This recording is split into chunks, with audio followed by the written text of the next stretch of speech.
Trunk music. 1. As he drove along Mulholland Drive toward the Cahuenga Pass, Bosch began to hear the music.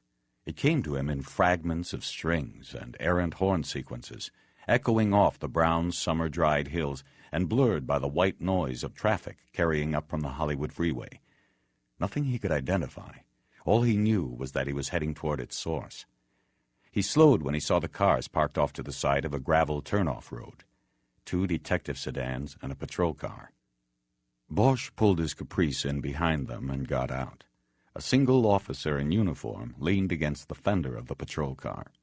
Yellow plastic crime scene tape, the stuff used by the miles in Los Angeles, was strung from the patrol car's side-view mirror across the gravel road to the sign posted on the other side.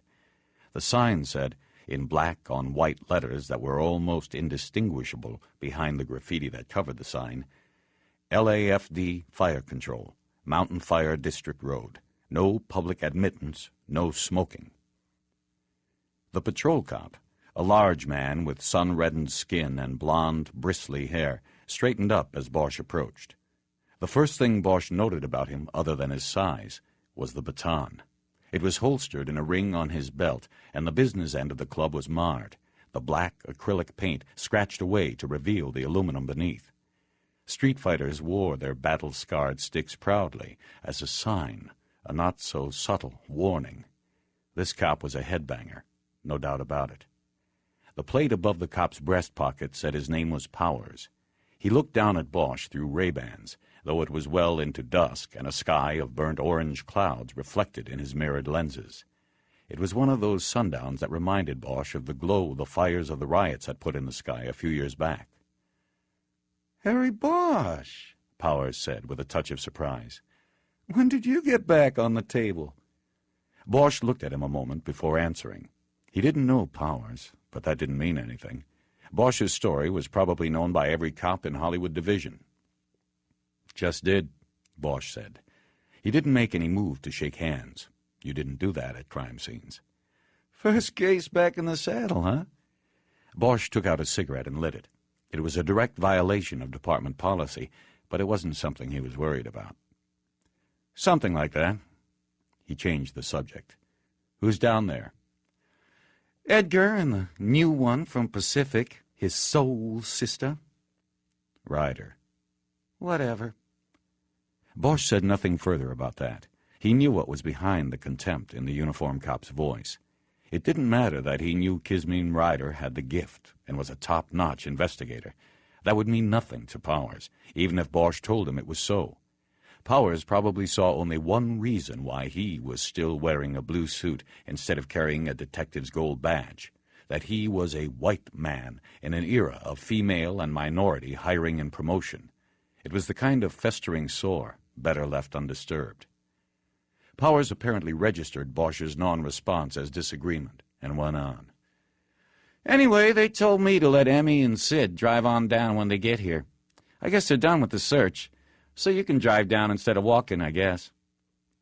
It took a second for Bosch to register that Powers was referring to the medical examiner and the scientific investigation division. He'd said the names like they were a couple invited to a picnic. Bosch stepped out to the pavement, dropped the half-cigarette, and made sure he put it out with his shoe. It wouldn't be good to start a brush fire on his first job back with the homicide table. "I'll walk it," he said. "What about Lieutenant Billets?" "Not here yet." Bosch went back to his car and reached in through the open window for his briefcase. He then walked back to Powers. "You the one who found it?" "That was me." Powers was proud of himself. "How'd you open it?" "Keep a Slim Jim in the car. Open the door, then pop the trunk." "Why?" "The smell. It was obvious." "Wear gloves?" "Nope, didn't have any." "What did you touch?" Powers had to think about it for a moment. "Door handle, the trunk pull. That'd be about it." "Did Edgar or Ryder take a statement? You write something up?" "Nothing yet." Bosch nodded. "Listen, Powers, I know you're all proud of yourself, but next time, don't open the car, okay? We all want to be detectives, but not all of us are. That's how crime scenes get fucked up, and I think you know that." Bosch watched the cop's face turn a dark shade of crimson and the skin go tight around his jaw. "Listen, Bosch," he said, "what I know is that if I just call this in as a suspicious vehicle that smells like there's a stiff in the trunk, then you people would have said, 'What the fuck does Powers know?' and left it there to rot in the sun until there was nothing left of your goddamn crime scene.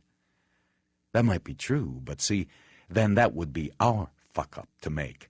Instead, we've got you fucking us up before we start." Powers remained angry, but mute. Bosch waited a beat, ready to continue the debate before dismissing it. "Can you lift the tape now, please?" Powers stepped back to the tape. He was about 35, Bosch guessed, and had the long, practiced swagger of a street veteran. In L.A., that swagger came to you quick, like it had in Vietnam.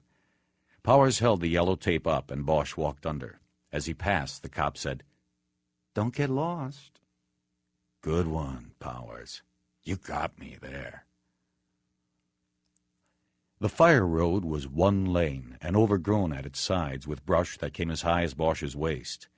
There was trash and broken glass strewn along the gravel, the trespassers' answer to the sign at the gate. Bosch knew the road was probably a favorite midnight haunt for teenagers from the city below.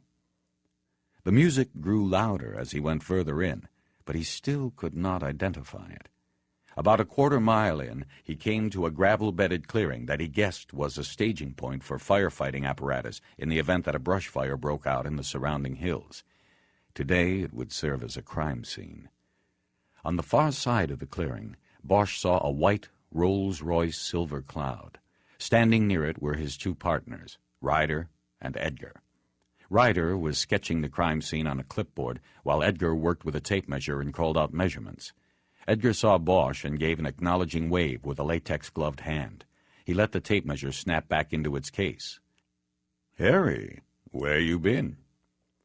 "Painting," Bosch said as he walked up.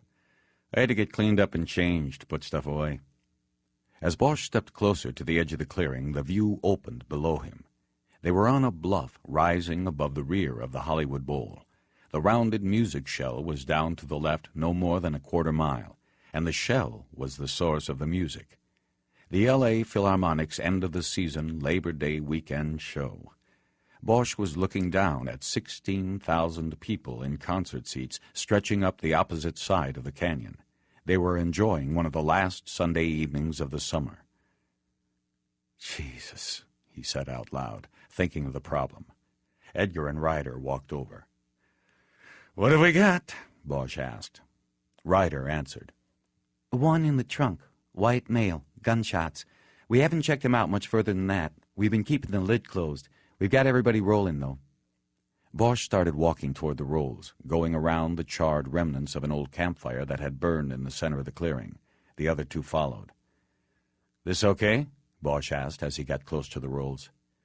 "Yeah, we did the search," Edgar said. "Nothing much. Got some leakage underneath the car, that's about it, though. Cleanest scene I've been at in a while." Jerry Edgar, called in from home like everybody else on the team, was wearing blue jeans and a white T-shirt. On the left breast of the shirt was a drawing of a badge and the words LAPD Homicide. As he walked past Bosch, Harry saw the back of the shirt said, "Our day begins when yours ends." The tight-fitting shirt contrasted sharply with Edgar's dark skin and displayed his heavily muscled upper body as he moved with an athletic grace toward the rolls. Bosch had worked with him on and off for 6 years, but they had never become close outside of the job. This was the first time it had dawned on Bosch that Edgar actually was an athlete, that he must regularly work out. It was unusual for Edgar not to be in one of his crisp Nordstrom's suits, but Bosch thought he knew why. His informal dress practically guaranteed he would avoid having to do the dirty work, next of kin notification. They slowed their steps when they got close to the rolls, as if perhaps whatever was wrong here might be contagious. The car was parked with its rear end facing south and visible to the spectators in the upper levels of the bowl across the way. Bosch considered their situation again. "So you want to pull this guy out of there with all those people over there with their wine and box lunches from the grill watching?" he asked. How do you think that's going to play on the TV tonight?" "Well," Edgar replied, "we thought we'd kind of leave that decision to you, Harry, you being the three." Edgar smiled and winked. "Yeah, right," Bosch said sarcastically. "I'm the three." Bosch was still getting used to the idea of being a so-called team leader. It had been almost 18 months since he had officially investigated a homicide, let alone headed up a team of 3 investigators. He had been assigned to the Hollywood Division burglary table when he returned to work from his involuntary stress leave in January. The Detective Bureau commander, Lieutenant Grace Billets, had explained that his assignment was a way of gradually easing him back into detective work. He knew that explanation was a lie, and that she had been told where to put him, but he took the demotion without complaint. He knew they would come for him, eventually. After 8 months of pushing papers and making the occasional burglary arrest, Bosch was called into the CO's office, and Billets told him she was making changes. The division's homicide clearance rate had dipped to its lowest point ever. Less than half of the killings were cleared. She had taken over command of the Bureau nearly a year earlier, and the sharpest decline, she struggled to admit, had come under her own watch.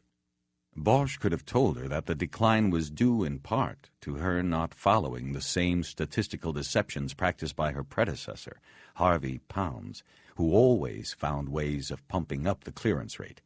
But he kept that to himself. Instead, he sat quietly while Billets laid out her plan. The first part of the plan was to move Bosch back to the homicide table as of the start of September. A detective named Shelby, who barely pulled his weight, would go from homicide to Bosch's slot on the burglary table. Billets was also adding a young and smart detective transfer she had previously worked with in the Pacific Division Detective Bureau, Kismeen Ryder. Next, and this was the radical part, Billets was changing the traditional pairing of detectives. Instead, the 9 homicide detectives assigned to Hollywood would be grouped into 3 teams of 3. Each of the 3 teams would have a detective 3rd grade in charge. Bosch was a 3. He was named team leader of Squad 1. The reasoning behind the change was sound, at least on paper. Most homicides are solved in the first 48 hours after discovery, or they aren't solved at all. Billets wanted more solved, so she was going to put more detectives on each one. The part that didn't look so good on paper, especially to the 9 detectives, was that previously there had been 4 pairs of partners and 1 floater working homicide cases.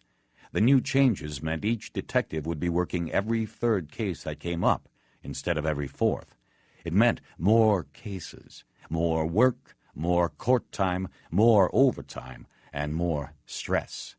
Only the overtime was considered a positive. But Billets was tough and didn't care much for the complaints of the detectives, and her new plan quickly won her the obvious nickname. "Anybody talk to Bullets yet?" Bosch asked. "I called," Ryder said. "She was up in Santa Barbara for the weekend.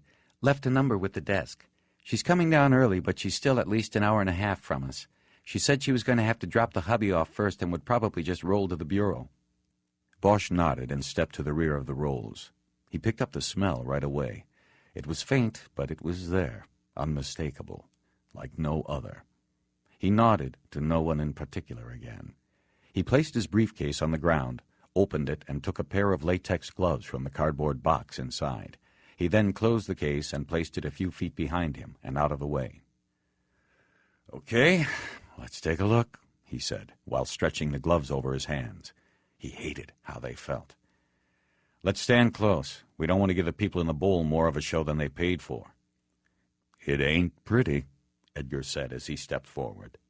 The 3 of them stood together at the back end of the rolls to shield the view from the concert-goers, but Bosch knew that anybody with a decent pair of field glasses would know what was going on. This was L.A. Before opening the trunk, he noticed the car's personalized license plate. It said TNA. Before he could speak, Edgar answered his unasked question. "Comes back to TNA Productions on Melrose." T and A? No, the letters TNA, just like on the plate. "Where in Melrose?" Edgar took a notebook out of his pocket and looked through the pages. The address he gave was familiar to Bosch, but he couldn't place it. He knew it was down near Paramount, the sprawling studio that took up the entire north side of the 5500 block. The big studio was surrounded by smaller production houses and mini-studios. They were like sucker fish that swam around the mouth of the big shark, hoping for the scraps that didn't get sucked in. "Okay, let's do it." He turned his attention back to the trunk. He could see that the lid had been lightly placed down so it would not lock closed. Using one rubber-coated finger, he gently lifted it. As the trunk was opened, it expelled a sickeningly fetid breath of death. Bosch immediately wished he had a cigarette, but those days were through. He knew what a defense lawyer could do with one errant ash from a cop's smoke at a crime scene. Reasonable doubts were built on less. He leaned in under the lid to get a close look, careful not to touch the bumper with his pants.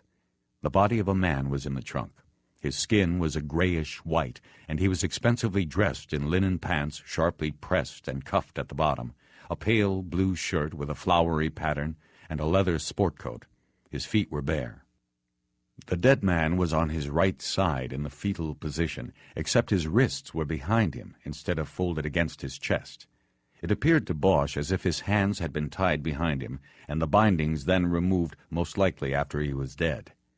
Bosch looked closely and could see a small abrasion on the left wrist, probably caused by the struggle against the bindings. The man's eyes were closed tightly, and there was a whitish, almost translucent material dried in the corners of the sockets. "Kiz, I want you taking notes on appearance." "Right." Bosch bent further into the trunk. He saw a froth of purged blood had dried in the dead man's mouth and nose. His hair was caked with blood which had spread over the shoulders and to the trunk mat, coating it with a coagulated pool. He could see the hole in the floor of the trunk through which blood had drained to the gravel below. It was a foot from the victim's head and appeared to be evenly cut in the metal underlining. It was not a bullet hole. It was probably a drain, or a hole left by a bolt that had vibrated loose and fallen out. In the mess that was the back of the man's head, Bosch could see two distinct, jagged-edged penetrations to the lower rear skull. The occipital protuberance, the scientific name popping easily into his mind. Too many autopsies, he thought. The hair close to the wounds was charred by the gases that explode out of the barrel of a gun. The scalp showed stippling from gunpowder. Point-blank shots. No exit wounds that he could see. Probably 22s, he guessed. They bounce around inside like marbles dropped into an empty jelly jar. Bosch looked up and saw a small spray of blood splatter on the inside of the trunk lid. He studied the spots for a long moment and then stepped back and straightened up. He appraised the entire view of the trunk now, his mind checking off an imaginary list. Because no blood drips had been found on the access road into the clearing, he had no doubts that the man had been killed here in the trunk. Still, there were other unknowns. Why here? Why no shoes and socks? Why were the bindings taken off the wrists? He put these questions aside for the time being. "You checked for the wallet?" he asked, without looking at the two others. "Not yet," Edgar replied. "Recognize him?" For the first time, Bosch looked at the face as a face. There was still fear etched on it. The man had closed his eyes. He had known what was coming. Bosch wondered if the whitish material in the eyes were dried tears. "No, do you?" "Nope. It's too messy, anyway." Bosch gingerly lifted the back of the leather coat and saw no wallet in the back pockets of the dead man's pants. He then opened the jacket and saw the wallet was there in an inside pocket that carried a Fred Haber Men's Shop label on it.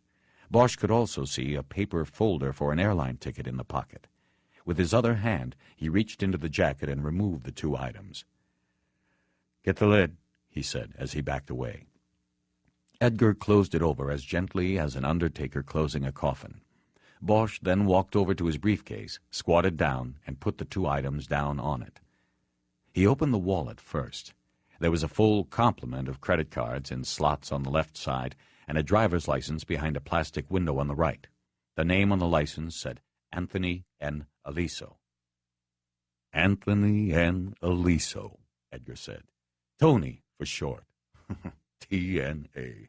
TNA Productions. The address was in Hidden Highlands, a tiny enclave off of Mulholland in the Hollywood Hills. It was a kind of place surrounded by walls and a guard shack manned 24 hours a day, mostly by off-duty or retired LAPD cops. The address went well with the Rolls-Royce. Bosch opened the billfold section and found a sheaf of currency. Without taking the money out, he counted 2 $100 bills and 9 20s. He called the amount out so that Ryder could make a note of it. Next, he opened the airline folder. Inside was the receipt for a one-way ticket on an American Airlines flight departing Las Vegas for LAX at 10:05 Friday night. The name on the ticket matched the driver's license. Bosch checked the back flap of the ticket folder, but there was no sticker or staple indicating that a bag had been checked by the ticket holder. Curious, Bosch left the wallet and the ticket on the case and went to look into the car through the windows. No luggage? None, Ryder said. Bosch went back to the trunk and raised the lid again. Looking in at the body, he hooked a finger up the left sleeve of the jacket and pulled it up. There was a gold Rolex watch on the wrist. The face was encircled with a ring of tiny diamonds. Shit. Bosch turned around. It was Edgar. What? You want me to call OCID? Why? Wop name. No robbery. 2 in the back of the head. It's a whack job, Harry. We ought to call OCID. Not yet. I'll tell you right now, that's what Bullets is going to want to do. We'll see. Bosch appraised the body again, looking closely at the contorted, bloodied face. Then he closed the lid. Bosch stepped away from the car and to the edge of the clearing. The spot offered a brilliant view of the city. Looking east across the sprawl of Hollywood, he could easily pick up the spires of downtown in the light haze. He saw the lights of Dodger Stadium were on for the twilight game. The Dodgers were dead even with Colorado with a month to go, and Nomo due to pitch the game. Bosch had a ticket in his inside coat pocket, but he knew that bringing it along had been wishful thinking. He wouldn't get anywhere near the stadium tonight. He also knew Edgar was right. The killing had all the aspects of a mob hit. The Organized Crime Intelligence Division should be notified. If not to take over the investigation entirely, then at least to offer advice. But Bosch was delaying that notification. It had been a long time since he'd had a case. He didn't want to give it up yet. He looked back down at the bowl. It looked like a sellout to him, the crowd seated in an elliptical formation going up the opposite hill. The seating sections furthest away from the music shell were the highest up the hill and at an almost even level with the clearing where the Rolls was parked. Bosch wondered how many of the people were watching him at that moment. Again, he thought of the dilemma he faced. He had to get the investigation going, but he knew that if he pulled the body out of the trunk with such an audience watching, there likely would be hell to pay for the bad public relations such a move would cause the city and the department. Once again, Edgar seemed to know his thoughts.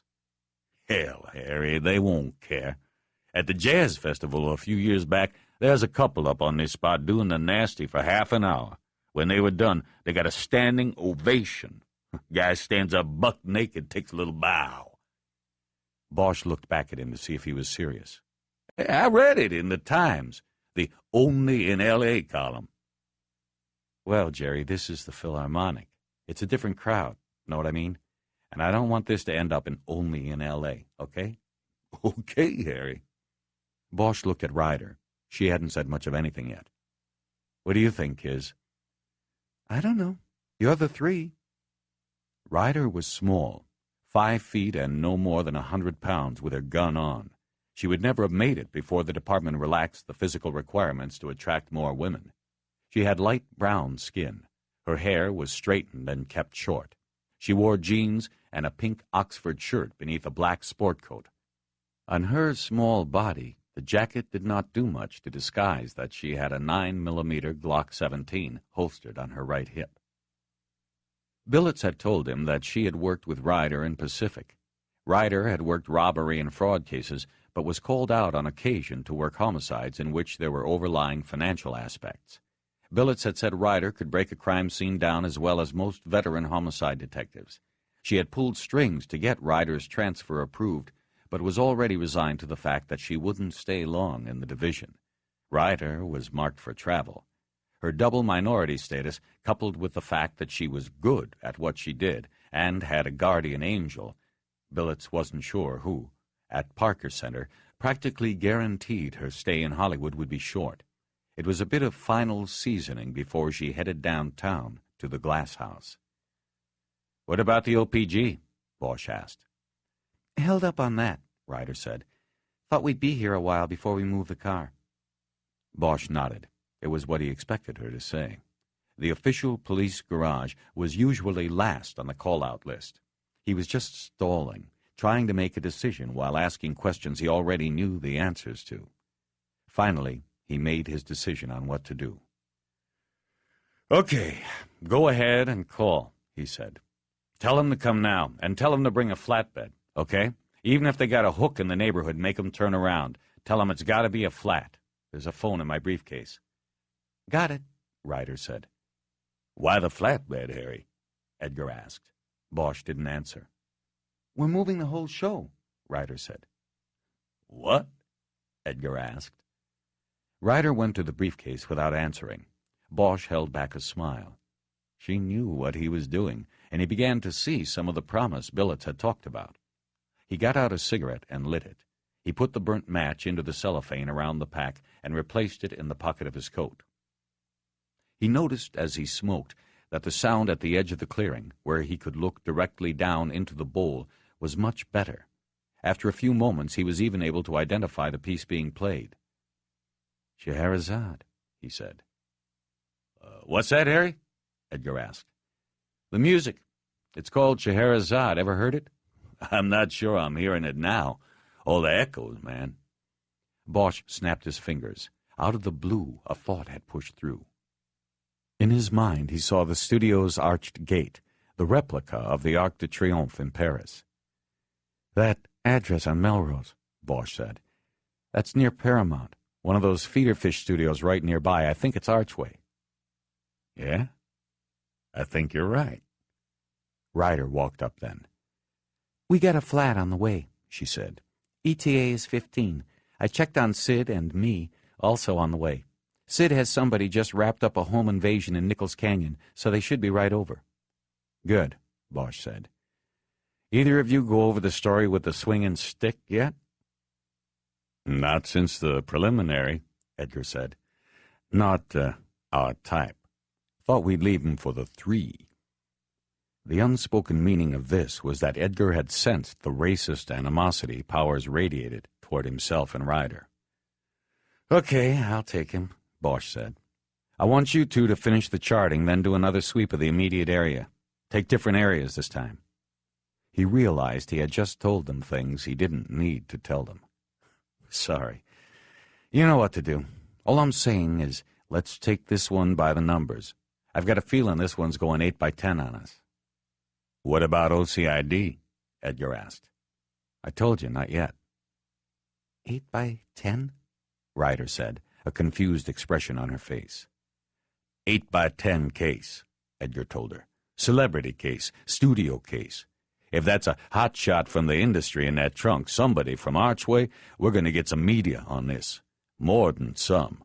A dead guy in the trunk of his Rolls is news. A dead industry guy in the trunk of his Rolls is bigger news. Archway? Bosch left them there as Edgar filled her in on the facts of life when it came to murder, the media, and the movie business in Hollywood. Bosch licked his fingers to put the cigarette out and then put it with the used match in the cellophane wrapper. He slowly began walking the quarter-mile back to Mulholland, once again searching the gravel road in a back-and-forth manner. But there was so much debris on the gravel and in the nearby brush that it was impossible to know if anything, a cigarette butt, a beer bottle, a used condom, was related to the Rolls or not. The one thing he looked closest for was blood. If there was blood on the road that could be linked to the victim, it could indicate that he was killed elsewhere and left in the clearing. No blood probably meant the killing had taken place right there. He realized as he made the fruitless search that he was feeling relaxed, maybe even happy. He was back on the beat and following his mission once again. Mindful that the man in the trunk had to have perished for him to feel this way, Bosch quickly wrote that guilt off. The man would have ended up in the trunk whether Bosch had ever made it back to the homicide table or not. When Bosch got to Mulholland, he saw the fire trucks. There were 2 of them, and a battalion of firefighters standing around them, seemingly waiting for something. He lit another cigarette and looked at Powers. "You got a problem," the uniformed cop said. "What?" Before Powers answered, one of the firefighters stepped up. He wore the white helmet of a battalion chief. "You in charge?" he asked. "That's me." "Chief John Friedman," he said. "We've got a problem." "That's what I hear." "The showdown in the bowl is supposed to end in 90 minutes. After that, we've got the fireworks. Problem is, this fella says you got yourself a dead body up there in a crime scene. That's the problem. If we can't get up there to set up a safety position for the fireworks, there isn't going to be any fireworks. We can't allow it. If we're not in position, we could see the whole downslope of these hills go up with one errant missile. Know what I mean?" Bosch noticed Powers smirking at his dilemma. Bosch ignored him and returned his attention to Friedman. "Chief, how long do you need to set up?" "Oh, 10 minutes, max. We just got to be there before the first one goes up." 90 minutes? "About 85 now. There's going to be a lot of angry people down there if they don't get their fireworks." Bosch realized he wasn't as much making decisions as having them made for him. "Chief, hold here. We'll be out in an hour and 15. Don't cancel the show." "You sure about that?" "Count on it." "Detective?" "What, Chief?" "You're, breaking the law with that cigarette." He nodded toward the graffiti-covered sign. Sorry, Chief." Bosch walked out to the road to stamp out the smoke, while Friedman headed back to his people to radio in that the show would go on. Bosch realized the danger and caught up to him. "Chief, you can say the show will go on, but don't put anything out on the air about the body. We don't need the media out here, helicopters swooping over." "Yeah, I gotcha." Bosch thanked him and turned his attention to Powers. "You can't clear a scene in an hour and 15, Powers said. "The M.E. isn't even here." "Let me worry about that, Powers. You write something up yet?" "Not yet. Been dealing with these guys. Would have helped if one of you folks had a 2-way with you up there." "Then why don't you run it down for me from the start?" "What about them?" Powers asked, nodding in the direction of the clearing. "Why isn't one of them talking to me? Edgar and Ryder." "Because they're busy. You want to run it down for me or not?" "I already told you." "From the start, Powers. You told me what you did once you checked the car out. What made you check it?" "There's nothing much to tell. I usually make a pass by here each watch, chase away the dirt bags." He pointed across Mulholland and up to the crest of the hill. There was a line of houses, most on cantilevers, clinging to the crest line. They looked like mobile homes suspended in air. "People up there call the station all the time, say they got campfires going down here, beer parties, devil worship, who knows what. Guess it ruins their view, and they don't want nothing to spoil that $1 million view, so I come up and sweep out the trash. Mostly bored little piss ants from the valley. Fire department used to have a lock on the gate here, but a deuce plowed through it. That was 6 months ago. Takes the city at least a year to repair anything around here. Shit. I requisitioned batteries from my mag 3 weeks ago, and I'm still waiting for 'em. If I didn't buy 'em myself, I'd be working the fucking night watch without a flashlight. City don't care.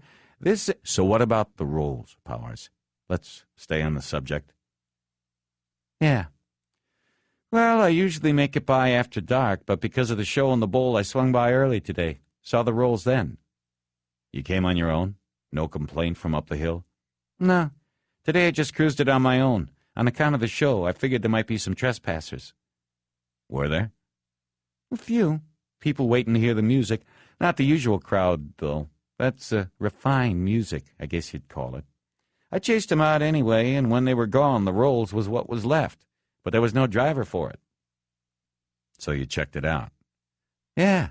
And I know the smell, man. Popped it with the slim, and there he was. the stiff. Then I backed out and called the pros. There was a note of sarcasm in the way he said the last word. Bosch ignored it. The people you chased, you get any names? Well, like I told you, I chased them, then noticed that nobody got in and drove away in the rolls. It was too late by then. What about last night? What about it? Did you make it by here? I was off. I'm on Tuesday, Saturday, but I switched with a buddy last night because he had something to do tonight. So then what about Friday night? He shook his head. 3 Watch is always busy Friday. I had no time for free cruising, and we didn't get a complaint as far as I know, so I never made it by. Just chasing the radio? I had calls backed up on me all night. I didn't even get a 10-7. No dinner break. That's dedication, Powers. What's that supposed to mean? Bosch saw he had made a mistake. Powers was consumed by job frustrations, and he had pushed him too far. Powers turned crimson again and slowly took off his Ray-Bans before speaking. Let me tell you something, big shot. You got in while the getting was good. The rest of us, we get shit. I've been trying for so many years I can't count to get a gold shield, and I've got about as much chance of getting one as whoever's in the trunk of that Rolls Royce, but I'm not laying down. I'm still out here 5 nights a week chasing the radio. Says protect and serve on the car door, and I'm doing it, man. So don't give me any shit about dedication. Bosch hesitated until he was sure Powers was done.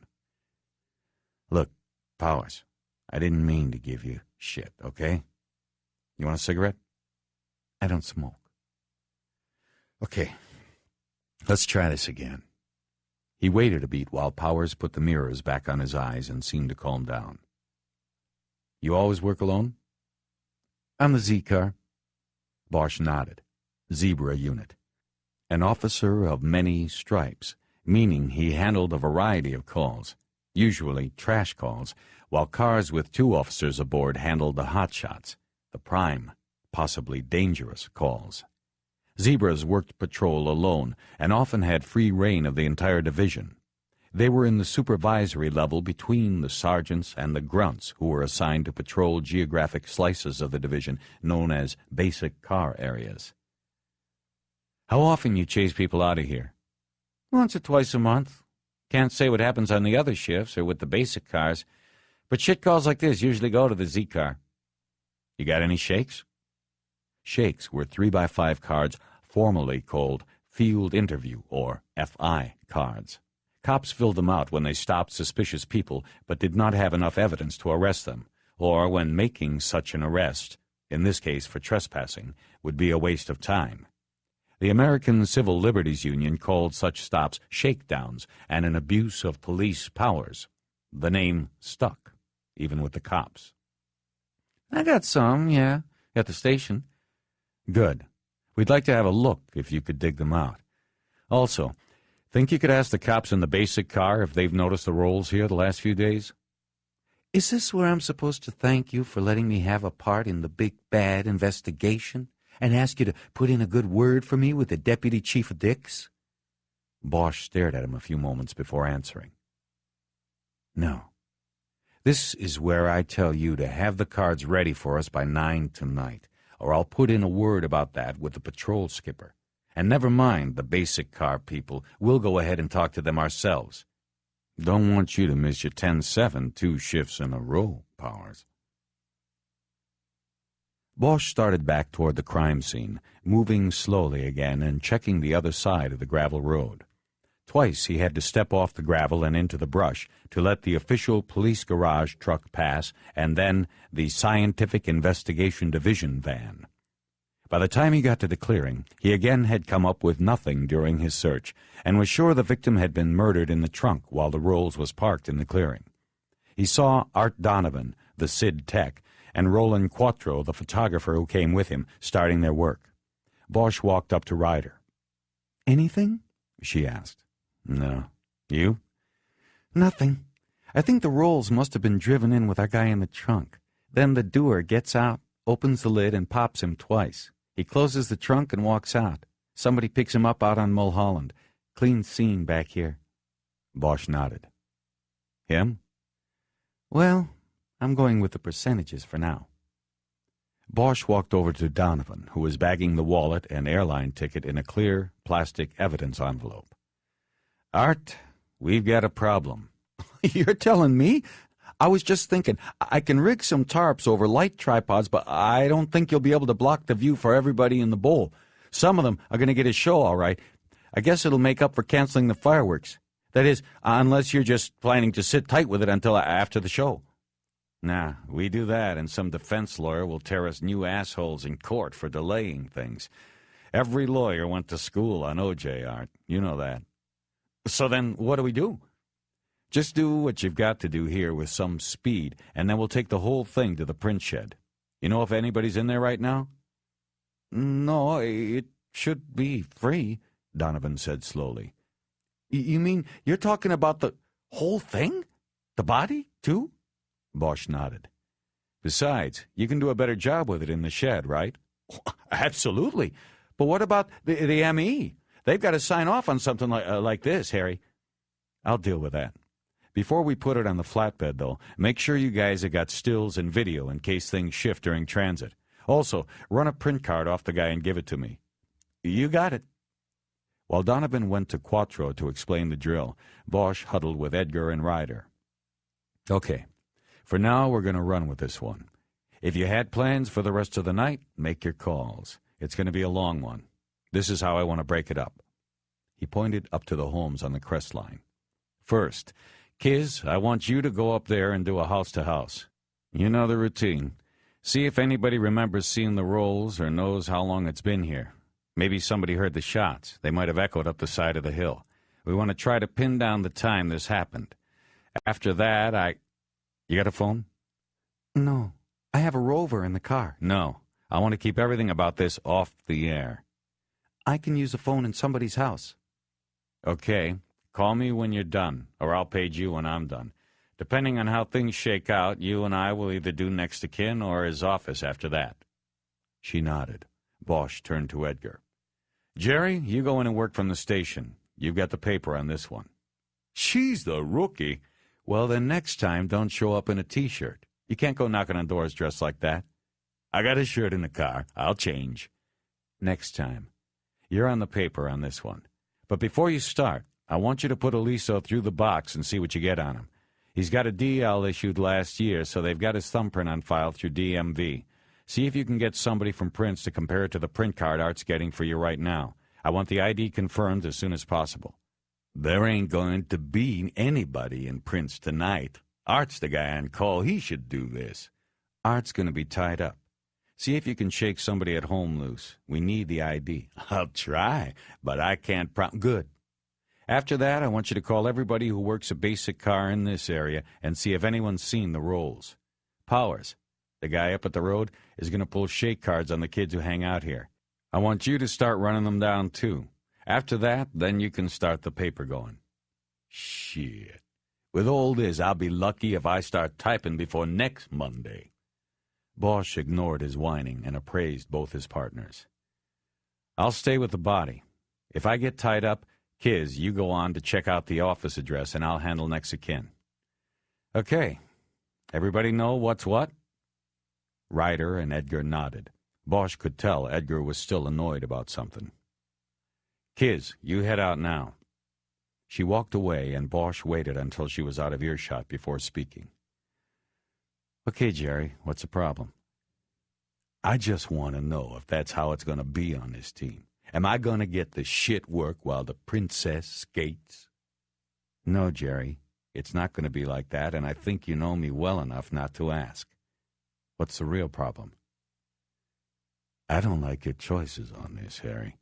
We should be on the phone with organized crime right now. If anything looks like an OC case, this is it.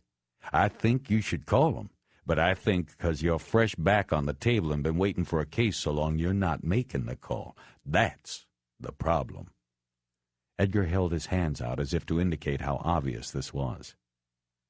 You know, you got nothing to prove here, Harry. And there's never going to be a shortage of bodies to come along. This is Hollywood, remember? I think we should just turn this one over and wait for the next one. Bosch nodded. You may be right, he said. You probably are, about all of it. But I'm the three, so we do it my way for now. I'm going to call Bullets and tell her what we've got, then I'm going to call OCID. But even if they roll out, we're going to keep a part of this. You know that. So let's do it good, okay? Edgar nodded reluctantly. Look, Bosch said, your objection is noted for the record, okay? Yeah, sure, Harry. Bosch saw the blue ME van pull into the clearing then. The tech behind the wheel was Richard Matthews. It was a break. Matthews wasn't as territorial as some of the others, and Bosch figured he could convince him to go along with the plan to move the whole package to the print shed. Matthews would understand that it was the only choice. Stay in touch, Bosch said as Edgar walked off. Edgar sullenly waved without looking back. For the next few moments, Bosch stood alone in the midst of the activities of the crime scene. He realized he truly reveled in his role. The start of a case always seemed to jazz him this way, and he knew how much he had missed it and craved it during the last year and a half. Finally, he put his thoughts aside and walked toward the ME's van to talk to Matthews. There was a burst of applause from the bowl as Scheherazade ended. The print shed was a World War II Quonset hut that sat in the city services equipment yard behind the police headquarters at Parker Center. It had no windows and a double-wide garage door. The interior was painted black, and every crack or crevice where light might come in was taped over. There were thick black curtains that could be pulled closed after the garage door was shut. When they were pulled, the interior was as black as a loan shark's heart. The techs that worked there even referred to the place as the cave. While the rolls was being unloaded from the OPG truck, Bosch took his briefcase to a workbench inside the shed and got the phone out. The Organized Crime Investigation Division was a secret society within the greater closed society of the department. Bosch knew very little about OCID and had acquaintance with few detectives assigned to the unit. The OCID was a mysterious force, even to those within the department. Not many knew exactly what it did. And this, of course, bred suspicions and jealousies. Most OCID detectives were known in detective services as Bigfooters. They swooped down to take investigations away from detectives like Bosch, but they didn't often make cases in return. Bosch had seen many investigations disappear under their door with not many prosecutions of OC wise guys resulting. They were the only division in the department with a black budget, approved in closed session by the chief and a police commission that largely followed his lead. From there, the money disappeared into the dark to pay for informants, investigations, and high-tech equipment. Many of their cases disappeared in that netherworld as well. Bosch asked the communications operator to connect his call to the OCID supervisor on call for the weekend. As he waited for the patch through, he thought again about the body in the trunk. Anthony Aliso, if that was who it was, had seen it coming and closed his eyes. Bosch hoped it wouldn't be that way for himself. He didn't want to know. Hello, a voice said. Yes, this is Harry Bosch. I'm the D3 on a homicide call out in Hollywood. Who am I speaking with? Dom Carbone. I've got the weekend call out. You gonna spoil it? Maybe. Bosch tried to think. The name was vaguely familiar, but he could not place it. He was sure they had never worked together. That's why I'm calling. You might want to take a look at this. Run it down for me. Sure. White male found in the trunk of his Silver Cloud with 2 in the back of the head, probably .22s. What else? Car was on a fire road off Mulholland. Doesn't look like a straight robbery, at least not a personal robbery. I got cards and cash in a wallet and a presidential on his wrist. Diamonds at every hour on the hour. You're not telling me who the stiff is. Who's the stiff? Nothing confirmed yet, but... Just give it to me. Bosch had trouble not being able to put a face with the voice over the phone. It looks like the ID is going to be Anthony N. Aliso, 48 years old, lives up in the hills, looks like he has some kind of company with an office at one of the studios down on Melrose near Paramount. TNA Productions is the name of his outfit. I think it's over at Archway Studios. We'll know more in a little while. He only got silence in return. Mean anything? Anthony Aliso. Yeah, right. Anthony Aliso. Carbone repeated the name slowly, as if it was a fine wine he was tasting, before deciding whether to accept the bottle or spit it out. He was then quiet for another long moment. Nothing hits me right away, Bosch. I can make a couple calls. Where are you going to be? The print shed. He's here with us, and I'll be here a while. What do you mean? You got the guy's body there in the shed? It's a long story. When do you think you can get back to me? As soon as I make the calls. You been over to his office? Not yet. We'll get there sometime tonight. Bosch gave him the number of his cellular phone, then closed it and put it in his coat pocket. For a moment he thought about Carbone's reaction to the victim's name. He finally decided he could not read anything into it. After the cloud was rolled into place in the shed and the doors shut, Donovan pulled the curtains closed. There was fluorescent lighting overhead, which he left on while he got his equipment ready. Matthews, the coroner's tech, and his two assistants, the body movers, huddled over a workbench getting the tools they would need out of a case. Harry, I'm going to take my time with this, okay? First, I'll laser the trunk with the guy in it. Then we take him out. Then we glue it and laser it again. Then we worry about the rest of it. Hey, your show, man, whatever time you need. I'll need your help with the wand when I shoot pictures. Roland had to go to shoot another scene. Bosch nodded and watched as the SID tech screwed an orange filter onto a Nikon camera. He put the camera strap over his head and turned on the laser. It was a box about the size of a VCR with a cable attachment that led to a foot-long wand with a hand grip on it. From the end of the wand, a strong orange beam was emitted. Donovan opened the cabinet and took out several pairs of orange-tinted safety glasses which he handed to Bosch and the others. He put the last pair on himself. He gave Bosch a pair of latex gloves to put on as well. I'll do a quick run around the outside of the trunk and then open her up, Donovan said.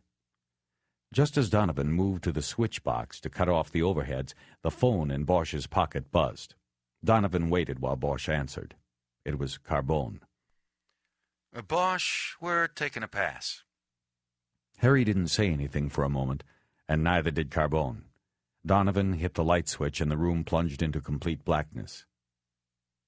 You're saying you don't have this guy? Bosch finally spoke into the dark. I checked around, made some calls. Nobody seems to know this guy. Nobody's working him. Clean, as far as we know.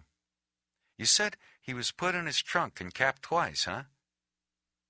Bosch, you there? Yeah, I'm here. Yeah, capped twice in the trunk. Trunk music. What? It's a wise guy saying out of Chicago. You know, when they wax some poor slob, they say, "Oh, Tony, don't worry about Tony. He's trunk music now. You won't see him no more." But the thing is, Bosch, this doesn't seem to fit. We don't know this guy. People I talk to, they think maybe somebody's trying to make you think it's OC connected. Know what I mean? Bosch watched as the laser beam cut through the blackness and bombarded the rear of the trunk with searing light. With the glasses on, the orange was filtered out, and the light was a bright, intense white. Bosch was 10 feet away from the rolls, but he could see glowing patterns on the trunk lid and the bumper. This always reminded Bosch of those National Geographic shows where a submersible camera moved through the ocean's black depths, putting its light on sunken ships or aircraft. It was somehow eerie. "Look, Carbone," he said, "you aren't even interested in coming out to take a look?" Not at this time. Of course, give me a call back if you come across anything, that shows different than what I told you. And I'll do some more checking tomorrow. I got your number. Bosch was secretly pleased that he wasn't going to get big-footed by the OCID, but he was also surprised at the brush-off. The quickness with which Carbone had dismissed the case seemed unusual. Any other details you want to give me, Bosch? We're just starting. But let me ask you, you ever hear of a hitter takes the Vic's shoes with him? Also, he unties the body afterward? Takes his shoes. Unties them. Not offhand, no. Nobody specific. But like I said, I'll ask around in the morning and I'll put it on our box. Anything else cute about this one? Bosch didn't like what was happening. Carbone seemed too interested while saying he wasn't. He said Tony Aliso wasn't connected, yet he still wanted the details. Was he just trying to be helpful, or was there something more to it? That's about all we got at the moment, Bosch said, deciding not to give up anything else for free. Like I said, we're just getting going here. Okay, then. Give me the morning and I'll do some more checking. I'll call if I come up with anything, okay? Right. Check you later. But you know what I think you have there, Bosch?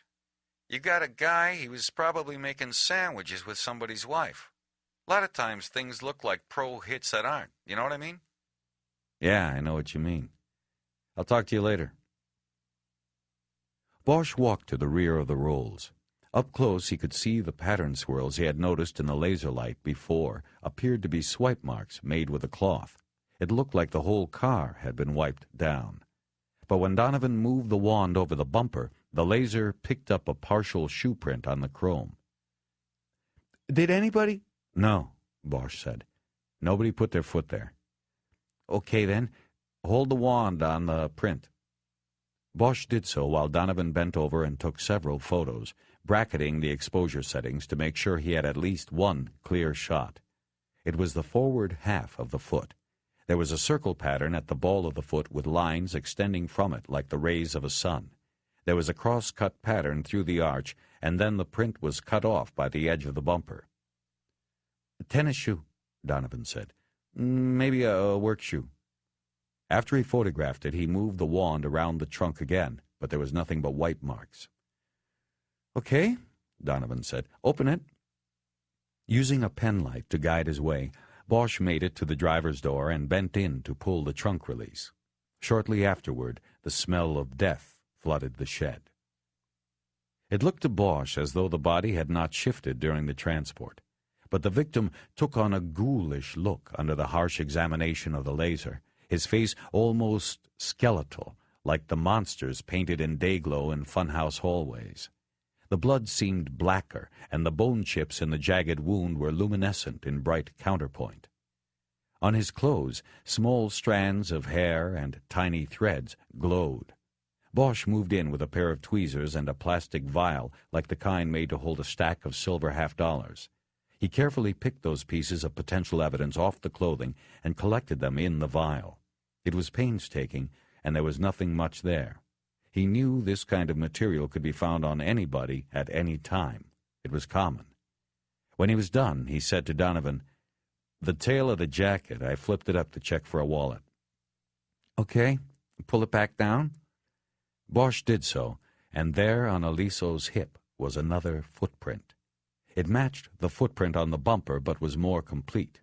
On the heel was another circular pattern with off-shooting lines. In the lower arch was what looked like a brand name, but it was unreadable.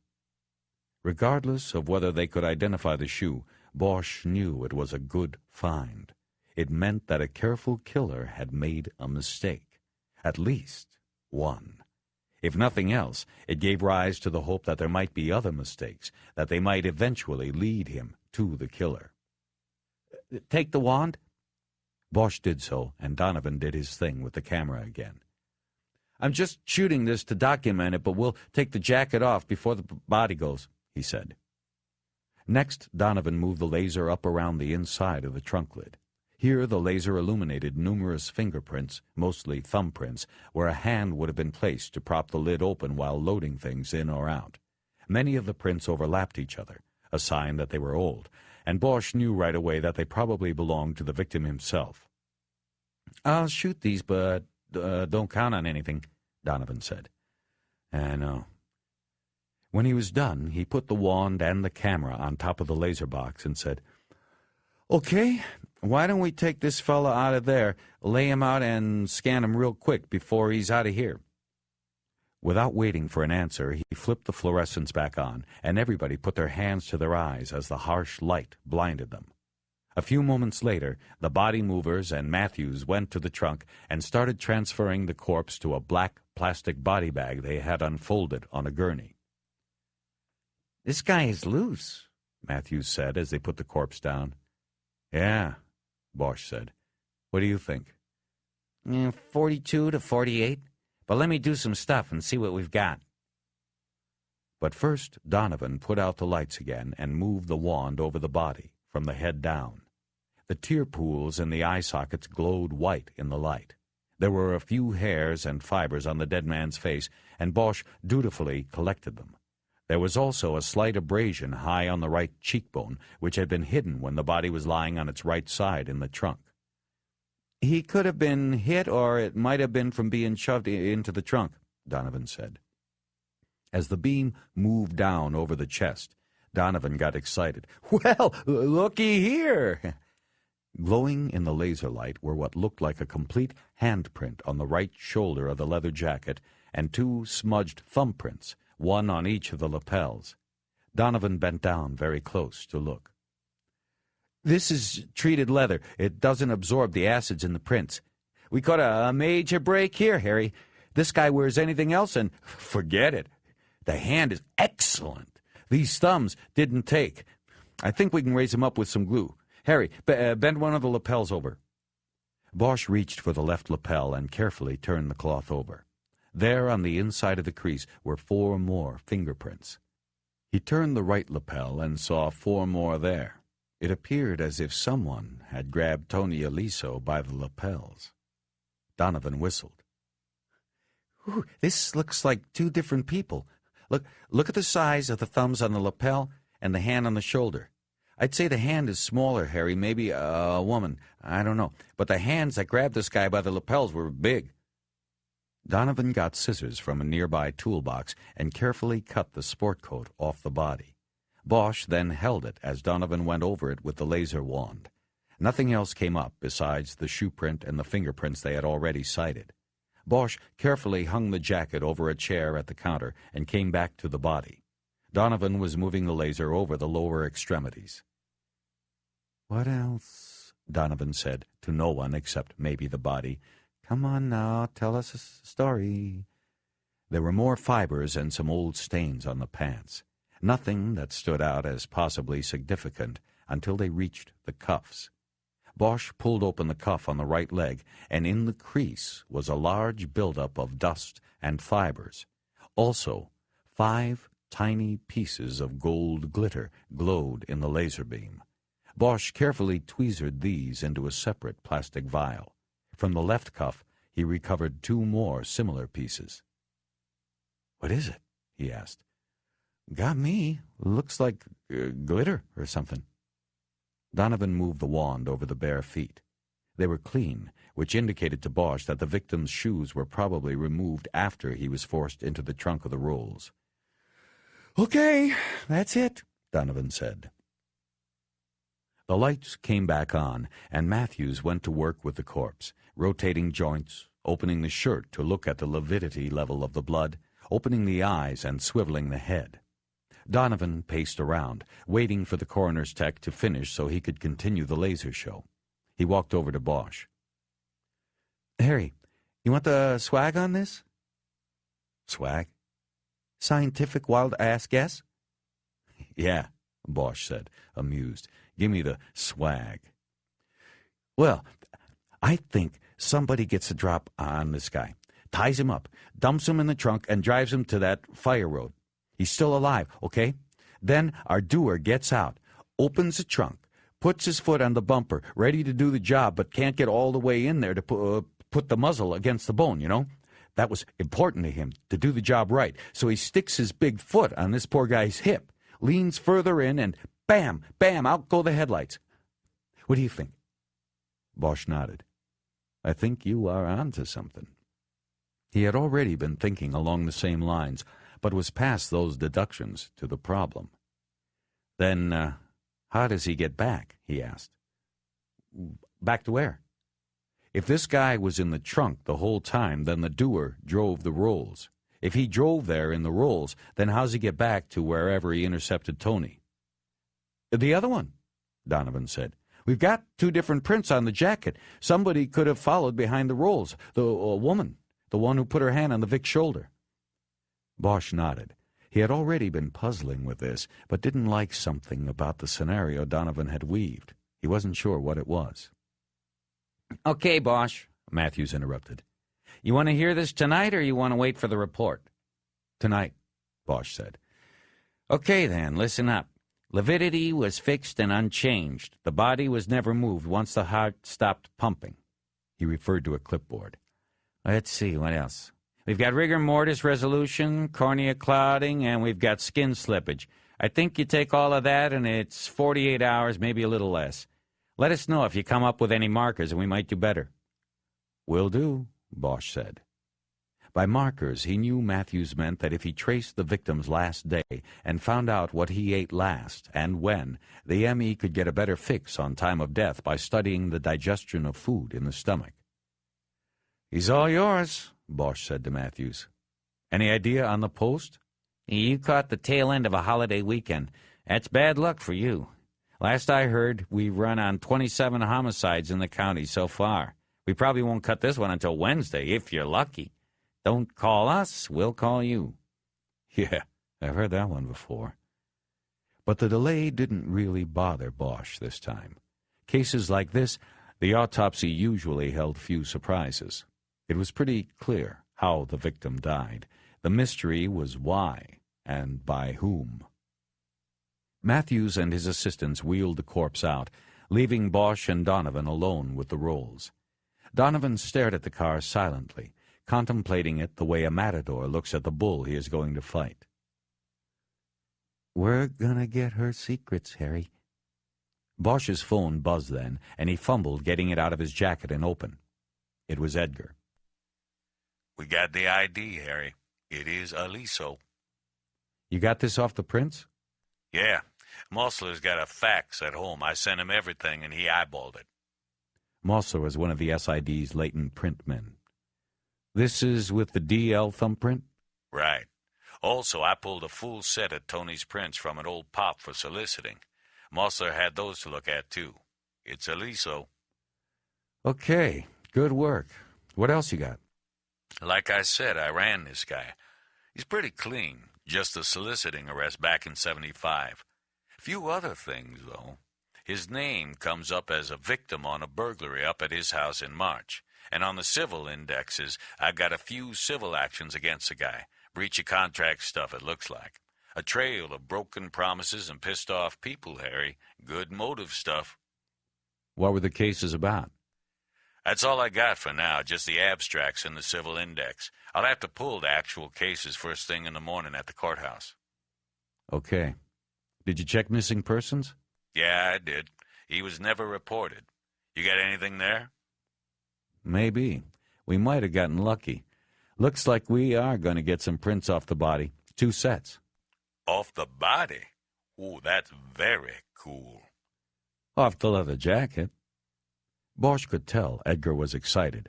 Both detectives knew that if the prints were not those of a suspect, then they would surely be fresh enough to belong to people who saw him in the time shortly before his death. You call OCID? Bosch was waiting for him to ask. Yeah, they're taking a pass. What? That's what they said, at least for now, until we find something they might be interested in. Bosch wondered if Edgar even believed he had made the call. That doesn't figure, Harry. Yeah, well, all we can do is our job. You hear from Kiz? Not yet. Who'd you talk to over at Organized Crime? Guy named Carbone. He was on call. Never heard of him. Well, neither had I. I gotta go, Jerry. Let me know what you know. As soon as Bosch hung up, the door to the shed opened, and in stepped Lieutenant Grace Billets. She quickly scanned the room and saw Donovan working in the car. She asked Bosch to step outside, and that was when he knew she was unhappy. She closed the door after he stepped out. She was in her 40s and had as many years on the job as Bosch, give or take a couple, but they had never worked together before her assignment as his commanding officer.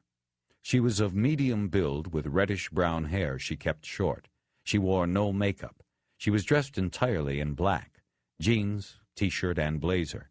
She also wore black cowboy boots. Her only concession to femininity was the pair of thin gold hoop earrings. Her manner was no concession to anything. "What's going on, Harry? You moved the body in the car?" "Had to. It was either that or dump it out of the car with about 10,000 people watching us instead of the fireworks they were supposed to see." Bosch explained the situation in detail, and Billets listened silently. When he was done, she nodded. "I'm sorry," she said. "I didn't know the details. It looks like it was your only choice." Bosch liked that about her. She wasn't always right, and she was willing to admit it. "Thanks, Lieutenant." "So, what do we have?" When Bosch and Billets stepped back into the shed, Donovan was at one of the work tables working with the leather jacket. He had hung it on a wire inside an empty 100-gallon aquarium and then dropped in a hard evidence packet. The packet, when broken open, emitted cyanoacrylate fumes which would attach to the amino acids and oils of fingerprints and crystallize, thereby raising the ridges and whorls and making them more visible and photo-ready. "How's it look?" Bosch asked. "Real good. We're going to get something off this. Howdy, Lieutenant." "Hello there," Billets said. Bosch could tell she didn't remember Donovan's name. "Listen, Art," he said. "When you get those together, get them over to the print lab and then call me or Edgar and tell us. We'll get somebody over there to do them, Code 3. Code 3 was a patrol response code meaning lights and siren authorized. Bosch needed the prints to be handled quickly. So far, they were the best lead. "Will do, Harry." "What about the rolls? Can I get in it yet?" "Well, I'm not quite through with it. You can go in, just be careful." Bosch began searching the interior of the car, checking the door and seat pockets first, and finding nothing. He checked the ashtray and found it empty, not even an ash. He made a mental note that the victim apparently didn't smoke.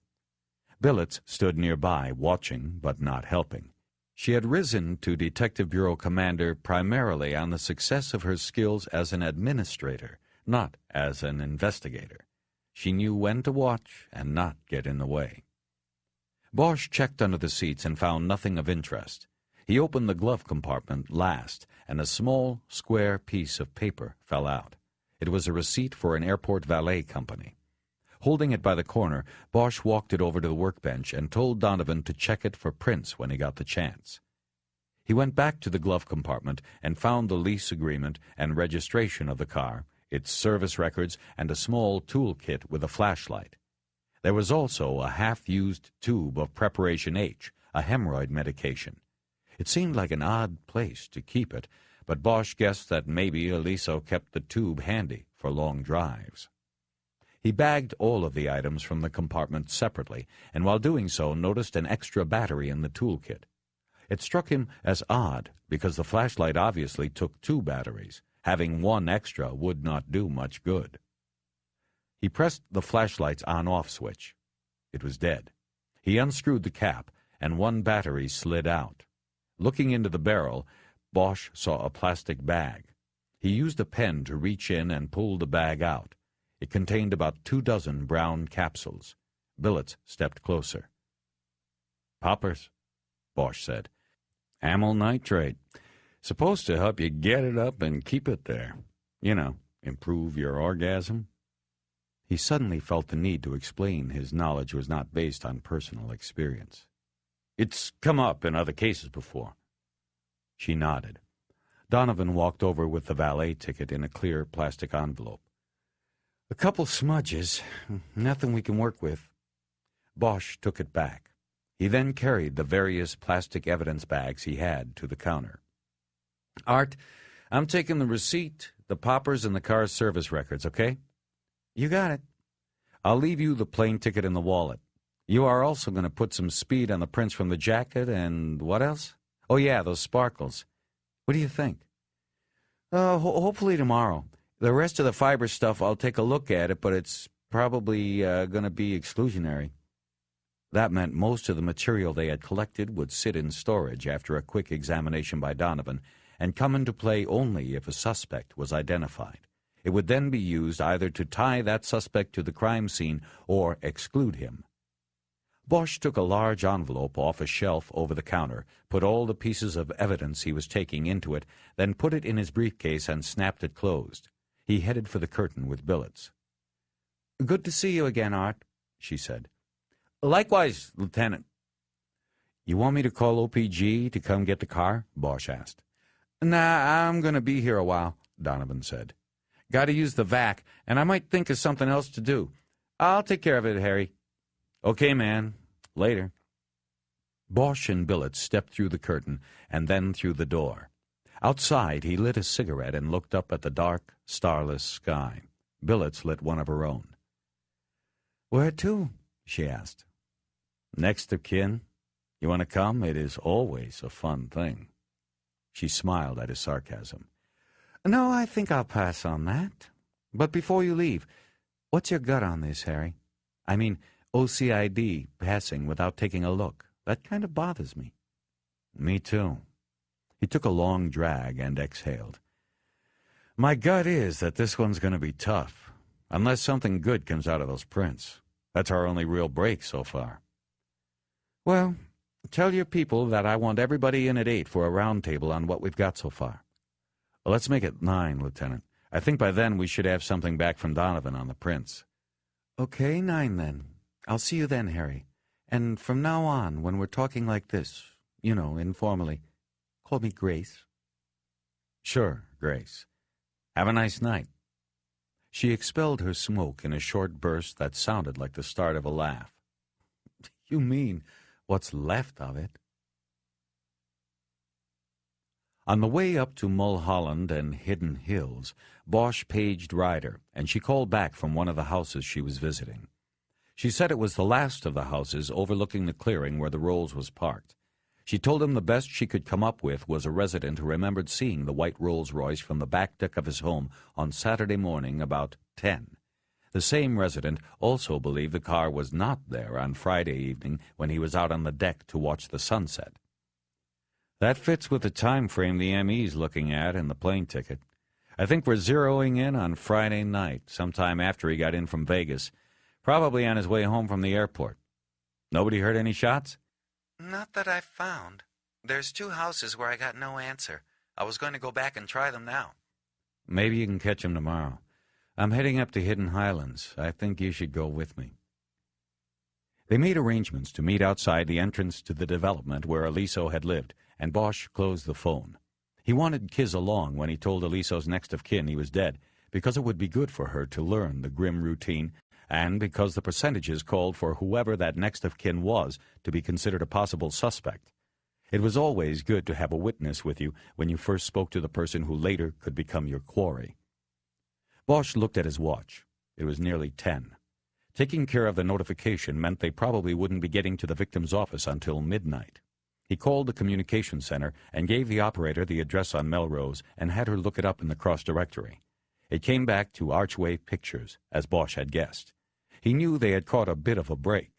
Archway was a mid-sized studio that largely rented offices and production facilities to independent filmmakers. As far as Bosch knew, it hadn't made its own films since the 1960s. The break was that he knew someone in security over there. Chucky Meacham was a former robbery-homicide bull who had retired a few years earlier and taken a job as assistant director of security at Archway. He would be useful in smoothing their way in. Bosch considered calling ahead and arranging for Chucky Meacham to meet them at the studio, but decided against it. He decided he didn't want anyone to know he was coming until he got there. He got to Hidden Highlands 15 minutes later. Ryder's car was parked on the shoulder off of Mulholland. Bosch pulled up and she got in his car. Then he pulled into the entrance lane next to the gatehouse. It was a small brick structure with a single guard inside. Hidden Highlands was maybe a little richer, but not that different from many of the other small, wealthy, and scared enclaves nestled in the hills and valleys around Los Angeles. Walls and gates, guardhouses, and private security forces were the secret ingredients of the so-called melting pot of Southern California. A guard in a blue uniform stepped out of the gatehouse carrying a clipboard, and Bosch had his badge wallet out and open. The guard was a tall, thin man with a worn gray face. Bosch didn't recognize him, though he had heard in the station that most of the guards working here were off-duty uniforms from Hollywood Division. In the past, he had seen postings for part-time jobs on the bulletin board outside the roll call room. The guard gave Bosch a once-over in a laconic manner, avoiding a look at the badge on purpose. "Can I help you?" he finally said. "I need to go to the home of Anthony Aliso." He gave the address on Hillcrest that had been on the victim's driver's license. "Your names?" "Detective Harry Bosch, LAPD. Says it right here. This is Detective Kismeen Ryder." He proffered the badge wallet, but it was still ignored. The guard was writing on his clipboard. Bosch saw his name tag said Nash. He also saw that the tin badge said Captain across it. "They expecting you at the Aliso place?" "I don't think so. It's police business." "Okay, but I've got to call ahead. It's the development's rules, you know." "I prefer you didn't do that, Captain Nash." Bosch hoped his use of the security guard's title would win him over. Nash thought a moment. "Tell you what," he said. "You go on ahead, and I'll come up with a reason for delaying making the call a few minutes. I'll just say I'm up here by myself tonight, and I got kind of busy if there's a complaint." He stepped back and reached in the open door of the gatehouse. He pressed a button on the inside wall, and the crossguard went up. "Thanks, Captain. You work out of Hollywood?" Bosch knew he didn't. He could tell Nash wasn't even a cop. He didn't have the cold eyes of a cop. But Bosch was playing to him, just in case he became a useful source of information later on. "Nah," Nash said. "I'm full-time. That's why they made me captain of the watch. Everybody else is part-time out of Hollywood or West Hollywood sheriffs. I run the schedule." "Then how'd you get stuck on the night shift on Labor Day?" "Everybody can use some OT now and then." Bosch nodded. "You're right about that." "Hillcrest, where's that?" "Oh, yeah, I forgot. Take your second left. That's Hillcrest. The Aliso place is about 6 houses on the right. Nice view of the city from the pool." "Did you know him?" Ryder asked, leaning down so she could see Nash through Bosch's window. "Aliso?" Nash said, bending further to look in at her. He thought a moment. "Not really. Just like I know people when they come through here. I'm just the same to them as the pool man, I guess. I noticed you asked, did I know him? Am I not going to get the chance?" "Smart man, Mr. Nash," Ryder said. She straightened up, finished with the conversation. Bosch nodded his thanks and drove through the gate to Hillcrest. As he passed the broad, manicured lawns surrounding houses the size of apartment buildings, he filled Ryder in on what he had learned at the print shed and from Edgar. He also admired the properties they were passing. Many of them were surrounded by walls or tall hedges that looked as though they were trimmed into sharp edges every morning. Walls within walls, Bosch thought. He wondered what each owner did with all of their space besides fearfully guard it. It took them 5 minutes to find the Aliso house on a cul-de-sac at the top of the hill. He passed through the open gates of an estate with a Tudor-style mansion set behind a circular driveway made of gray paver stones. Bosch got out with his briefcase and looked up at the place. It was intimidating in its size, but its style was not much to speak of. He wouldn't want it, even if he had the money. After getting to the door and pushing the doorbell button, he looked at Ryder. "You ever done this before?" "No, but I grew up in South L.A. A lot of drive-bys. I was around when people got the news." Bosch nodded. "Not to belittle that experience, but this is different. What is important is not what you hear said. It's what you observe." Bosch pushed the lighted button again. He could hear the bell sound from inside the house. He looked at Ryder and could tell she was about to ask a question when the door was opened by a woman. "Mrs. Aliso?" Bosch asked. "Yes?" "Mrs. Aliso, I'm Detective Harry Bosch with the LAPD. This is my partner, Detective Kismeen Ryder. We need to speak with you concerning your husband." He held out his badge wallet, and she took it from his hand. Usually they didn't do that. Usually they recoiled from it, or looked at it like it was some strange and fascinating object not to be touched. "I don't under—" She stopped when the sound of a phone ringing began somewhere behind her in the big house. "Would you excuse me a moment? I have to—" "That's probably Nash at the gate. He said he had to call ahead, but there was a lineup of cars behind us. I guess we beat him here. We need to come in and talk to you, ma'am. She stepped back in and opened the door wide for him. She looked like she was maybe 5 years at the outside, younger than her husband had been. She was maybe 40, attractive with dark, straight hair and a trim build. She wore a lot of makeup on a face Bosch guessed had been sculpted at times by the surgeon's knife. Still, through the makeup she looked tired, worn. He could see her face was flushed pink, like maybe she had been drinking. She wore a light blue dress that showed off her legs. They were tan, and the muscles still taut. Bosch knew she had been considered very beautiful at one time, but was sliding into that stage when a woman believes her beauty may be leaving, even if it isn't. Maybe that was why she had all the makeup on, Bosch guessed. Or maybe it was because she was still expecting her husband to show up. Bosch closed the door after they entered, and they followed the woman into a large living room with an incongruous mix of modern prints on the walls and French antiques on the thick white carpet. The phone was still ringing. She told Bosch and Ryder to sit down and then walked through the living room into another hallway, which she crossed to what looked like a den. He heard her answer the phone, tell Nash that the delay was all right, and she hung up. She came back into the living room then and sat on a couch with a muted flower print. Bosch and Ryder took nearby chairs with a matching pattern.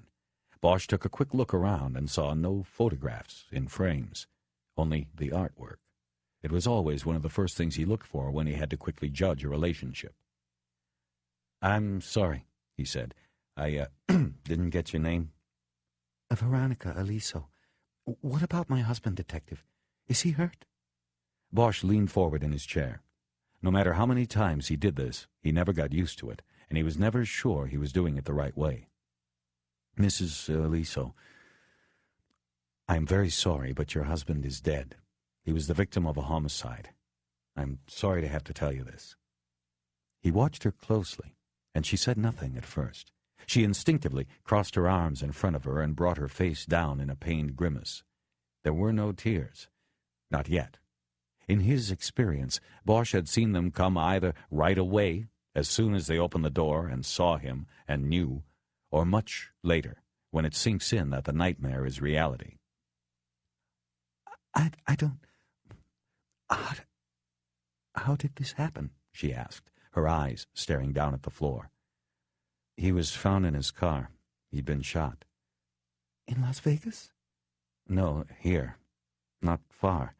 It looks like he was coming home from the airport when he was somehow stopped by somebody. We're not sure yet. His car was found off of Mulholland Drive down by the bowl." He watched her a little more. She still had not looked up. Bosch felt a sense of guilt pass over him. Guilt because he was not watching this woman with sympathy. He had been in this place too many times for that. Instead, he watched her with an eye for false mannerisms. In these situations, his suspicion outweighed his compassion. It had to. "Can I get you anything, Mrs. Aliso?" Ryder asked. "Water? Do you have coffee? Do you want something stronger?" "No, I'm fine. Thank you. It's just a terrible shock." "Do you have any children in the house?" Ryder asked. No children." "Do you know what happened? Was he robbed?" "That's what we're trying to find out," Bosch said. "Of course. Can you tell me, was there much pain?" "No, there was no pain," Bosch said. He thought of the tears welled in Tony Aliso's eyes. He decided not to tell her about that. "It must be hard, your job," she said, "telling people this sort of thing." He nodded and looked away. For a moment, he thought of the old squad room joke about the easiest way to do next of kin notification. When Mrs. Brown opens the door, you say, "Are you the widow Brown?" He looked back at the widow Aliso. "Why did you ask if it happened in Las Vegas?" "Because that was where he was." "How long was he supposed to be there?" "I don't know. He never scheduled it with a return. He always bought open-ended tickets so he could come back when he wanted to. He always said he'd be back when his luck changed, for the worse." "We have reason to believe he came back to Los Angeles on Friday night. His car wasn't found until this evening. That's 3 days, Mrs. Aliso. Did you try to call him in Las Vegas during that time?" "No. We usually didn't speak when he was over there." And how often was that he went? Once or twice a month. For how long each time? Anywhere from 2 days to once he spent a week. Like I said, it all depended on how he was doing. And you never called him there? Ryder asked. Rarely. Not at all this time. Was it business or pleasure that took him there? Bosch asked. He always told me it was both. He said he had investors to see. But it was an addiction. That's what I believed. He loved to gamble and could afford to do it, so he went. Bosch nodded, but didn't know why. This last time, when did he go? He went Thursday, after leaving the studio. You saw him last then? Thursday morning, before he went to the studio. He left for the airport from there. It's closer. And you had no idea when to expect him back? He said it as a statement. It was out there for her to challenge if she wanted to. To be honest, I was just beginning to wonder tonight. It usually doesn't take long for that place to separate a man from his money. I thought it was a little long, yes, but I didn't try to track him down. And then you came. What did he like to play over there? Everything. But poker the most. It was the only game where you weren't playing against the house. The house took a cut, but you were playing against the other players. That's how he explained it to me once. Only he called the other players schmucks from Iowa. Was he always alone over there, Mrs. Aliso? Bosch looked down at his notebook and acted as if he was writing something important, and that her answer wasn't. He knew it was cowardly. I wouldn't know. Did you ever go with him at all? I don't like to gamble. I don't like that city. That city is a horrible place. They can dress it up all they want. It's still a city of vices and whores, not just the sexual kind. Bosch studied the cool anger in her dark eyes. You didn't answer the question, Mrs. Aliso, Ryder said. What question? Did you ever go to Las Vegas with him? At first, yes. But I found it boring. I haven't been in years. Was your husband in any kind of serious debt? Bosch asked. I don't know. If he was, he didn't tell me. You can call me Veronica. You never asked if he was getting into trouble? Ryder asked. I just assumed that he would tell me if he was. She turned the hard, dark eyes on Ryder now, and Bosch felt a weight lift off of him. Veronica Aliso was challenging them to disagree. I know this probably makes me some kind of a suspect, but I don't care, she said. You have your job to do. It must be obvious to you that my husband and I, let's just say we coexisted here. So as to your questions about Nevada, I couldn't tell you whether he was $1 million up or $1 million down. Who knows, he could have beaten the odds, but I think he would have bragged about it if he was. Bosch nodded and thought about the body in the trunk. It didn't seem like a man who had beaten any odds. Where did he stay in Las Vegas, Mrs. Aliso? Always at the Mirage. I do know that. You see, not all of the casinos have poker tables. The Mirage has a classy one. He always said that if I needed to call there. Ask for the poker pit if there is no answer in the room. Bosch took a few moments to write this down. He found that often silence was the best way to get people to talk and reveal themselves. He hoped Ryder realized that he was leaving holes of silence in the interview on purpose.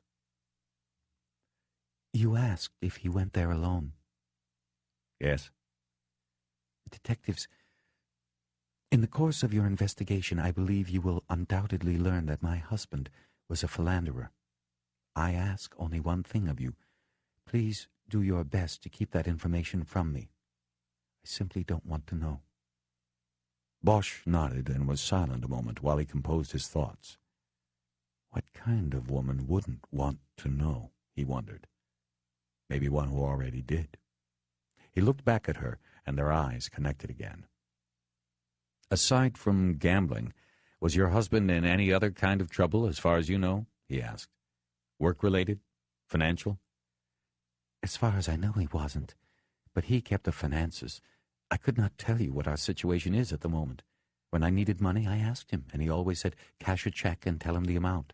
I have a separate account for household expenses.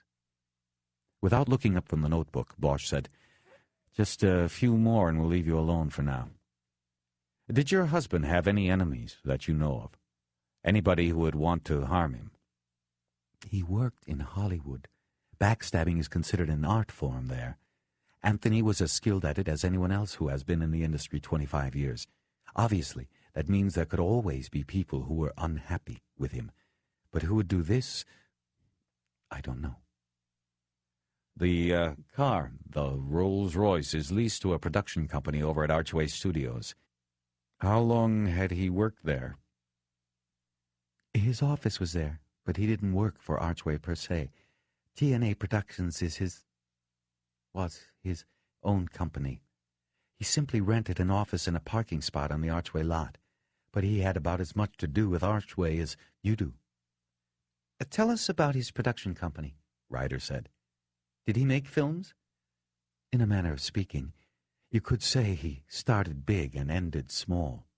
About 20 years ago he produced his first film, The Art of the Cape. If you saw it, you were one of the few.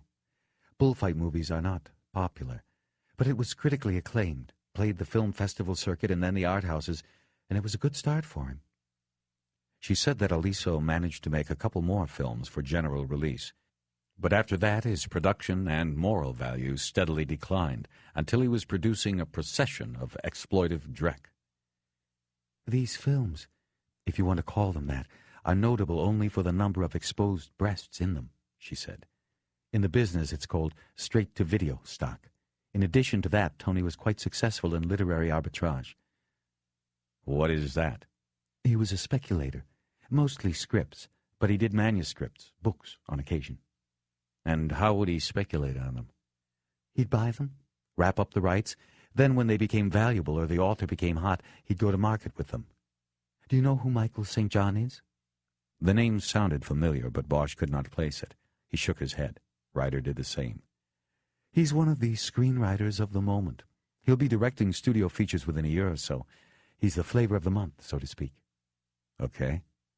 "Well, 8 years ago, when he was in the USC Film School and was hungry and was trying to find an agent and trying to catch the attention of the studios, my husband was one of the vultures who circled overhead. You see, my husband's films were so low budget that he'd get students to shoot them, direct them, write them. So he knew the schools, and he knew talent. Michael St. John was one he knew had talent. Once, when he was desperate, he sold Anthony the rights to 3 of his student screenplays for $2,000. Now, anything with St. John's name on it goes for at least 6 figures. "What about these writers? How did they take this?" "Not well. St. John was trying to buy his scripts back." "You think he could have harmed your husband?" "No.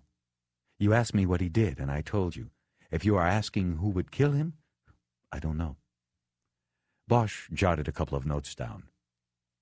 "You mentioned that he said that he saw investors when he went to Las Vegas," Ryder said. "Yes." "Can you tell us who they were?" "Schmucks from Iowa, I would assume. People he would meet and convince to invest in a movie. You'd be surprised how many people jump at a chance to be part of a Hollywood movie. And Tony was a good salesman. He could make a $2 million budget flick sound like the sequel to Gone with the Wind. He convinced me." "How so?" "He convinced me to be in one of his movies once. That's how I met him. Made it sound like I was going to be the new Jane Fonda. You know, sexy but smart. It was a studio picture, only the director was a coke addict and the writer couldn't write and the movie was so bad it was never released. That was it for my career, and Tony never made a studio picture again. He spent the rest of his life making video garbage." Looking around the tall-ceilinged room at the paintings and furniture, Bosch said, "Doesn't look like he did too badly at it." "No, he didn't," she responded. "I guess we have those people from Iowa to thank for that." Her bitterness was stifling.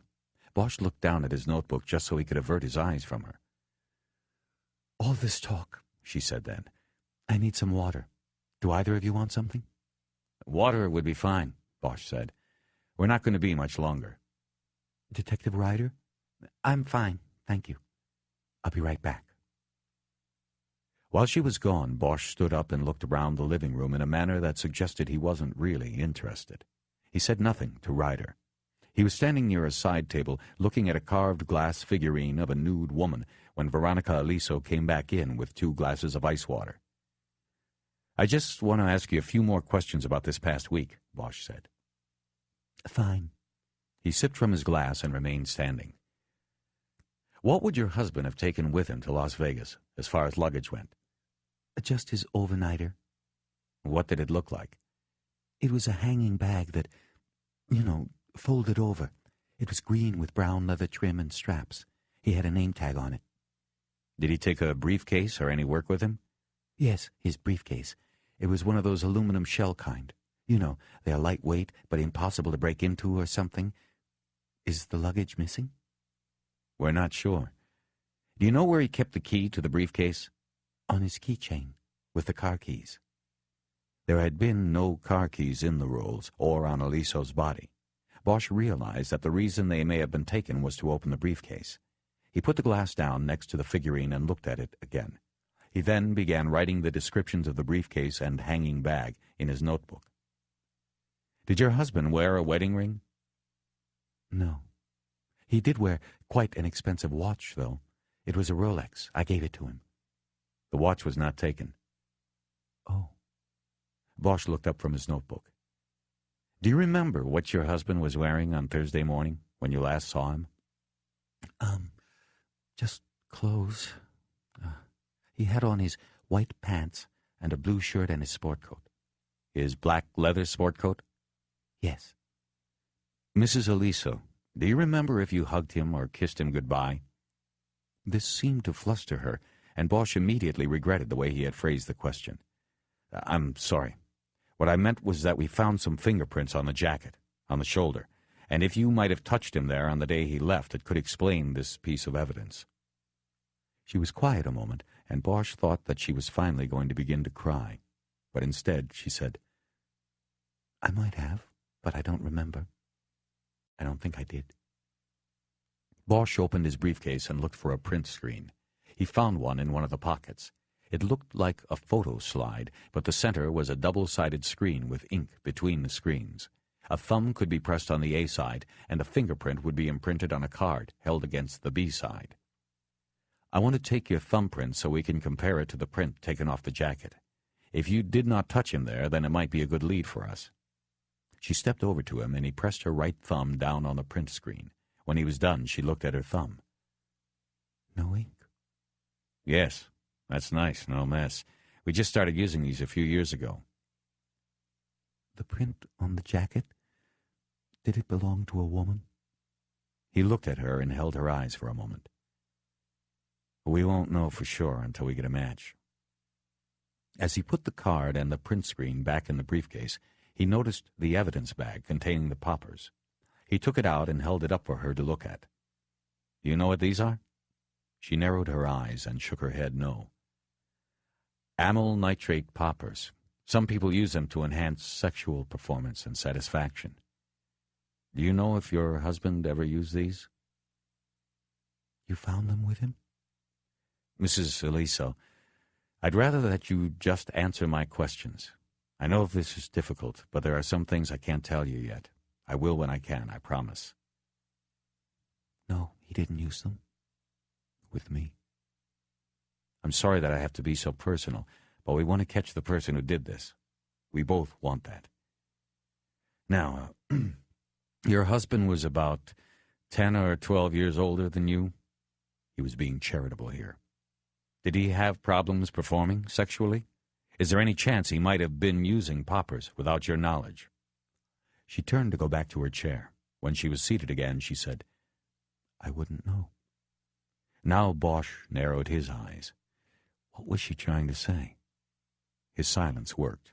She answered before he had to ask, but as she spoke, she looked directly at Ryder, the unspoken message being that, as a woman, Ryder might sympathize. "Detective, I haven't had, I guess, sexual relations is the way it is said in these matters. My husband and I, not in almost 2 years." Bosch nodded and looked down at his notebook. The page was blank, but he couldn't bring himself to write this latest piece of information down, with her watching them. He folded the notebook closed and put it away. "You want to ask me why, don't you?" He just looked at her, and she answered with a measure of defiance in her face and voice. "He had lost interest." "Are you sure?" "He told me that to my face." Bosch nodded. "Mrs. Aliso, I'm sorry for the loss of your husband. I'm also sorry for the intrusion and the personal questions. I'm afraid, though, that there will be more as the investigation progresses." "I understand." "There is one other thing I'd like to cover." "Yes, what is it?" "Did your husband have a home office?" "Yes." "Could we take a quick look at it?" She stood up, and they followed her down the second hallway to the office.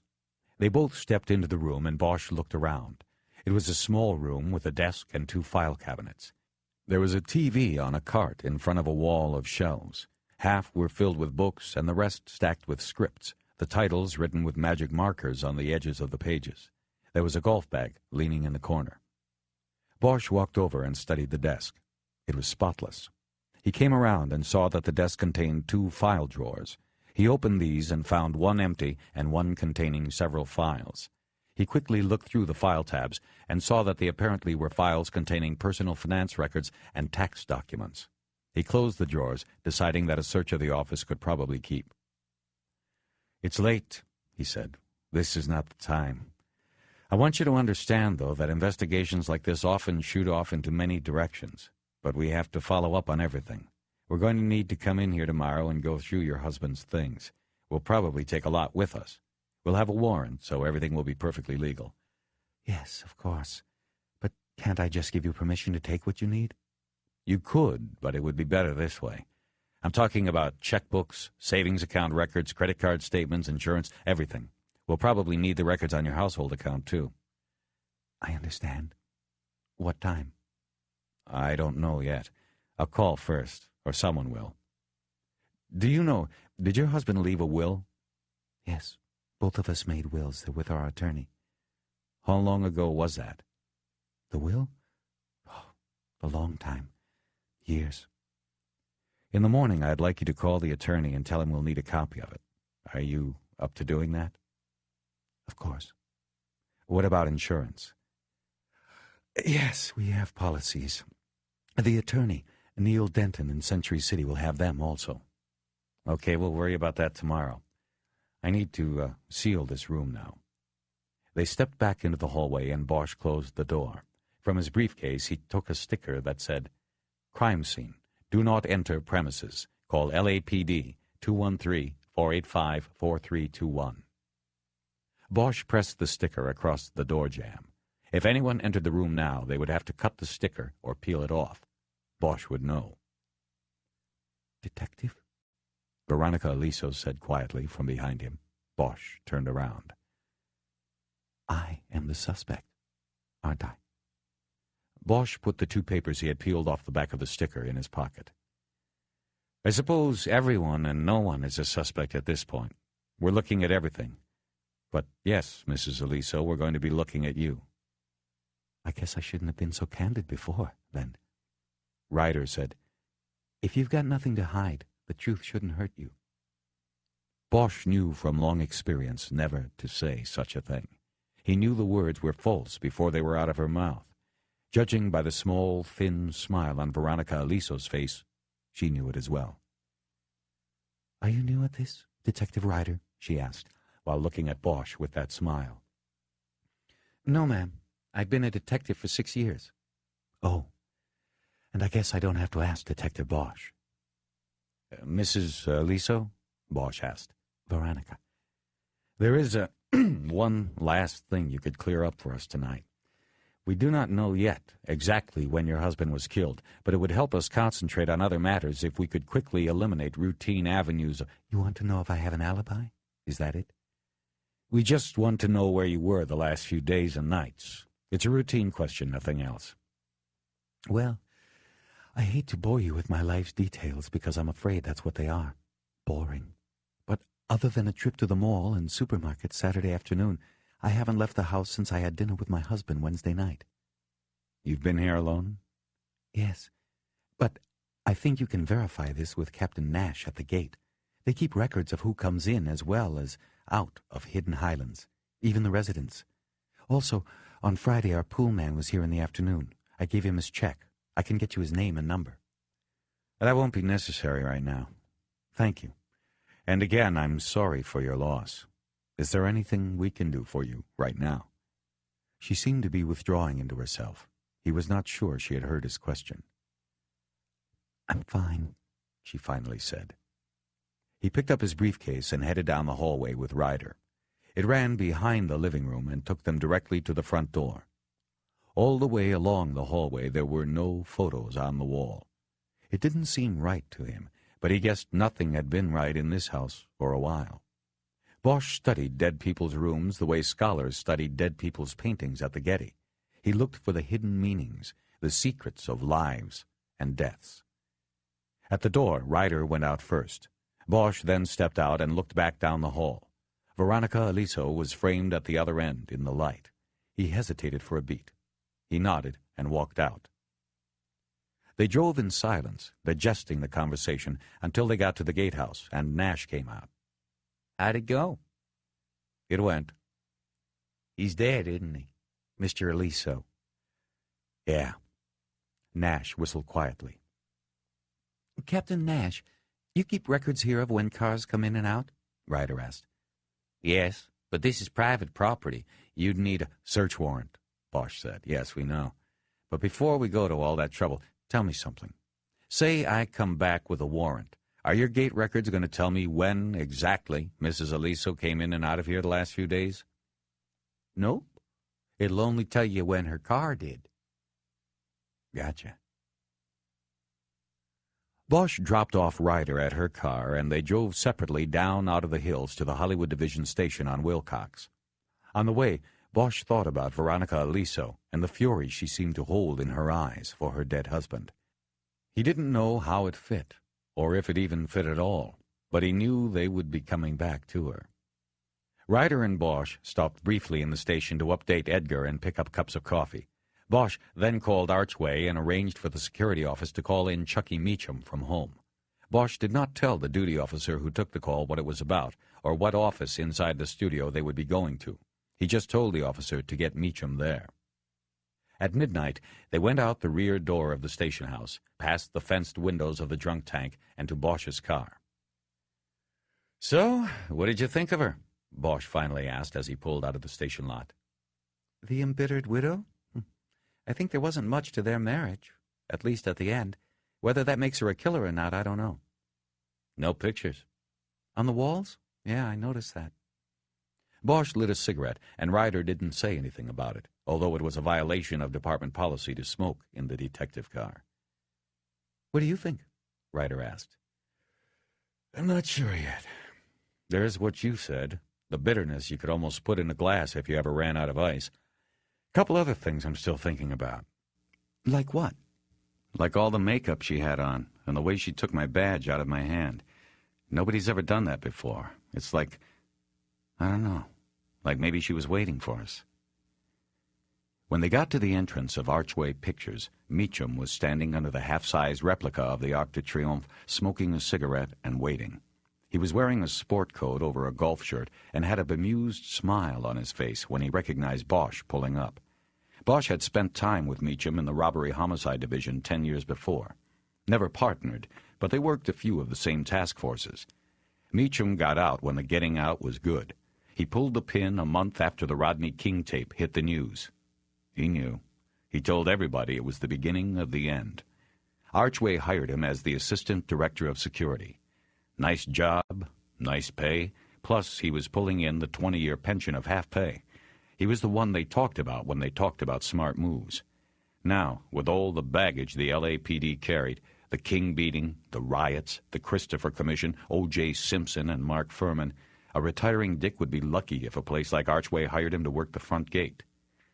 "Harry Bosch," Meacham said, leaning down to look in.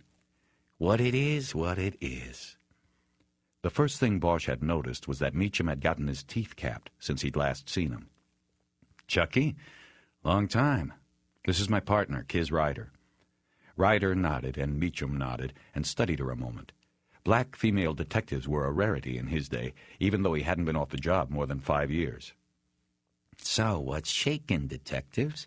Why'd you want to go and pull me out of the hot tub? He smiled, showing off the teeth. Bosch guessed he knew that they had been noticed.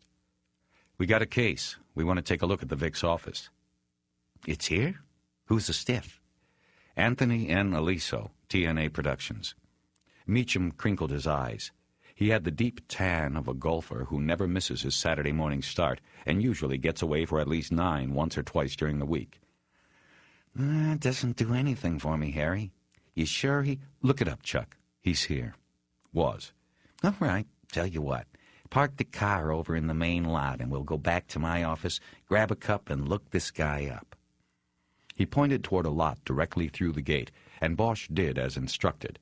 The lot was almost empty and was next to a huge sound stage with an outside wall painted powder blue with puffs of white clouds. It was used for shooting exteriors when the real sky was too brown with smog. They followed Meacham on foot to the studio security offices. Entering the suite, they passed by a glass-walled office in which a man in a brown archway security outfit sat at a desk surrounded by banks of video monitors. He was reading the Times sports page, which he quickly dropped into a trash can next to the desk when he saw Meacham. Bosch saw that Meacham didn't seem to notice because he had been holding the door open for them. When he turned, he casually saluted the man in the glass office and led Bosch and Ryder back to his office. Meacham slid in behind his desk and turned to his computer. The monitor screen depicted an intergalactic battle among assorted spaceships. Meacham hit one key, and the screensaver disappeared. He asked Bosch to spell Aliso's name, and he punched it into the computer. He then tilted the monitor so Bosch and Ryder couldn't see the screen. Bosch was annoyed by this, but he didn't say anything. After a few moments, Meacham did. You're right, he was here. Tyrone Power Building. Had one of the little cubby holes they rent to non-players. 3-office suite. 3 losers. They share a secretary who comes with the rent. How long's he been here? That say? Yeah, almost 7 years. What else you got there? Meacham looked at the screen. Not much. No record of problems. He complained once about somebody dinging his car in a parking lot. Says here he drove a Rolls Royce. Probably the last guy in Hollywood who hadn't traded in his Rolls on a Range Rover. Ooh, that's tacky, Bosch.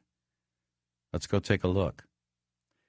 Well, I'll tell you what. Why don't you and Detective Riley go out there and grab a cup of joe while I make a call about that? I'm not sure what our procedure is for this. First of all, Chuck, it's Ryder, not Riley. And second, we're running a homicide investigation here. Whatever your procedures are, we are expecting you to allow us access. You're on private property here, buddy. You've got to keep that in mind. I will. Bosch stood up. And when you make your call, the thing you should keep in mind is that so far the media hasn't gotten wind of any of this. I didn't think it would be good to pull Archway into this sort of thing, especially since we don't know for sure what's involved here. You can tell whoever you're calling that I'll try to keep it that way. Meacham smirked and shook his head. Still the same old Bosch, your way or the highway. Something like that. While waiting, Bosch had time to gulp down a cup of lukewarm coffee from a pot that had been on a warmer in the outer office for the better part of the night. It was bitter, but he knew the cup he'd had at the station would not take him through the night. Ryder passed on the coffee, instead drinking water from a dispenser in the hallway. After nearly 10 minutes, Meacham came out of his office. Okay, you got it. But I'll tell you right now that me or one of my people got to be in there the whole time as observers. That going to be a problem for you, Bosch? No problem. Okay, let's go. We'll take a cart. On the way out, he opened the door to the glass room and stuck his head in. Peters, who's roving? Cerullier and Fogel. Okay, get on the air and tell Cerullier to meet us at Tyrone Power. He's got keys, right? Right. Okay, do it. Meacham made a motion to close the door, but stopped. And, Peters, leave the sports page in the trash can. They took a golf cart to the Tyrone Power Building because it was on the other side of the lot from the security offices. Along the way, Meacham waved to a man dressed fully in black who was coming out of one of the buildings they passed. "We've got a shoot on New York Street tonight, otherwise I'd take you through there. You'd swear you were in Brooklyn." "Never been," Bosch said. "Me neither," Ryder added. "Then it doesn't matter, unless you wanted to see him shooting. The Tyrone Power Building will be just fine." "Fine." When they got there, another uniformed man was waiting, Sarouye. At Meacham's instructions, he first unlocked a door to a reception area that served the 3 separate offices of the suite. He then unlocked the door to the office Aliso had used. Meacham then told him to go back out on roving patrol of the studio. Meacham's calling it a closet was not too far off. Aliso's office was barely large enough for Bosch, Ryder, and Meacham to stand in together without having to smell each other's breath. It contained a desk with a chair behind it and 2 more close in front of it. Against the wall behind the desk was a 4-drawer file cabinet. The left wall was hung with framed one-sheets advertising 2 classic films, Chinatown and The Godfather, both of which had been made down the street at Paramount. Aliso had countered these on the right wall with framed posters of his own efforts, The Art of the Cape and Casualty of Desire. There were also smaller frames of photos depicting Aliso with various celebrities, many of the shots taken in the same office with Aliso and the celebrity of the moment standing behind the desk, smiling. Bosch first studied the 2 posters. Each one carried the imprimatur along the top of Anthony Aliso Presents, but it was the second poster for Casualty of Desire that caught his attention. The artwork beneath the title of the film showed a man in a white suit carrying a gun down at his side, a desperate look on his face. In larger scale, a woman with flowing dark hair that framed the image looked down on him with sultry eyes. The poster was a rip-off of the scene depicted in the Chinatown poster on the other wall, but there was something entrancing about it. The woman, of course, was Veronica Aliso, and Bosch knew that was one reason why. "Nice-looking woman," Meacham said from behind him. "His wife." "I see that. Second billing. Only I never heard of her." Bosch nodded at the poster. "I think this was her shot." "Well, like I said, nice-looking gal. I doubt she looks like that anymore." Bosch studied the eyes again and remembered the woman he saw just an hour ago. The eyes were still as dark and gleaming, a little cross of light at the center of each. Bosch looked away and began to study the framed photos. He immediately noticed that one of them was of Dan Lacey, the actor who had portrayed Bosch 8 years earlier in a miniseries about the search for a serial killer. The studio that had produced it had paid Bosch and his then-partner a lot of money to use their names and technical advice.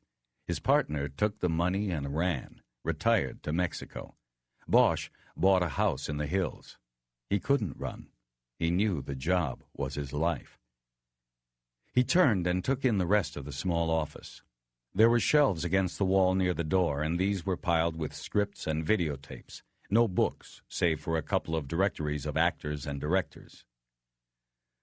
"Okay," Bosch said. "Chucky, you stand back by the door and observe, like you said. Kiz, why don't you start with the desk and I'll start with the files." The files were locked, and it took Bosch 10 minutes to open them with the pics he got out of his briefcase.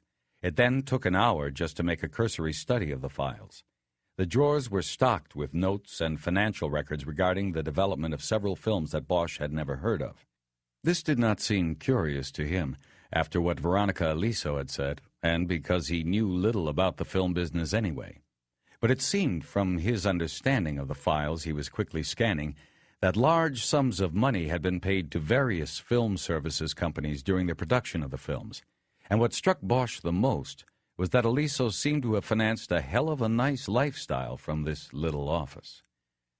After he was finished going through the fourth and bottom drawer, Bosch stood and straightened his back, his vertebrae popping like dominoes clicking together. He looked at Ryder, who was still going through the drawers of the desk. "Anything?" "A few things of interest, but no smoking gun, if that's what you mean. Aliso's got a flag here from the IRS. His corporation was going to be audited next month. Other than that, there is some correspondence between Tony Aliso and St. John, the flavor of the month Mrs. Aliso mentioned. Heated words, but nothing overtly threatening. I've still got one drawer to go. There's a lot in the files. Financial stuff. We're going to have to go through it all. I'd like you to be the one. You're going to be up for it? No problem. What I'm seeing so far is a lot of routine, if not sloppy, business records. It just happens to be the movie business here. I'm going outside to catch a smoke. When you're done there, why don't we switch, and you take the files, I'll take the desk. Sounds like a plan. Before going out, he ran his eyes along the shelves by the door and read the titles off of the videotapes. He stopped when he came to the one he was looking for. Casualty of Desire. He reached up and took it down. The cover carried the same artwork as the movie poster. He stepped back and put it on the desk so it would be gathered with things they would be taking. Ryder asked what it was. It's her movie, he said. I want to watch it. Oh, me too. Outside, Bosch stood in the small courtyard by a bronze statue of a man he guessed was Tyrone Power and lit a cigarette. It was a cool night, and the smoke in his chest warmed him. The studio grounds were very quiet now. He walked over to a trash can next to a bench in the courtyard and used it to tip his ashes. He noticed a broken coffee mug at the bottom of the can. There were several pens and pencils scattered in the can as well. He recognized the archway insignia, the Arc de Triomphe with the sun rising in the middle of the arch, on one of the fragments. He was about to reach into the trash can to pick out what looked like a gold cross pen when he heard Meacham's voice and turned around. She's going places, isn't she? I can tell. He was lighting his own cigarette. Yeah, that's what I hear. It's our first case together. I don't really know her, and from what I hear, I shouldn't try. She's going to the glass house as soon as the time is right. Meacham nodded and flicked his ashes onto the pavement. Bosch watched him glance up toward the roofline above the second floor and give another one of his casual salutes. Bosch looked up and saw the camera moored to the underside of the roof eave. Don't worry about it, Bosch said. He can't see you. He's reading about the Dodgers last night. Suppose you're right. Can't get good people these days, Harry. I get guys who like driving around in the carts all day, hoping they're going to be discovered like Clint Eastwood or something. Had a guy run into a wall the other day because he was so intent on talking with a couple creative execs walking by. There's one of them oxymorons for you. Creative, executive. Bosch was silent. He didn't care about anything that Meacham had just said. You ought to come work here, Harry. You got to have your 20 in by now. You should pull the pin and then come work for me. Your lifestyle will rise a couple of notches, I guarantee it. No thanks, Chuck. Somehow I just don't see myself tooling around in one of your golf carts. Well, the offer's there any time, buddy, any time. Bosch put his cigarette out on the side of the trash can and dropped the dead butt inside. He decided that he didn't want to go picking through the can with Meacham watching. He told Meacham he was heading back in. Bosch, I got to tell you something. Bosch looked back at him and Meacham raised his hands. We're going to have a problem if you want to take anything out of that office without a warrant. I mean, I heard what you said about that tape, and now she's in there stacking stuff on the desk to go. But I can't let you take anything. Then you are going to be here all night, Chuck. There are a lot of files in there and a lot of work to do. It'd be a lot easier for us to haul it all back to the Bureau now. I know that. I've been there. But this is the position I've been instructed to take. We need the warrant. Bosch used the phone on the receptionist's desk to call Edgar, who was still in the Detective Bureau, just beginning the paperwork the case would generate. Bosch told him to drop that work for the moment and start drawing up search warrants for all financial records in Aliso's home and the Archway offices, and any being held by his attorney. You want me to call the duty judge tonight? It's almost 2 in the morning. Do it, Bosch said. When you have him signed, bring him out here to Archway, and bring some boxes. Edgar groaned. He was getting all the shit work.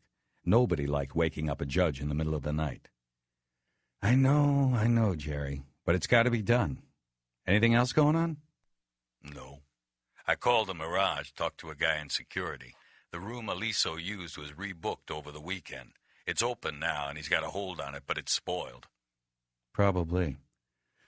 Okay, man, next time you'll eat the bear. Get on those warrants. In Aliso's office, Ryder was already looking through the files. Bosch told her Edgar was working on a warrant and that they would have to draw up an inventory for Meacham. He also told her to take a break if she wanted, but she declined. Bosch sat down behind the desk. It had the usual clutter. There was a phone with a speaker attachment, a Rolodex, a blotter, a magnetic block that held paper clips to it, and a wood carving that said TNA Productions in script. There was also a tray stacked with paperwork. Bosch looked at the phone and noticed the redial button. He lifted the handset and pushed the button. He could tell by the quick procession of tones that the last call made on the phone had been long distance. After 2 rings, it was answered by a female voice. There was loud music in the background. "Hello?" she said. "Yes, hello, who's this?" She giggled. "I don't know. Who's this?" "I might have the wrong number. Is this Tony's?" "No, it's Dolly's." "Oh, Dolly's. Okay, then where are you located?" She giggled again. "On Madison, where do you think? How do you think we got the name?" "Where's Madison?" "We're in North Las Vegas. Where are you coming from?" "The Mirage." "Oh, okay. Just follow the boulevard out front to the north. You go all the way past downtown and past a bunch of cruddy areas and into North Las Vegas. Madison is your third light after you go under the overpass. Take a left and we're a block down on the left. What's your name again?" "It's Harry." "Well, Harry, I'm Rhonda. As in..." Bosch said nothing. "Come on, Harry. You're supposed to say, 'Help me, Rhonda, help me, Rhonda.'" She sang the line from the old Beach Boys song. "Actually, Rhonda, there is something you can help me with," Bosch said. "I'm looking for a buddy of mine, Tony Aliso. He been in there lately?" "Haven't seen him this week. Haven't seen him since Thursday or Friday. I was wondering how you got the dressing room number." "Yeah, from Tony."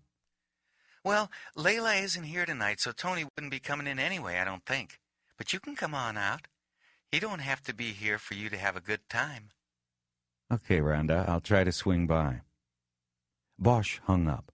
He took a notebook out of his pocket and wrote down the name of the business he had just called, the directions to it, and the names Rhonda and Layla. He drew a line under the second name. "What was that?" Ryder asked. "A lead in Vegas." He recounted the call and the inference made about the person named Layla. Ryder agreed that it was something to pursue, then went back to the files. Bosch went back to the desk. He studied the things on top of it before going to the things in it.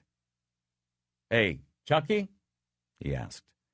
Meacham, leaning against the door with his arms folded in front of him, raised his eyebrows by way of response. "He's got no phone tape. What about when the receptionist isn't out there? Do phone calls go to the operator or some kind of a phone service?" No, the whole lot's on voicemail now." "So Aliso had voicemail. How do I get into it?" "Well, you've got to have his code. It's a 3-digit code. You call the voicemail computer, punch in the code, and you pick up your messages." "How do I get his code?" "You don't. He programmed it himself." "There's no master code I can break in with?" "Nope.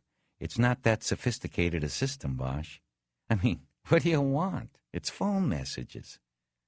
Bosch took out his notebook again and checked the notes for Aliso's birthday. "What's the voicemail number?" he asked. Meacham gave him the number, and Bosch called the computer.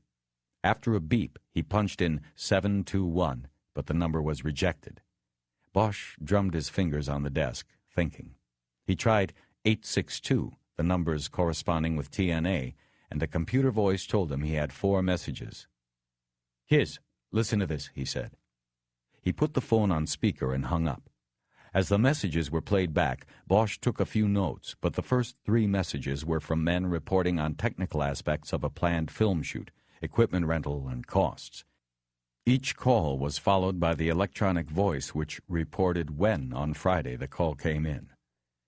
The 4th message made Bosch lean forward and listen closely. The voice belonged to a young woman, and it sounded like she was crying. Hey, Tone, it's me. Call me as soon as you get this.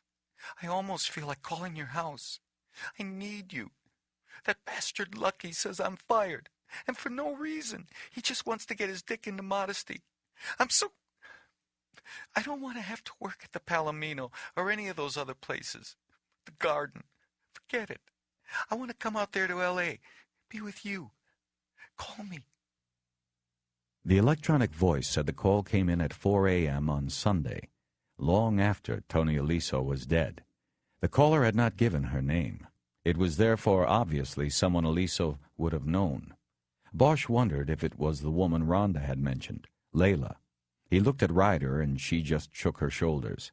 They knew too little to judge the significance of the call. Bosch sat in the desk chair contemplating things a few moments. He opened a drawer but didn't start through it. His eyes traveled up the wall to the right of the desk and roamed across the photos of the smiling Tony Aliso posed with celebrities. Some of them had written notes on the photos, but they were hard to read. Bosch studied the photo of his celluloid alter ego, Dan Lacey, but couldn't read the small note scrawled across the bottom of the photo. Then he looked past the ink and realized what he was looking at. On Aliso's desk in the photo was an archway mug crammed with pens and pencils. Bosch took the photo off the wall and called Meacham's name. Meacham came over. "Somebody was in here," Bosch told him. "What are you talking about?" "When was the trash can emptied outside?" "How the hell would I know?" The surveillance camera out there on the roof. How long you keep the tapes?" Meacham hesitated a second, but then answered, "We roll them over every week.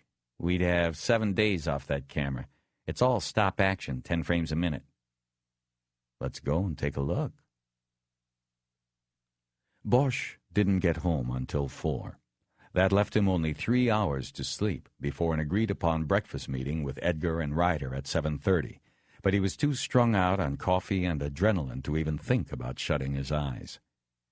The house had the sour tang of a fresh paint smell, and he opened the sliders onto the back deck to let in the cool night air. He checked out the Cahuenga Pass below and watched the cars on the Hollywood freeway cutting through. He was always amazed at how there were always cars on the freeway, no matter what the hour. In L.A., they never stopped. He thought about putting on a CD, some saxophone music, but instead just sat down on the couch in the dark and lit a cigarette. He thought about the different currents running through the case. Going by the preliminary take on the victim, Anthony Aliso had been a financially successful man. That kind of success usually brought with it a thick insulation from violence and murder. The rich were seldom murdered, but something had gone wrong for Tony Aliso. Bosch remembered the tape and went to his briefcase, which he had left on the dining room table. Inside it there were 2 video cassettes, the Archway surveillance tape and the copy of Casualty of Desire. He turned on the TV and put the movie in the video player. He began watching in the dark. After viewing the tape, it was obvious to Bosch that the movie deserved the fate it had received. It was badly lit, and in some frames the end of a boom microphone hovered above the players. This was particularly jarring in scenes shot in the open desert, where there should have been nothing above them but blue sky. It was basic filmmaking gone wrong, and added to the amateurish look of the film were the poor performances of the players.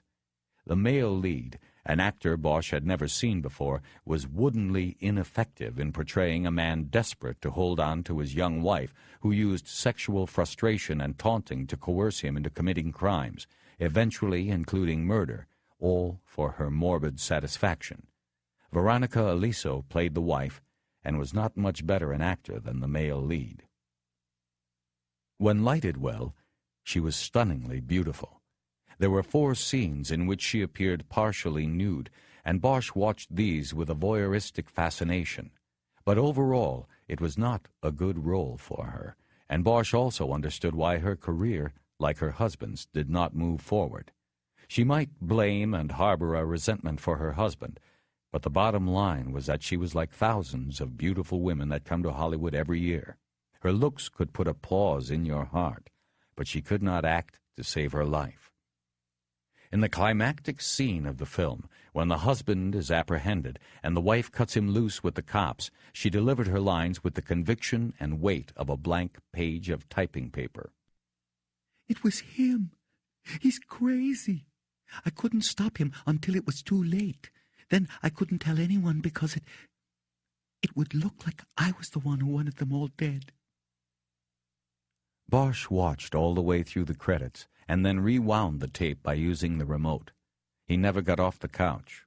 He then turned the TV off and put his feet up on the couch. Looking through the open sliders, he could see the light of dawn etching the ridgeline across the pass.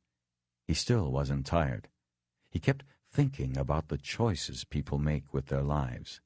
He wondered what would have happened if the performances had been at least passable and the film had found a distributor. He wondered if that would have changed things now, if it would have kept Tony Aliso out of that trunk.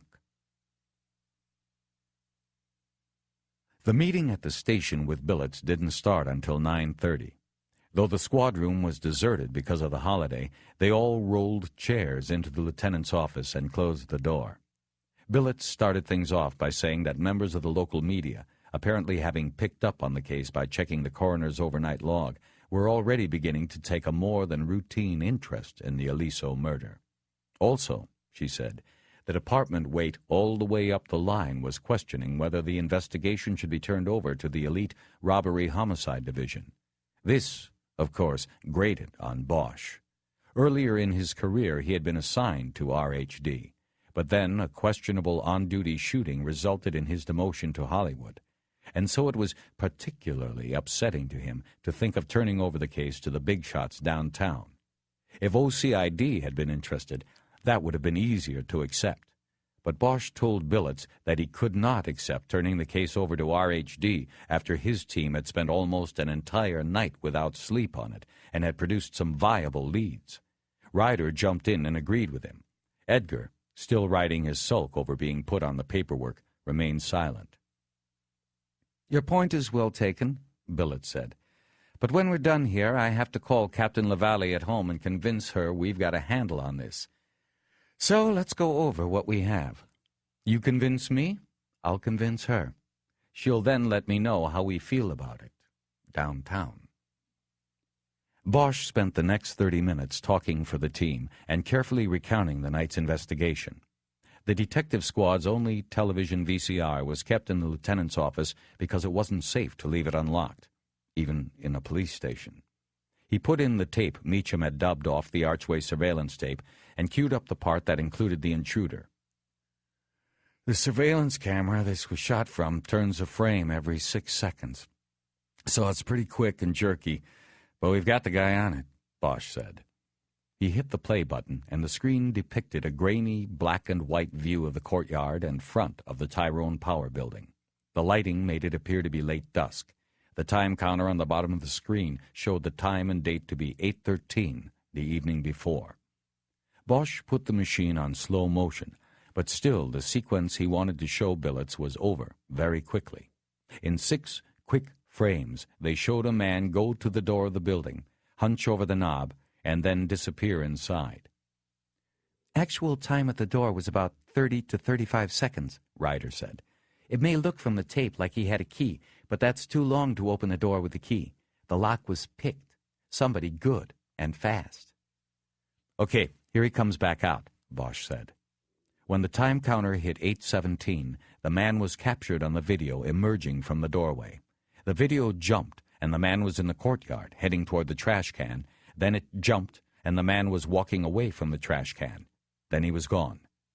Bosch backed the tape up and froze it on the last image of the man as he walked from the trash can. It was the best image. It was dark, and the man's face was blurred, but still possibly recognizable if they ever found someone to compare it to. He was white, with dark hair, and a stocky, powerful build. He wore a golf shirt with short sleeves, and the watch on his right wrist, visible just above one of the black gloves he wore, had a chrome band that glinted with the reflection of the courtyard light. Above the wrist was the dark blur of a tattoo on the man's forearm. Bosch pointed these things out to Billets and added that he would be taking the tape to SID to see if this last frame, The best of those showing the intruder could be sharpened in any way by computer enhancement. "Good," Billett said. "Now, what do you think he was doing in there?"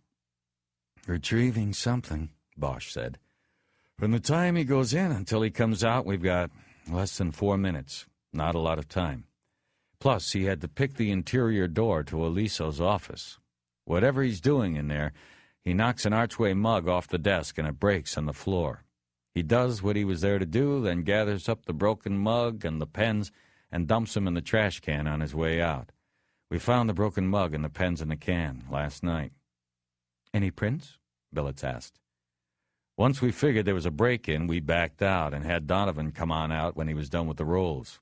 He got prints, but nothing we can use. He got Aliso's and mine and Kiz's. As you can see on the video, the guy wore gloves." "Okay." Bosch involuntarily yawned, and Edgar and Ryder followed suit. He drank from the cup of stale coffee he had brought into the office with him. He had long had the caffeine jitters, but knew if he stopped feeding the beast now, he would quickly crash. "And the theory on what this intruder was retrieving?" Billets asked. "The broken mug puts him at the desk rather than the files," Ryder said. "Nothing in the desk seemed disturbed. No empty files, nothing like that. We think it was a bug. Somebody put a bug in Aliso's phone and couldn't afford to let us find it. The phone was right next to the mug in the pictures on Aliso's walls. The intruder somehow knocked it over.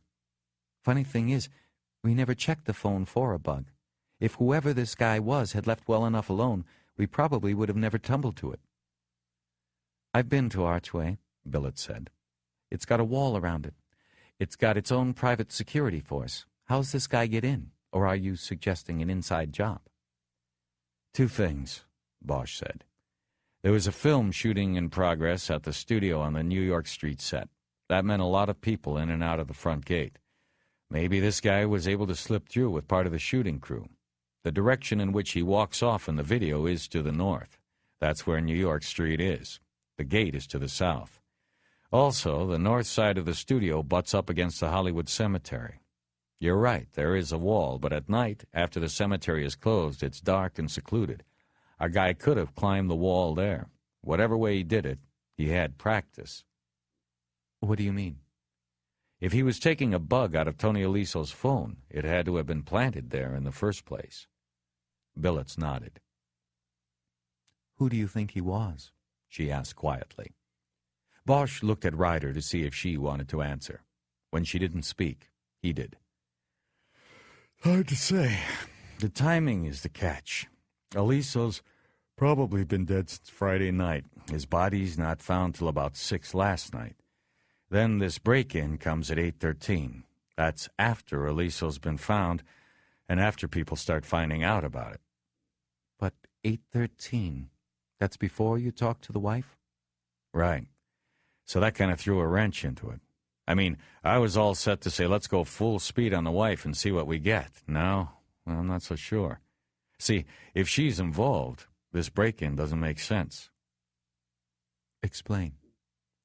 "Well, first you've got to figure out why he was being bugged. And what's the most likely answer? The wife put a PI or somebody on Tony to see if he was screwing around. Okay?" "Okay."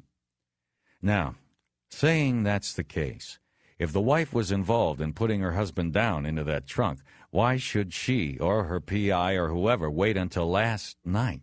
This is after the body's been found, to pull the bug out of there. It doesn't make sense. It only makes sense if the two things were not related, if the killing and the bug are separate. Understand?" "I think so." "And that's why I'm not ready to chuck everything and just look at the wife.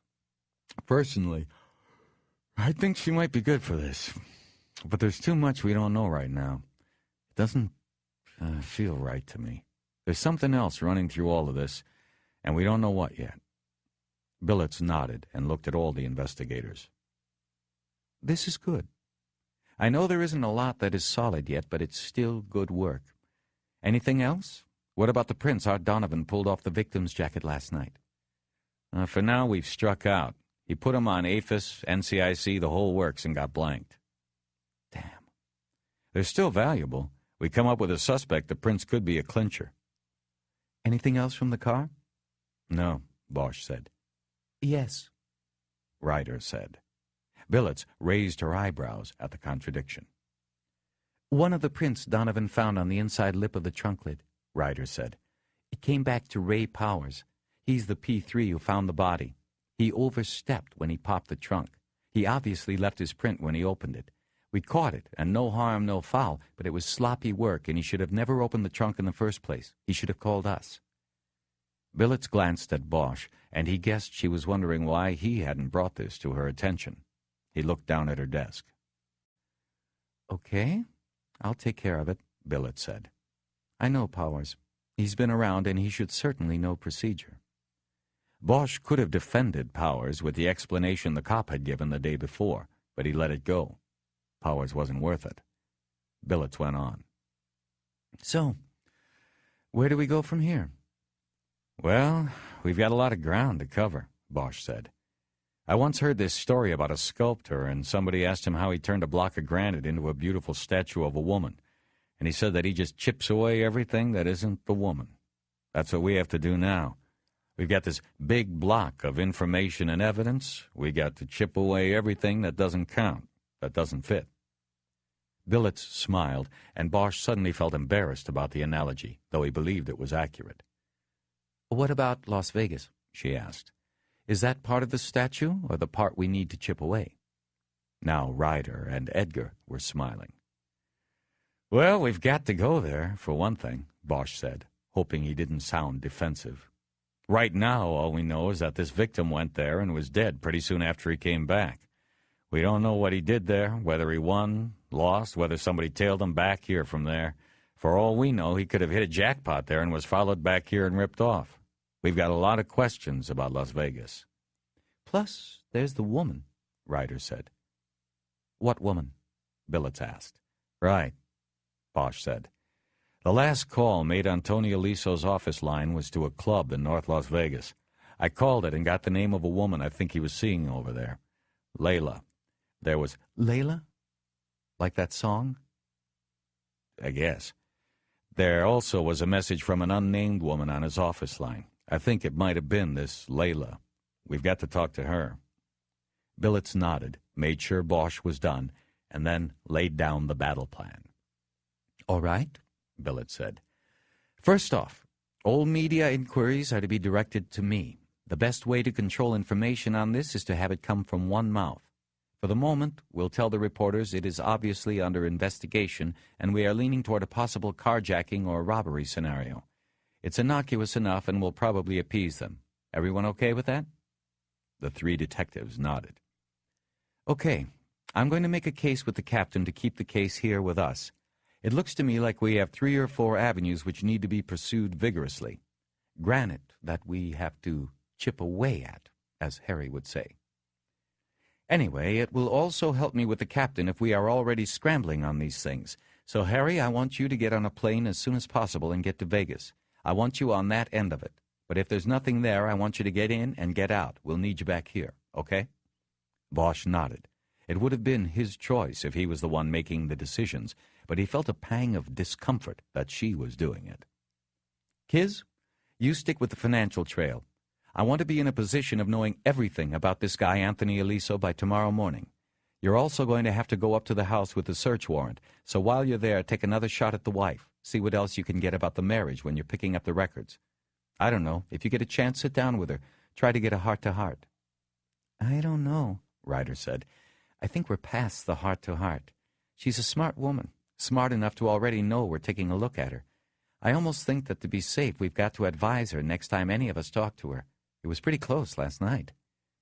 Use your judgment on that, Billets said. But if you advise, she's probably going to call her lawyer. I'll see what I can do. And Jerry, you... I know, I've got the paper. It was the first time he had spoken in 15 minutes. Bosch thought he was carrying his sulk to the limit.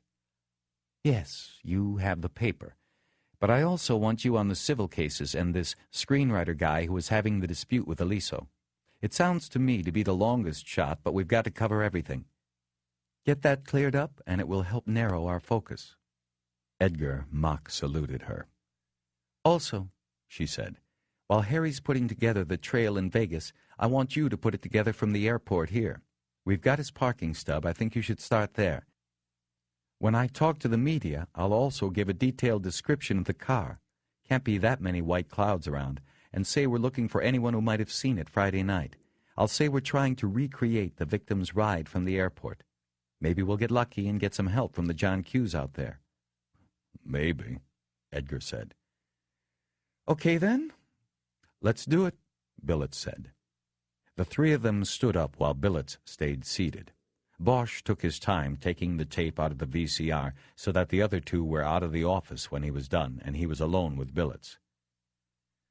"I'd heard that you didn't have any actual time on a homicide table while you were coming up," he said to her. "That's true.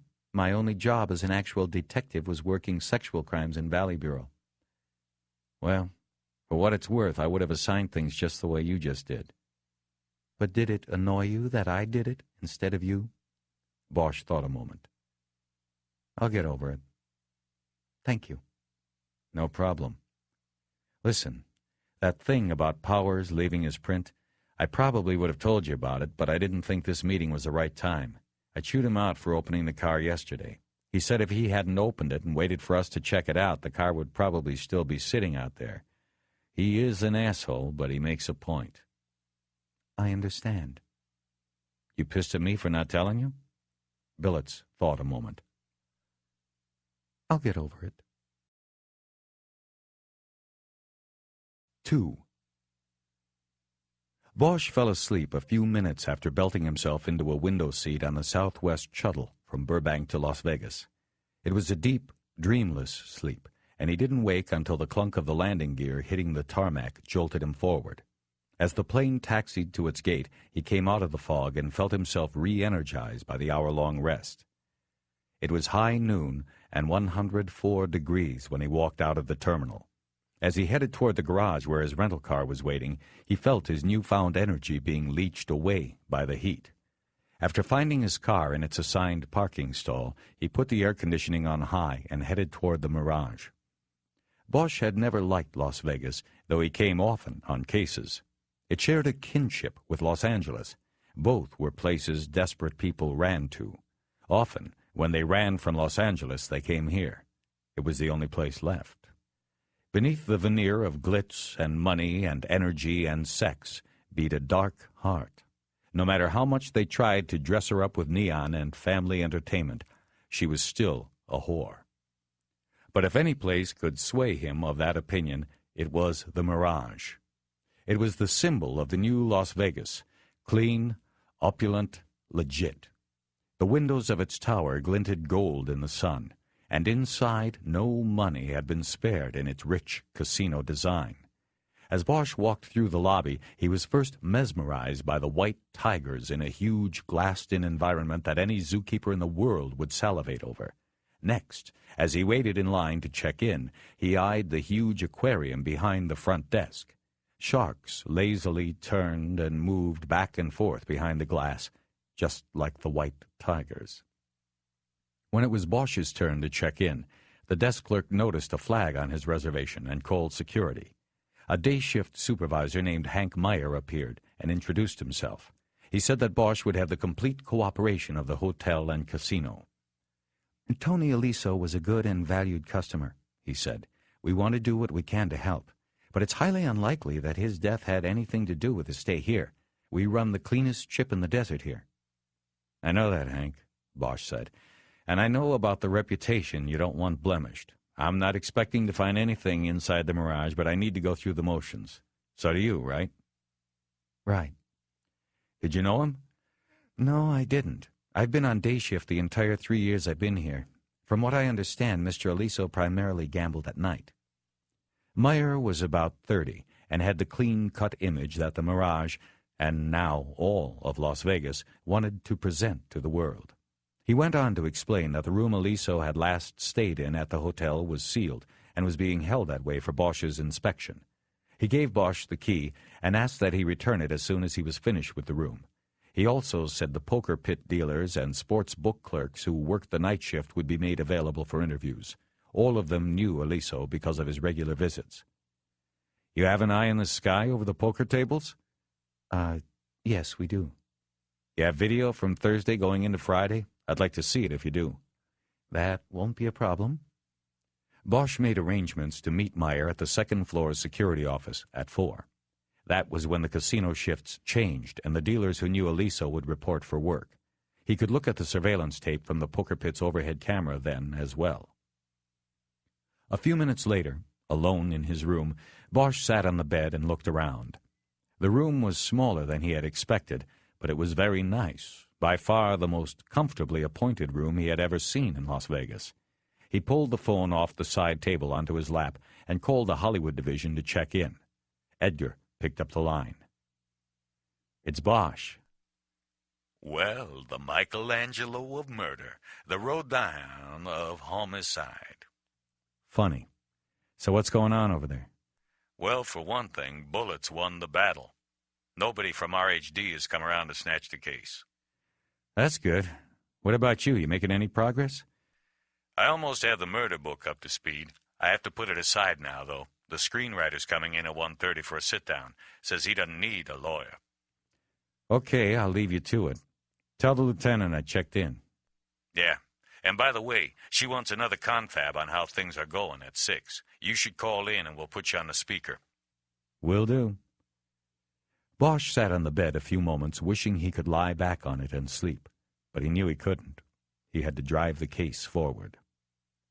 He got up and unpacked his overnighter, hanging his 2 shirts and 1 pair of pants in the closet. He put his extra underwear and socks on the closet shelf, then left the room and took an elevator to the top floor. The room Aliso had used was at the end of the corridor. The card key Meyer had given him worked without a problem, and he stepped into a room about twice the size of his own.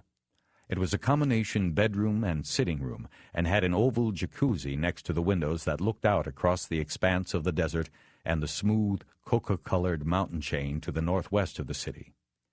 Directly below was a view of the pool and the hotel's porpoise habitat attraction. Looking down, he could see one of the gray fish moving beneath the shimmering water. It looked as out of place as Bosch felt in the suite he stood in. "Dolphins in the desert," he said out loud.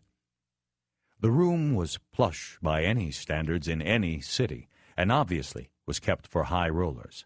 Bosch stood by the bed for a few moments and just looked around. There was nothing that seemed out of place, and the thick carpet had the uniformed waves left by a recent vacuuming. He guessed that if there had been anything of evidentiary value in the room, it was gone now. But still he went through the motions. He looked under the bed and in the drawers. Behind the bureau he found a matchbook from a local Mexican restaurant called La Fuentes, but there was no telling how long it had been there. The bathroom was tiled in pink marble, floor to ceiling. The fixtures were polished brass. Bosch looked around for a moment but saw nothing of interest. He opened the glass door to the shower stall and looked in, and also found nothing. But as he was closing the door, his eyes caught on something on the drain. He reopened the door and looked down, then pressed his finger on the tiny speck of gold caught in the rubber sealant around the drain fitting. He raised his finger and found the tiny piece of glitter stuck to his finger. He guessed that it was a match to the glitter found in the cuffs of Tony Aliso's pants. Now all he needed was to figure out what they were and where they had come from. The Metro Police Department was on Stewart Street in downtown. Bosch stopped at the front desk and explained he was an out-of-town investigator wanting to make a courtesy check-in with the homicide squad. He was directed to the third-floor detective bureau, where a desk man escorted him through a deserted squad room to the commander's office. Captain John Felton was a thick-necked, deeply tanned man of about 50. Bosch figured he probably had given the welcome speech to at least 100 cops from all over the country in the last month alone. Las Vegas was that kind of place. Felton asked Bosch to sit down, and he gave him the standard spiel. "Detective Bosch, welcome to Las Vegas. Lucky for you, I decided to come in on the holiday to take care of some of this paperwork that haunts me. Otherwise, there'd be nobody here. Anyway, I hope you find your stay enjoyable and productive. If there is anything you need, don't hesitate to call. I can promise you nothing, but if you request something that is within my power to provide, I will be more than happy to provide it. So, that out of the way, Why didn't you tell me what brings you here? Bosch gave him a quick rundown on the case. Felton wrote down the name Tony Aliso and the last days he was known to have stayed in Las Vegas and where. I'm just trying to run down his activities on the days he was here. You think he was followed from here and then taken off in L.A.? I don't think anything at the moment. We don't have evidence of that. And I hope you won't find any. That's not the kind of press we want to get in L.A. Okay, what else you got? Bosch pulled his briefcase onto his lap and opened it. I've got 2 sets of prints taken off the body. The body? He was wearing a treated leather jacket. We got the prints with the laser. Anyway, we ran them on APHIS, NCIC, California, DOJ, the works, but got nothing. I thought maybe you'd run them through your own computer, see what happens. While the automated fingerprint identification system used by the LAPD was a computer network of dozens of fingerprint databases across the country, it didn't connect them all. And most big city police departments had their own private databases. In Vegas, they would be prints taken off people who applied for jobs for the city or the casinos. They were also prints taken off people on the sly, prints the department shouldn't legally have because their owners had simply fallen under the suspicion of the department but had never been arrested. It was against this database that Bosch was hopeful Felton would check the sets from the Aliso case. Well, let me see what you have, Felton said. I can't promise anything. We've probably got a few that the national nets don't, but it's a long shot. Bosch handed over print cards Art Donovan had prepared for him. So, you are starting at the Mirage? The captain asked after he put the cards to the side of his desk. Yeah. I'll show his picture around, go through the motions, see what I can come up with. You're telling me everything you know, right? Right, Bosch lied. Okay. Felton opened the desk drawer and took out a business card and handed it over to Bosch. That's got my office and pager on it. Call me if anything comes up. I've got the pager with me at all times. Meanwhile, I'll get back to you about the prints one way or the other by tomorrow morning. Bosch thanked him and left. In the lobby of the police station, he called the SID office at LAPD and asked Donovan if he'd had time to check out the tiny pieces of glitter they had found in the cuffs of Tony Aliso's pants. Yeah, but you aren't going to like it. It's just glitter, tinted aluminum, like they use in costuming and in celebrations. Your guy probably went to a party or something. They were throwing this stuff around, maybe popping it out of party favors or something, and some of it got on him. He could brush off what he could see, but he didn't see the particles that fell into the cuffs of his pants. They stayed. Okay. Anything else? No. Not on the evidence, at least. Then on what? Well, Harry, you know the guy from OCID that you were talking on the phone with last night while we were in the shed? Carbone? Yeah, Dominic Carbone. Well, he dropped by the lab today. He was asking questions about what we found last night. Bosch's vision darkened. He said nothing, and Donovan continued.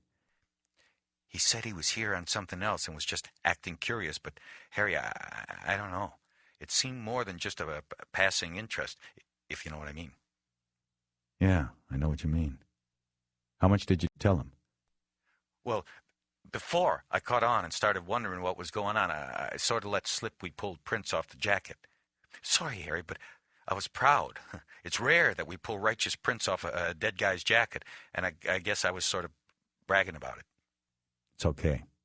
You tell him we didn't get anything with them? Yeah, I said they came back clean, but then he asked for a copy of the set, said he might be able to do something with them, whatever that means. What did you do? What do you think? I gave him a set. You what? Just kidding, Harry. I told him to call you if he wanted a set. Good. What else you tell him? That's it, Harry. Okay, Art, it's cool. I'll check you later. See you, Harry. Hey, where are you anyway? Vegas. Really? Hey, put down a 5 for me on 7 on the roulette wheel. Do it one time. I'll pay you when you get back. Unless I win, then you pay me. Bosch got back to his room 45 minutes before his appointment with Hank Meyer. He used the time to shower, shave, and change into one of his fresh shirts. He felt refreshed, ready to go back into the desert heat. Meyer had arranged to have the sportsbook clerks and dealers who worked the poker pit on the previous Thursday and Friday evening shifts interviewed one at a time in his office. There were 6 men and 3 women. 8 were dealers, and 1 was the clerk Aliso always placed his sports bets with. During any shift, the poker dealers rotated around the casino's 6 poker tables every 20 minutes. This meant that all 8 dealt cards to Aliso during his last visit to Las Vegas, and by virtue of his regular trips to the casino, they readily recognized him and knew him. With Myers sitting by watching, Bosch quickly moved through the interviews with the poker dealers in an hour. He was able to establish that Aliso usually played the 5 to 10 table. This meant each hand started with a $5 ante, and each deal carried a minimum bet of $5 and a maximum of 10. 3 raises were allowed per deal. Since the game was 7-card stud, that meant there were 5 deals per hand. Bosch quickly realized that if a table was full with 8 players, each hand could easily result in several $100s being at stake in the pot. Aliso was playing in a league far removed from the Friday night poker games Bosch had participated in with the dicks from the Detective Bureau. According to the dealers, Aliso had played for about 3 hours on Thursday night and had come out about even. He played another 2 hours early Friday evening, and it was estimated that he left the tables a couple thousand short. None of them recalled Aliso ever being a big winner or loser during previous visits. He always came out a few thousand light or heavy. He seemed to know when to quit. The dealers also noted that Aliso was always quick with the gratuity. His standard tip was $10 in chips for every win, a 25 chip on particularly big pots. It was that practice more than anything else that endeared him to their memories. He always played alone, drank gin and tonic, and small-talked with the other players.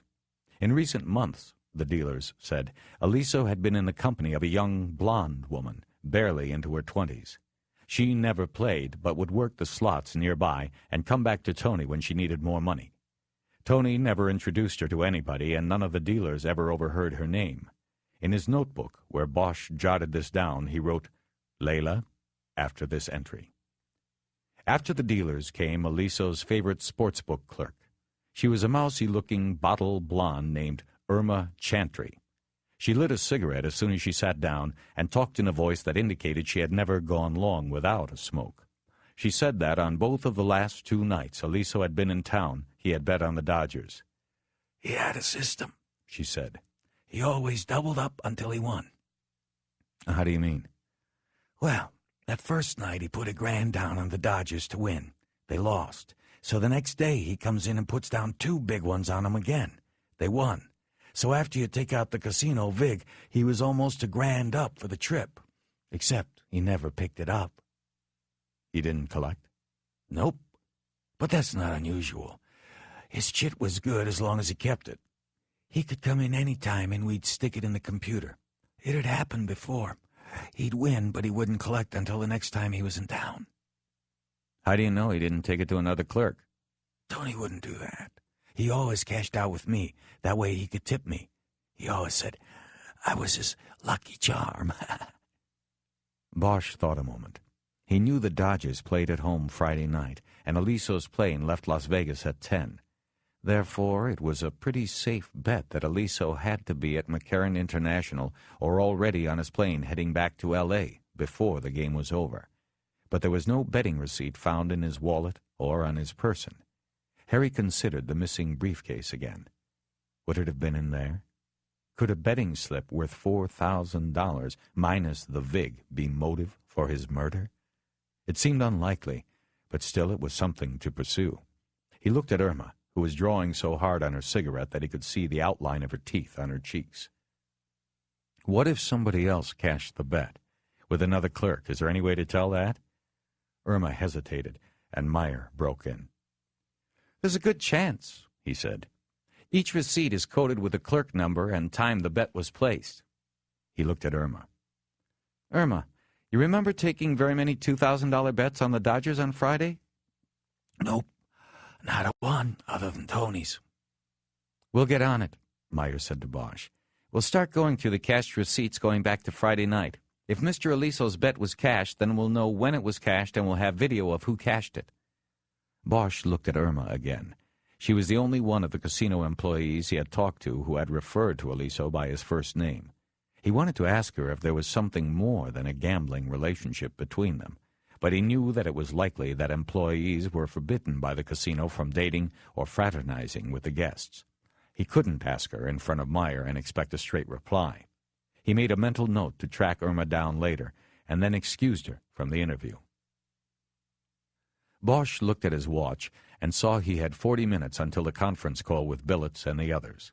He asked Meyer if he'd had a chance to get the surveillance tapes from the eye in the sky over the poker pit for Thursday and Friday. "I just want to see the guy gambling," he said. "I want to get a feel for him in life."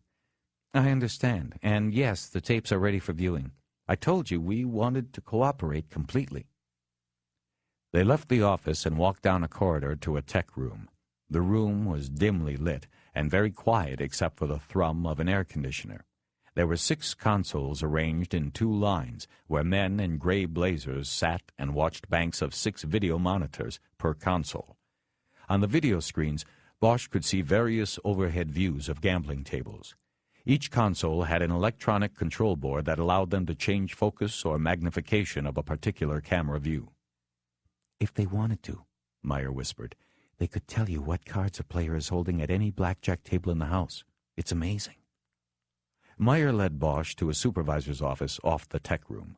There was more video equipment in here, as well as a bank of tape storage units. There was a small desk here, and another man in a gray blazer sat behind it. Meyer introduced him as Cal Smoltz, the supervisor. "Cal, are we set up?" "This screen here," Smoltz said, pointing to one of the 15-inch monitors. "We'll start with Thursday. I had one of the dealers come in and ID your guy. He shows up at 8:20 on Thursday and plays until 11. He started the tape. It was grainy black and white, similar to the quality of the Archway surveillance tape, but this one was filmed in real time. No jerking movements. It began with the man Bosch recognized as Aliso being led to an open chair at a table by a pit boss. The pit boss carried a rack of chips, which he put down on the table in front of Aliso's spot. Aliso nodded and exchanged smiles with the dealer, a woman Bosch had interviewed earlier, and began to play. "How much in the rack?" Bosch asked. 500, Smoltz said. "I've already gone through this on fast speed. He never buys another rack, and at the end when he cashes out, he looks like he's just shy of a full rack. You want it on real time or fast speed?" "Speed it up." Bosch watched closely as the tape sped through the hours. He saw Aliso take 4 gin and tonics, fold early on most of the deals, win 5 big pots, and lose 6 others. It was pretty uneventful. Smoltz slowed the tape down when the time counter neared 11, and Bosch watched as Aliso called for the pit boss, cashed out, and left the frame of the camera. "Okay," Smoltz said. "On Friday we have 2 tapes." "How come?" Bosch asked. "He played at 2 tables. When he first showed up, there wasn't a seat open at the 5 and dime table. We only have 1 because there aren't that many customers who want to play for those stakes. So he played on a 1 to 5 until something came open. This tape is the 1 to 5, the cheaper table." Another video began, and Bosch watched as Aliso went through the same motions as with the other tape. This time, Bosch noticed, Aliso was wearing the leather sports jacket. He also noticed that while Aliso exchanged the routine nod and smile with the dealer, he also thought he saw Aliso nod at a player across the table. It was a woman, and she nodded back. But the angle of the camera was bad, and Bosch could not see her face. He told Smoltz to keep it on real-time play, and he watched the tape for a few minutes, waiting to see if any other acknowledgement would pass between the 2 players. It appeared that no further communication was occurring between the 2. But 5 minutes into the tape, a dealer rotation occurred, and when the new dealer sat down, also a woman Bosch had interviewed an hour earlier, she acknowledged both Aliso and the woman across the table from him. "Can you freeze it there?" Bosch asked. Without answering, Smoltz froze the image on the screen. "Okay," Bosch said.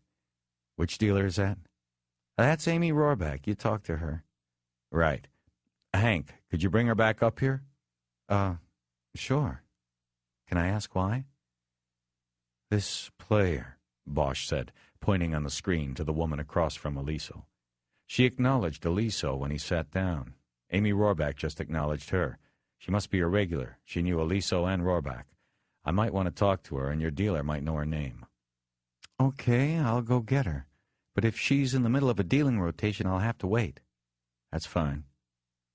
While Meyer went down to the casino, Bosch and Smoltz continued to review the tapes on fast speed. Aliso played for 25 minutes at the 1 to 5 table before the pit boss came around, picked up his rack of chips, and moved him to the more expensive 5 to 10 table. Smoltz put in the tape for that table, and Aliso played there, losing miserably for 2 more hours. 3 times he bought $500 racks of chips, and each time he quickly lost them. Finally, he put the few remaining chips he had left down as a tip for the dealer, and got up and left the table. The tape was finished, and Myers still hadn't returned with Rohrbach. Smoltz said he would spool up the tape with the mystery woman on it so it would be ready. When it was, Bosch told him to fast-forward it to see if there was ever a moment when her face was visible. Smoltz did so, and after 5 minutes of straining to watch the quick movements of the people on the tape, Bosch saw the mystery woman look up at the camera. "There! Back it up and slow it down." Smoltz did so, and Bosch watched the screen as the woman took out a cigarette, lit it, and leaned her head back, her face toward the ceiling camera, and exhaled. The discharged smoke blurred her image, but before it had done so, Bosch thought he had recognized her. He was frozen to silence. Smoltz backed the tape up to the moment her face was most clearly visible and froze the image on the screen. Bosch just stared, silently. Smoltz was saying something about the image being the best they could hope for when the door opened and Meyer came back in. He was alone. Amy had just started a deal set, so it's going to be another 10 minutes or so. I gave her the message to come back up. You can call down there and tell her never mind, Bosch said, his eyes still on the screen. Really? How come? I know who she is. Who is she? Bosch was silent a moment. He didn't know if it was seeing her light the cigarette or some pang of deeper anxiety, but he dearly wanted a cigarette. Just somebody. I knew her a long time ago. Bosch sat on the bed with the phone on his lap, waiting for the conference call. But his mind was far off. He was remembering a woman he had long believed was out of his life.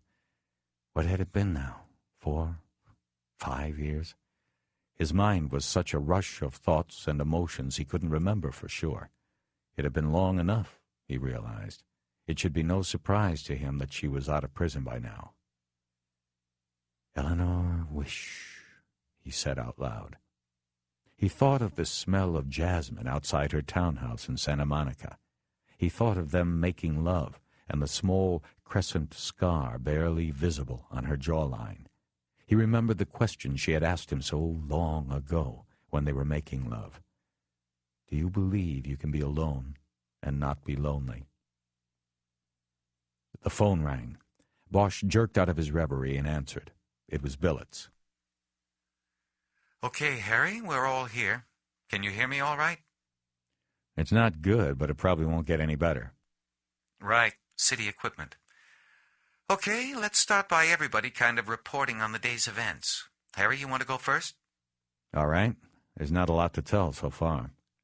He went over the details of what he had done so far, stressing the missing betting receipt as something to watch for.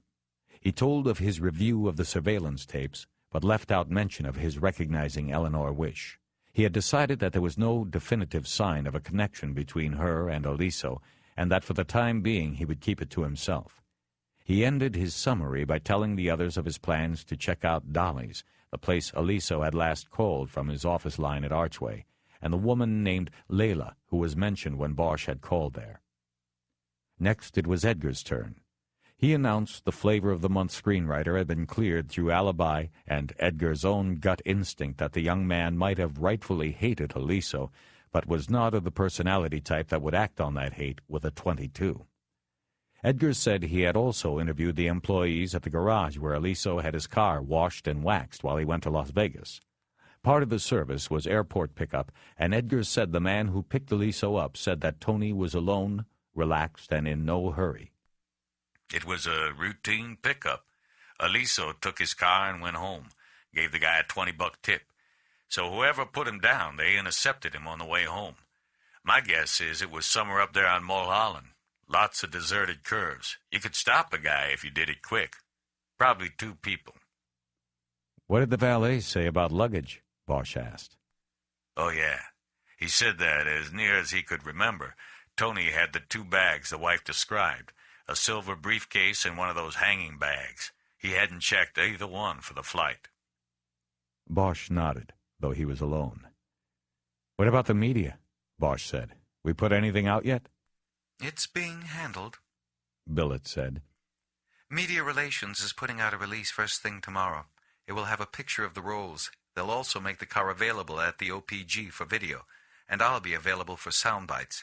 I'm hoping the stations will pick it up. Anything else, Jerry? Edgar concluded by saying he had the murder book up to speed and that he was halfway through the court files from the various lawsuits against Aliso. He said he would be setting up interviews with others who had been allegedly wronged by Aliso for the next day. Lastly, he said he called the coroner's office and the autopsy on Aliso had not yet been scheduled. Okay, Billett said. Kiz, what do you have? Ryder broke her report into 2 parts. The first was on her interview with Veronica Aliso, which she covered quickly, saying the woman was extremely close-mouthed during their morning interview in comparison to the night before, when Bosch and Ryder brought her the news of her husband's death. The morning session consisted mostly of yes and no answers and a few added details. The couple had been married 17 years. They had no children. Veronica Aliso had been in 2 of her husband's films and never worked again.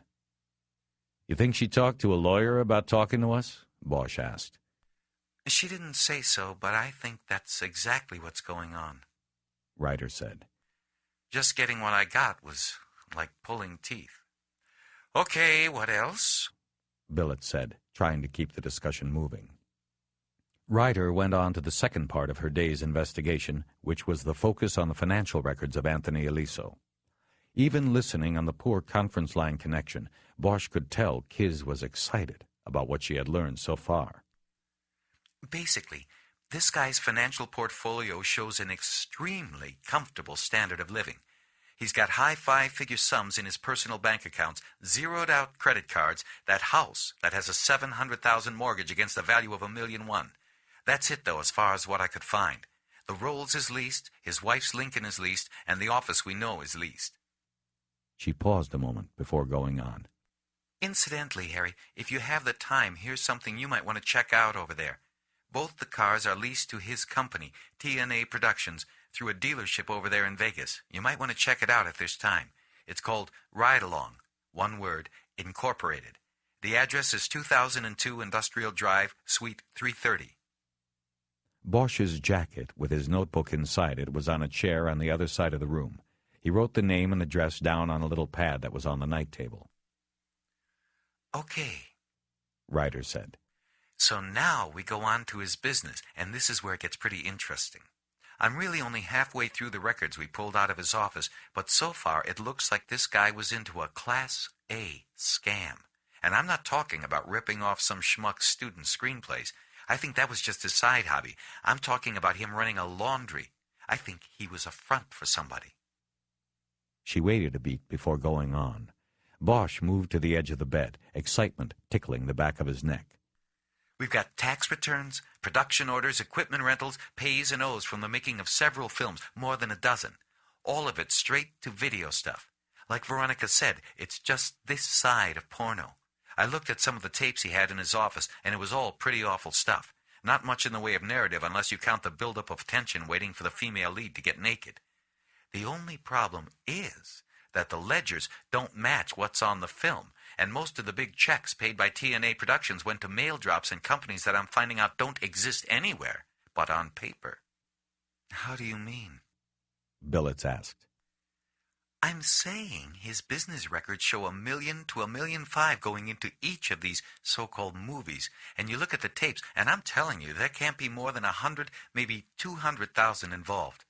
My brother works in the business as an editor, and I know enough to know that the kind of money Aliso's books show being spent on these movies is not being spent on these movies. I think that what he was doing was using these flicks to launder money. Lots of money. Run it down, Kiz. Billett said. Just how would he do it? Okay, start with his source. We'll call him Mr. X for now. Mr. X has $1 million he shouldn't have. Whether it's from drugs or whatever, he needs to clean it up, legitimize it so he can put it in the bank and spend it without drawing attention. He gives it to Tony Aliso, invests it in Tony's production company. Aliso then makes a cheap movie with it, spending less than 1/10 of it. But when it comes to keeping the books, he makes it look like he's used all of the money for production costs. He's got checks going out almost weekly to various production companies, prop companies, movie equipment companies. All the checks are in the 8,000 to 9,000 range, just under the government reporting limit. Bosch listened carefully as she spoke. He had his eyes closed and concentrated. He admired Ryder's ability to cull all of this out of the records. Okay, then at the end of the production, Tony probably dubs a few thousand copies of the flick, sells them, or tries to sell them to independent video stores and distributors, because the chains wouldn't touch this crap, and that's that. End of show. But what he has done is turned around and given back to Mr. X, his original investor, about 80 cents on the dollar in the form of payments to these dummy companies. It's a shell game. Whoever is behind these companies is being paid with his own money for services not rendered. But now the money's legit. It's clean, and he can walk into any bank in America and deposit it, pay taxes on it, then spend it. Meantime, Tony Aliso takes a nice production fee for his end of it and goes on to the next flick. It looks like he was handling 2 or 3 of these productions a year and clearing $500,000 in fees himself. They were all silent for a few moments before Ryder spoke again. There's only one problem, Ryder said. He's got the IRS on him, Bosch said. Right, she responded, and he could visualize the smile on her face. It's a nice scam, but it was about to go down the toilet. The IRS was going to take a look at Tony's books later this month, and there was a good chance that if I could come up with this in just one day, the feds would pick up on it in an hour. That would make Tony a danger to Mr. X, Edgar said. Especially if he was going to cooperate with the audit, Ryder added. Someone on the other end of the line whistled, but Bosch couldn't tell who it was. He guessed it was Edgar. So what's next? Find Mr. X? Bosch asked. For starters, Ryder replied. I'm working up a request I'll fax to the State Department of Corporations tomorrow morning. It's got all the dummy companies on it. Maybe, whoever he is, he was foolish enough to put a real name or address on the incorporation forms. I'm also working on another search warrant. I have the canceled checks from Tony's company. I want the records of the accounts the checks were deposited to. Maybe find out where the money went after Tony cleaned it up. What about the IRS? Bosch asked. Is there an agent assigned? Have you talked to them? There is an agent assigned. There's already a criminal jacket on this, which makes me think this wasn't a random audit. They were tipped. But no, I haven't talked to him. I put in a call. It wasn't returned. I'll be trying again first thing tomorrow. You know, Edgar said. this whole thing about OCID taking a pass is beginning to stink. Whether Tony was hooked up with the Italians or not, this shit is as organized crime can get. And I'd bet my last button that they'd heard somewhere along the line, whether it was from the IRS or not, about our guy here. I think you're right, Billett said. I forgot to mention something, Bosch threw in. Today I was talking with Art Donovan. He said the guy I talked to at OCID last night, a soup named Carbone, well, he just happens to show up over at SID today and starts asking Art about the case. Art says the guy's acting like he's not interested, but he's very interested, you know what I mean? Nobody said anything for a long moment. So, what do we do? Edgar asked. Bosch closed his eyes again and waited. Whatever Billett said would determine the course of the case, as well as affect his regard for her. Bosch knew what her predecessor would have done. He would have made sure the case was dumped on OCID. We don't do anything. Billett finally said. It's our case, we work it. But be careful. If OCID is sniffing around after taking a pass, then there is something going on here we don't know about yet. Another silence passed, and Bosch opened his eyes. He was liking billets better all the time. Okay, Billets said. I think we should be focusing on Tony's company as a priority. I want to shift most of our attention there. Harry, can you wrap up Vegas quickly and get back here? Unless I find something, I should be out of here before lunch tomorrow. But remember this. Last night, Mrs. Aliso told us that Tony always told her he came to Vegas to see investors. Maybe our Mr. X is right here. Could be, Billets said. Okay, then. Again, people, it's been good work. Let's stay on it. They said their goodbyes, and Bosch put the phone back on the side table. He felt invigorated by the advances of the investigation. He just sat there a moment and reveled in the feeling of the adrenaline jazzing through his body. It had been a long time coming. He squeezed his hands into fists and banged them together. Bosch stepped out of the elevator and began moving through the casino. It was quieter than most casinos he had been in. There wasn't any yelling or whooping from the craps table, no begging of the dice to hit the point. The people that gambled here were different, Bosch thought. They came with money and they'd leave with money, no matter how much they lost. The smell of desperation wasn't here. This was the casino for the well-heeled and thick-walleted. He passed by a crowded roulette wheel and remembered Donovan's bet. He squeezed between two smoking Asian women, put down a 5 and asked for a chip, but was told it was a $25 minimum table. One of the Asians pointed with her cigarette across the casino to another roulette table. "There, take your 5 over there," she said with distaste. Bosch thanked her and headed over to the cheap table. He put a 5 chip down on the 7 and watched the wheel turn, the little metal ball bouncing over the numbers. It did nothing for him. He knew that true blue gamblers said it wasn't the winning and losing, it was the anticipation. Whether it was the next card, the fall of the dice, or the number the little ball stopped on, it was those few seconds of waiting and hoping and wishing that charged them, that addicted them. But it did nothing for Bosch. The ball stopped on 5, and Donovan owed Bosch 5. Bosch turned and started looking for the poker pit. He saw a sign and headed that way. It was early, not yet 8, and there were several chairs at the table open. He checked the faces and did not see Eleanor Wish, though he wasn't really expecting to. Bosch recognized many of the dealers he had interviewed earlier, including Amy Rohrbach. He was tempted to take one of the empty chairs at her table and ask how she had recognized Eleanor Wish, but figured it wouldn't be cool to question her while she worked. While he considered what to do, the pit boss stepped up to him and asked if he was waiting to play. Bosch recognized him as the one from the video who had led Tony Aliso to his place at the tables. "No, I'm just watching," Bosch said. "You got a minute while it's slow?" "A minute for what?" "I'm the cop who's been interviewing your people." "Oh, yeah, little Hank told me about that." He introduced himself as Frank King, and Bosch shook his hand. "Sorry I couldn't come up, but I don't work on rotation. I had to be here. This is about Tony A., right?" "Yeah. You knew him, right?" "Sure, we all knew him. Good guy. Too bad about what happened." "How do you know what happened?"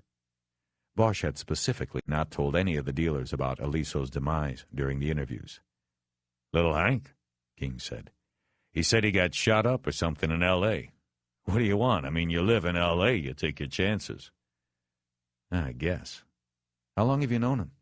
"Oh, we go back years, me and Tony. I used to be at the Flamingo before the Mirage opened. Tony stayed there back then. He's been coming out here a long time." "You ever socialize with him? Outside the casino?" "Once or twice. But that was usually by accident. I'd be someplace and Tony just happened to come in or something. We'd have a drink, be cordial, but that was about it. I mean, he was a guest to the hotel and I'm an employee. We weren't buddies, if you know what I mean." "Yeah, I get it. What places did you run into him?" "Oh, Jesus. I don't know. You're talking... Hold on a sec." King cashed out a player who was leaving Amy Rohrbach's table. Bosch had no idea how much the man had started with, but he was leaving with $40 and a frown. King sent him away with a better luck next time salute and then came back to Bosch. Like I was saying, I saw him in a couple of bars. You're talking a long time ago. One was the Round Bar at the Stardust. One of my buddies was a barkeep, and I used to drop by there after work time to time. I saw Tony there, and he sent over a drink. This is probably 3 years ago. Yeah, at least. I don't know what good it does you. Was he alone? No, he was with some broad. Young piece of fluff nobody I recognized. All right. What about the other time? When was that? That was maybe last year sometime. I was with a bachelor party. It was for Marty, who runs the craps here, and we all went to get straightened out at Dolly's. It's a strip club on the north side. And Tony was in there, too. He was by himself, and he came over and had a drink. In fact, he bought the whole table a drink. Must have been 8 of us. Yeah, he was a nice guy. That was it. Bosch nodded. So Aliso had been a regular at Dolly's going back at least a year. Bosch was planning on going there to get a line on a woman named Layla. She was probably a dancer, Bosch guessed, and Layla was more than probably not her real name. You seen him more recently with anybody? You mean abroad? Yeah, some of the dealers said there was some blonde recently. Yeah, I think I saw him 3 times with the blonde. He was giving it the dough to play the machines while he played cards. I don't know who it was, if that's what you mean. Bosch nodded. That it? King asked. And one more thing. Eleanor Wish. You know her? She was playing the cheap table on Friday night. Tony played for a while at the same table. It looked like they knew each other. I know a player named Eleanor. I never knew her last name. She'd a looker, brown hair, brown eyes, still in nice shape despite, as they say, the encroachment of time. King smiled at his clever use of words. Bosch didn't. That sounds like her. She a regular? Yeah, I see her in here maybe once a week, maybe less. She's a local as far as I know. The local players run a circuit. Not all the casinos have live poker, see. It doesn't earn a lot for the house. We have it as a courtesy to our customers, but we hope they play a little poker and a lot of blackjack. Anyway, the locals run a circuit so they don't play against the same faces all the time. So they maybe play here one night, over to Harris the next, then it's a Flamingo, then maybe they work the downtown casinos a few nights, like that. You mean she's a pro? No, I mean she's a local and she plays a lot. Whether she's got a day job or lives off of poker, I don't know. I don't think I ever cashed her out for more than 2 bills. That's not a lot. The other thing is I heard she tips the dealers too well. The pros, they don't do that. Bosch asked King to list all the casinos in the city that he knew offered live poker, then thanked him and let him go. I doubt you're going to find anything other than Tony knowing her to say hello to, that's all. Why's that? Too old. She's a nice-looking gal, but she was too old for Tony. He liked them young. Bosch nodded and let him go. He then wandered through the casino in a quandary. He didn't know what to do about Eleanor Wish. He was intrigued by what she was doing, and King's explanation about her being a once-a-week regular seemed to make her recognition of Aliso innocent enough. But while she most likely had nothing to do with the case, Bosch felt the desire to talk to her, to tell her he was sorry for the way things had turned out, for the way he had made them turn out. He saw a bank of payphones near the front desk and used one to call information. He asked for a listing for Eleanor Wish and got a recording saying the phone number was unlisted at the customer's request. Bosch thought a moment and then dug through the pocket of his jacket. He found the card that Felton, the Metro Detective's captain, had given him and paged him. He waited with his hand on the phone so no one else could use it for 4 minutes before it rang. Felton? Yeah, who's this? Bosch. From earlier today? Right, L.A. I still haven't gotten the prints back. I'm expecting to hear something first thing. No, I'm not calling about that. I was wondering if you or any of your people have enough juice with the phone company to get me a listing, number and address. It's unlisted? Bosch felt like telling him that he wouldn't be calling if the account was listed, but let it go. Yeah, unlisted. Who is it? A local, somebody who was playing poker with Tony Aliso on Friday night. So? So, Captain, they knew each other, and I want to talk to her. If you can't help me, fine, I'll find her some other way. I was calling because you told me to call if I needed something. This is what I need. Can you do it or not?" There was silence for a few moments before Felton came back. Okay, give it to me. I'll see what I can get. Where are you going to be? "I'm mobile. Can I ring you back?" Felton gave him his home number and told him to call back in a half hour. Bosch used the time to walk across the strip to Harris to check out the poker room. Eleanor Wish wasn't there. He then went back out onto the strip and headed down to the Flamingo. He took his jacket off because it was still very warm out. It would be dark soon, and he hoped it would cool off then. In the Flamingo Casino, he found her. She was playing at a 1-to-4 table with 5 men. The seat on her left was open, but Bosch didn't take it. Instead, he hung back with the crowd around a roulette table and watched her. Eleanor Wish's face showed total concentration on the cards as she played. Bosch watched as the men she was playing against stole looks at her, and it gave Bosch a weird thrill to know they secretly coveted her. In the 10 minutes he watched, she won 1 hand. He was too far away to see what she won with, and bailed out early on 5 others.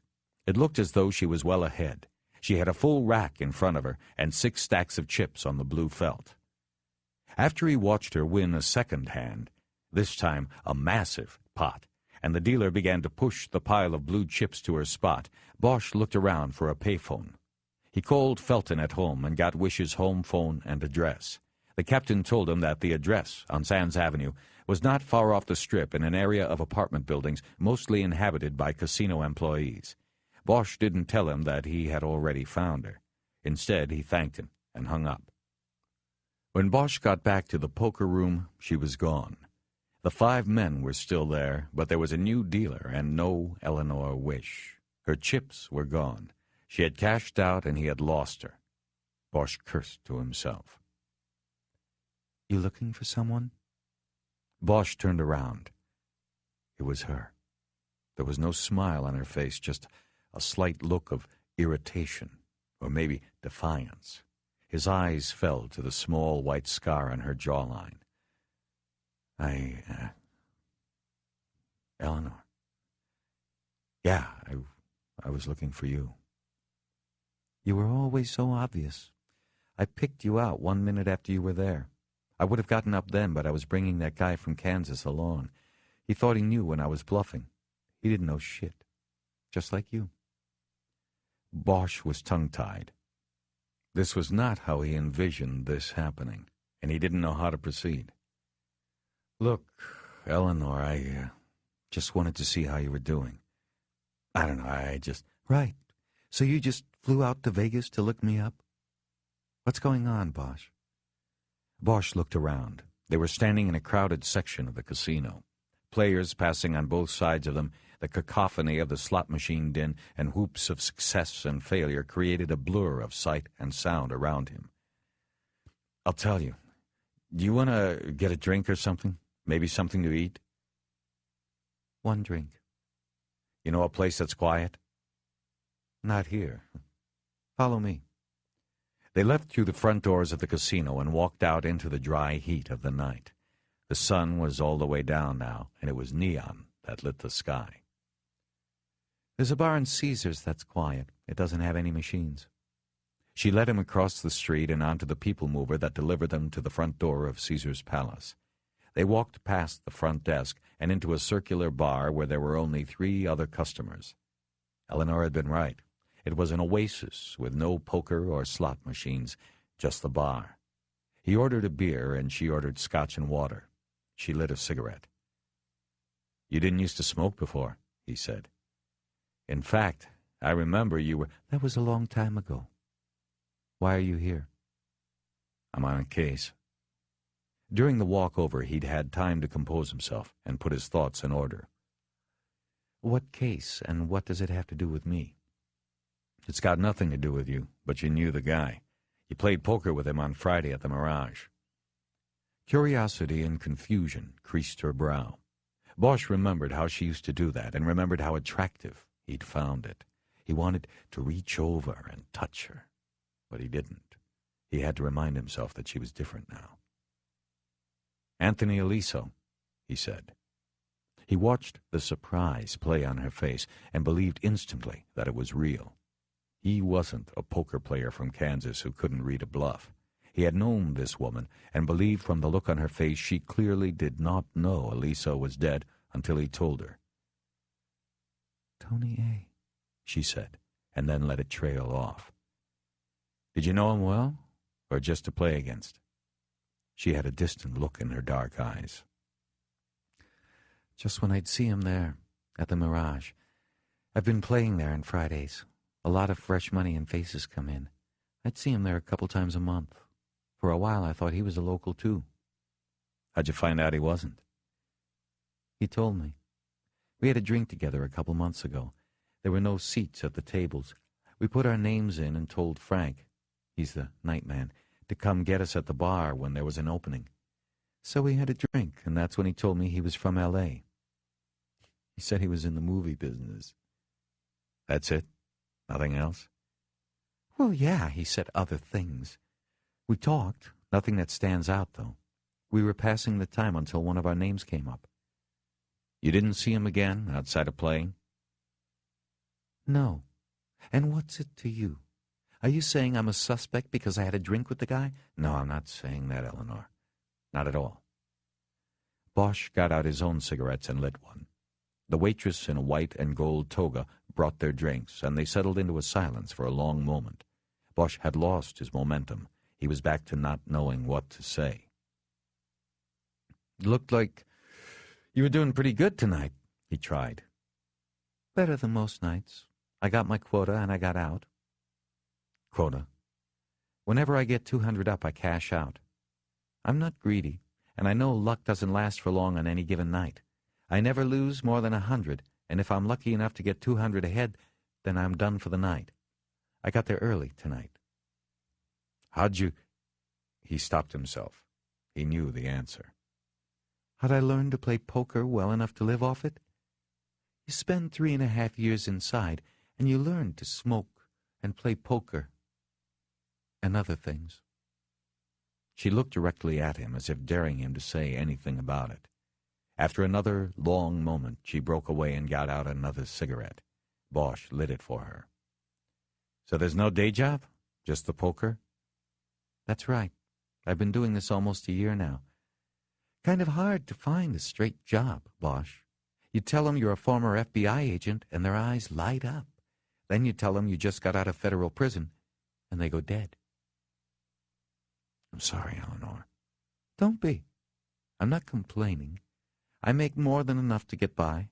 Every now and then I meet interesting people like your guy Tony A., and there's no state income tax here. What do I have to complain about? Except maybe that it gets to be over 100 degrees in the shade about 90 times a year too many." The bitterness was not lost on him. "I mean, I'm sorry about everything. I know it doesn't do you any good now, but I wish I had it to do all over again. I've learned things since then, and I would have played it all differently. That's all I wanted to tell you.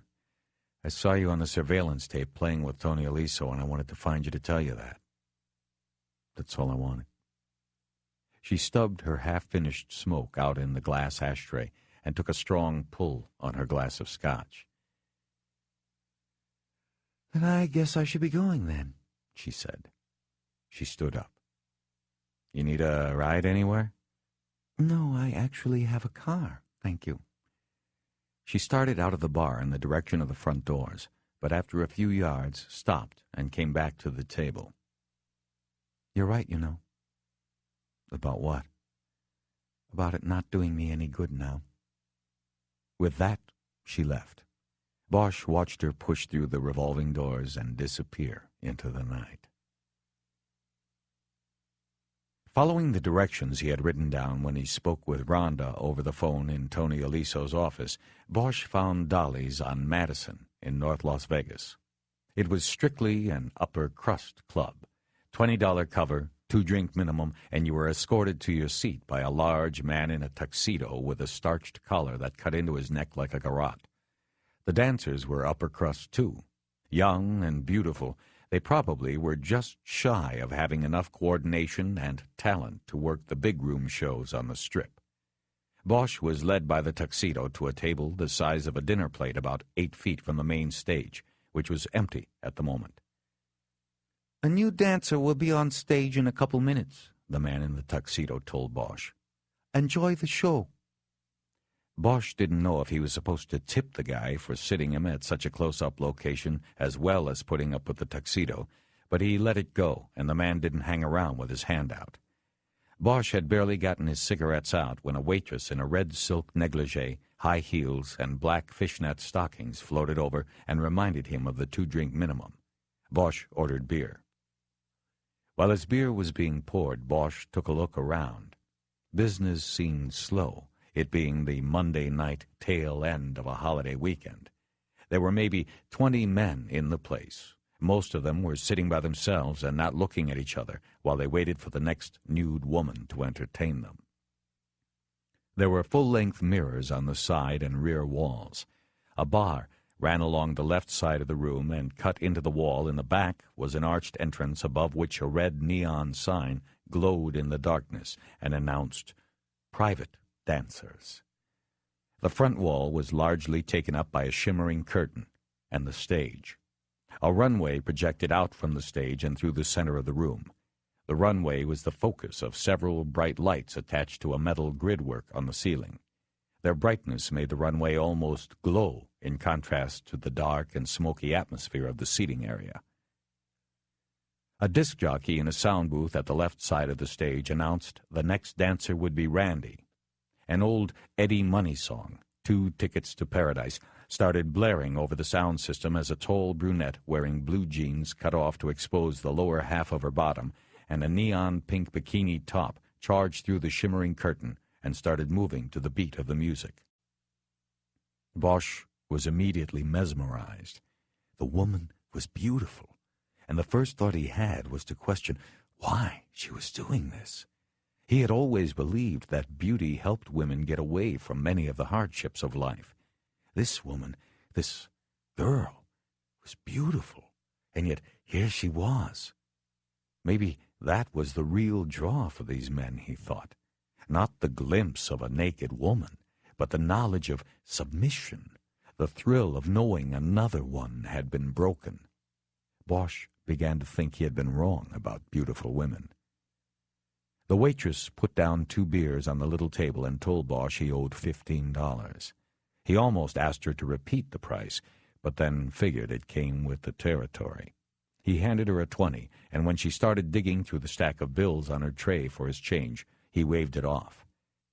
She clutched his shoulder and bent down to his ear, making sure that she was at an angle that afforded him a look at her full cleavage. "Thank you, darling. I appreciate that. Let me know if you need anything else." "There is one thing. Is Layla here tonight?" "No, she's not here." Bosch nodded, and the waitress straightened up. "How about Rhonda, then?" Bosch asked. "Oh, that's Randy up there." She pointed to the stage, and Bosch shook his head and signaled her to come closer. "No, Rhonda, like, help me, Rhonda. She working tonight? She was here last night." "Oh, that Rhonda. Yeah, she's around. You just missed her set. She's probably in the back, changing." Bosch reached into his pocket for his money and put a 5 on her bar tray.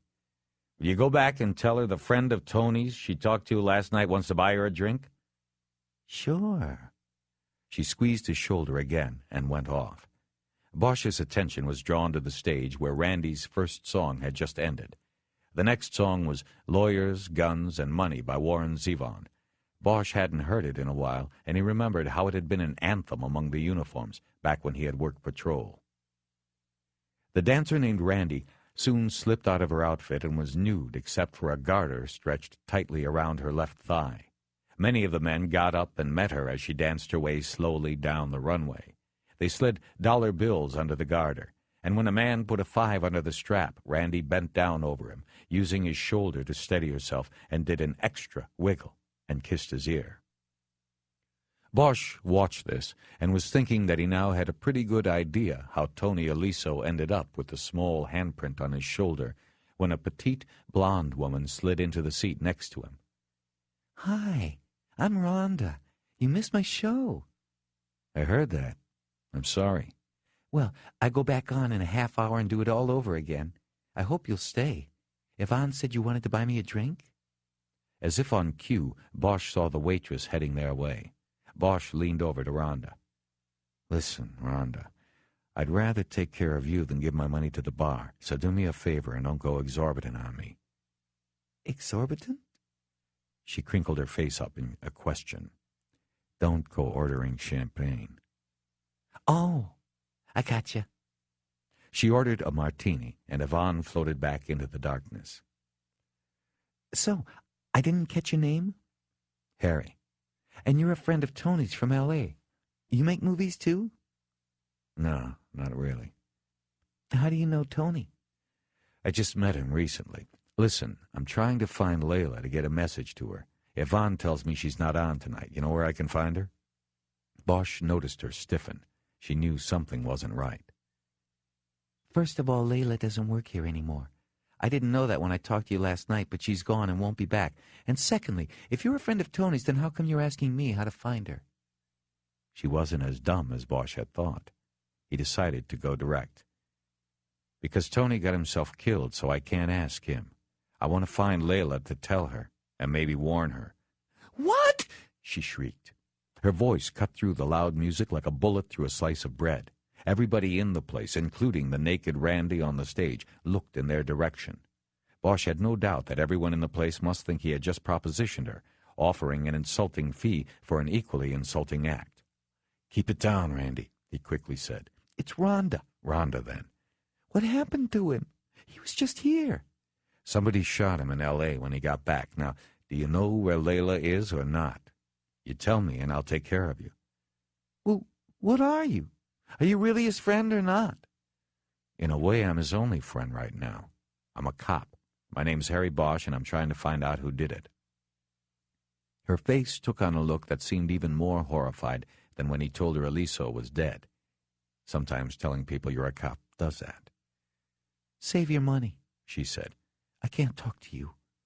She got up then and moved quickly away toward the door next to the stage. Bosch threw her name out after her, but it was crushed by the sound of the music. He casually took a look around and noticed behind him that the tuxedo man was eyeing him through the darkness. Bosch decided he wasn't going to stick around for Rhonda's second show. He took one more gulp of beer — he hadn't even touched his second glass — and got up.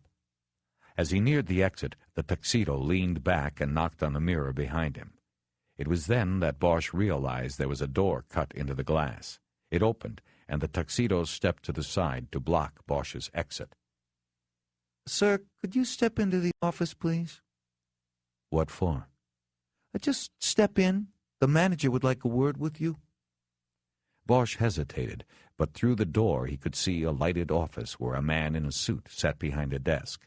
He stepped in, and the tuxedo came in behind him and shut the door. Bosch looked at the man behind the desk. Blond and beefy. Bosch wouldn't know who to bet on if a fight broke out between the tuxedoed bouncer and the so-called manager. They were both brutes. I just got off the phone with Randy in the dressing room. She says you were asking about Tony Aliso. It was Rhonda. Rhonda, whatever, never the fuck mind. She said you said he was dead. He spoke with a Midwestern accent, sounded like Southside Chicago, Bosch guessed. Was, and still is. The blonde nodded to the tuxedo, and his arm came up in a split second and hit Bosch with a backhand in the mouth. Bosch went back against the wall, banging the back of his head. Before his mind cleared, the tuxedo twirled him around until he was face against the wall and leaned his weight against him. He felt the man's hands begin patting him down. Enough of the wise-ass act, the blonde said. What are you doing talking to the girls about Tony? Before Bosch could say anything, the hands running over his body found his gun. He's strapped, the tuxedo said. Bosch felt the gun being jerked out of his shoulder holster. He also tasted blood in his mouth and felt rage building in his throat. The hands then found his wallet and his cuffs. Tuxedo threw them on the desk in front of the blonde and held Bosch pinned against the wall with one hand. By straining to turn his head, Bosch could watch the blonde open the wallet. He's a cop. Let him go. The hand came off his neck, and Bosch gruffly pulled away from the tuxedo. An L.A. cop, the blonde said. Hieronymus Bosch, like that painter, huh? He did some weird stuff. Bosch just looked at him, and he handed the gun and cuffs and wallet back. Why'd you have him hit me? That was a mistake. See, most cops what come in here, they announce themselves. They tell us their business, and we help them if we can. You were sneaking around. Anonymous, Hieronymus. We have a business to protect here. He opened the drawer and pulled out a box of tissues and proffered it to Bosch. Your lip's bleeding. Bosch took the whole box. So, this is true what she says you told her. Tony's dead. That's what I said. How well did you know him? See, that's good. You assume I knew him and put that assumption in your question. That's good. So then answer it. He was a regular in here. He was always trying to pick off girls. Told him he'd put them in the movies. Same old stuff. But hell, they keep falling for it. Last 2 years, he cost me 3 of my best girls. They're in L.A. now. He left them high and dry once he got them there and did what he wanted with them. They never learn. Why'd you let him keep coming in if he was picking off your girls? He spent a lot of bread in here. Besides, there's no shortage of quiff here in Vegas. No shortage at all. Bosch headed in another direction. What about Friday? Was he here? No, I don't. Yes, he was. He stopped by for a short while. I saw him out there. With his hand, he indicated a panel of video monitors showing every angle of the club and front entrance. It was equally as impressive as the setup Hank Meyer had shown Bosch at the Mirage. You remember seeing him, Gussie? The blonde asked the tuxedo. Yeah, he was here. There you go. He was here. No problems? He just came and went? Right, no problems. Then why'd you fire Layla? The blonde pinched his lips tight for a moment. Now I get it, he said. You're one of those guys what likes to weave a web with words, get somebody caught in it. Maybe. Well, nobody's caught anywhere. Layla was Tony's latest fuck, that's true, but she's gone now. She won't be back. Yeah? And what happened to her? Like you heard, I fired her Saturday night. For what? For any number of infractions to the rules. But it doesn't really matter because it's none of your business now, is it? What did you say your name is? I didn't. Then how about if I just call you asshole? How would that be? People round here call me Lucky. Can we get on with this, please? Sure, we can get on with it. Just tell me what happened to Layla. Sure. But I thought you were here to talk about Tony. At least that's what Randy said. Rhonda, right. Bosch was losing his patience, but managed to just stare at him and wait him out. Layla, right. Well, Saturday night she got into a beef with one of the other girls. It got a little nasty and I had to make a choice. Modesty is one of my best girls, best producers. She gave me an ultimatum. Either Layla goes or she goes. I had to let Layla go. Modesty, man, she sells 10, 12 splits of champagne a night to those suckers out there. I had to back her over Layla. I mean, Layla's good, and she's a looker, but she ain't no Modesty. Modesty's our top girl. Bosch just nodded. So far, his story jived with the phone message Layla had left for Aliso. By drawing it out of the blond man, Bosch was getting a sense of how much he could be believed. What was the trouble between Layla and the other girl about? He asked. I don't know, and don't really care. Just your typical catfight. They didn't like each other since day one. See, Bosch, every club has its top girl, and here it's Modesty. Layla was trying to move in on that, and Modesty didn't want to be moved in on. But I have to say, Layla was trouble since she came here. None of the girls liked her act. She stole songs from the other girls, wouldn't stop with the pussy dust even when I told her. We just had a lot of trouble with her. I'm glad she's gone. I got a business to run here. I can't be babysitting a bunch of spoiled cunts. Pussy dust. Yeah, you know, she put that sparkly stuff on her snatch, made it sparkle in the dark, twinkle in the lights. Only problem is those sparkles come off and get on the suckers. She does a lap dance on you, and you end up with a crotch that glitters. Then you go home, and the wife figures it out and raises holy hell. I lose customers. I can't have that shit, Bosch. If it hadn't been modesty, it would have been something else. I got rid of Layla when I got the chance. Bosch thought about the story for a few moments. Okay, he said. Just give me her address and I'll be on my way. I would, but I can't. Don't start that shit now. I thought we were having a conversation. Let me see your payroll records. There's got to be an address. The man called Lucky smiled and shook his head. Payroll? We don't pay these broads a dime. They ought to pay us. Coming in here, it's a license to make money. You must have a phone number or an address. You want your man Gussie here to go down to Metro on an assaulting a police officer clip? We don't have her address, Bosch. What can I tell you? Or her phone number. He held his hands out, palms up.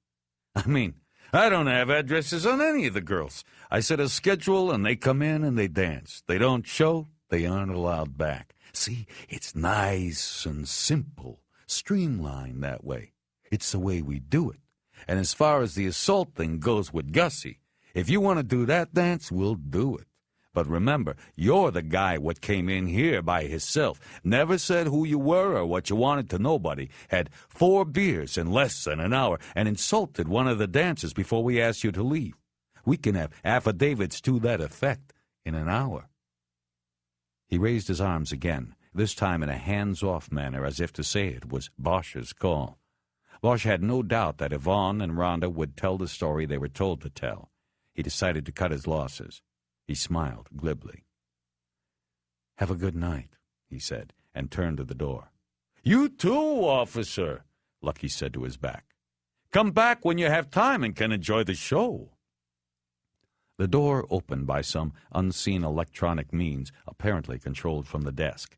Gussie allowed Bosch to leave first. He then followed behind as Bosch went through the main door to the valet stand. Bosch gave a Mexican man with a face like a crumpled paper lunch bag his parking stub. He and Gussie then waited in silence for the car to be brought up. "No hard feelings, right?" Gussie finally said as the car was approaching. "I didn't know he was a cop." Bosch turned to face him. "No, you just thought I was a customer." "Yeah, right, and I had to do what the boss told me to do." He put his hand out. In his peripheral vision, Bosch could see his car still coming. He took Gussie's hand, and in a sharp move pulled the big man toward him. At the same time, he raised his knee and drove it into his groin. Gussie let out an oomph and doubled over. Bosch let go of his hand and quickly jerked the tail of the man's jacket up over his head, pinning his arms in the tangle. Finally, he brought his knee up into the jacket and felt it connect solidly with Gussie's face. The big man fell backwards onto the hood of a black Corvette parked near the door just as the valet jumped out of Bosch's rental car and came scrambling around to defend his boss. The man was older and smaller than Bosch. This one wouldn't even be close, and Bosch wasn't interested in any innocent bystanders. He held his finger up to stop the man. "Don't," he said. The man considered his situation while Gussie groaned through his tuxedo jacket. Finally, the valet raised his hands and stepped back, allowing Bosch a path to the car door. "At least somebody around here makes the right choices," Bosch said as he slid in. He looked through the windshield and saw Gussie's body slide down the slope of the Corvette's hood and fall to the pavement. The valet ran to his side. As Bosch pulled out onto Madison, he checked the rear-view mirror. The valet was pulling the jacket back over Gussie's head. Bosch could see blood on the bouncer's white shirt. Bosch was too keyed up to go back to the hotel to sleep. He also had a bad mix of emotions weighing on him. Seeing the naked woman dancing still bothered him. He didn't even know her, but thought he had invaded some private world of hers. He also felt angry at himself for lashing out at the brute, Gussie. But most of all, what bothered him was that he had played the whole scene wrong. He had gone to the strip club to talk, to get a line on Layla, and he got nothing. At best, All he came up with was the probable explanation for what the specks of glitter found in the cuffs of Tony Aliso's pants and the shower drain were, and where they came from. It wasn't enough. He had to go back to L.A. in the morning, and he had nothing. When he got to a traffic light at the beginning of the strip, he lit a cigarette, then took out his notebook and opened it to the page on which he had written down the address Felton had given him earlier in the night. At Sands Boulevard, he turned east, and within a mile he came to the apartment complex where Eleanor Wish lived. It was a sprawling development with numbered buildings. It took him a while until he found hers, and then figured out which unit was hers. He sat in his car and smoked, and watched her lighted windows for a while. He wasn't sure what he was doing, or what he wanted. 5 years earlier, Eleanor Wish had done the worst and the best to him. She had betrayed him, put him in danger, and she had also saved his life. She had made love to him, and then it all went bad. Still, he had often thought about her, the old what-might-have-been blues. She had a hold on him through time. She had been cold to him this night, but he thought for sure the hold went both ways. She was his reflection. He had always been sure of that. He got out of the car, dropped his dead cigarette, and went to her door. She answered his knock quickly, almost as if she was expecting him, or someone. "How'd you find me? Did you follow me?" "No, I made a call, that's all." "What happened to your lip?" "Oh, it's nothing. You going to ask me in?" She backed up to allow him room to enter. It was a small place with spare furnishings. It looked as though she was adding things over time, as she could afford them. The first thing he noticed was the print of Hopper's Nighthawks on the wall over the couch. It was a painting that always struck a chord with him. He had the same print. It had been a gift from her 5 years before. A goodbye gift. He looked from the painting to her. Their eyes met, and he knew everything she had said earlier had been a front. He stepped closer to her and touched her, put his hand on her neck and ran a thumb along her cheek. He looked closely at her face. It was resolute, determined.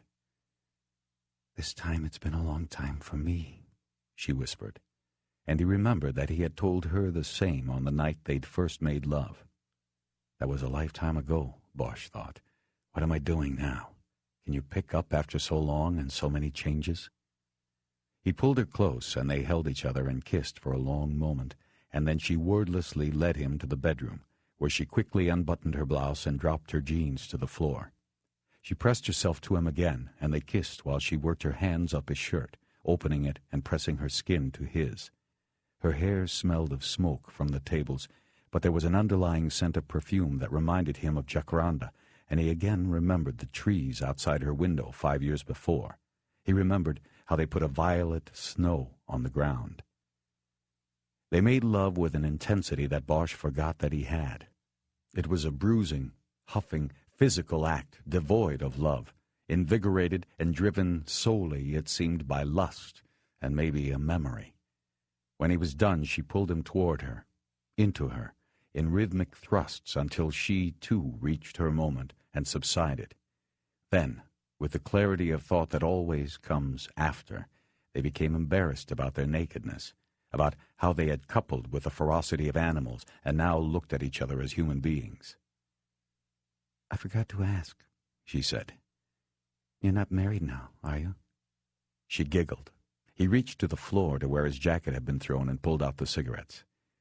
"No," he said. "I'm alone." "I should have known. Harry Bosch, the loner. I should have known." She was smiling at him in the darkness. He saw it when the match flared. He lit the cigarette and then offered it to her. She shook her head no. "How many women have there been since me? Tell me." "I don't know. Just a few. There was one, we were together about a year. That was the most serious one." "What happened to her?" "She went to Italy." "For good?" "Who knows?" "Well, if you don't know, then she isn't coming back. At least to you." "Yeah, I know. That one's been over a while." He was silent for a moment, and then she asked him who else there had been. "There was a painter I met in Florida on a case. That didn't last long. After that, there's you again." What happened to the painter? Bosch shook his head as if to dismiss the inquiry. He didn't really enjoy reviewing his ill-fated romantic record.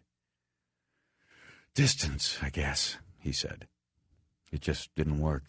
I couldn't leave L.A. She couldn't leave where she was. She moved closer to him and kissed him on the chin. He knew he needed a shave. What about you, Eleanor? Are you alone? Yes. The last man to make love to me was a cop. He was gentle but very strong. I don't mean in a physical way, in a life way. It was a long time ago. At the time, we both needed healing. We gave it to each other. They looked at each other in the darkness for a long moment, and then she came closer. Just before their mouths met, she whispered, "A lot of time gone past."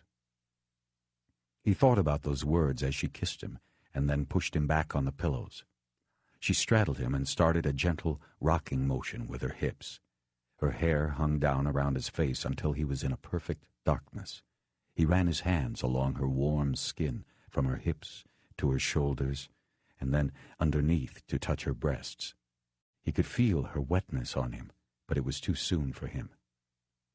"What's the matter, Harry?" she whispered. "You want to rest a while?" "I don't know." He kept thinking of those words. A lot of time gone past. Maybe too much time. She kept rocking. "I don't know what I want," he said. "What do you want, Eleanor?" "All I want is the moment. We've fucked everything else up. It's all we've got left." After a while, he was ready, and they made love again. She was very silent, her movements steady and gentle.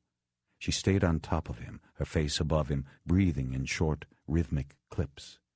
Near the end, when he was just trying to hang on, waiting for her, he felt a teardrop hit his cheek. He reached up and smeared the tears on her face with his thumbs. "It's all right, Eleanor. It's all right." She put one of her hands on his face, feeling it in the dark as if she were a blind woman.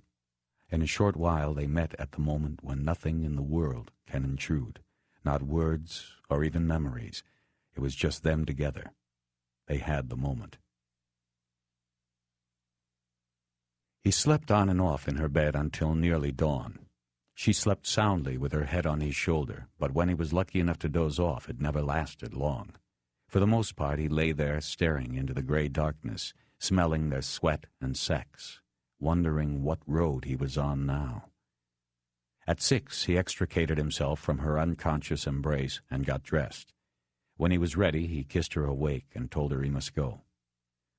"I go back to L.A. today, but I want to come back to you as soon as I can." She nodded sleepily. "Okay, Bosch. I'll be waiting." It was finally cool outside. He lit his first smoke of the day as he walked to his car. When he pulled onto Sands to head up to the Strip, he saw the sun was throwing a golden light on the mountains west of town. The Strip was still lit by a million neon lights, though the crowds on the sidewalk had greatly depreciated by this hour. Still, Bosch was awed by the spectacle of light.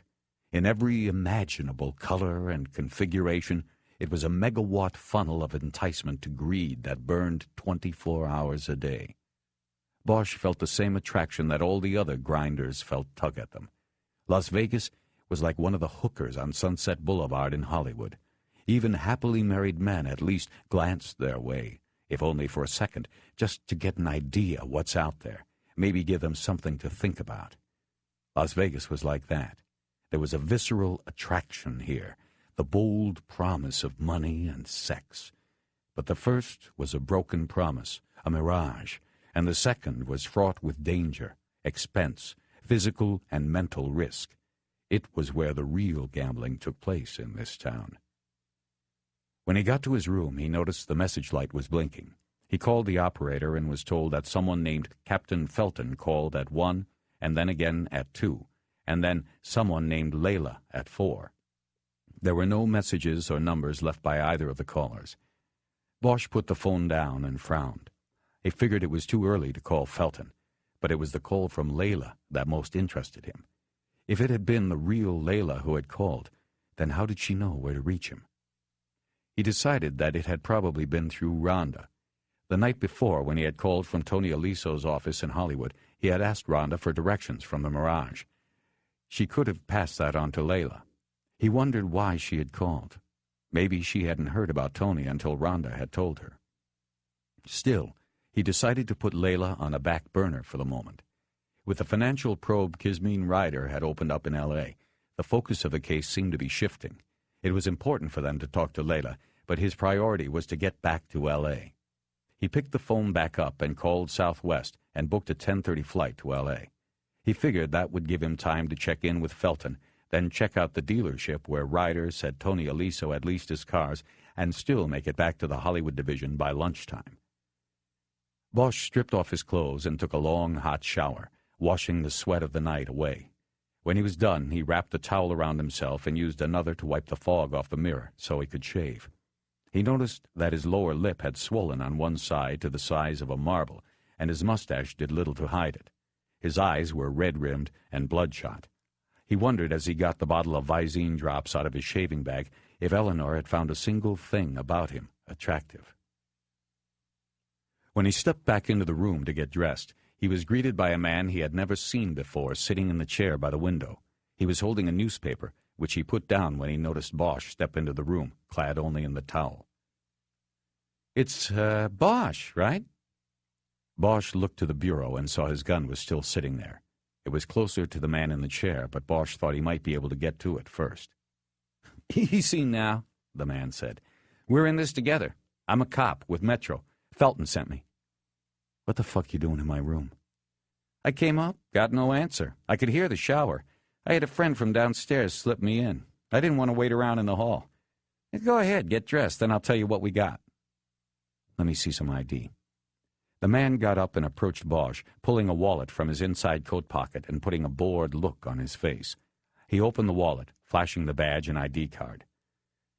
"Iverson, from Metro. Captain Felton sent me." "What's so important that Felton had to send somebody to break into my room?" "Look, I didn't break in, okay? We've been calling all night and got no answer. We first of all wanted to make sure you were all right, and secondly, the captain wants you to be in on the arrest, so he sent me over to try to find you. We got to get going. Why don't you get dressed?" "What arrest?" "That's what I'm trying to tell you. If you'd get dressed and we could get going. You hit the jackpot with those prints you flew in here with." Bosch looked at him for a moment and then went to the closet to grab a pair of pants and some underwear. He then went into the bathroom to put them on. When he came back out, he said one word to Iverson. "Talk." Bosch quickly finished dressing as Iverson began. "You know the name Joey Marks?" Bosch thought a moment and then said it sounded familiar, but he couldn't place it. "Joseph Marconi. They call him Joey Marks. Used to before he tried to put on legitimate airs. Now it's Joseph Markham. Anyway, he got the name Joey Marks because that's what he did. He left marks on anybody who crossed him, got in his way." "Who is he?" "He's the outfits guy in Vegas. You know what the outfit is, right?" "The Chicago Mafia family. They control, or have the say, at least, on everything west of the Mississippi. That includes Vegas and L.A. "Hey, you took some geography, didn't you? I probably won't have to school you too much then on what's what out here. You've already got a scorecard." "You're saying the prints on my Vicks jacket came from Joey Marks?" "In your dreams. But they did come back to one of his top guys, and, Bosch, that's like manna from heaven. We're taking this guy down today at 8, pulling him right the fuck out of bed. We're going to turn him, Bosch, make him our boy, and through him we'll finally get Joey Marks. He's been a thorn in our side going on near a decade now." "Aren't you forgetting something?" "No, I don't think—" "Oh. Well, yeah, of course, you and the LAPD have our undivided thanks for this." "No, you're forgetting it's my case. It's not your case. What the fuck you people think you're doing taking this guy down without even talking to me?" "We tried to call. I told you that." Iverson sounded hurt. "So? You don't get me and you just go ahead with the plan?" Iverson didn't answer. Bosch finished tying his shoes and stood up, ready to go. "Let's go. Take me to Felton. I can't believe you guys." On the elevator down, Iverson said that while Bosch's exception to the plan was noted, it was too late to stop anything. They were heading out to a command post in the desert, and from there they would move in on the suspect's house, which was out near the mountains. Where's Felton? He's out there at the CP. Good. Iverson was silent during most of the ride out, which was good, because it allowed Bosch to think about this latest development. He realized suddenly that Tony Aliso may have been washing money for Joey Marks. Marks was Ryder's Mr. X, he guessed. But something went wrong. The IRS audit was endangering the scheme and thereby endangering Joey Marks. Marks responded by eliminating the washer. The story felt good to Bosch, but there were still things that didn't jibe.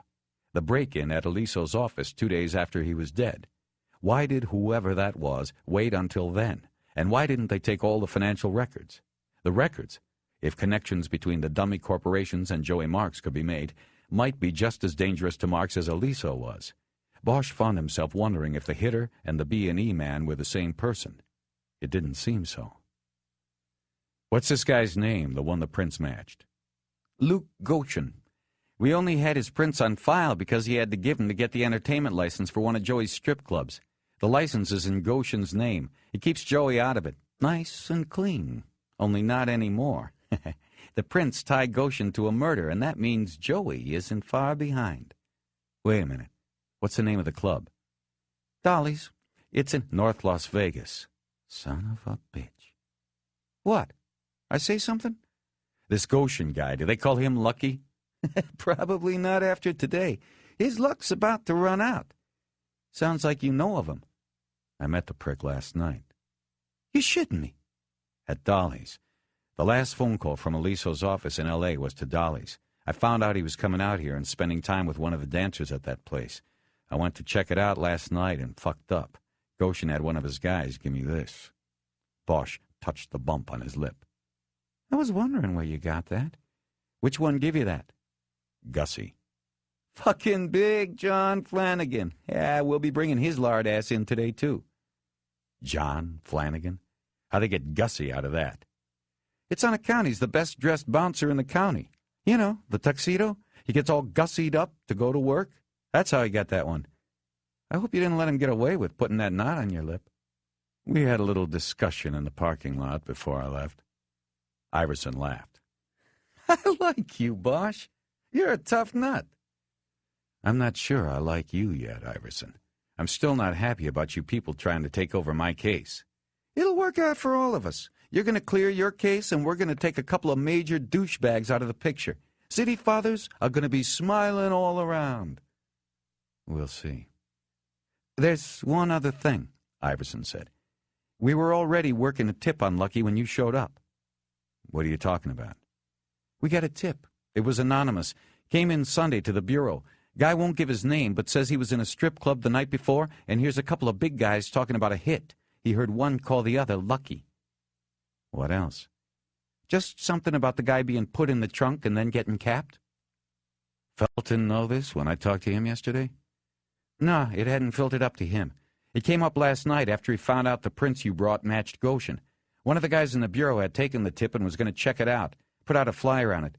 It would have eventually gotten over there to L.A., and you would have come calling. You just hear sooner rather than later. They had completely left the urban sprawl of the city, and the chocolate-brown mountain chain rose in front of them. There were sporadic patches of neighborhoods, homes that were built way out and were waiting for the city to catch up. Bosch had been out this way once before on an investigation, going to a retired cop's house. It reminded him of no man's land then, and it still did now. Tell me about Joey Marks, Bosch said. You said he's trying to go legitimate? No, I said he's trying to give the appearance of legitimacy. That's two different things. A guy like that, he'll never be legitimate. He can change his name, clean up his act, but he's always going to be a grease spot on the road. What's he into? If you believe the media, the mob was run out of town to make way for the all-American family. Yeah, I know the tune. It's true, though. Vegas has changed in 10 years.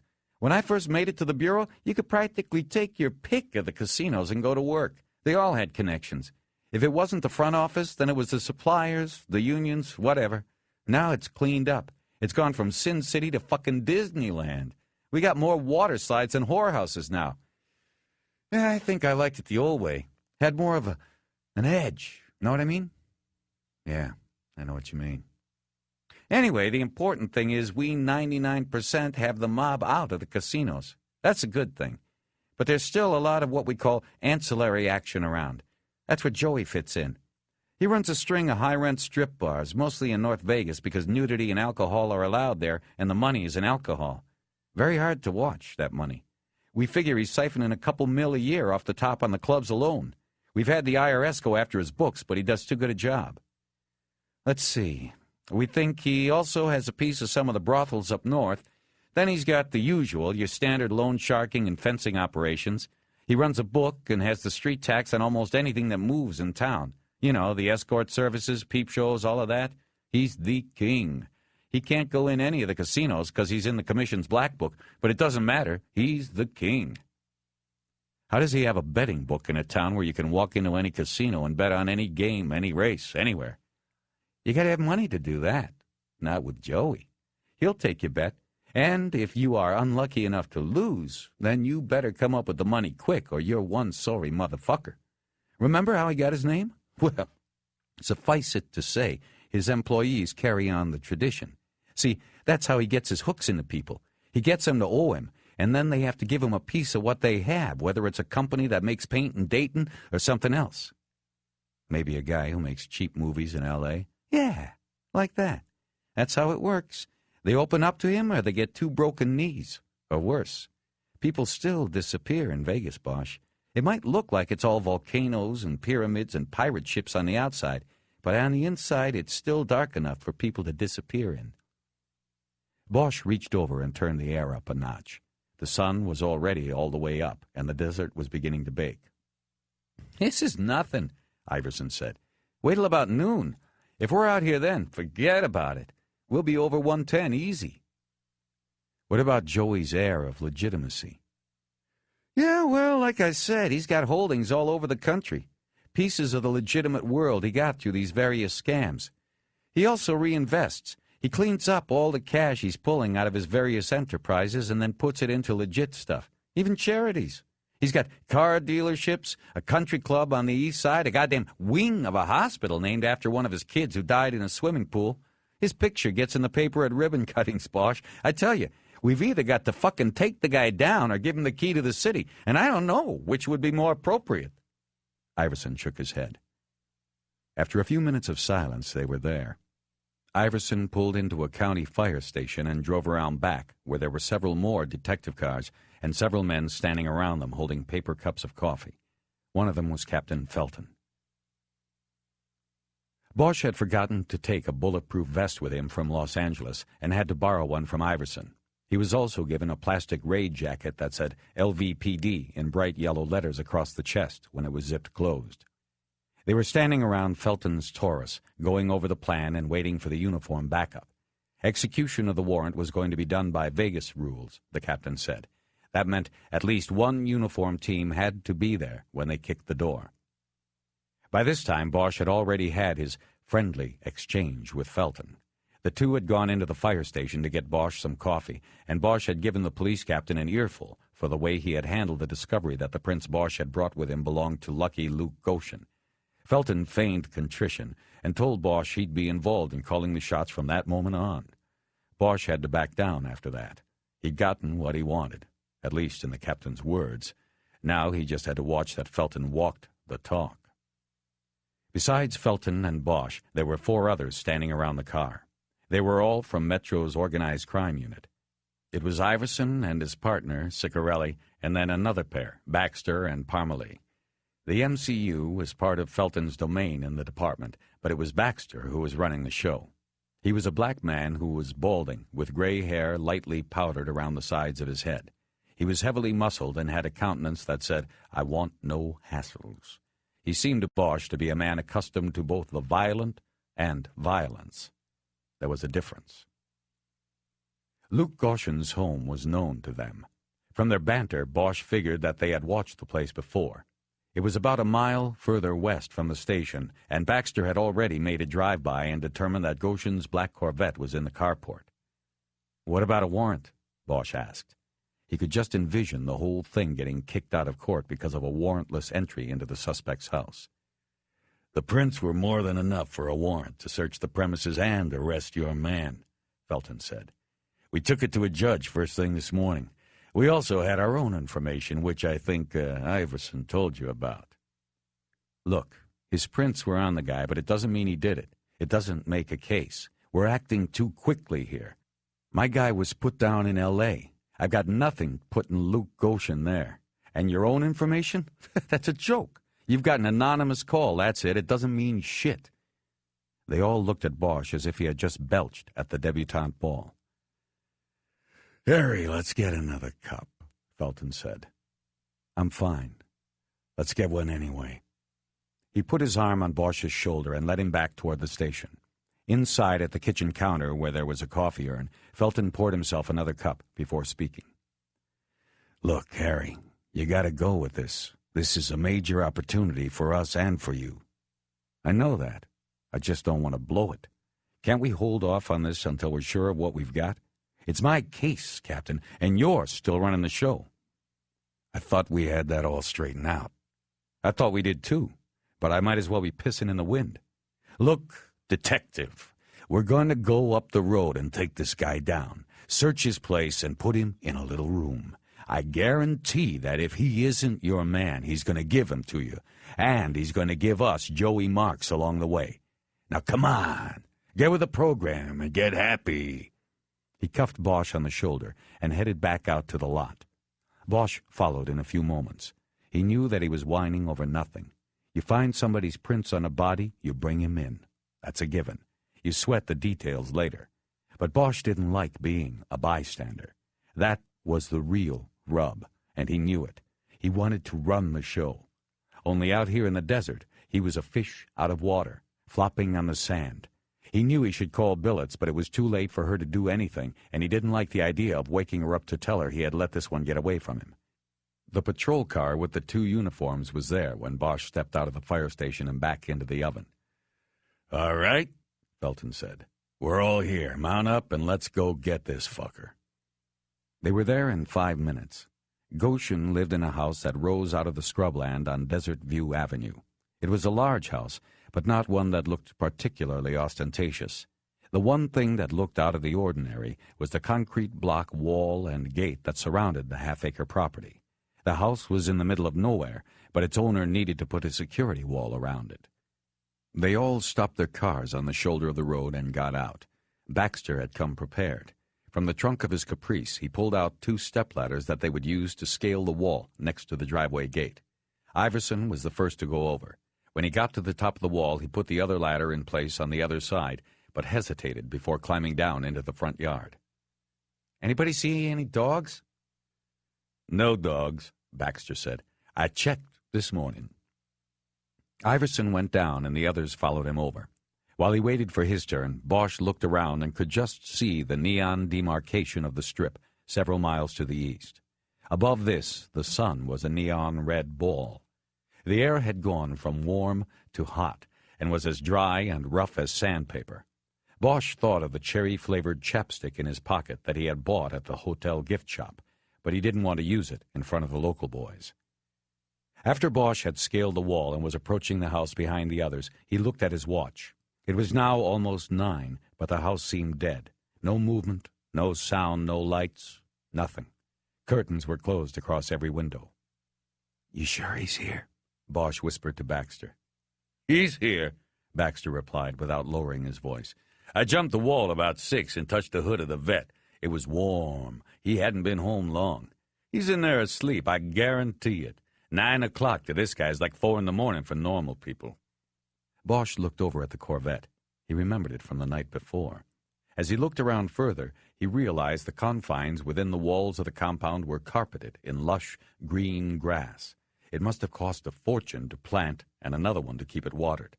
The property sat in the desert like a towel on the beach. Bosch was drawn from his wonder by the sound of Iverson hitting the front door with his foot.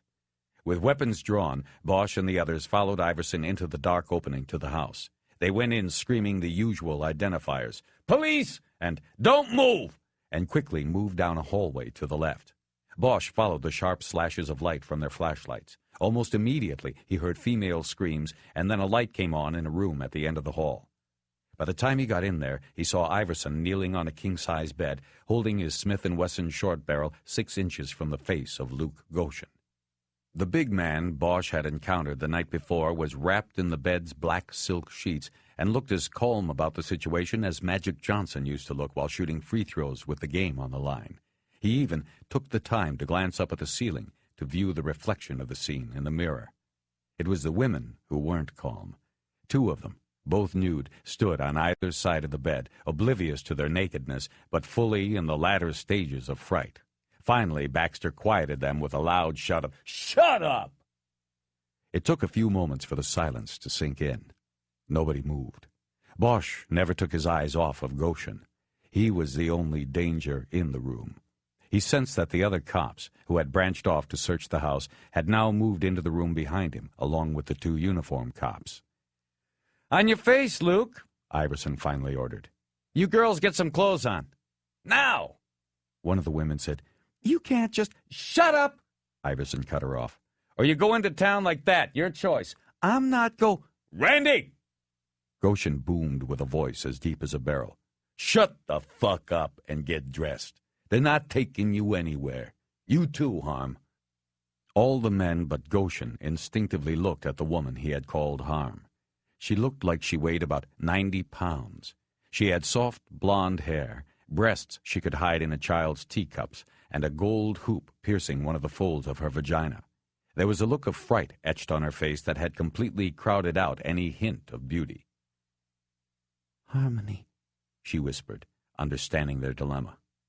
"Well, get dressed, Harmony," Felton said. "Both of you. Turn to the wall and get dressed." "Just get them their clothes and get them out of here," Iverson said. Harmony was stepping into a pair of jeans when she stopped and looked at the men giving conflicting orders. "Well, which is it?"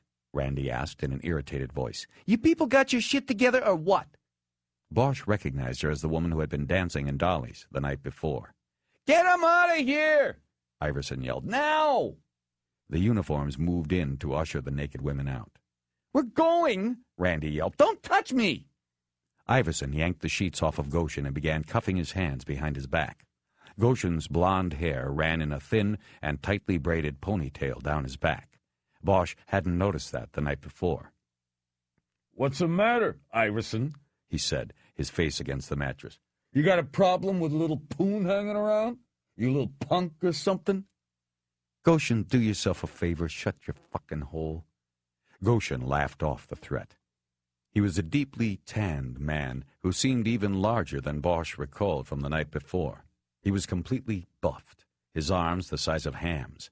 For a short moment, Bosch thought he understood Goshen's desire to sleep with two women, and why they willingly went with him in twos. Goshen faked a yawn to make sure everyone knew he wasn't the least bit threatened by what was happening.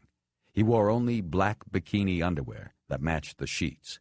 There were tattoos on his back, a 1% sign on the left shoulder blade, a Harley-Davidson insignia on the right. On the upper left arm there was another tattoo, the number 88. "What's this, your IQ?" Iverson said as he sharply slapped the arm. "Fuck you, Iverson, and the phony fucking warrant you rode in on." Bosch knew what the tattoo meant. He had seen it enough in L.A. The 8th letter of the alphabet was H. 88 meant H.H., short for Heil Hitler. It meant Goshen had spent some time with white supremacists. But most of the assholes Bosch came across with similar tattoos got them in prison.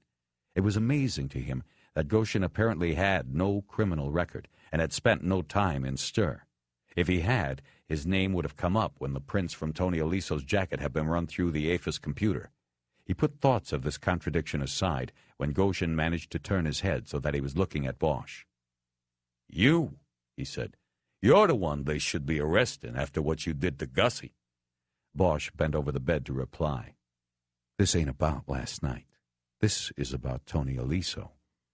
Iverson roughly turned Goshen over on the bed. "What the fuck are you talking about?" Goshen asked angrily. "I'm clean on that man. What are you—" He tried to pull himself up into a sitting position, but Iverson pushed him back down hard.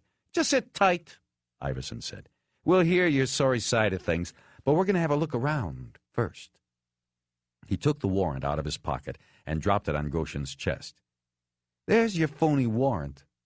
"I can't read it." "Not my fault you didn't stay in school." "Just hold it up for me." Iverson ignored him and looked at the others. Okay, let's split up and see what we got here.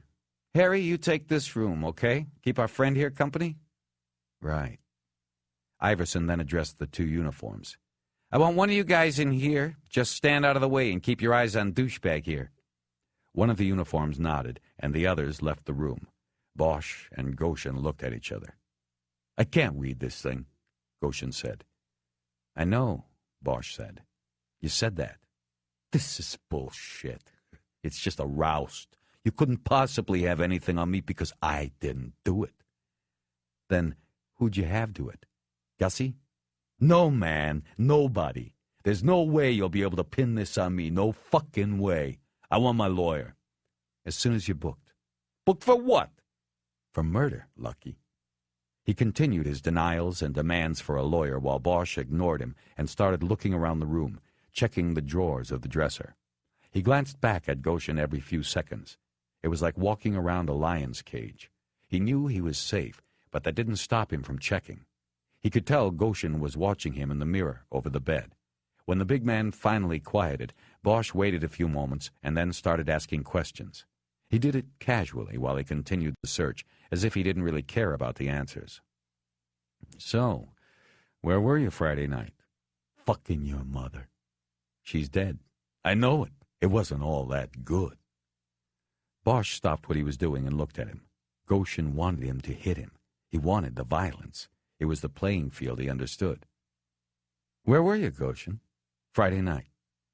Talk to my lawyer. We will. But you can talk, too. I was working the club.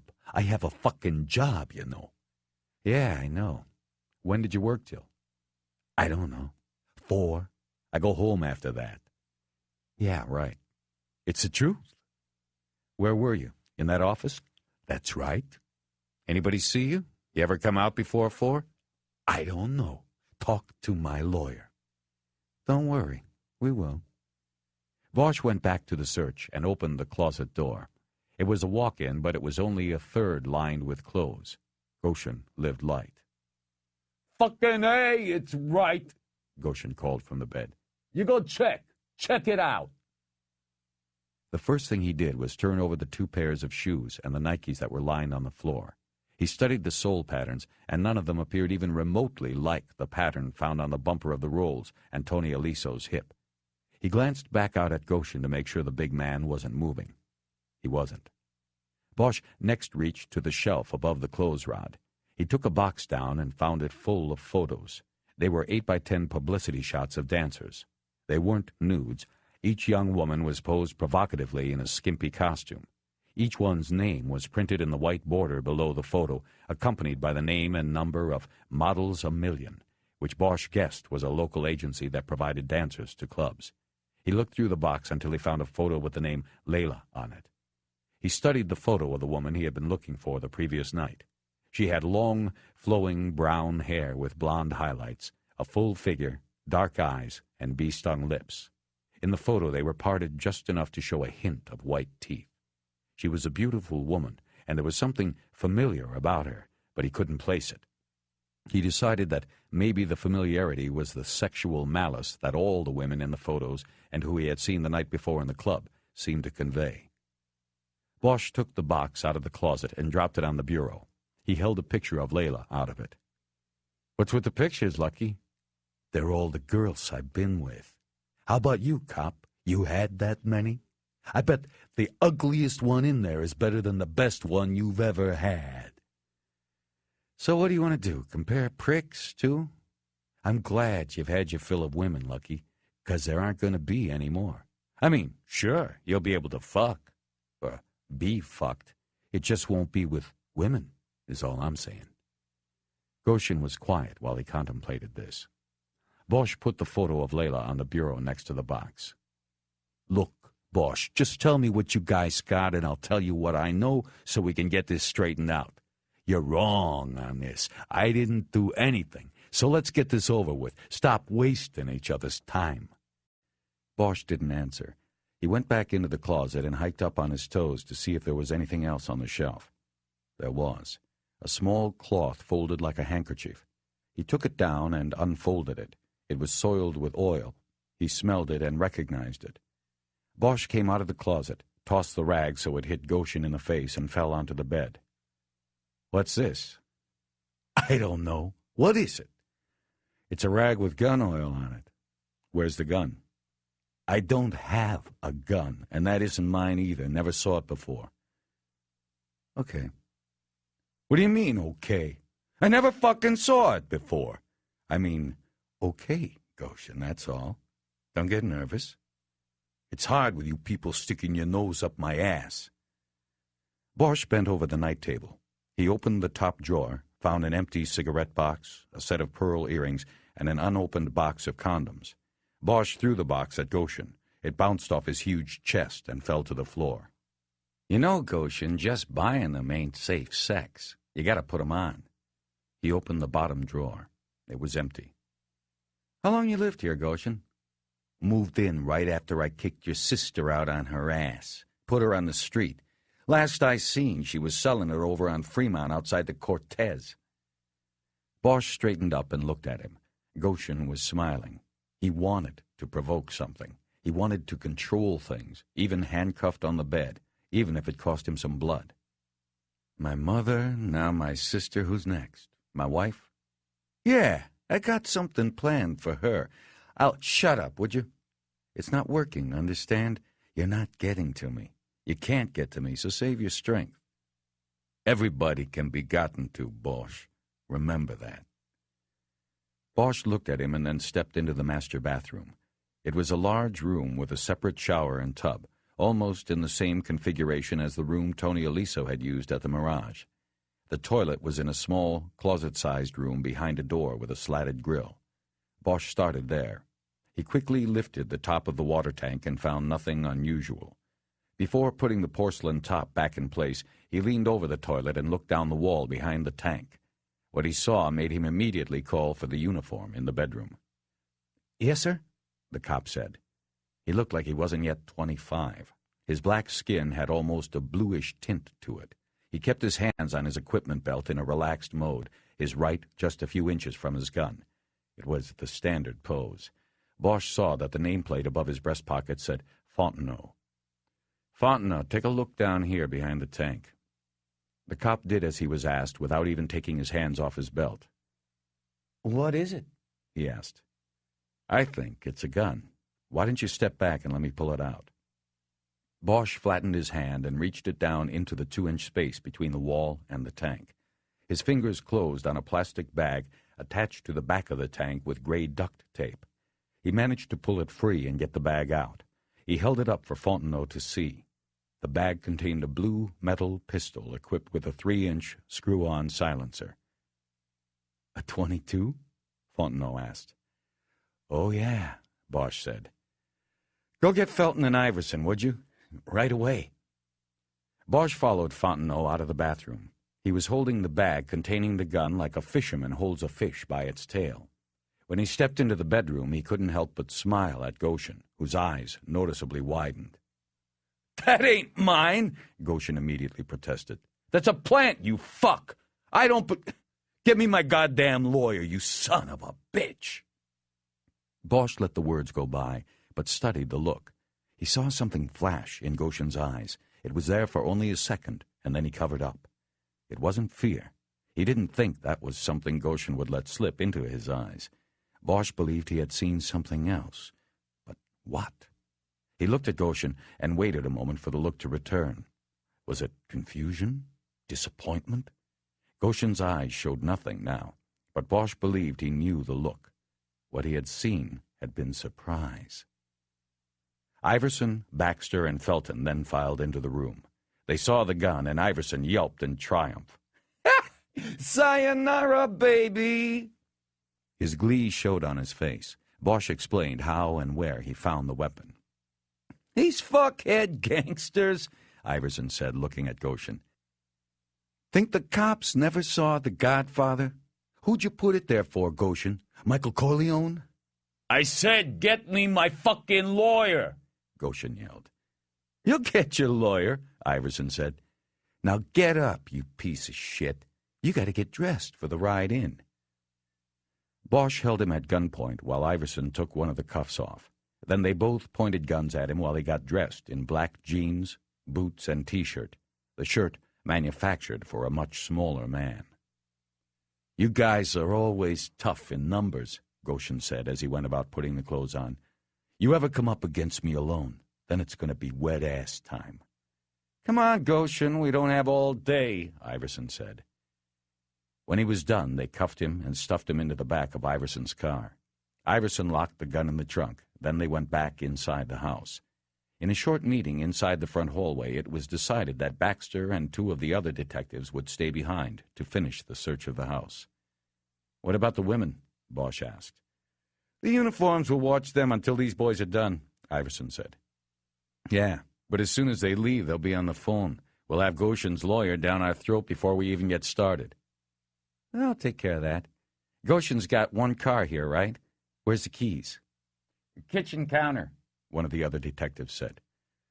"Okay," Iverson said. "We're out of here." Bosch followed him through the kitchen, watching him pocket the keys that were on the counter, and then out into the carport by the Corvette. There was a little workroom here with tools hanging on a pegboard. Iverson selected a shovel and then stepped out of the carport and around to the backyard. Bosch followed and watched as Iverson found the spot where the telephone line came in from a pole at the street and connected to the house. He swung the shovel up and with 1 strike disconnected the line.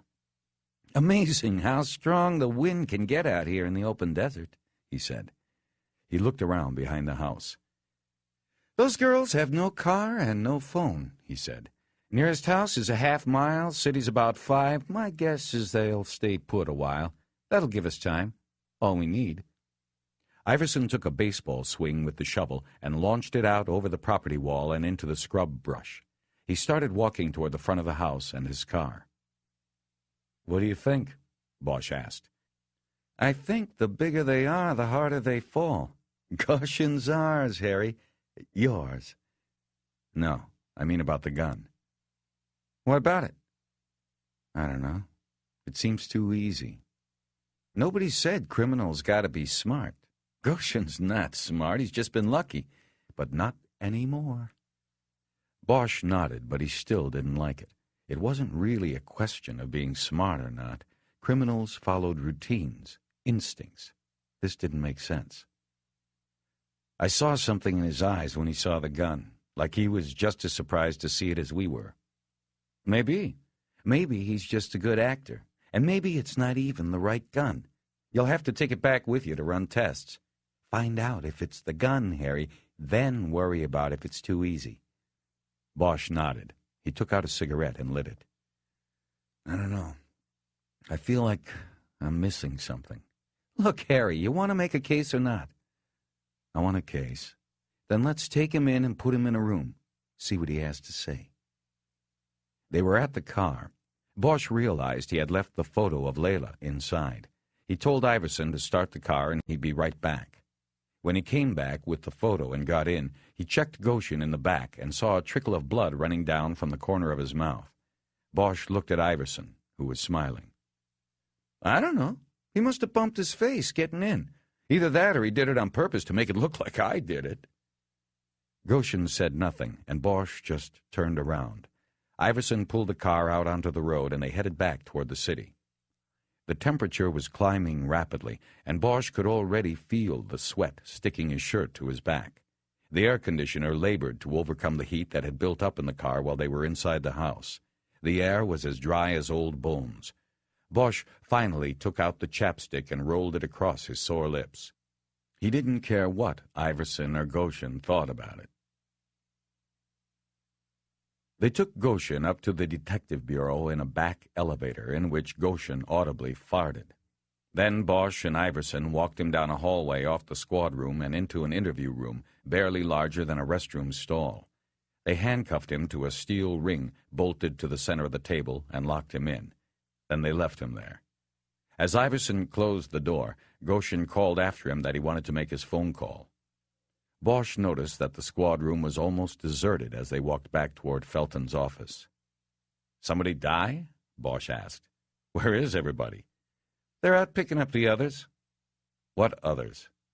"The captain wanted to bring in your pal, Gussie, throw a scare at him. They're bringing in the girl, too." Layla? They found her? No, not her. The one you had us run last night. The one that played with your victim at the Mirage. Turns out she's got a jacket. Bosch reached over and yanked Iverson's arm to stop him. Eleanor Wish?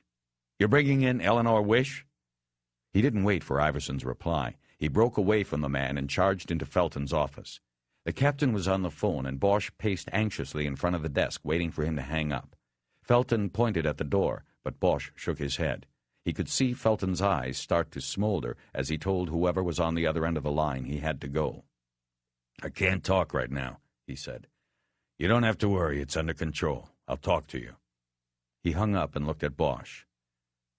"What is it now?" "Call your people. Tell them to leave Eleanor Wish alone." "What are you talking about?" "She had nothing to do with this. I checked her out last night." Felton leaned forward and clasped his hands together as he thought. "When you say you checked her out, what does that mean?" "I interviewed her. She had a passing acquaintance with the victim, that's it. She's clean." "Do you know who she is, Bosch? I mean, do you know her history?" "She was an FBI agent assigned to the L.A. bank robbery squad. She went to prison 5 years ago on a conspiracy charge stemming from a series of burglaries involving bank safe deposit vaults. It doesn't matter, Captain. She's clean on this." "I think it might be good to sweat her a little bit and take another go at her with one of my guys, just to be sure." "I'm already sure. Look, Bosch looked back at the office door and saw Iverson hanging around, trying to listen in. Bosch walked over and closed the door, then pulled a chair away from the wall and sat right in front of Felton's desk and leaned across to him. "Look, Captain, I knew Eleanor Wish in L.A. I worked that case with the bank vaults. We were more than just partners on it. Then it all turned to shit and she went away. I hadn't seen her in 5 years until I saw her on the surveillance tape at the Mirage. That's why I called you last night. I wanted to talk to her, but not because of the case. She's clean. She did her time, and she's clean. Now call your people." Felton was quiet. Bosch could see the wheels turning. "I've been up most of the night working on this. I called your room a half-dozen times to bring you in on it, but you weren't there. I don't suppose you want to tell me where you were." "No, I don't." Felton thought some more and then shook his head. "I can't do it. I can't cut her loose yet." "Why not?" "Because there is something about her you apparently don't know." Bosch closed his eyes for a moment, like a boy expecting to get slapped by an angry mother, but steadying himself to take it. "What don't I know?" "She might have only had a passing acquaintance with your victim, but she's got more than that with Joey Marks and his group."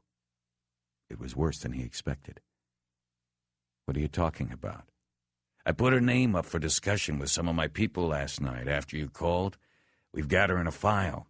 On numerous occasions, she has been seen in the company of a man named Terrence Quillen, who works for Goshen, who works for Marks. Numerous times, Detective Bosch. In fact, I've got a team out looking for Quillen now. See what he has to say." "In the company of?" "What does that mean?" "Looked like strictly business, according to the reports." Bosch felt like he'd been punched. This was impossible. He had spent the night with the woman.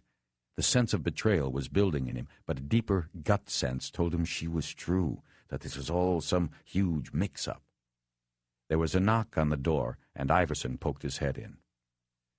"FYI, the others are back, boss. They're putting them in the interview rooms." "Okay. You need anything?" "No, we're fine. Close the door." After Iverson left, Bosch looked at the captain. "Is she arrested?" "No, we asked her to come in voluntarily." "Let me talk to her first." "I don't think that would be wise." "I don't care if it's wise. Let me go talk to her. If she'll tell anybody, she'll tell me." Felton thought a moment and then finally nodded his head. "Okay, go ahead. You get 15 minutes. Bosch should have thanked him, but didn't. He just got up quickly and went to the door. "Detective Bosch," Felton said. Harry looked back from the door. "I'll do what I can for you on this, but this cuts us in a big way. You understand that? Bosch stepped out without answering. Felton had no finesse. It was understood without being said that Bosch was now beholden to him, but Felton had to say it anyway.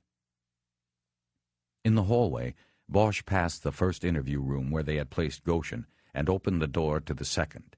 Sitting there handcuffed to the table was Gussie Flanagan. His nose was misshapen and looked like a new potato. He had cotton jammed into the nostrils. He looked at Bosch with bloodshot eyes, and recognition showed on his face. Bosch backed out and closed the door without saying a word. Eleanor Wish was behind door number 3. She was disheveled, obviously dragged from sleep by the Metro cops, but her eyes had the alert and wild quality of a cornered animal, and that cut Bosch to the bone. Harry, what are they doing? He closed the door and moved quickly into the tiny room, touching her shoulder in a consoling manner and taking the seat across from her.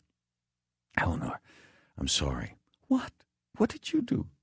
Yesterday when I saw you on the tape at the Mirage, I asked Felton, he's the captain here, to get me your number and address because you were unlisted.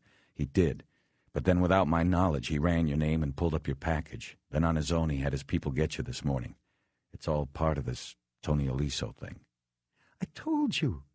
I didn't know him. I had one drink with him once. Just because I happened by chance to be at the same table with him, they bring me in?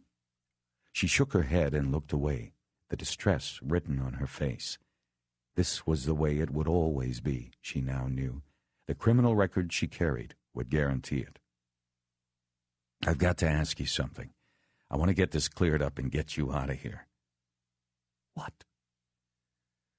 Tell me about this man, Terence Quillen. He saw the shock in her eyes. Quillen? What does he... Is he the suspect? Eleanor, you know how this works. I can't tell you things. You tell me. Just answer the question. Do you know Terence Quillen? Yes. How do you know him? He came up to me about 6 months ago when I was leaving the Flamingo. I had been out here 4 or 5 months. I was settling in, playing 6 nights a week by then. He came up to me and in his words told me what's what. He somehow knew about me, who I was, that I'd just gotten out. He said there was a street tax. He said I had to pay it, that all the locals paid it, and that if I didn't, there'd be trouble. He said that if I did pay it, he'd watch out for me, be there if I ever got in a jam. You know how it goes. Extortion, plain and simple. She broke then and started to cry. It took all of Bosch's will not to get up and try to hold her and comfort her in some way. I was alone, she said, scared. I pay him every week. What was I supposed to do? I had nothing and nowhere to go. Fuck it, Bosch said under his breath. He got up and squeezed around the end of the table and grabbed hold of her. He pulled her to his chest and kissed the top of her head. Nothing's gonna happen, he whispered. I promise you that, Eleanor. He held her there in silence for a few moments, listening to her quiet crying, until the door opened and Iverson stood there. He had a toothpick in his mouth. Get the fuck out of here, Iverson. The detective slowly closed the door. I'm sorry, Eleanor said. I'm getting you in trouble. No, you're not. It's all on me. Everything is on me. A few minutes later, he walked back into Felton's office. The captain looked up at him wordlessly. She was paying off Quillen to leave her alone. $200 a week. That was all it was, the street tax. She doesn't know anything about anything. She happened by chance to be at the same table as Aliso for about an hour Friday. She's clean. Now kick her loose. Tell your people. Felton leaned back and started tapping his lower lip with the end of a pen. He was showing Bosch his deep thinking pose. Well, I don't know, he said. Okay. This is the deal. You let her go and I make a call to my people. And what'll you tell them? I'll tell them I've gotten excellent cooperation from Metro out here and that we ought to run this as a joint operation. I'll say we're going to put the squeeze on Goshen here and go for the 2-for-1 sale. We're going to go for Goshen and Joey Marks because Marks was the one who would have ultimately pushed the button on Tony Aliso. I'll say it's highly recommended that Metro take the lead out here because they know the turf and they know Marks. Do we have a deal? Felton tapped out another code message on his lip, then reached over and turned the phone on his desk so Bosch could have access to it. Make the call now, he said. After you talk to your CO, put me on the line. I want to talk to him. It's a her. Whatever. A half hour later, Bosch was driving a borrowed, unmarked Metro car with Eleanor Wish sitting crumpled in the passenger seat. The call to Lieutenant Billets had gone over well enough for Felton to keep his end of the deal. Eleanor was kicked loose, though the damage was pretty much done. She had been able to eke out a new start and a new existence, but the underpinnings of confidence and pride and security had all been kicked out from beneath her. It was all because of Bosch, and he knew it. He drove in silence, unable to even fathom what to say or how to make it better, and it cut him deeply because he truly wanted to. Before the previous night, he had not seen her in 5 years, but she had never been far from his deepest thoughts, even when he had been with other women. There had always been a voice back there that whispered to him that Eleanor Wish was the one. She was the match. "They're always going to come for me," she said in a small voice. What? You remember that Bogart movie where the cop says, "Gather up the usual suspects," and they go out and do it? Well, that's me now. They're going to mean me. I guess I never realized that until now. I'm one of the usual suspects. I guess I should thank you for slapping me in the face with reality. Bosch said nothing. He didn't know how to respond because her words were true. In a few minutes they were at her apartment, and Bosch walked her in and sat her on the couch. "You okay?" "Fine." "When you get a chance, look around and make sure they didn't take anything." "I didn't have anything to take." Bosch looked at the Nighthawk's print on the wall above her. It was a painting of a lonely coffee shop on a dark night. A man and a woman sitting together, another man by himself. Bosch used to think he was the man alone. Now he stared at the couple and wondered. "Eleanor," he said, "I have to go back. I'll come back here as soon as I can." "Okay, Harry. Thanks for getting me out." "You gonna be okay?" "Sure." "Promise?" "Promise." Back at Metro, Iverson was waiting for Bosch before they took their first shot at Goshen. Felton had acceded to leaving Goshen for Bosch. It was still his case. In the hallway outside the interview room, Iverson tapped Bosch on the arm to stop him before going in. "Listen, Bosch, I just want to say I don't know what you got going on with that woman, and I guess it's nobody's business anymore since the captain let her go. But since we're going to be working together on Lucky here, I thought I'd clear the air. I didn't appreciate the way you spoke to me, telling me to get the fuck out and all." Bosch looked at him a minute. The detective still had a toothpick in his mouth, and Bosch wondered if it was the same one from before. "You know, Iverson, I don't even know your first name." "It's John, but people call me Ivy." "Well, Iverson, I didn't appreciate the way you were sneaking around the captain's office or the interview room. In L.A., we've got a name for cops who sneak around and eavesdrop and are assholes on general principle. We call them squints. And I don't really care if you're offended by me or not. You're a squint. And you make any trouble for me from here on out, and I'll go right to Felton and make trouble for you. I'll tell him about finding you in my room today. And if that's not enough, I'll tell him that I won $600 on the wheel in the casino last night, but the money disappeared off the bureau after you were there. Now, you want to do this interview or not?" Iverson grabbed Bosch by the collar and shoved him against the wall. "Don't you fuck with me, Bosch." "Don't you fuck with me, Ivy." A smile slowly cracked across Iverson's face, and he released his grip and stepped back. Bosch straightened his tie and shirt. "Then let's do it, cowboy," Iverson said. When they squeezed into the interview room, Goshen was waiting for them with his eyes closed, his legs up on the table, and his hands laced behind his head. Bosch watched Iverson look down at the torn metal where the cuff ring had been attached to the table. Red flares of anger burst on his cheeks. "Okay, asshole, get up," Iverson ordered. Goshen stood up and brought his cuffed hands up.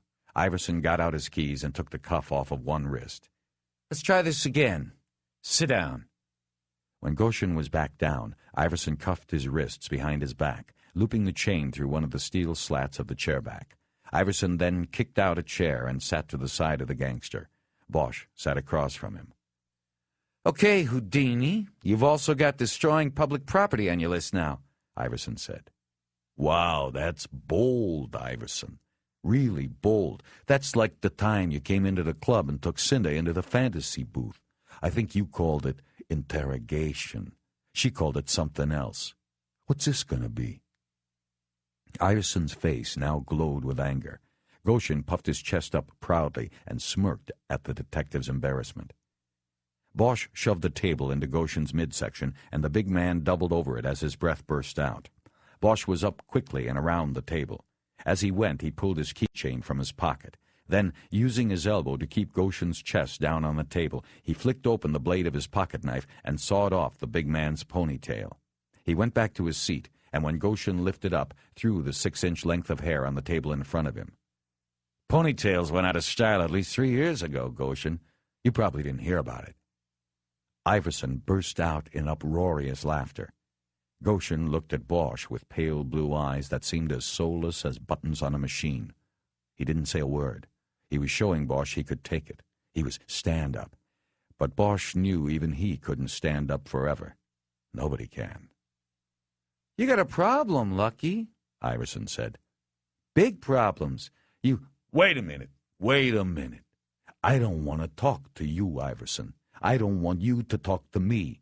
You're a runt. I got no respect for you, understand? Anybody talks, let him talk. Goshen nodded to Bosch. There was a silence during which Bosch looked from him to Iverson and then back. "Go get a cup," Bosch said, without looking at Iverson. "We'll be fine in here." "No, you—" "Go get a cup." "You sure?"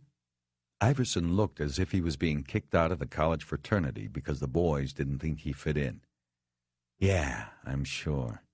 You got a rights form on you?" Iverson got up, took a folded piece of paper out of his coat pocket and tossed it on the table. "I'll be right outside the door." When Goshen and Bosch were alone, they studied each other for a moment before Bosch spoke. "You want to smoke?" "Don't play the good guy with me. Just tell me what's what." Bosch shrugged off the rebuke and got up. He moved behind Goshen and took his keys out again. This time he unlocked one of the cuffs. Goshen brought his hands up and began rubbing the wrists to get circulation going. He noticed the length of hair on the table and slapped it onto the floor. "Let me tell you something, Mr. L.A. I've been to a place where it doesn't matter what they do to you, where nothing can hurt you. I've been there and back." "Everybody's been to Disneyland. So what?" "I'm not talking about fucking Disneyland, asshole. I spent 3 years in the Penta down in Chihuahua. They didn't break me then. You aren't going to do it now." "Let me tell you something, then. In my life, I've killed a lot of people. Just wanted you to know that up front. Time comes again, there won't be any hesitation. None. This isn't about good guy cops and bad guy cops, Goshen. That's the movies. The movies where the bad guys have ponytails, I guess. But this is real life. You are nothing to me but meat, and I'm going to put you down. That's a given. It's just up to you how hard and how far you want to go down." Goshen thought a moment. "All right. So now we know each other. Talk to me, and I'll take that smoke now." Bosch put his cigarettes and matches on the table. Goshen got one out and lit it. Bosch waited until he was done. "I got to advise you first. You know the routine." Bosch opened the piece of paper Iverson had left and read Goshen his rights. He then had the man sign his name on it. "This is being taped, isn't it?" "Not yet." "Okay, then. What have you got? Your fingerprints were on Tony Eliso's body. The gun we found behind the toilet will be going back to L.A. today. The prints are good to have, real good. But if the bullets they pick out of Tony's gourd match that gun, then it's all over. I don't care what kind of alibi you line up, or what your explanation will be, or if your lawyer's Johnny fucking Cochran. You won't just be meat. You'll be 100% grade A dead meat. That gun ain't mine. It's a plant, goddammit. You know it, and I know it, and it's not going to fly, Bosch. Bosch looked at him a moment and felt his face getting hot. You're saying that I put that there? I'm saying I watched the O.J. show. Cops out here are no different. I'm saying I don't know if it was you or Iverson or whoever, but that gun's a fucking plant, goddammit. That's what I'm saying. Bosch traced a finger along the top of the table, waiting for the anger to dissipate to the point that he could control his voice. You hang on to that bullshit story, Goshen, and you'll go far with it. You'll go about 10 years, and then they'll strap you down and stick a needle in your arm. At least it's not the gas chamber anymore. They make it easy on you guys now. Bosch leaned back, but there wasn't a lot of room. The back of the chair hit the wall. He took out the chapstick and reapplied it. We own you now, Goshen. All you have left is one small window of opportunity. Call it a little piece of destiny still in your grasp. And what window's that? You know what window. You know what I'm talking about. Guy like you doesn't move an inch without the okay. Give us the guy you worked the hit with and the guy who told you to put Tony in the trunk. You don't make a deal, and there's no light at the end of the tunnel. Goshen let out his breath and shook his head. Look, I did not do this. I did not. Bosch didn't expect him to say anything different. It wasn't that easy. He had to wear him down. He leaned across the table conspiratorially. Listen, I'm going to tell you something so that you know that I'm not bullshitting you. Maybe save some time so you can decide where to go from here. Go ahead, but it's not going to change anything. Anthony Eliso was wearing a black leather jacket Friday night. Remember that? One with the 2-inch lapels? Your waist and your... You grabbed him there, Goshen. Just like this. Bosch reached across the table and demonstrated, using both hands to grab an imaginary set of lapels on a jacket Goshen wasn't wearing. Remember that? Tell me I'm wasting my time now. Remember, Goshen? You did it. You grabbed him like that. Now, who is bullshitting who? Goshen shook his head, but Bosch knew he had scored. The pale blues were looking inward at the memory. Kind of a freaky thing. Processed leather like that holds the amino acids from the prints. That's what the tech tells me. We got some nice ones, enough to take to the DA or the grand jury, enough for me to come out here, enough for us to come right into your fucking house and hook you up. He hesitated a moment until Goshen was looking at him. And now this gun turns up in your house. I guess we'll just have to wait on the ballistics if you don't want to talk anymore. But I've got a hunch about it. I like my chances. Goshen slammed 2 open palms down on the steel table. It made a sound like a shot and echo.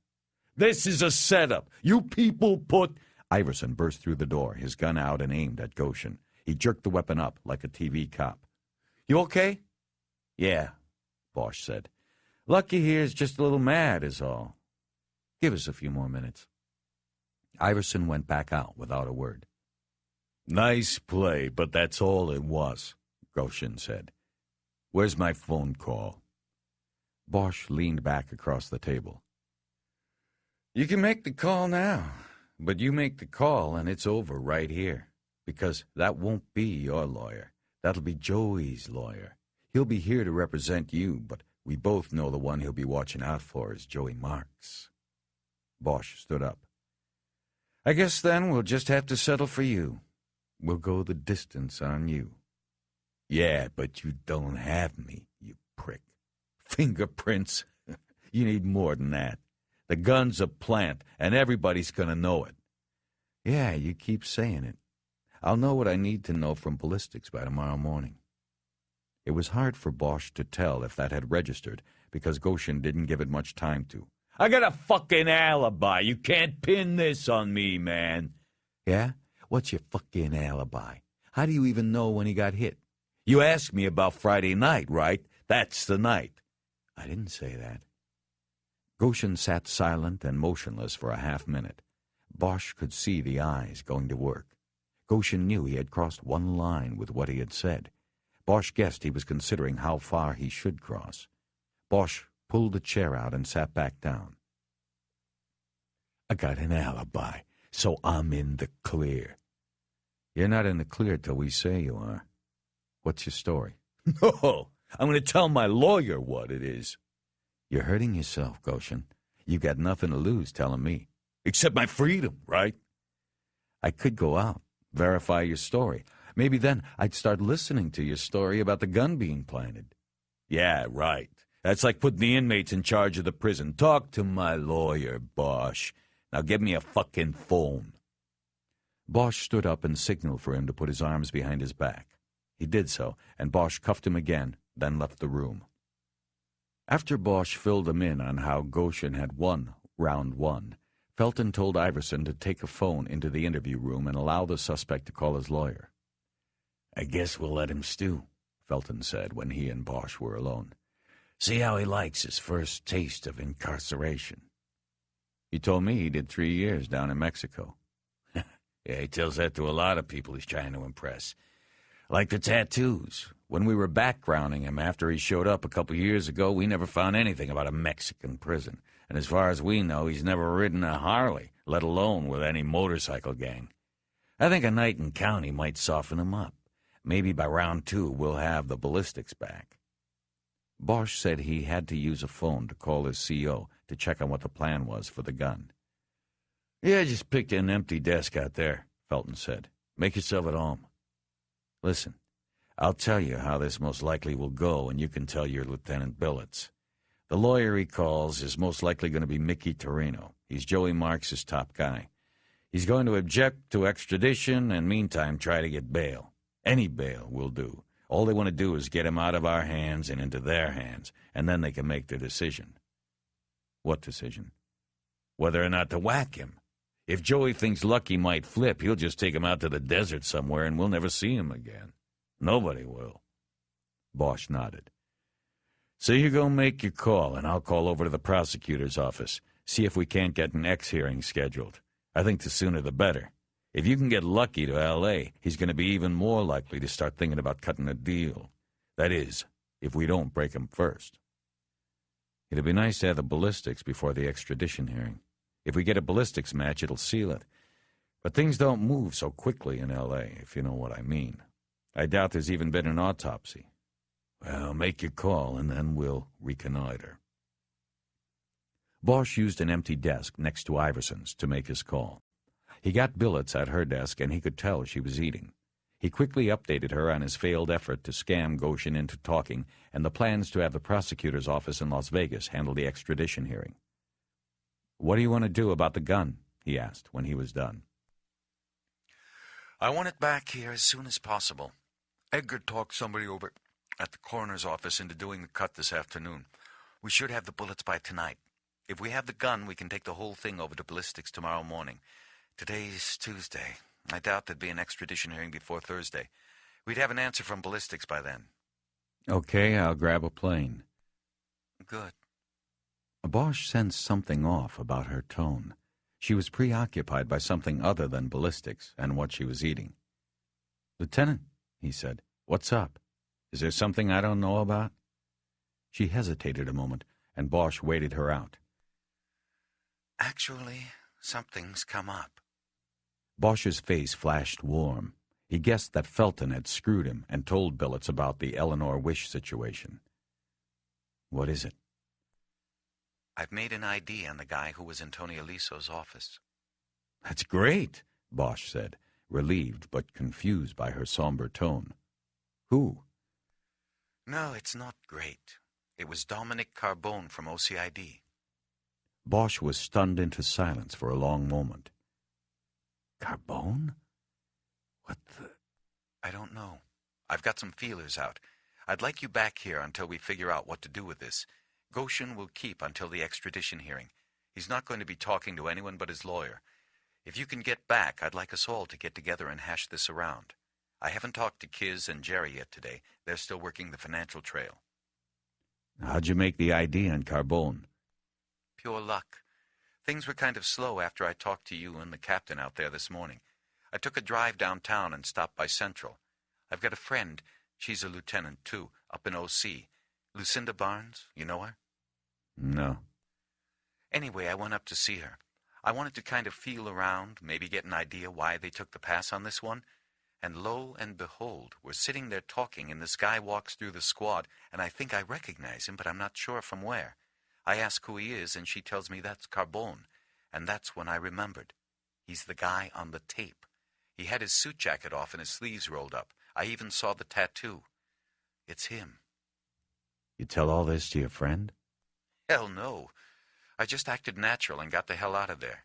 I tell you, Harry, I don't like this inside stuff. I don't know what to do. We'll figure something. Look, I'm gonna go. I'll be there as soon as I can. What you might want to do in the meantime, Lieutenant, is try to use some juice with ballistics. Tell them we'll be coming in with a code 3 in the morning.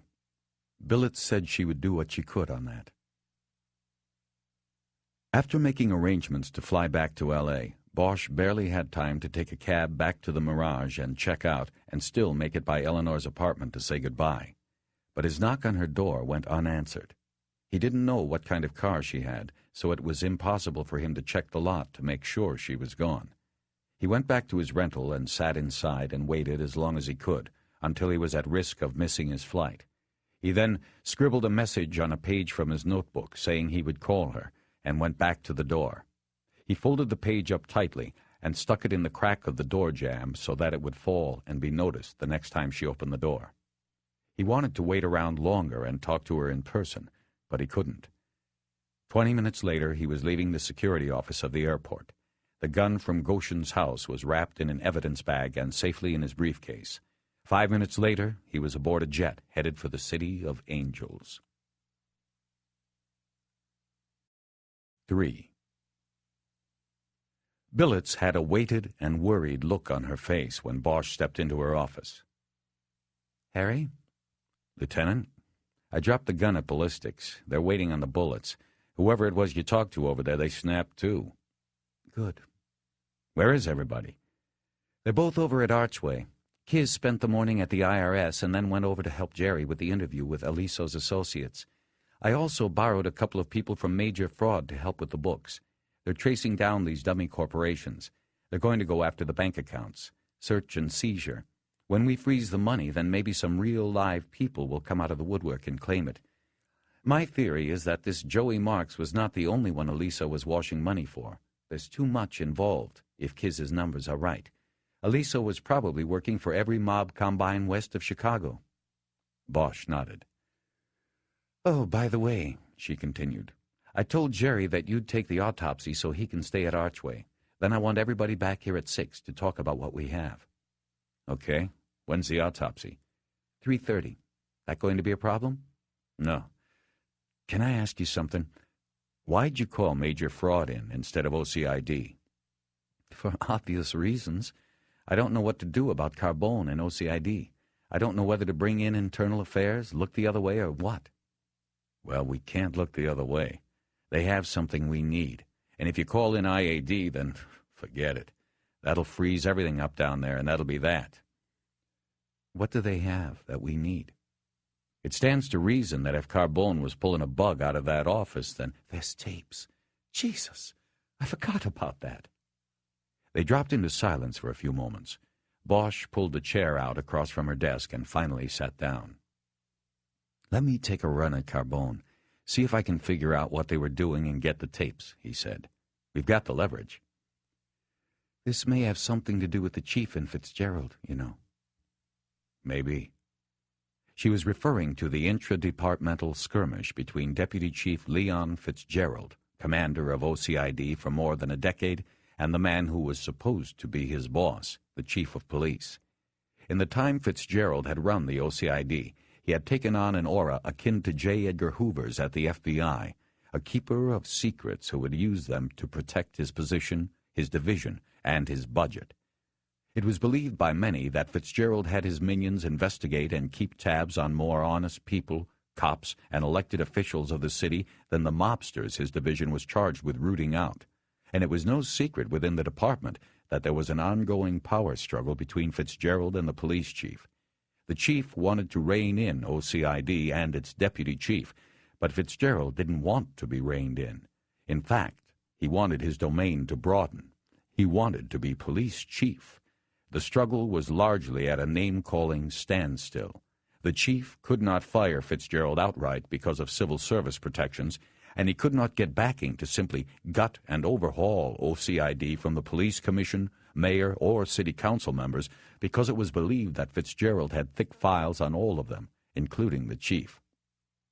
These elected and appointed officials did not know what was in those files, but they had to assume that the worst things they had ever done were duly recorded, and therefore they would not back the chief's move against Fitzgerald unless they and the chief were in a guaranteed no-lose position. Most of this was department legend or rumor, but Bosch knew even legend and rumor usually have some basis in reality. He was reluctant to step behind this curtain and possibly into this fight, as Billets clearly was, but offered to do so because he saw no alternative. He had to know what OCID had been doing and what it was that Carbone was trying to protect by breaking into the Archway office. "Okay," Billets said after some long thought. "But be careful." "Where's the video from Archway?" She pointed to the safe on the floor behind her desk. It was used to secure evidence. "It will be safe," she said. "It better be. It will probably be the only thing that keeps them off me." She nodded. She knew the score.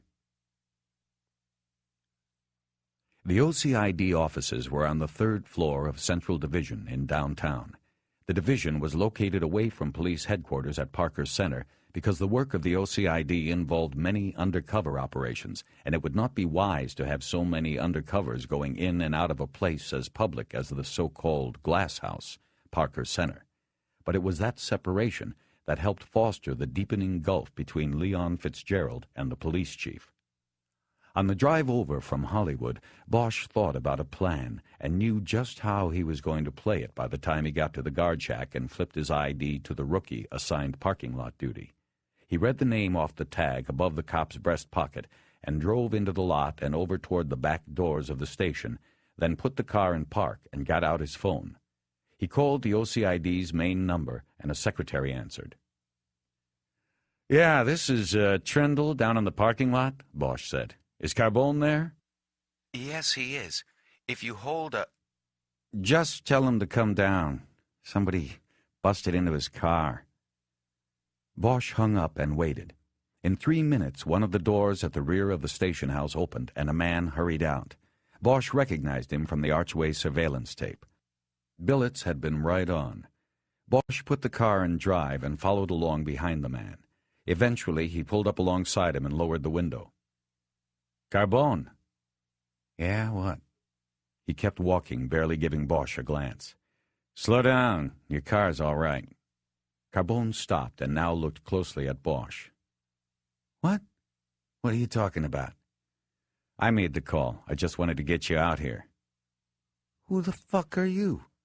"I'm Bosch. We talked the other night." "Oh, yeah, the Aliso caper." Then it dawned on him that Bosch could have just taken the elevator up to the 3rd floor if he had wanted to see him. "What is this, Bosch? What's going on?" "Why don't you get in? I want to take a little ride." "I don't know, man. I don't like the way you're doing this." "Get in, Carbone." "I think you better." Bosch said it in a tone and with an accompanying stare that invited no choice but compliance. Carbone, who was about 40 with a stocky build, hesitated a moment, then walked around the front of the car. He was wearing a nice, dark blue suit like most mob cops like to wear, and he filled the car with the smell of a brisk cologne. Right away, Bosch didn't like him. They drove out of the parking lot, and Bosch went north toward Broadway. There was a lot of traffic and pedestrians, and they moved slowly. Bosch said nothing, waiting for Carbone. Okay, so what's so important you have to kidnap me away from the station? He finally asked. Bosch drove another block without answering. He wanted Carbone to sweat a little. You got problems, Carbone, he finally said. I just thought I should tell you. You see, I want to be your friend, Carbone. Carbone looked at Bosch with caution. I know I got problems, he said. I'm paying 2 different women child support. My house still has cracks in the walls from the earthquake, and the union ain't going to get us a raise again this year. So fucking what? Those aren't problems, man. Those are inconveniences. I'm talking about real problems. About the break-in you did the other night over at Archway.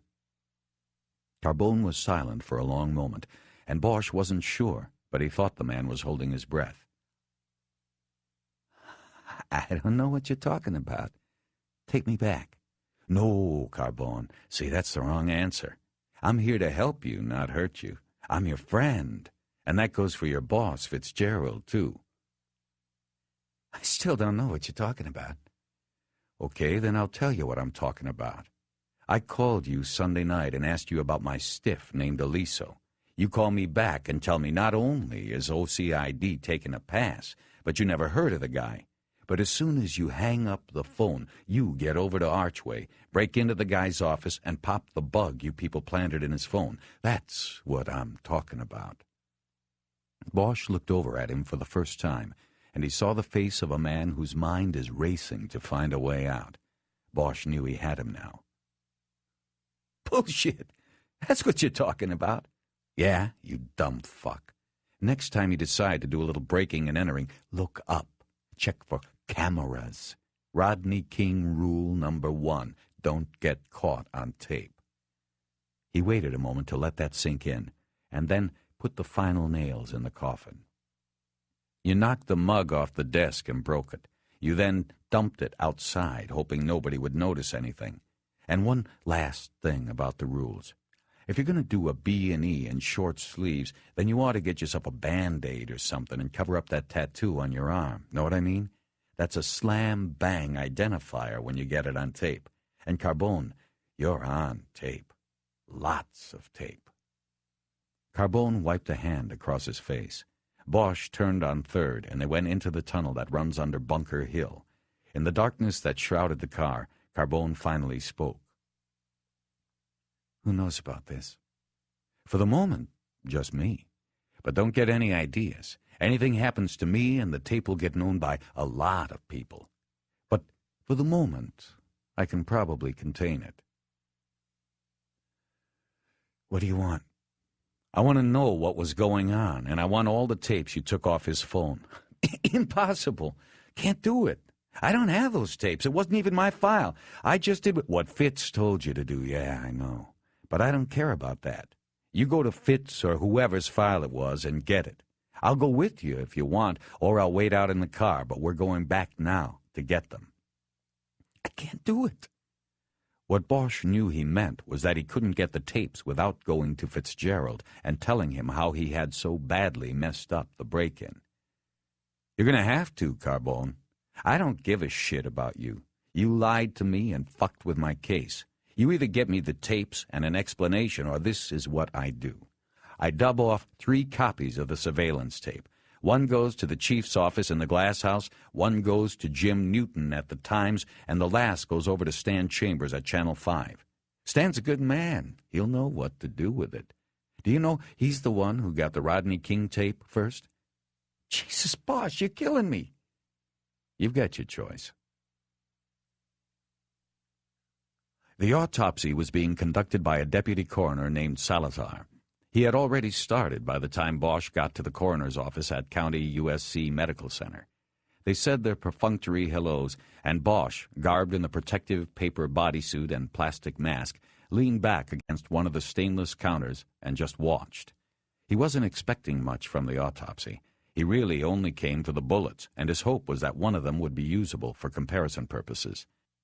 It was well known that one reason hitters preferred to use .22s on the job was that the soft bullets often became so misshapen after bouncing around in the brain case that they were worthless for ballistic comparison.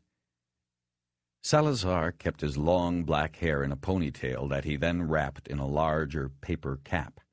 Because he was in a wheelchair, he worked at an autopsy table that was lowered to accommodate him.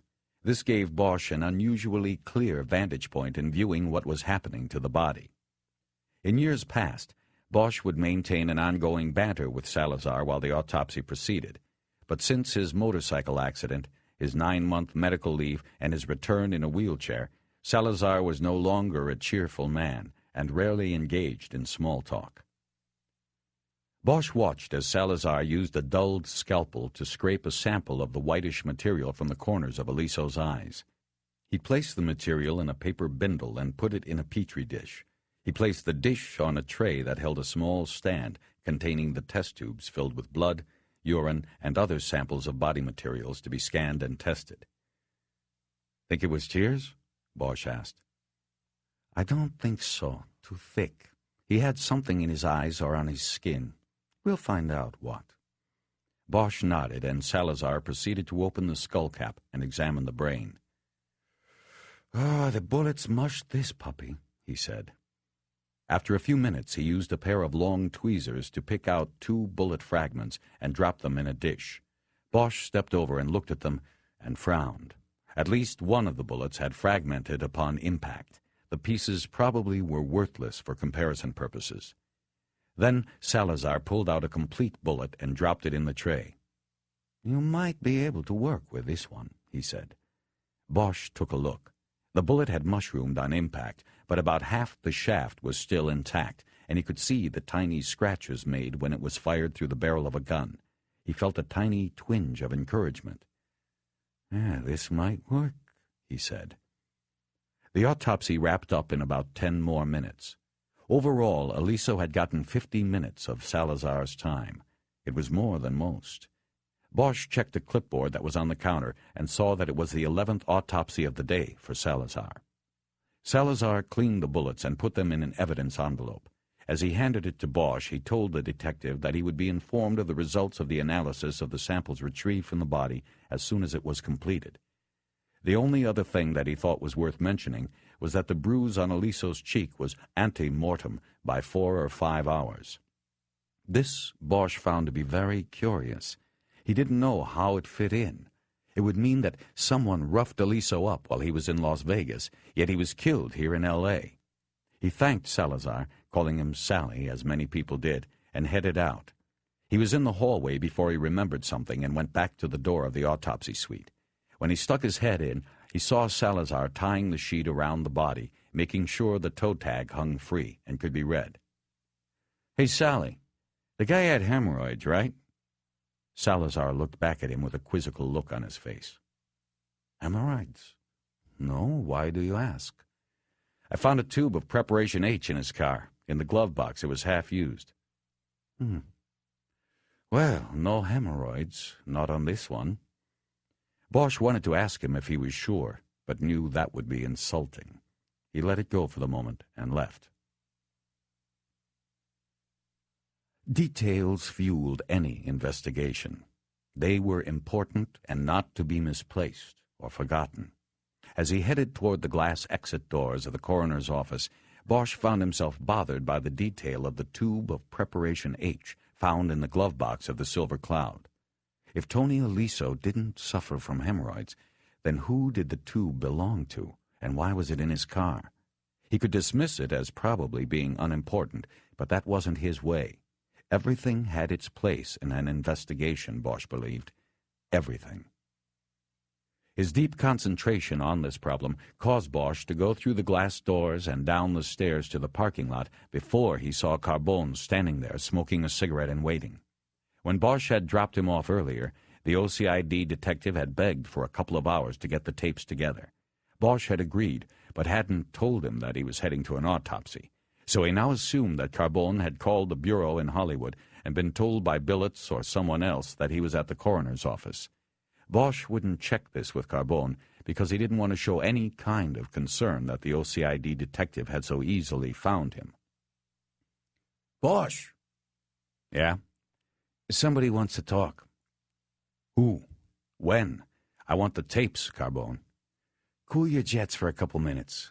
Over here in the car.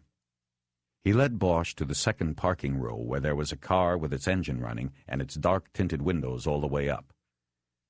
Hop in the back, Carbone said. Bosch nonchalantly walked to the door, still showing no concern. He opened it and ducked in. Leon Fitzgerald was sitting in the back. He was a tall man, more than 6.5 feet, and his knees were pressed hard against the back of the driver's seat. He wore a beautiful suit of blue silk and held the stub of a cigar between his fingers. He was almost 60, and his hair was a jet-black dye job. His eyes, behind steel-rimmed glasses, were pale gray. His skin was pasty white. He was a night man. "Chief?" Bosch said, nodding. He had never met Fitzgerald before, but had seen him often enough at cop funerals and on television news reports. He was the embodiment of the OCID. No one else from the secretive division ever went on camera. "Detective Bosch," Fitzgerald said, "I know of you, know of your exploits. Over the years you have been suggested to me more than once as a candidate for our unit. Why didn't you call?" Carbone had come around and gotten in the driver's seat. He started moving the car slowly through the lot. "Because, like I said, I know of you," Fitzgerald was saying. "And I know you would not leave homicide. Homicide is your calling. Am I correct?" "Pretty much." "Which brings us to the current homicide case you are pursuing. Dom." With one hand, Carbone passed a shoebox over the seat. Fitzgerald took it and put it on Bosch's lap. Bosch opened it and found it full of audio cassette tapes with dates written on tape stuck to the cases. "From Eliso's phone?" he asked.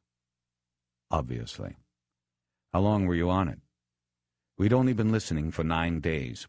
It hadn't been productive, but the tapes are yours." "And what do you want in return, Chief?" "What do I want?" Fitzgerald looked out the window, down at the railroad switching yard in the valley below the parking lot. "What do I want?" he asked again. "I want the killer, of course, but I also want you to be careful. The department's been through a lot these past few years. No need to hang our dirty laundry in public once again." "You want me to bury Carbone's extracurricular activities?" Neither Fitzgerald or Carbone said anything, but they didn't have to. Everybody in the car knew that Carbone did what he did on orders, probably orders from Fitzgerald himself. "Then you've got to answer some questions." "Of course." "Why was there a bug on Tony Eliso's phone?" "Same reason there's a bug on anyone's phone. We heard things about the man and set about finding out if they were true." "What did you hear?" "That he was dirty, that he was a scumbag, that he was a launderer for the mob in 3 states. We opened a file. We had just begun when he was killed." "Then when I called, why did you pass on it?" Fitzgerald took a long pull on his cigar, and the car filled with its smell. "There's a complicated answer to that question, Detective. Suffice it to say that we thought it best if we remained uninvolved." "The tap was illegal, wasn't it?" "It is extremely difficult under state law to gather the required information needed for a wiretap. The feds, they can get it done on a whim. We can't, and we don't want to work with the feds all the time." "It still doesn't explain why you passed. You could have taken the case from us and then controlled it, buried it, done whatever you wanted with it. No one would have known about illegal wiretaps or anything else." "Perhaps. Perhaps it was a wrong choice." Bosch realized that they had underestimated himself and his crew. Fitzgerald believed the break-in would go unnoticed, and therefore his unit's involvement would not be discovered. Bosch realized the tremendous leverage he held over Fitzgerald. Word about the illegal wiretap would be all the police chief would need to rid himself of Fitzgerald. "So what else do you have on Eliso?" he asked. "I want everything. If I hear at any point you held something back, then your little black bag job is going to get known. You know what I mean? It will get known. Fitzgerald turned from the window and looked at him. I know exactly what you mean. But you are making a mistake if you are going to smugly sit there and believe you have all the high cards in this game. Then put whatever cards you have on the table. Detective, I am about to fully cooperate with you, but know this. If you seek to hurt me, or anyone in my division with the information you get here, I will hurt you more. For example, there's this matter of your keeping company last night with a convicted felon. He let that hang in the air with his cigar smoke. Bosch was stunned and angry, but managed to swallow down his urge to throttle Fitzgerald.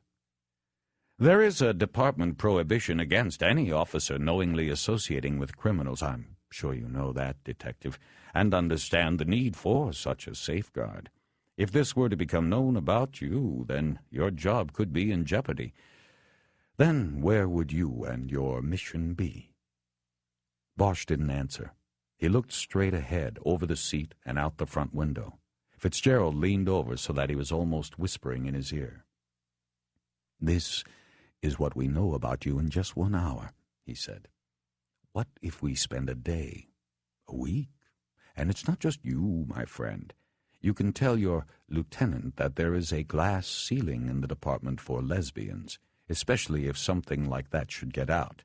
Now, her girlfriend, she could go further, her being black, but the lieutenant, she'd have to get used to Hollywood, you ask me. He leaned back to his spot and returned his voice to normal modulation. Do we have an understanding here, Detective Bosch? Bosch turned and finally looked at him. We have an understanding.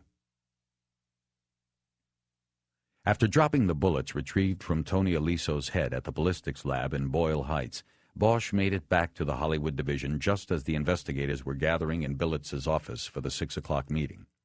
Bosch was introduced to Russell and Kulkin, the 2 fraud investigators, and everybody sat down. Also sitting in was a deputy district attorney. Matthew Gregson was from Special Prosecutions, a unit that handled organized crime cases as well as the prosecution of police officers and other delicate matters. Bosch had never met him. Bosch gave his report first and concisely brought the others up to date on the occurrences in Las Vegas as well as the autopsy and his swing by the department's gun shop. He said he'd been promised that the ballistics comparison would be done by 10 the following morning. But Bosch made no mention of his meetings with Carbone and Fitzgerald, not because of the threat Fitzgerald had made, or so Bosch told himself, but because the information he had gleaned from those meetings was best not discussed with such a large group in general and the prosecutor in particular. Apparently, feeling the same way, Billets asked him no questions in this regard. When Bosch was finished, Ryder went next.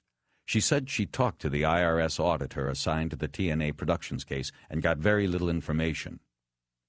Basically, they have a whistleblowing program, she said. You blow the whistle on a tax scofflaw and you get a share of whatever taxes the IRS find it's been cheated out of. That's how this started. Only problem is, according to Hirschfield, he's the IRS guy, this tip came in anonymously. Whoever blew the whistle didn't want to share. He said they got a 3-page letter outlining Tony Aliso's money-washing scam. He would not show it to me because he claimed, anonymous or not, the guidelines of the program call for strict confidence, and the specific language of the letter could lead to identification of the author. That's bullshit, Gregson said. Probably, Ryder said, but there was nothing I could do about it. Afterwards, give me the guy's name and I'll see what I can do. Sure. Anyway, they got this letter, did some preliminary looking at TNA's corporate filings over the years, and decided the letter had merit. They sent the audit letter to Tony on August 1st, and were going to do him at the end of this month. That was it with him. Oh, the one thing he would tell me about the letter was that it was mailed from Las Vegas. It was on the postmark. Bosch almost nodded involuntarily because that last bit of information fit with something Fitzgerald had told him. Okay, now for Tony Aliso's associates. Jerry and I spent the better part of the day interviewing the core group of people he used when making this trash he called film. He basically raided the local film schools, low-rent acting schools, and strip bars for the so-called artistic talent for these shoots, but there were 5 men that he repeatedly worked with to get them off the ground. We took them all one by one, and it appears they were not privy to financing of the movies or the books Tony kept. We think they were in the dark. Jerry? That's right, Edgar said. I personally think Tony picked these guys because they were stupid and didn't ask questions about that sort of stuff. He just sent them out, over to USC or UCLA to grab some kid who'd want to direct or write one of these things. They'd go over to the Star Strip on La Cienega and talk girls into taking the bimbo parts. On and on, you know how it goes. Our conclusion is that this little money-washing scam was Tony's, only he and his customers knew. Which leads us to you guys, Billets said, looking at Russell and Culkin. You got anything to tell us yet?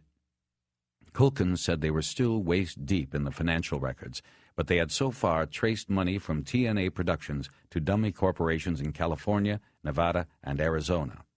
The money went into the corporation bank accounts and was then invested in other, seemingly legitimate corporations. He said when the trail is fully documented, they would be in a position of using the IRS and federal statutes to seize the money as the illegal funds of a racketeering enterprise. Unfortunately, Russell said, the documentation period was long and difficult. It would be another week before they could move. Keep at it and take the time you need, Billets said. Then she looked at Gregson. So then, how are we doing? What should we be doing? Gregson thought a moment. I think we are doing fine. First thing tomorrow, I'll call Vegas and find out who's handling the extradition hearing. I'm thinking that I possibly should go out there to babysit that. I'm not that comfortable at the moment with all of us here and Goshen over there with them. If we are lucky enough to pull a match out of ballistics, I think you and I, Harry, should go over there and not leave until we have Goshen with us. Bosch nodded his agreement. After hearing all of these reports, I really have just one question, Gregson continued. Why isn't there someone from OCID sitting in this room right now? Billets looked at Bosch and almost imperceptibly nodded. The question was being passed to him. Initially, Bosch said, OCID was informed of the murder and the victim's ID, and they passed. They said they didn't know Tony Aliso. As recently as 2 hours ago, I had a conversation with Leon Fitzgerald and told him what it looked like we had. He offered whatever expertise his people had, but felt we were too far along now to have fresh people come in. He wished us best of luck with it. Gregson stared at him a long moment, and then nodded. The prosecutor was in his mid-40s with short-cropped hair already completely gray. Bosch had never worked with him, but he'd heard the name.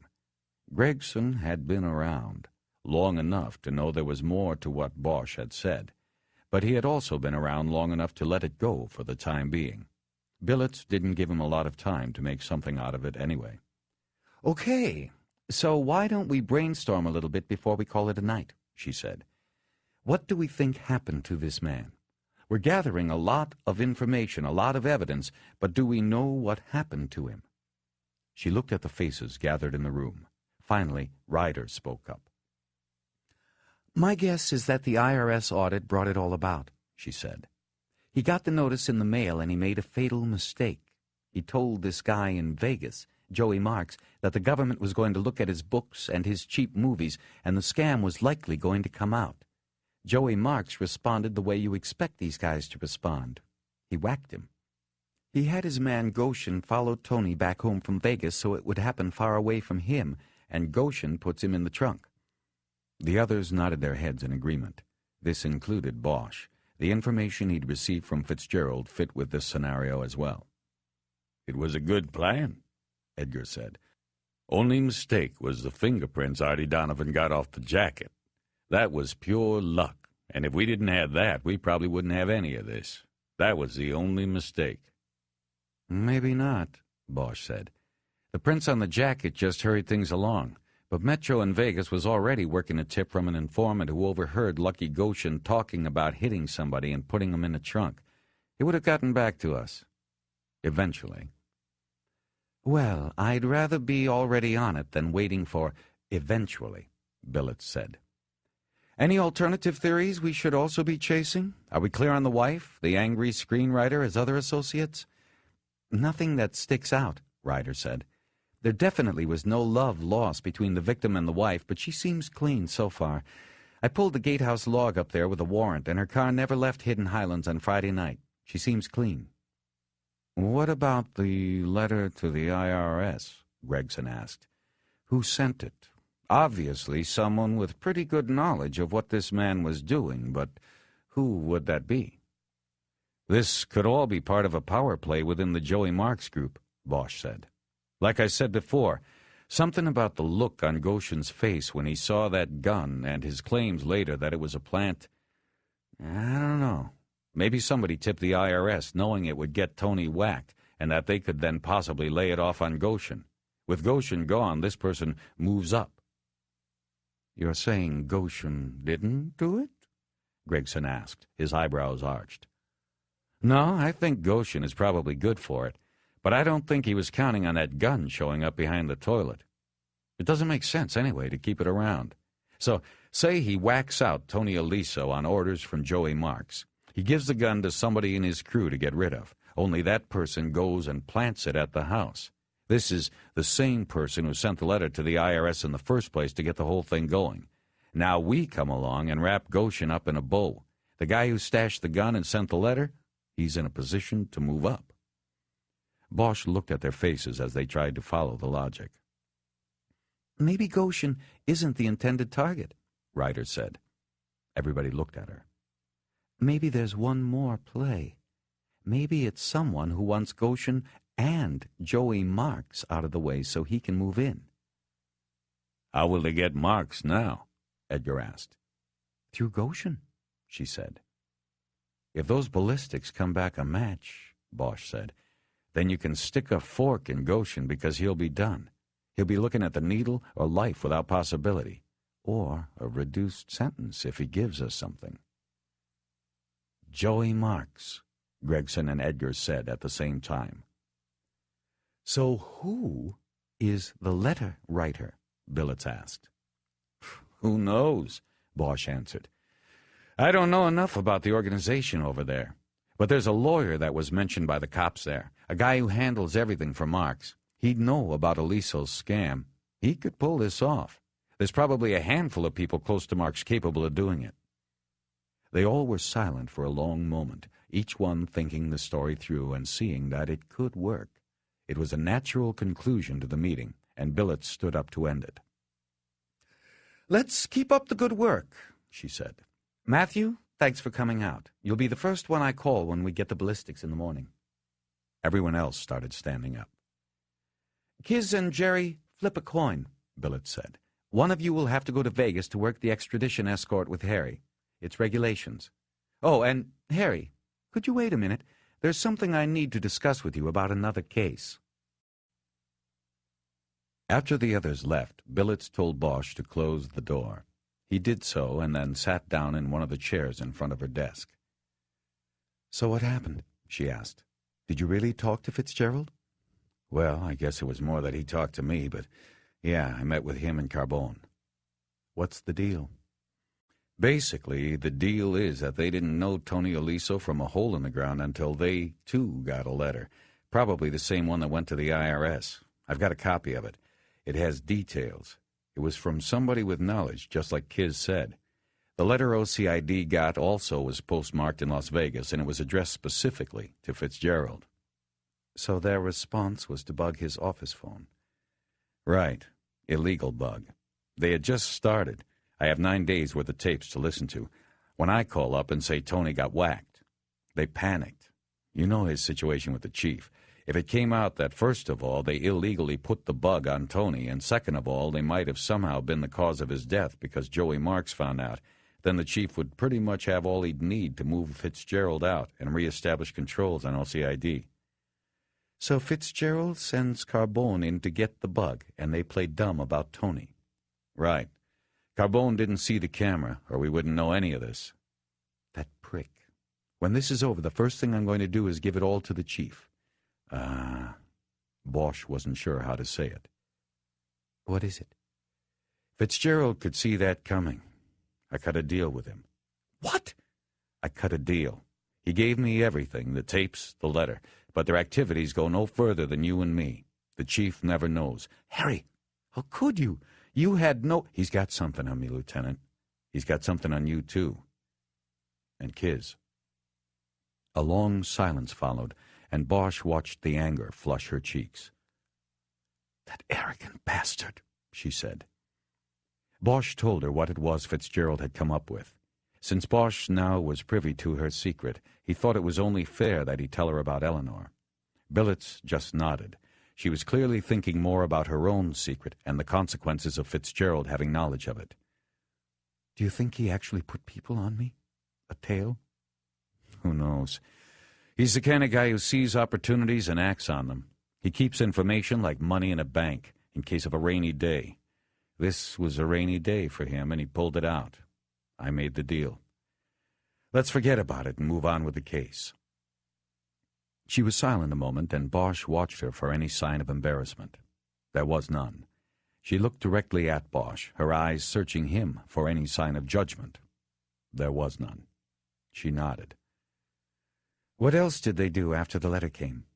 Not much. They put Aliso on a loose surveillance. I have the logs, but they weren't watching him Friday night. They knew he'd gone to Las Vegas, so they were planning to pick him up again on Monday if he was back.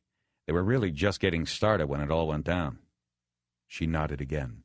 Her mind wasn't on the subject. Bosch stood up. I'll listen to the tapes tonight. There's about 7 hours, but Fitzgerald said it's mostly Aliso talking to his girlfriend in Vegas. Nothing much else. But I'll listen anyway. You need anything else, Lieutenant? No. Let's talk in the morning. I want to know about the ballistics as soon as you know. You got it. Bosch headed to the door, but she stopped him. It's weird, isn't it, when sometimes you can't tell the good guys from the bad? He looked back at her. Yeah, it's weird. The house still smelled of fresh paint when Bosch finally got home. He looked at the wall he had started to paint 4 days before, and it seemed long ago. He didn't know when he'd finish now. The house had been a ground-up rebuilding job after the earthquake. He'd only been back a few weeks after more than a year of living in a residence hotel near the station. The earthquake, too, seemed long ago. Things happened fast in this city. Everything but the moment seemed like ancient history. He got out the number Felton had given him for Eleanor Wish and called it, but there was no answer. Not even a machine picked up. He hung up and wondered if she had gotten the note he left for her. His hope was that they would somehow be together after this case was over. But if it came to that, he realized, he wasn't sure how he'd deal with the department's prohibition against associating with a convicted felon. His thoughts about this spun into the question of how Fitzgerald had found out about her and the night they had spent together in her apartment. It seemed to him it was likely that Fitzgerald would maintain contacts with Metro, and he guessed that maybe Felton or Iverson had informed the deputy chief about Eleanor Wish. Bosch made 2 sandwiches of lunch meat from the refrigerator and then took them, 2 bottles of beer, and the box of tapes Fitzgerald had given him over to the chair next to his stereo. As he ate, he arranged the tapes in chronological order and then started playing them. There was a photocopy of a log and pen register with entries showing what time of day Aliso either received or made the calls and what number he had called. More than half the calls were between Aliso and Layla, either placed to the club, Bosch could tell because of the background music and noise, or a number he assumed was her apartment. She never identified herself on any of the calls, but on the occasions Tony called her at the clubs, he asked for her by her stage name, Layla. Other than that, he never used her name. Most of their conversations were about the minutiae of daily life. He called her most often at home in the mid-afternoon. In one call to her home, Layla was angry at Aliso for waking her up. He complained that it was already noon, and she reminded him that she worked until 4 at the club. Like a chastened boy, he apologized and offered to call back. He did, at 2.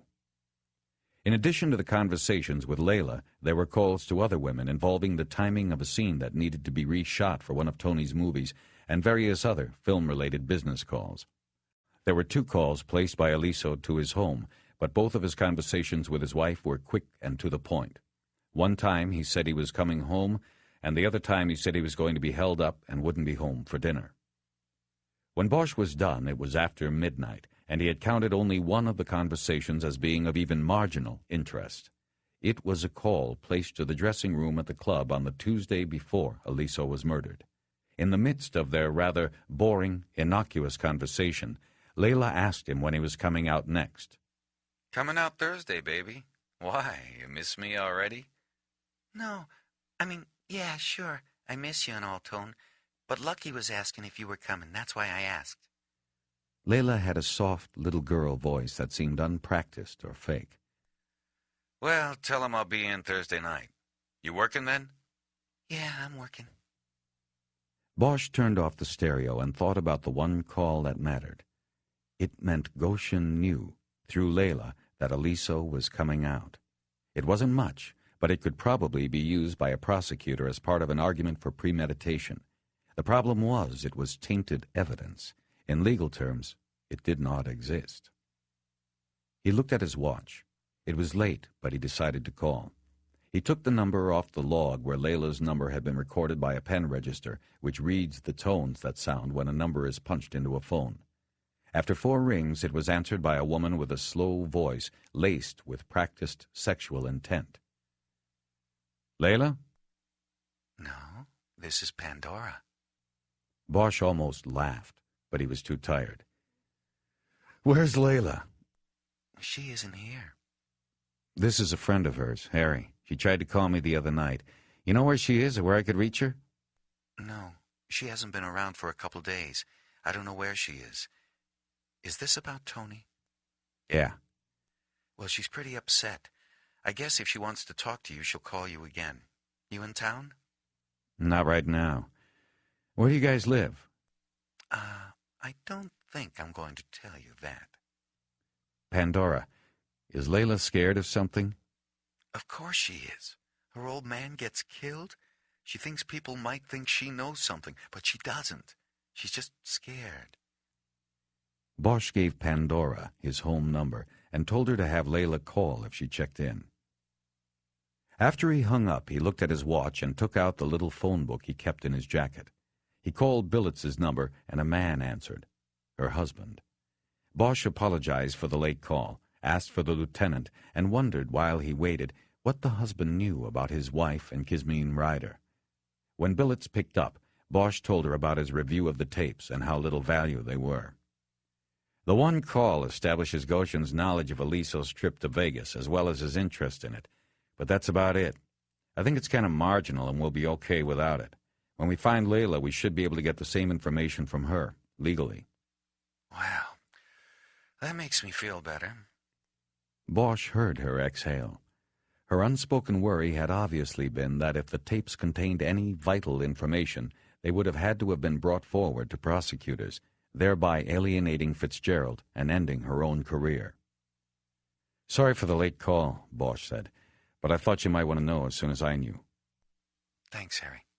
I'll see you in the morning. After he hung up, he tried Eleanor Wish's line once more, and again there was no answer. Now the slight worry he'd had in his chest bloomed into a full-fledged concern. He wished he was still in Vegas so he could go to her apartment to see if she was there and just not answering, or if it was something worse. Bosch got himself another beer from the refrigerator and went out to the back deck. The new deck was larger than its predecessor and offered a deeper view into the pass. It was dark and peaceful out. The usual hiss of the Hollywood freeway far below was easily tuned out. He watched the spotlights from Universal Studios cut across the starless sky and finished his beer, wondering where she was. On Wednesday morning, Bosch got to the station at 8 and typed out reports detailing his moves and investigation in Las Vegas.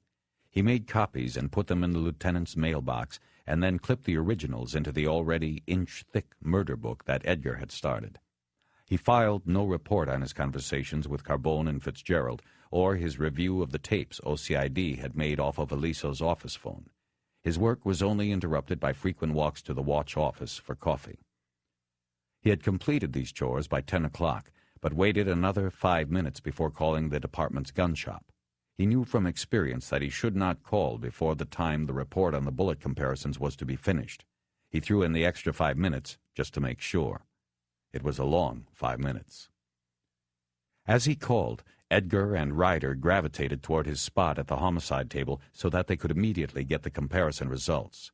It was a make-or-break point in the investigation, and they all knew it. Bosch asked for Lester Poole, the gun tech assigned the case. They had worked before. Poole was a gnomish man whose whole life revolved around guns, though as a civilian employee of the department he did not carry one himself. But there was no one more expert at the gun shop than he. He was a curious man, in that he would not acknowledge anyone who called him Les.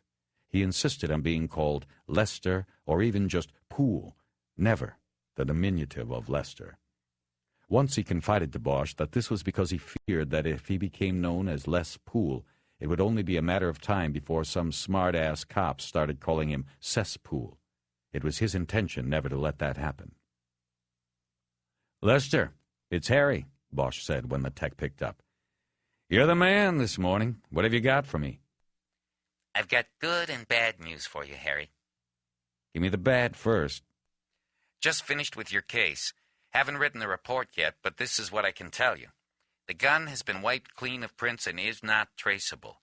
Your doer used acid on the serial, and I couldn't bring it up with any of my magic tricks, so that's that. Phew. And the good? I can tell you that you've got yourself a match between the weapon and the bullets extracted from your victim. It's a definite match. Bosch looked up at Edgar and Ryder and gave the thumbs-up sign. They exchanged a high five, and then Bosch watched as Ryder gave Lieutenant Billets the thumbs-up through the glass of her office. Bosch then saw Billets pick up her phone. Bosch presumed she was calling Gregson at the DA's office. Poole told Bosch that the report would be finished by noon and shipped through intradepartmental courier. Bosch thanked him and hung up. He stood up smiling and then walked with Edgar and Ryder into the lieutenant's office. Billets spent another minute on the phone, and Bosch could tell she was talking to Gregson, and then hung up. "That's a very happy man there," she said. "He should be," Edgar said. "All right. So now what?" Billets asked. "We go over there and drag that desert dirtbag's ass back here," Edgar said. "Yes, that's what Gregson said. He's going to go over to babysit the hearing. It's tomorrow morning, right?"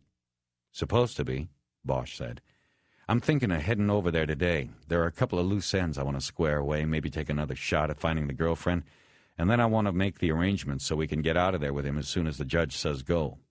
"Fine," Billets said. Then to Edgar and Ryder she asked, "Did you two decide who was going with Harry?" "Me," Edgar said.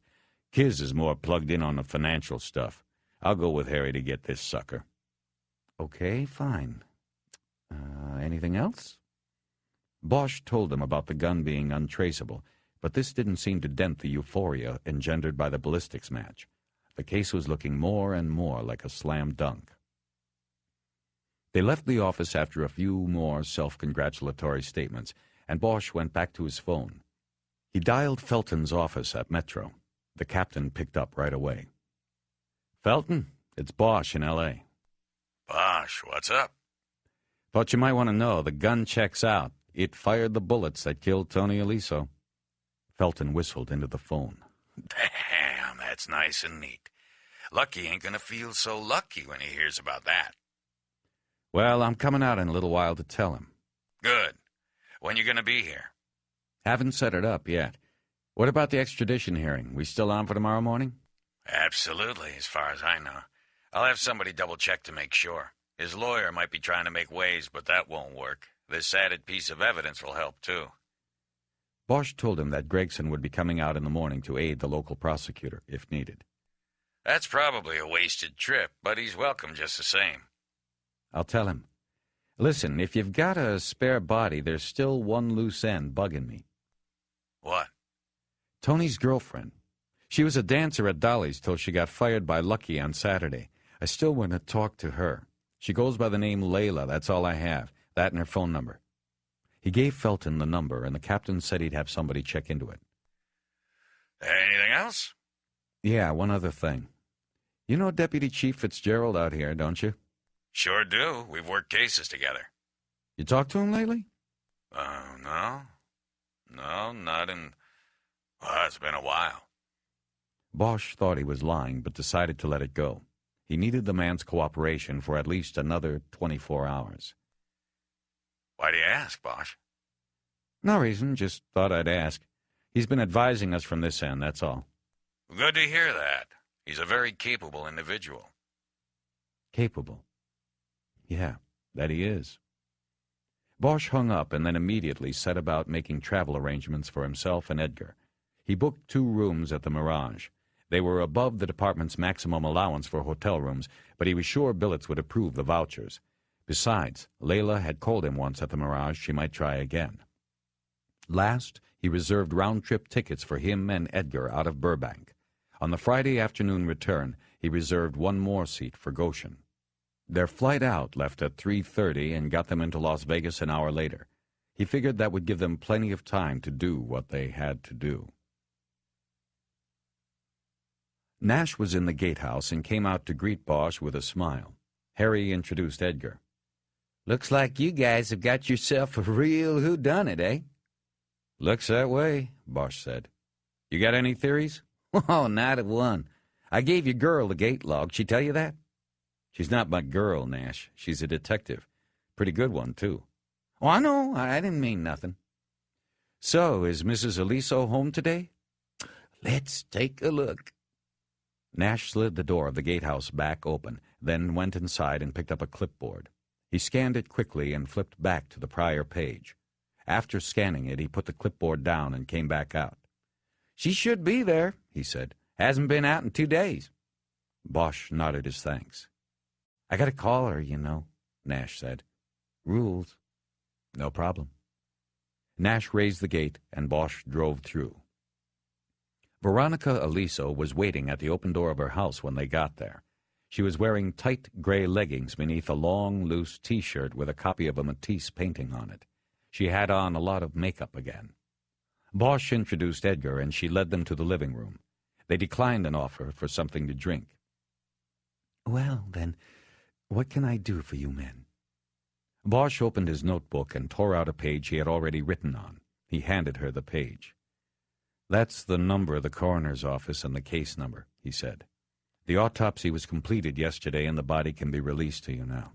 If you're already working with a funeral home, just give that case number to them and they'll take care of it. She looked at the page for a long moment.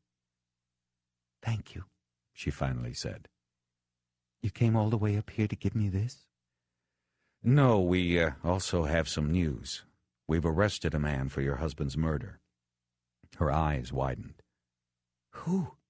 Did he say why he did this? His name is Luke Goshen. He's from Las Vegas. Have you ever heard of him? Confusion spread across her face. No. Who is he? He's a mobster, Mrs. Aliso. And your husband knew him pretty well, I'm afraid. We're going to Las Vegas now to get him. If all goes well, we will be coming back with him tomorrow. Then the case will proceed through the courts.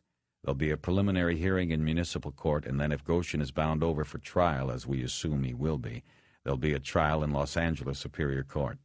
It's likely you'll have to testify briefly during the trial. Testify for the prosecution. She nodded, her eyes far off. Why did he do it? We're not sure yet. We're working on that. We do know that your husband was involved in business dealings with this man's employer, a man named Joseph Marconi. Do you recall if your husband ever mentioned Goshen or Joseph Marconi? No. What about the names Lucky or Joey Marks? She shook her head in the negative. What business dealings? She asked. He was cleaning money for them, washing it through his film business. You sure you did not know anything about this? Of course not. Do I need my lawyer? You know, he already told me not to talk to you people. Bosch gave an easy smile and held his hands up. No, Mrs. Elisa, you don't need your lawyer. We're just trying to get to the facts of the case. If you knew something about your husband's business dealings, it might help us to build a case against this man Goshen and possibly his employer. You see, right now we've got this Goshen character pretty well tied up for this. We're not sweating that. We've got ballistics, fingerprints, hard evidence, but he wouldn't have done what he did if Joey Marks didn't tell him to. Joey Marks is who we'd really like to get, and the more information I have about your husband and his business, the better the chance we have of getting to Joey Marks. So if there is anything you can help us with, now is the time to tell us. He was silent and waited. She looked down at the now folded piece of paper in her hand. She finally nodded to herself and looked at him. I know nothing about his business, she said. But there was a call last week. It came here on Wednesday night. He took it in the office and closed the door, but I went to the door and listened. I could hear his side of it. What did he say? He called the caller Lucky. I know that. He did a lot of listening, and then he said he'd be out there by the end of the week. He then said he'd see the caller at the club. And that was it. Bosch nodded. Why didn't you tell us this before? I didn't think it was important. You see, I thought he was talking to a woman. The name Lucky, I thought it was a woman's name. Was that why you were listening through the door? She averted her eyes and nodded her head. Mrs. Eliso, have you ever hired a private investigator to follow your husband? No. I thought about it, but I didn't. But you suspected he was having an affair? Affairs, detective. I not only suspected, I knew. A wife can tell. Okay, Mrs. Eliso. Do you remember anything else about the telephone conversation? Anything else that was said? No, just what I told you. It might help us with the court case as far as questions of premeditation go if we could isolate this call. Are you sure it was Wednesday? Yes, because he left the next day. What time did the call come in? It was late. We were watching the news on Channel 4, so it was after 11 and before 11:30. I don't think I can narrow it down any further. Okay, Mrs. Eliso, that's good. Bosch looked over at Edgar and raised his eyebrows. Edgar just nodded. He was ready to go. They stood up and Veronica Eliso led them to the door. Oh, Bosch said before he got to the door. There was a question that came up about your husband. Do you know, did he have a regular doctor that he went to? Yes, on occasion. Why? Well, I wanted to check to see if he suffered from hemorrhoids. She looked like she was about to laugh. Hemorrhoids? I don't think so. I think Tony would have complained loud and often if he did. Really? Bosch was standing in the doorway now. Yes, really. Besides, you just told me that the autopsy was completed. Wouldn't that doctor be able to tell you the answer to that question? Bosch nodded. She had him there. I guess so, Mrs. Eliso. The only reason I asked is that we found a tube of Preparation H in his car.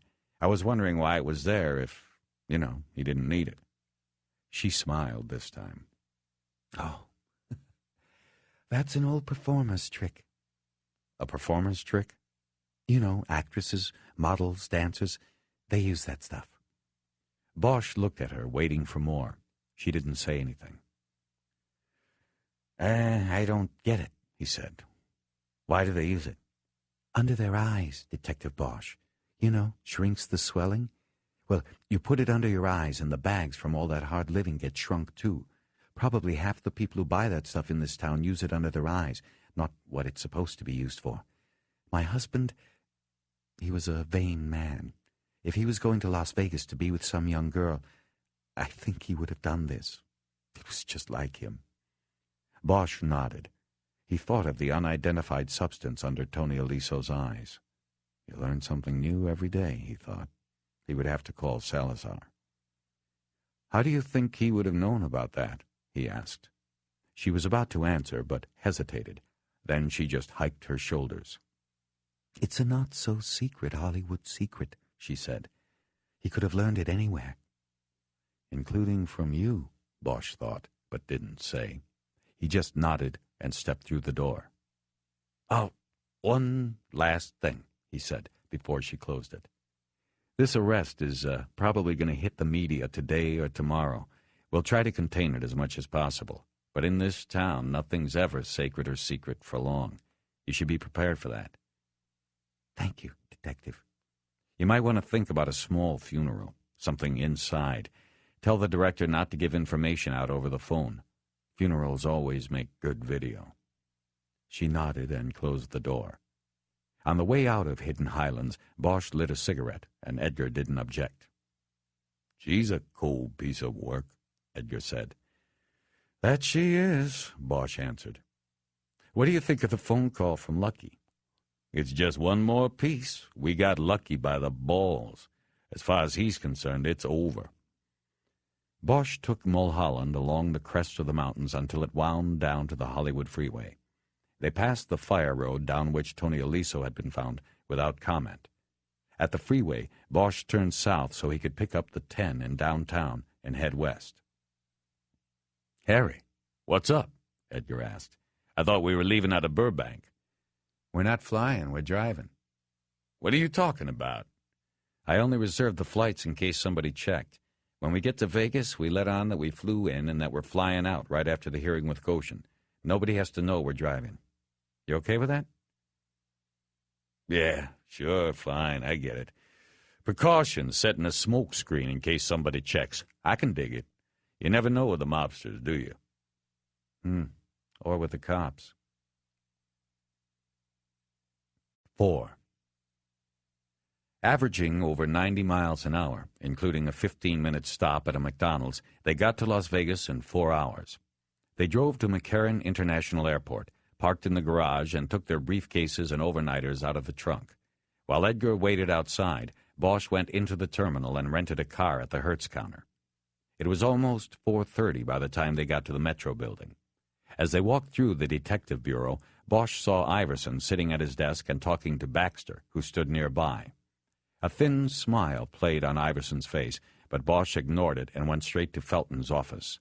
The police captain was behind his desk doing paperwork. Bosch knocked on the open door and then entered. "Bosch, where you been?" "Taking care of details." "This your prosecutor?" "No, this is my partner, Jerry Edgar. The prosecutor isn't coming out until the morning." Edgar and Felton shook hands, but Felton continued to look at Bosch. "Well, you can call him and tell him not to bother." Bosch looked at him a moment. He knew now why Iverson had smiled. Something was going on. "Captain, you're always full of surprises," he said. "What is it this time?" Felton leaned back in his chair. He had an unlit cigar, one end soggy with saliva, on the edge of the desk. He picked it up and clinched it between 2 fingers. He was playing it out, obviously trying to get a rise out of Bosch. But Bosch didn't bite, and the captain finally spoke.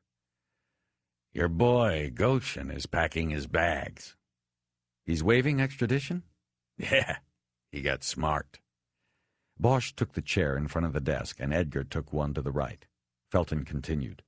"Fired that mouthpiece Mickey Torino and got his own guy.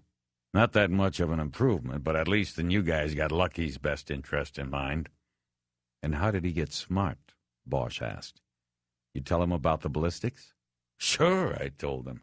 Brought him over, told him the score. I also told him how we broke his alibi down to shit." Bosch looked at him but didn't ask the question. "Yeah, that's right, Bosch.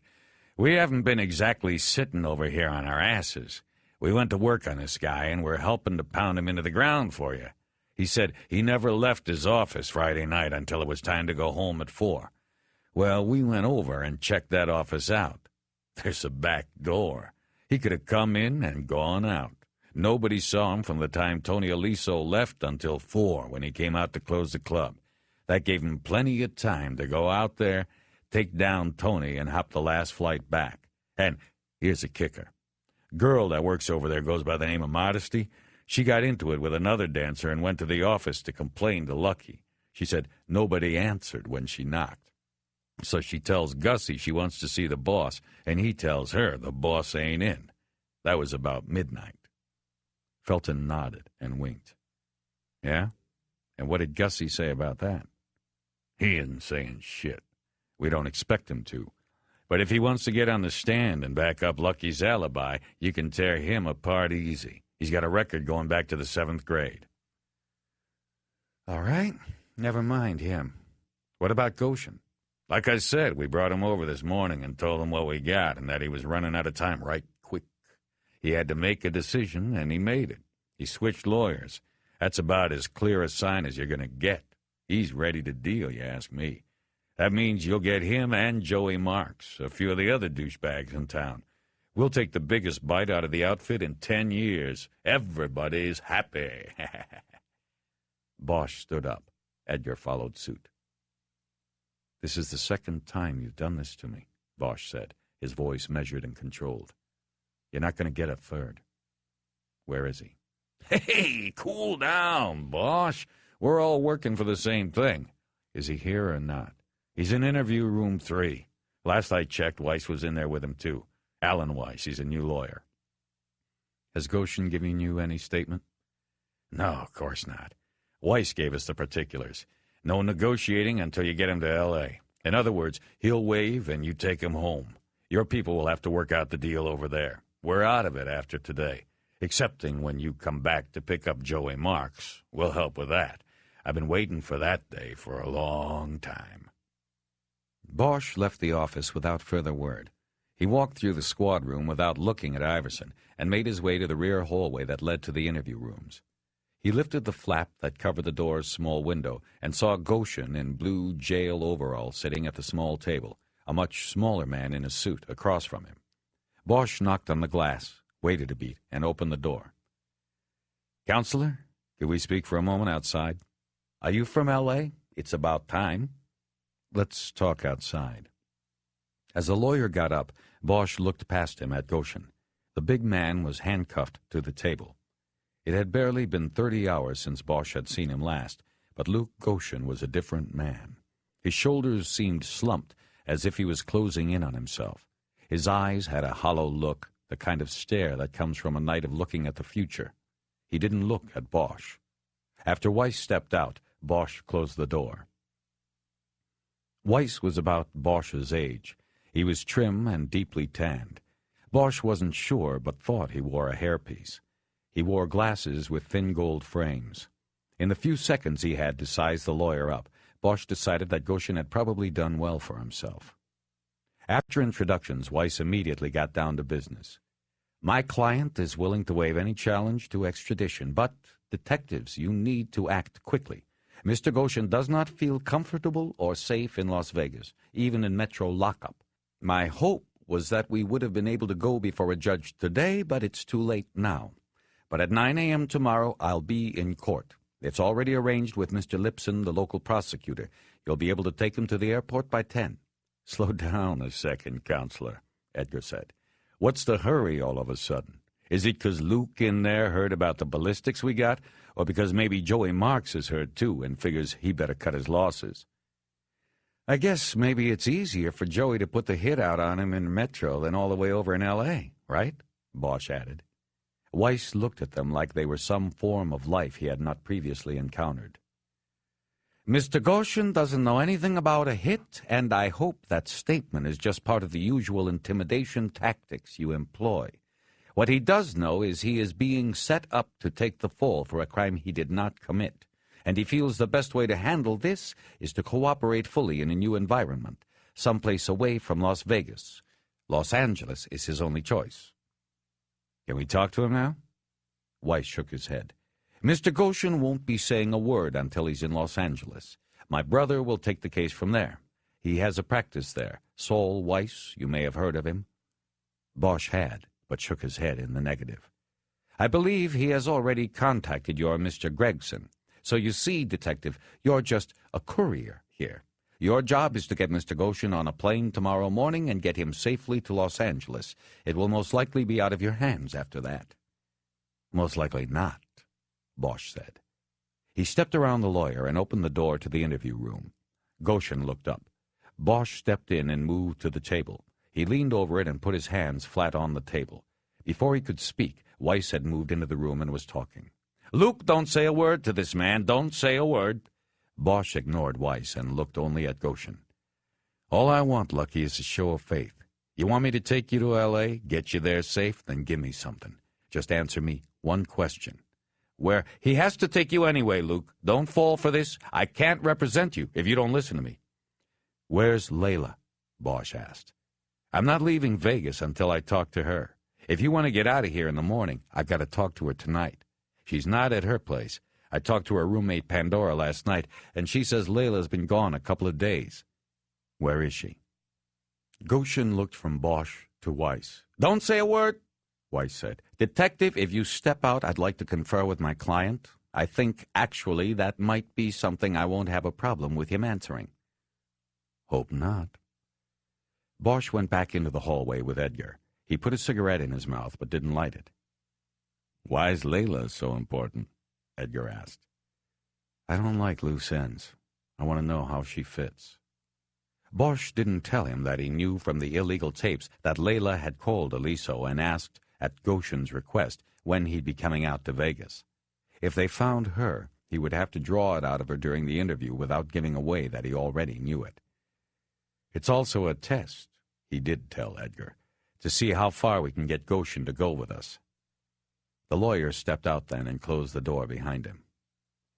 If you try that again, talking to him when I specifically said he would not respond, then we will have no relationship whatsoever. Bosch felt like asking what relationship they already had, but let it go. Is he going to tell us? No, I am. He said that when this person Layla first came to work at the club, he gave her a ride home a few nights. On one of those nights, she asked him to drop her at a different place because she was trying to avoid somebody she was dating at the time, and she thought he might be waiting at her apartment. Anyway, it was a house in North Las Vegas. She told him it was where she grew up.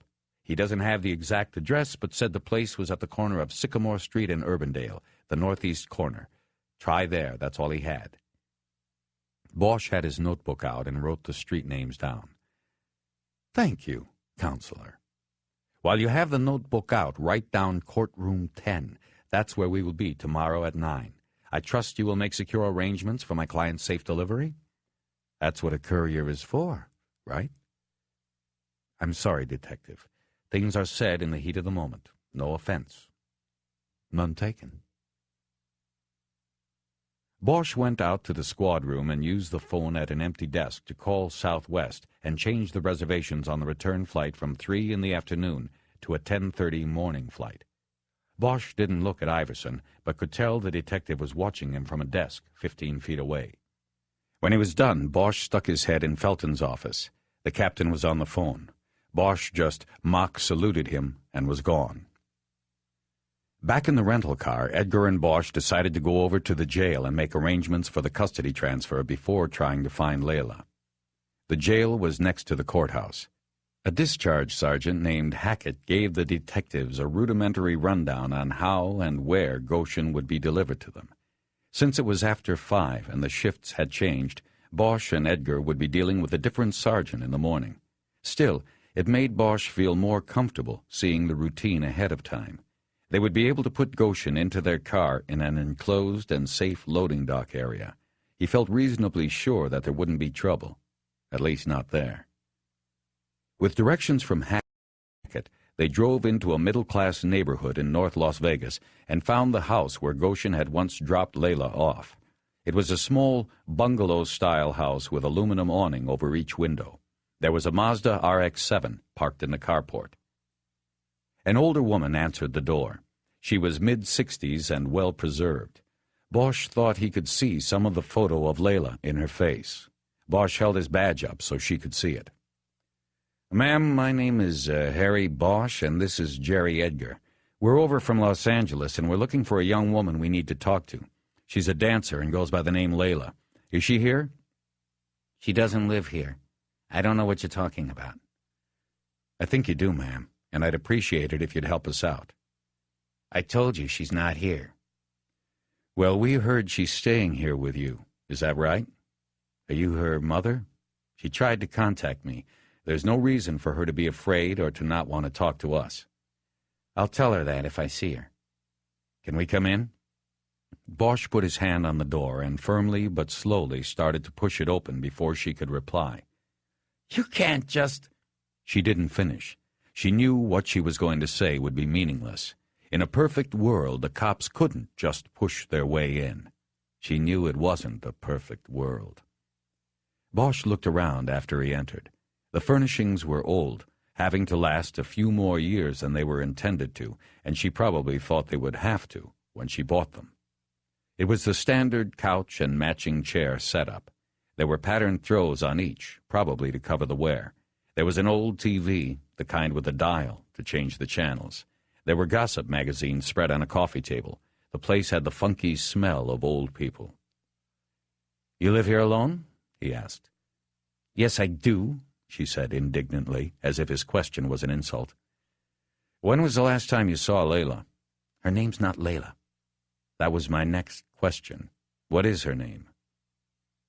Her name's Gretchen Alexander. And you are? Dorothy Alexander. Where is she, Dorothy? I don't know, and I didn't ask. When'd she leave? Yesterday morning. Bosch nodded to Edgar, and he took a step back, turned, and headed down a hallway leading to the rear of the house. "Where's he going?" the woman asked. "He's just going to take a look around, that's all," Bosch said. "Sit down here and talk to me, Dorothy. Faster we get this over with, the faster we're out of here." He pointed to the chair and remained standing until she finally sat. He then moved around the coffee table and sat on the couch. Its springs were shot. He sunk so low in it that he had to lean forward, and even then it felt like his knees were halfway up to his chest. He got out his notebook. "I don't like him messing around in my things," Dorothy said, looking back over her shoulder toward the hallway. "He'll be careful." Bosch took out his notebook. "You seemed to know we were coming. How did you know that?" "I know what she told me is all. She said the police might come. She didn't say anything about them coming all the way from Los Angeles." She said Angeles with a hard G.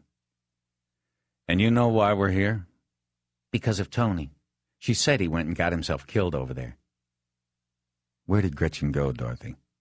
"She did not tell me. You can ask me all the times you like, but my answer's always going to be the same. I don't know." "Is that her sports car in the carport?" "Sure is. She bought it with her own money." "Stripping?" "I always said money was the same whether it was made one way or the next." Edgar came in then and looked at Bosch. Harry nodded for him to report. "Looks like she was here. There's a second bedroom, ashtray on the nightstand's full. There's a space on the rod in the closet where it looks like somebody had hung up some clothes. They're gone now. She left this." He held his hand out, and cradled in his palm was a small, oval picture frame with a photograph of Tony Aliso and Gretchen Alexander. They had their arms around each other and were smiling at the camera. Bosch nodded and looked back at Dorothy Alexander. "If she left, why'd she leave her car here?" "Don't know. A taxi came for her." "Did she fly?" "How could I know that if I don't know where she was going?" Bosch pointed a finger at her like it was a gun. "Good point. Did she say when she'd be back?" "No." "How old is Gretchen?" "She'll be 23. "How'd she take the news about Tony?" "Not well. She was in love, and now her heart's broken. I'm worried about her."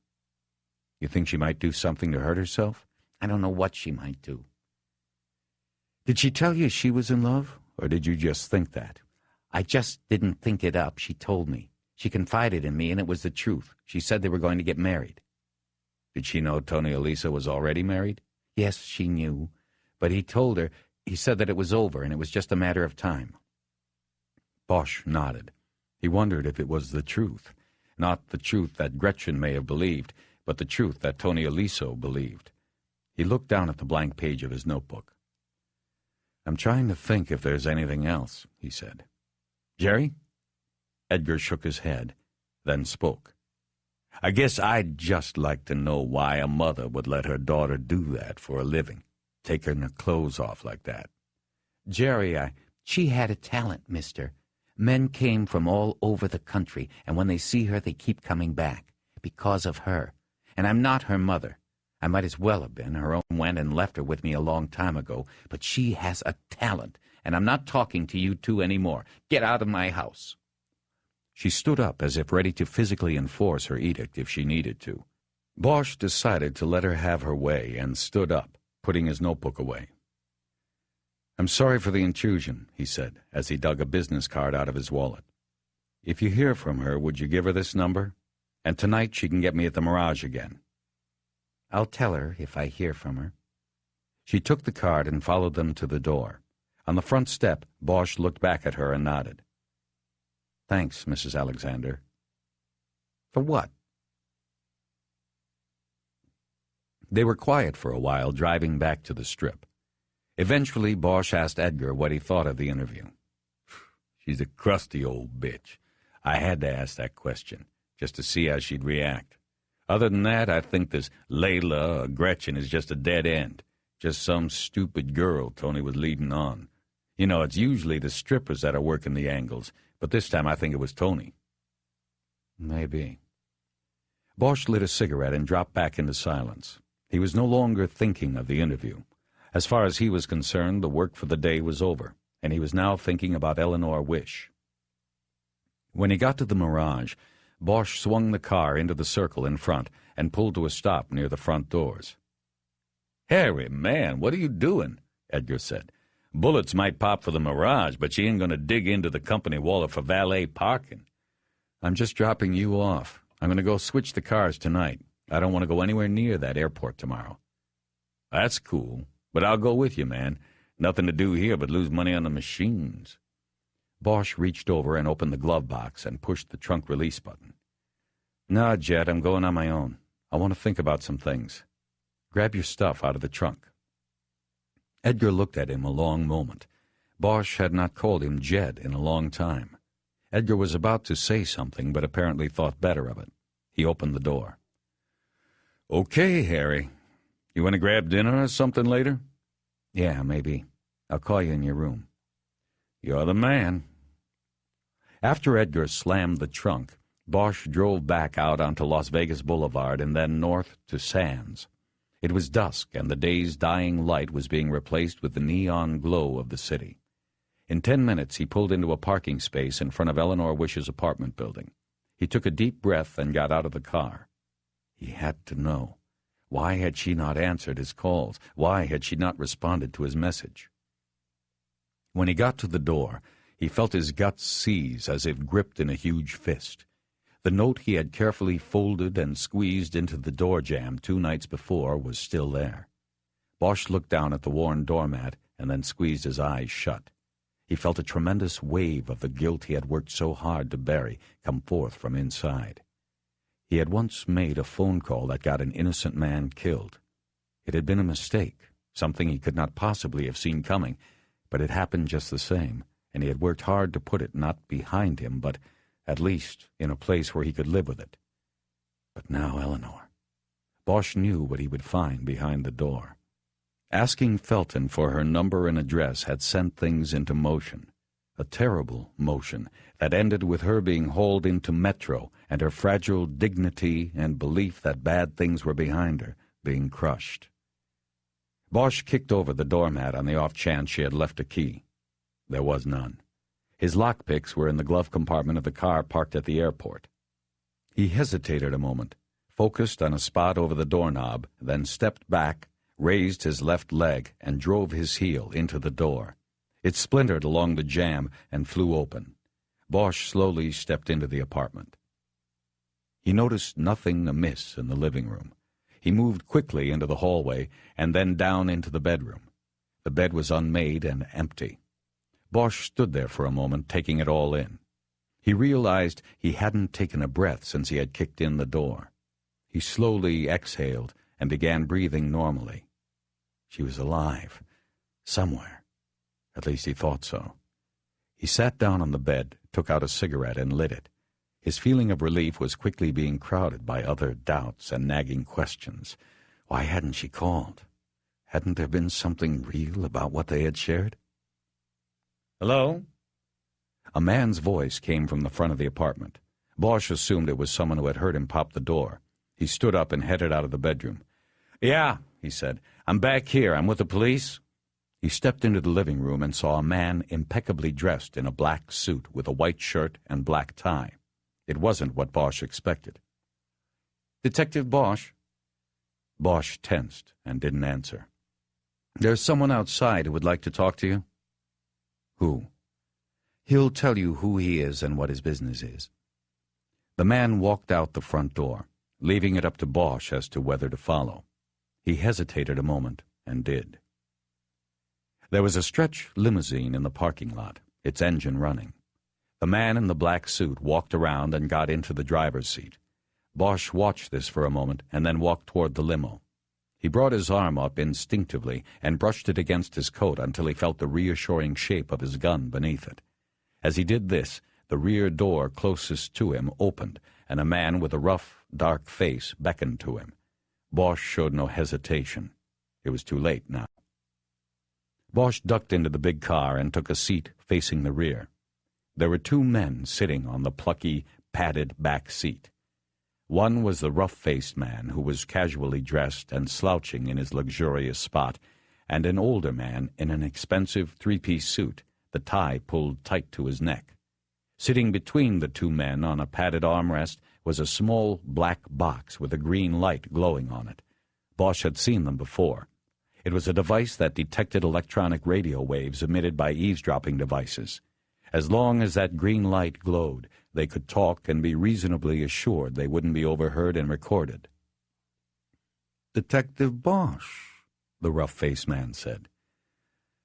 "Joey Marks, I presume." "My name is Joseph Marcon." "What can I do for you, Mr. Marcon?" "I thought we'd have a little conversation, that's all. You, me, and my attorney here." "Mr. Torino?" The other man nodded. "Heard you lost a client today." "That's what we want to talk to you about," Marcon said. "We got a problem here. How did you know where I was?" "I've had some fellas watching it for me. We kind of figured you'd be back. Once you left that note, especially." They had obviously followed him, and he wondered when that had started. His mind then jumped to another conclusion, and he suddenly knew what the meeting was all about. "Where's Eleanor Wish?" "Eleanor Wish?" Marcon looked at Torino and then back at Bosch. "I don't know her, but I suppose she'll turn up." "What do you want, Marcon?" "I just wanted this chance to talk, that's all. Just a little calm conversation. We got a problem here, and maybe we can work it out. I want to work with you, Detective Bosch. Do you want to work with me?" "Like I said, what do you want?" "What I want is to straighten this out before it gets too far out of hand. You are going down the wrong road here, Detective. You are a good man. I had you checked out. You've got ethics, and I appreciate that. Whatever you do in life, you need a code of ethics. You have that. But you are on the wrong road here. Tony Aliso, I had nothing to do with that." Bosch smirked and shook his head. "Look, Marcon, I don't want your alibi. I'm sure it's airtight, but I could care less. You can still pull a trigger from 350 miles away. It's been done from farther away. Know what I mean?" "Detective Bosch, there is something wrong here. Whatever that rat bastard is telling you, it's a lie. I'm clean on Tony A. My people are clean on Tony A. And I'm simply giving you this opportunity to make it right." "Yeah. And how do I do that? Just kick Lucky loose so you can pick him up outside the jail in your limo here? Take him for a ride out into the desert? Think we'll ever see Lucky again?" "You think you'll ever see that lady ex-FBI agent again?" Bosch stared at him a moment, letting his anger build up until he felt a slight tremor tick in his neck. Then in one quick move, he pulled his gun and leaned across the space between the seats. He grabbed the thick gold-braided chain around Marcon's neck and jerked him forward. He pressed the barrel deep into Marcon's cheek. "Excuse me?" Easy now, Detective Bosch, Torino said then. You don't want to do something rash. He put a hand on Bosch's arm. Take your hand off of me, you asshole. Torino removed his hand and raised it along with his other one in a surrendering gesture. I just want to calm things down a little here, that's all. Bosch leaned back into his seat, but kept his gun in his hand. The muzzle had left a ring of skin indentation and gun oil on Marcon's cheek. He wiped it away with his hand. Where is she, Marcon? I just heard she wanted to get away for a few days, Bosch. No need to overreact like that. We're friends here. She'll be back. In fact, now that I know you're so, attached to her, I'll personally guarantee she'll be back. In exchange for what? Hackett was still on duty at the Metro jail. Bosch told him he had to talk to Goshen for a couple of minutes in regard to a security issue. Hackett hemmed and hawed about it being against regulations to set up an after-hours visit, but Bosch knew it was done on occasion for the locals, against the rules or not. Eventually, Hackett gave way and took Bosch to a room lawyers use to interview clients and told him to wait. 10 minutes later, Hackett waltzed Goshen into the room and cuffed one wrist to the chair he was placed in. Hackett then folded his arms and stood behind the suspect. Sergeant, I need to talk to him alone. I can't do it. It's a security issue. We're not going to talk anyway, Goshen interjected. Sergeant, Bosch said, what I tell this man, whether he chooses to talk to me or not, could put you in danger if it becomes known you have this knowledge. Know what I mean? Why add that potential danger to your list? 5 minutes. It's all I want. Hackett thought a moment and without a word left them alone. Pretty smooth, Bosch, but I'm not talking to you. Weiss said you might try a backdoor run. He said you'd want to try to get into the candy jar before it's time. I'm not playing with you. Get me to L.A., sit me in front of the people who can deal, and then we'll deal. Everybody will get what they want then. Shut up and listen, you stupid fuck. I don't give a shit about any deal anymore. The only deal I'm worried about now is whether to keep you alive or not. Bosch saw he had his attention now. He waited a few moments to turn the squeeze up, and then began. Goshen, let me explain something to you. In all of Las Vegas, there is exactly one person I care about. One. You take her out of the picture, and the whole place could dry up and blow away, and I really wouldn't worry about it. But there's that one person I care about. And out of all the people in this place, she's the one that your employer decides to grab and hold against me. Goshen's eyes narrowed in concern. Bosch was talking about his people. Goshen knew exactly what was coming. So the deal I'm talking about is this, Bosch said. You for her. Joey Marks said if you never get to L.A., then my friend comes back, and vice versa. You understand what I'm telling you? Goshen looked down at the table and slowly nodded. Do you? Bosch pulled his gun and pointed it 3 inches from the big man's face. Goshen went cross-eyed, looking at the barrel's black hole. I could blow your shit away right here. Hackett would come in here and I'd tell him you made a move for my gun. He'd go along. He set the meeting up here. It's against the rules. He'd have to go along. Bosch withdrew the gun. Or tomorrow. This is how it goes tomorrow.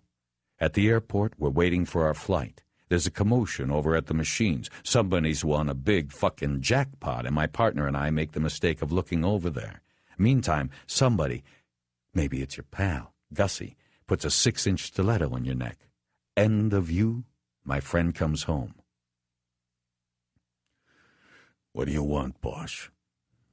Bosch leaned across to him. I want you to give me the reason not to do it. I don't give a shit about you, Goshen, dead or alive, but I'm not going to let any harm befall her. I've made mistakes in my life, man. I once got somebody killed that shouldn't have been killed. You understand that?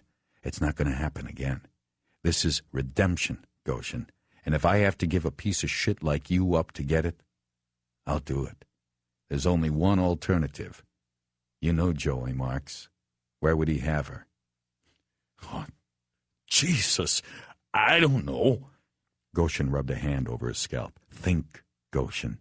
He's done this kind of thing before. It's routine for you people. Where would he hold somebody he doesn't want anyone to find? There's a couple of safe houses he uses.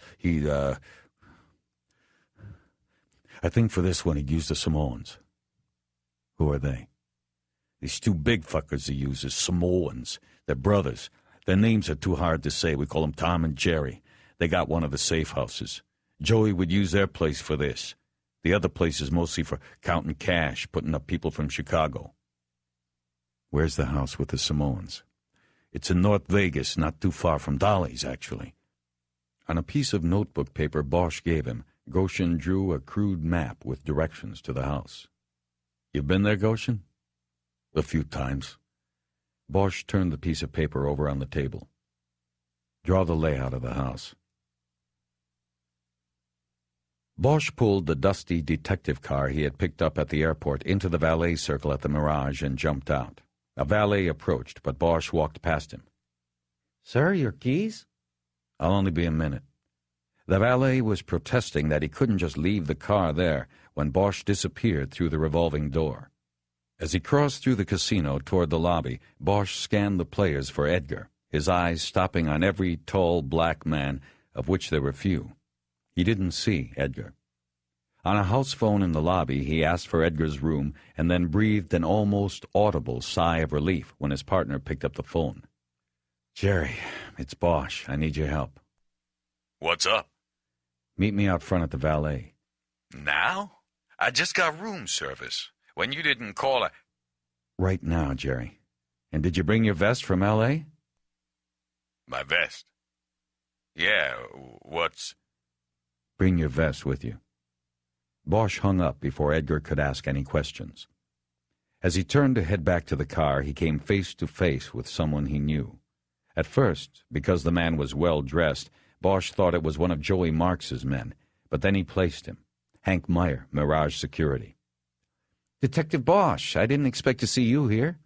Just got in tonight, came to pick somebody up. You got your man, then? We think so. Congratulations. Listen, Hank, I gotta go.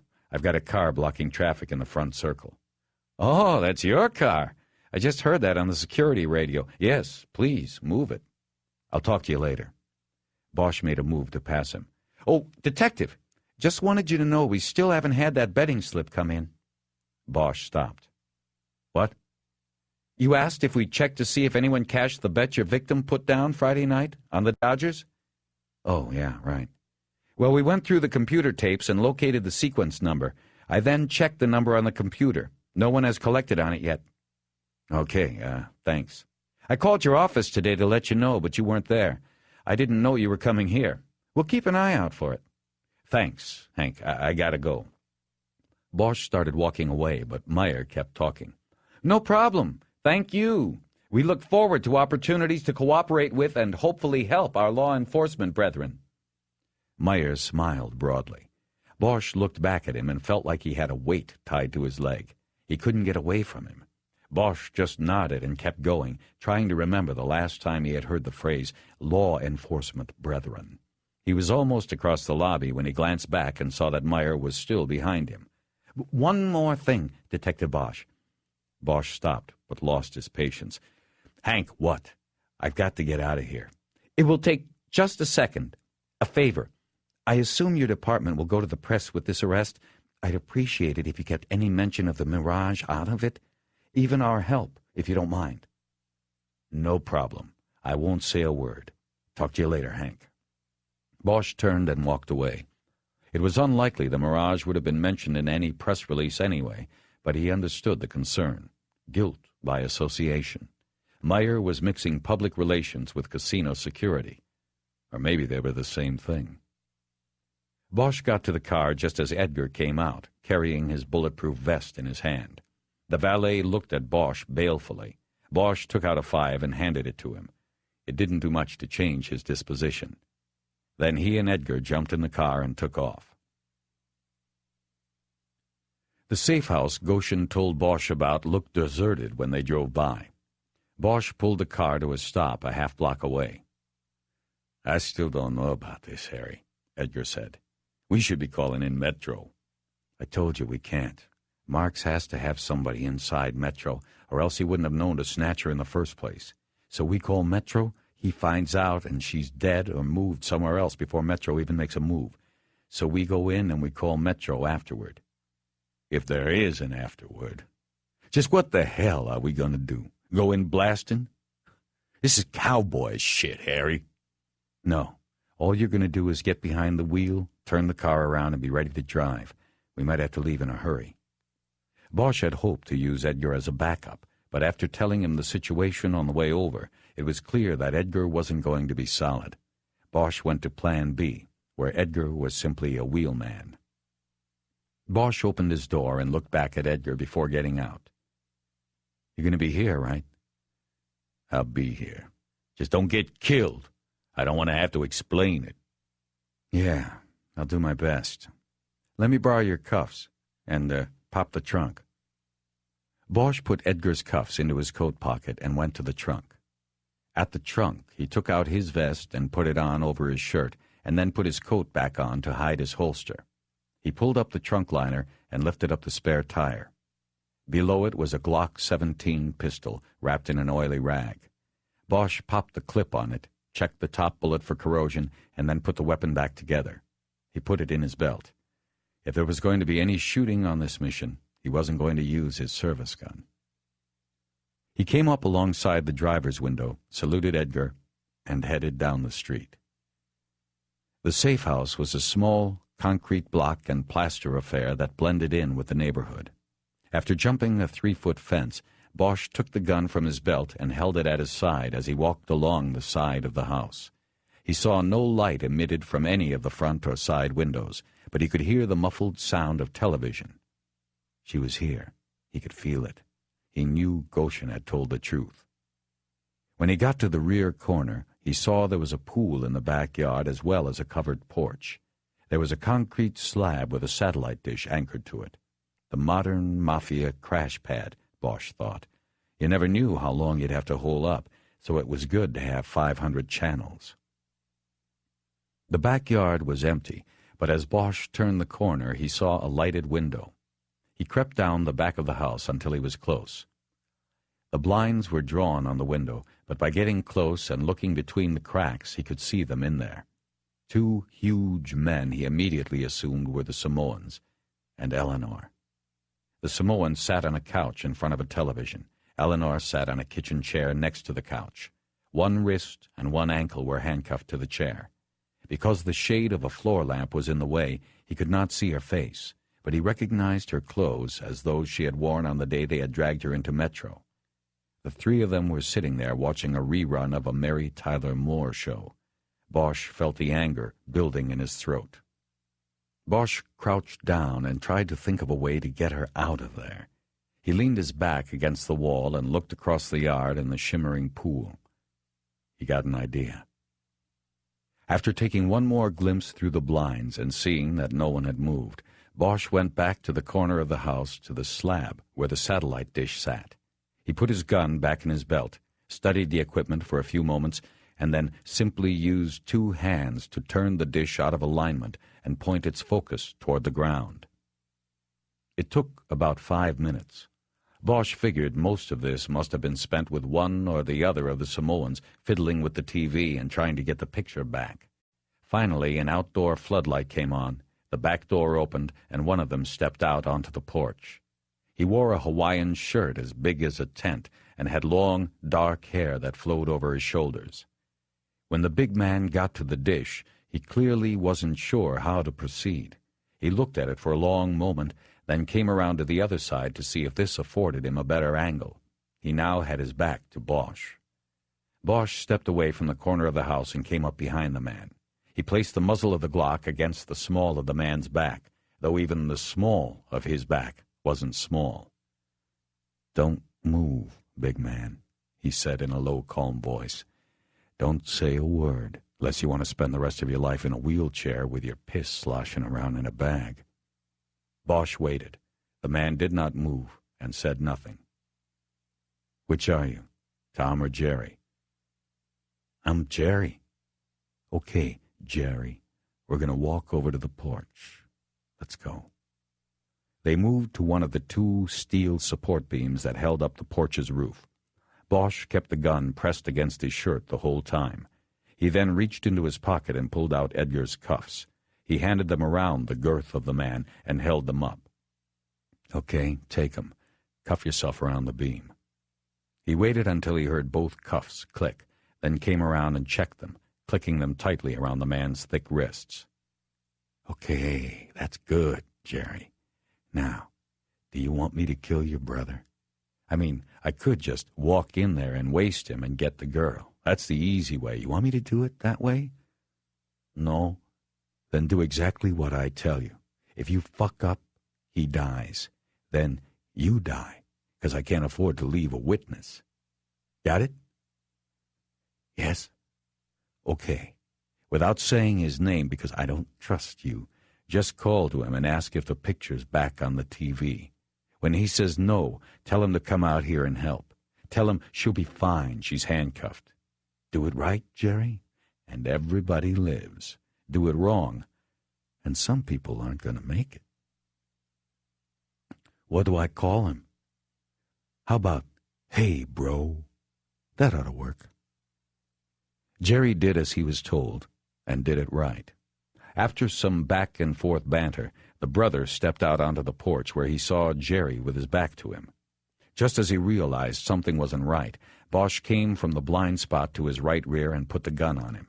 Using his own cuffs this time, he locked the second brother, who he guessed was slightly larger than the first and had on a louder shirt, to the porch's other support beam. Okay, take 5, boys. I'll be back in a minute. Oh, who has the key to the cuffs on the woman? They both said, he does. That's not smart, guys. I don't want to hurt anybody. Now, who has the cuff key? I do. The voice came from behind him, from the porch door. Bosch froze. Slowly, Bosch. Toss the gun into the pool and turn around real slow-like. Bosch did what he was told and turned around. It was Gussie, and Bosch could see the delight and hate in his eyes even in the dark. He stepped onto the porch, and Bosch could see the shape of a gun in his right hand. Bosch immediately became angry with himself for not casing the house further, or even asking Jerry if there was anyone other than his brother and Eleanor in the house. Gussie raised the gun and pressed its barrel against Bosch's left cheek, just below the eye. See how it feels? Been talking to the boss, huh? That's right. And we're not stupid, man. You're stupid. We knew you might try something like this. Now we gotta call him and see what he wants to do. But first off, what you're gonna do is unhook Tom and Jerry. Right the fuck now. Sure, Gussie. Bosch was contemplating reaching into his coat and going for his other gun, but he knew it was suicide as long as Gussie held his gun at point-blank range. He started slowly reaching into his pocket for his keys when he saw the movement to his left and heard the shout. Freeze it up, asshole! It was Edgar. Gussie didn't move an inch. After a few moments of this standoff, Bosch reached into his coat, pulled his own gun, and pushed the muzzle up into Gussie's neck. They stood there staring at each other for a long moment.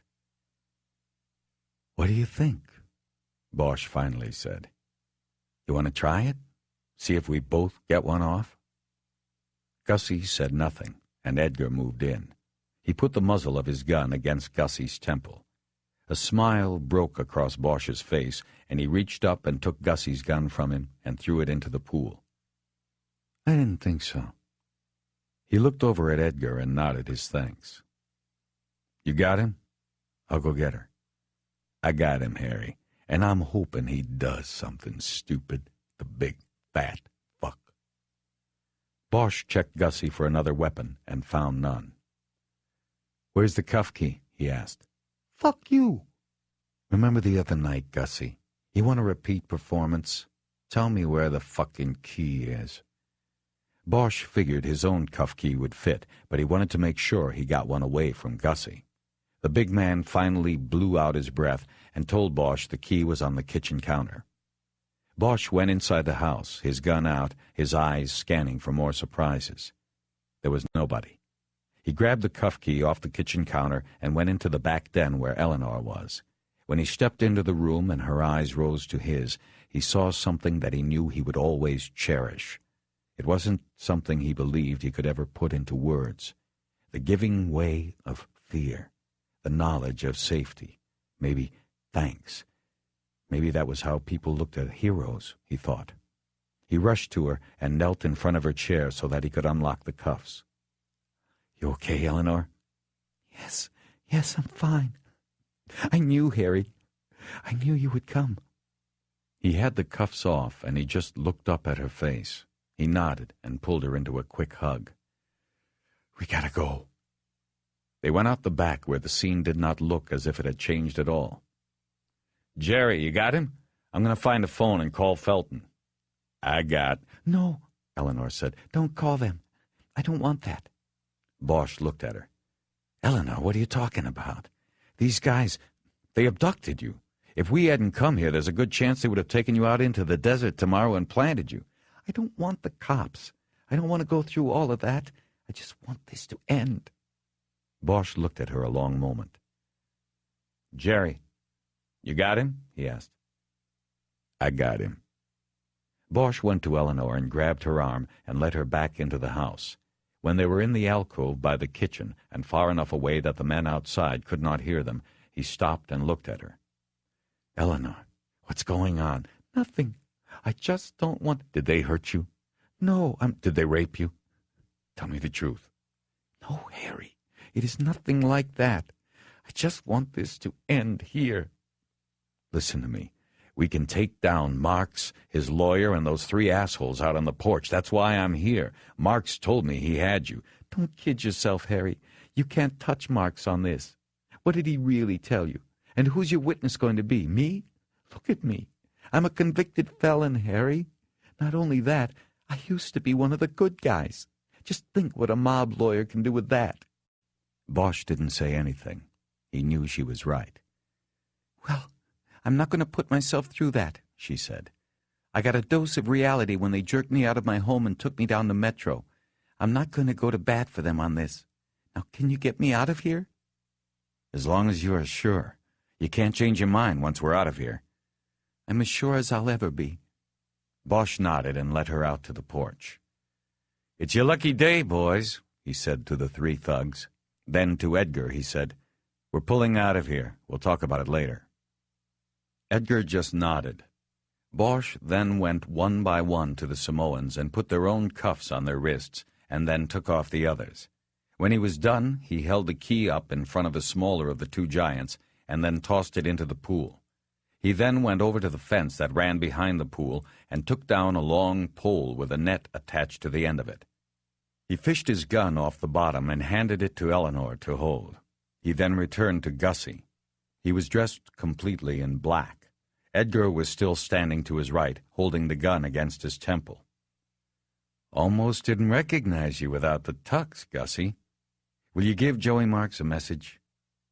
"Yeah? What?" "Fuck you. Just tell him that." "He's not going to like that." "I don't really care. He's lucky I don't leave him 3 bodies here as a message." Bosch looked over at Eleanor. "Anything you want to say or do?" She shook her head. "Then we're out of here. Only thing is, Gussie, we're 1 set of cuffs short. That's too bad for you." "There's rope in the—" Bosch hit him on the bridge of the nose with the butt end of his gun, crushing whatever bone had not been broken in their earlier scuffle. Gussie dropped heavily to his knees, then pitched forward, his face making a thud on the porch tile. "Harry! Jesus!" It was Edgar. He looked shocked by the sudden violence. Bosch just looked at him a moment and said, "Let's go." When they got to Eleanor's apartment, Bosch backed the car up nearly to the door and popped the trunk. "We don't have a lot of time," he said. "Jerry, you stay put out here, watch for anybody coming. Eleanor, you can fill the trunk with whatever you can fit in there. That's about all you can take." She nodded. She understood. Las Vegas was over for her. She could no longer stay, not with what had happened. Bosch wondered if she also understood that it was all because of him. Her life would still be as it had been if he had not wanted to reach out to her. They all got out of the car, and Bosch followed Eleanor into the apartment. She studied the broken door for a moment until he told her he had done it. Why? Because when I didn't hear from you, I thought something else. She nodded again. She understood that, too. There's not a lot, she said, looking around the place. Most of this stuff I don't care about. I probably won't even need the whole trunk. She went into the bedroom, took an old suitcase out of the closet, and started filling it with clothes. When it was full, Bosch took it out and put it in the trunk. When he came back in, she was filling a box from the closet with her remaining clothes and other personal belongings. He saw her put a photo album in the box, and then she went to the bathroom to clear the medicine cabinet. In the kitchen, all she took was a wine bottle opener and a coffee mug with a picture of the Mirage Hotel on it. Bought this the night I won $463 there, she said. I was playing the big table and I was way in over my head, but I won. I want to remember that. She put that in the top of the full box and said, That's it. That's all I have to show for my life. Bosch studied her a moment and then took the box out to the car. He struggled a bit, getting it to fit in next to the suitcase. When he was done, he turned around to call to Eleanor that they must go, and she was already standing there, holding the framed print of The Nighthawks, the Edward Hopper painting. She was holding it in front of her like a shield. Will this fit? Sure. We'll make it fit. At the Mirage, Bosch pulled into the valet circle again and saw the chief valet frown as he recognized the car. Bosch got out, showed the man his badge quickly so that he might not notice it wasn't a Metro badge, and gave him $20. Police business. I'll be 20-30 minutes tops. I need the car here because when we leave we're going to have to really book. The man looked at the 20 in his hand as if it was human feces. Bosch reached into his pocket, pulled out another 20 and gave it to him. Okay? Okay, leave me the keys. No keys. Nobody touches the car. Bosch had to take the picture out of the trunk to get to Eleanor's suitcase and a gun kit he kept there. He then repacked the trunk and lugged the suitcase inside, waving off an offer of help from a doorman. In the lobby, he put the case down and looked at Edgar. Jerry. Thanks a lot, he said. You were there, man. Eleanor's going to change, and then I'm going to shoot her out to the airport. I probably won't be back until late, so let's just meet here at 8 o'clock tomorrow, and we'll go to court. Sure you don't need me for the airport run? No, I think we're fine now. Marks won't try anything now. And if we're lucky, Gussie won't be waking up for another hour or so anyway. I'm going to go check in. He left Eleanor there with him and went to the desk. There was no wait. It was late. After giving the clerk his credit card, he looked back at Eleanor, saying her goodbye to Edgar. He put out his hand and she shook it, but then she pulled him into an embrace. Edgar then disappeared into the crowd at the casino. Eleanor waited until they were in his room before she spoke. Why am I going to the airport tonight? You said you doubted they would do anything. Because I want to make sure you're safe. And tomorrow I won't be able to worry about it. I've got court in the morning, and then I'm driving Goshen to L.A. I have to know you're safe. Where am I going to go? You could go to a hotel, but I think my place would be better. Safer. You remember where it is? Yes. Up off Mulholland? Yeah. Woodrow Wilson Drive. I'll give you the key. Take a cab from the airport, and I'll be there by tomorrow night. Then what? I don't know. We'll figure it out. She sat down on the edge of the bed, and Bosch came around and sat next to her. He put his arms around her shoulders. I don't know if I could live in L.A. again. We'll figure it out. He leaned in and kissed her on the cheek. Oh, don't kiss me. I need to take a shower. He kissed her again and then pulled her back onto the bed. They made love differently this time. They were more tender, slower. They found each other's rhythm. Afterward, Bosch took the first shower, and then while Eleanor bathed, he used oil and a rag from his gun kit to clean the Glock that had been thrown into the pool. He worked the action and trigger several times to make sure the weapon was working properly, Then he filled a clip with fresh ammunition. He went to the closet and took a plastic bag for laundry off the shelf, put the gun inside it, and shoved it beneath a stack of clothes in Eleanor's suitcase. After her shower, Eleanor dressed in a yellow cotton summer dress and entwined her hair into a French braid. Bosch liked watching her do it with such skill. When she was ready, he closed the suitcase and they left the room. The head valet man came up to Bosch as he was putting the suitcase into the trunk. "Next time, 30 minutes is 30 minutes, not an hour." "Sorry about that." "Sorry doesn't cut it. I could have lost my job, man." Bosch ignored him and got in the car. On the way to the airport, he tried to compose his thoughts into articulate sentences that he could recite to her, but it wasn't working. His emotions were too much of a jumble. "Eleanor," he finally said, "everything that's happened, it's my fault, and I want to try to make it up to you." She reached over and put her hand on his thigh. He put his hand on top of hers. She didn't say anything. At the airport, Bosch parked in front of the Southwest Terminal and got her suitcase out of the trunk. He locked his own gun and badge in the trunk so he could go through the airport's metal detector without a problem. There was one last flight to L.A., leaving in 20 minutes. Bosch bought her a ticket and checked her bag. The gun would cause no problem as long as the bag was checked. He then escorted her to the terminal where there was already a line of people making their way down the jetway. Bosch took the key to his house off his keychain, gave it to her, and told her the exact address. "It's not the same as you might remember it," he said. "The old place got wrecked in the earthquake. It's been rebuilt, and it's not all the way done. But it'll be all right. The sheets. I probably should have washed them a few days ago, but didn't have time. There's fresh ones in the hallway closet." She smiled. "Don't worry. I'll figure everything out." Listen, like I said before, I don't think that you've got anything to worry about anymore, but just in case, you've got the Glock in your suitcase. That's why I checked it." "You cleaned it while I was in the shower, didn't you? I thought I smelled the oil when I came out." He nodded. "Thanks, but I don't think I'll need it either." "Probably not." She looked over at the line. The last people were boarding. She had to go. "You're being very good to me, Harry." "Thank you." He frowned. "Not good enough. Not enough to make up for everything." She went up on her toes and kissed him on the cheek. "Goodbye, Harry." "Goodbye, Eleanor." He watched her hand in her ticket and go through the door to the jetway. She didn't look back, and there was a whisper in the back of his mind telling him he might never see her again.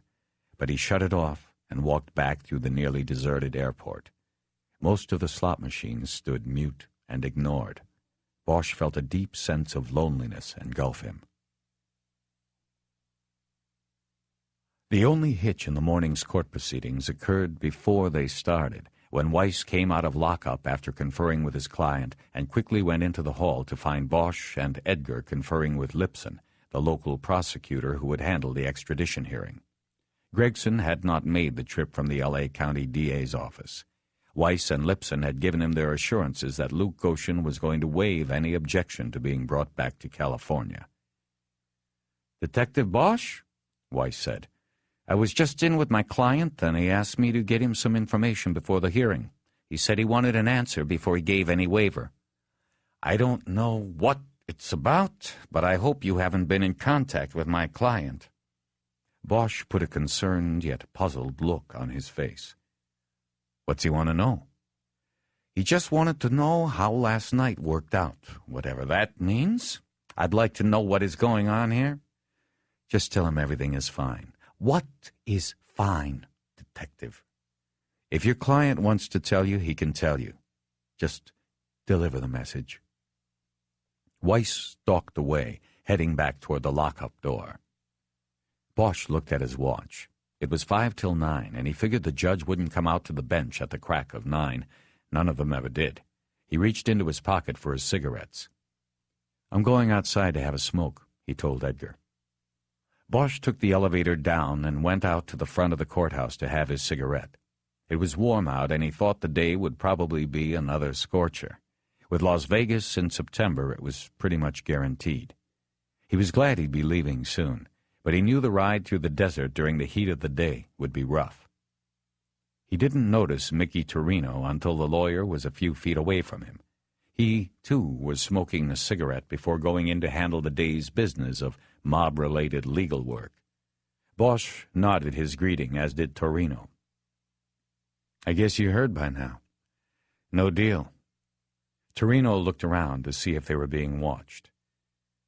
"I don't know what you're talking about, Detective." "Yeah, I know. You guys never know anything." "I do know one thing, and that's that you are making a mistake on this one, in case you care about things like that." "I don't think so. At least not in the big picture. We might not have the real shooter, but we have the guy who set it up, and we're going to get the guy who ordered it. Who knows? Maybe we'll get the whole crew. Who are you going to work for then, Counselor? That is, if we don't get you, too." Torino smirked and shook his head as if he was dealing with a foolish child. "You don't know what you're dealing with here. It's not going to play. You'll be lucky if you get to keep Goshen. At best, you've got only him. That's all. You know, Lucky keeps making noises about being set up. He, of course, thinks it's us putting him in the frame, and I know that's bullshit. But I keep thinking, what if there is a frame? I mean, I have to admit that him keeping that gun is hard to figure, though I've seen even dumber moves in my time. But if there is a frame, and we didn't do it, who did? Why would Joey Marks frame his own guy when that guy's just going to roll over and put the finger back on Joey? Doesn't make sense, at least from Joey's point of view. But then I started thinking, what if you were Joey's right-hand man, say his lawyer, and you wanted to be the big shot, the one who makes the calls? See what I'm talking about here? This would be a nice little way of getting rid of your nearest competitor and Joey at the same time. How would that play, Counselor? If you ever repeat that bullshit story to anyone, you will be very, very sorry. Bosch took a step toward him so that their faces were only a foot apart. If you ever threaten me again, you will be very, very sorry. If anything ever happens to Eleanor Wish again, I will hold you personally responsible, asshole. And sorry is not the right word for how you will be then. Torino stepped back, loser in the staring contest. Without another word, he walked away from Bosch and toward the courthouse doors. As he opened the heavy glass door, he looked back at Bosch, then disappeared inside. When Bosch got back to the third floor, he met Edgar as he was coming quickly out of the courtroom, followed by Weiss and Lipson. Bosch looked at the hallway clock. It was 5 after 9. "Harry, where you been, smoking a whole pack?" Edgar asked. "What happened?" "It's over," he waved. "We've got to bring the car around and get over to the release desk. We'll have him in 15 minutes. "Detectives," Weiss said, "I want to know every detail of how my client will be moved and what security measures you're taking." Bosch put his arm on Weiss's shoulders and leaned into him in a confidential manner. They had stopped at the bank of elevators. "The very first security measure we are taking is that we aren't telling anyone how or when we're getting back to L.A. That includes you, Mr. Weiss. All you need to know is that he'll be in L.A. Municipal Court for arraignment tomorrow morning." "Wait a minute. You can't—" "Yes, we can, Mr. Weiss," Edgar said as an elevator opened. "Your client waived his opposition to extradition, and in 15 minutes he'll be in our custody.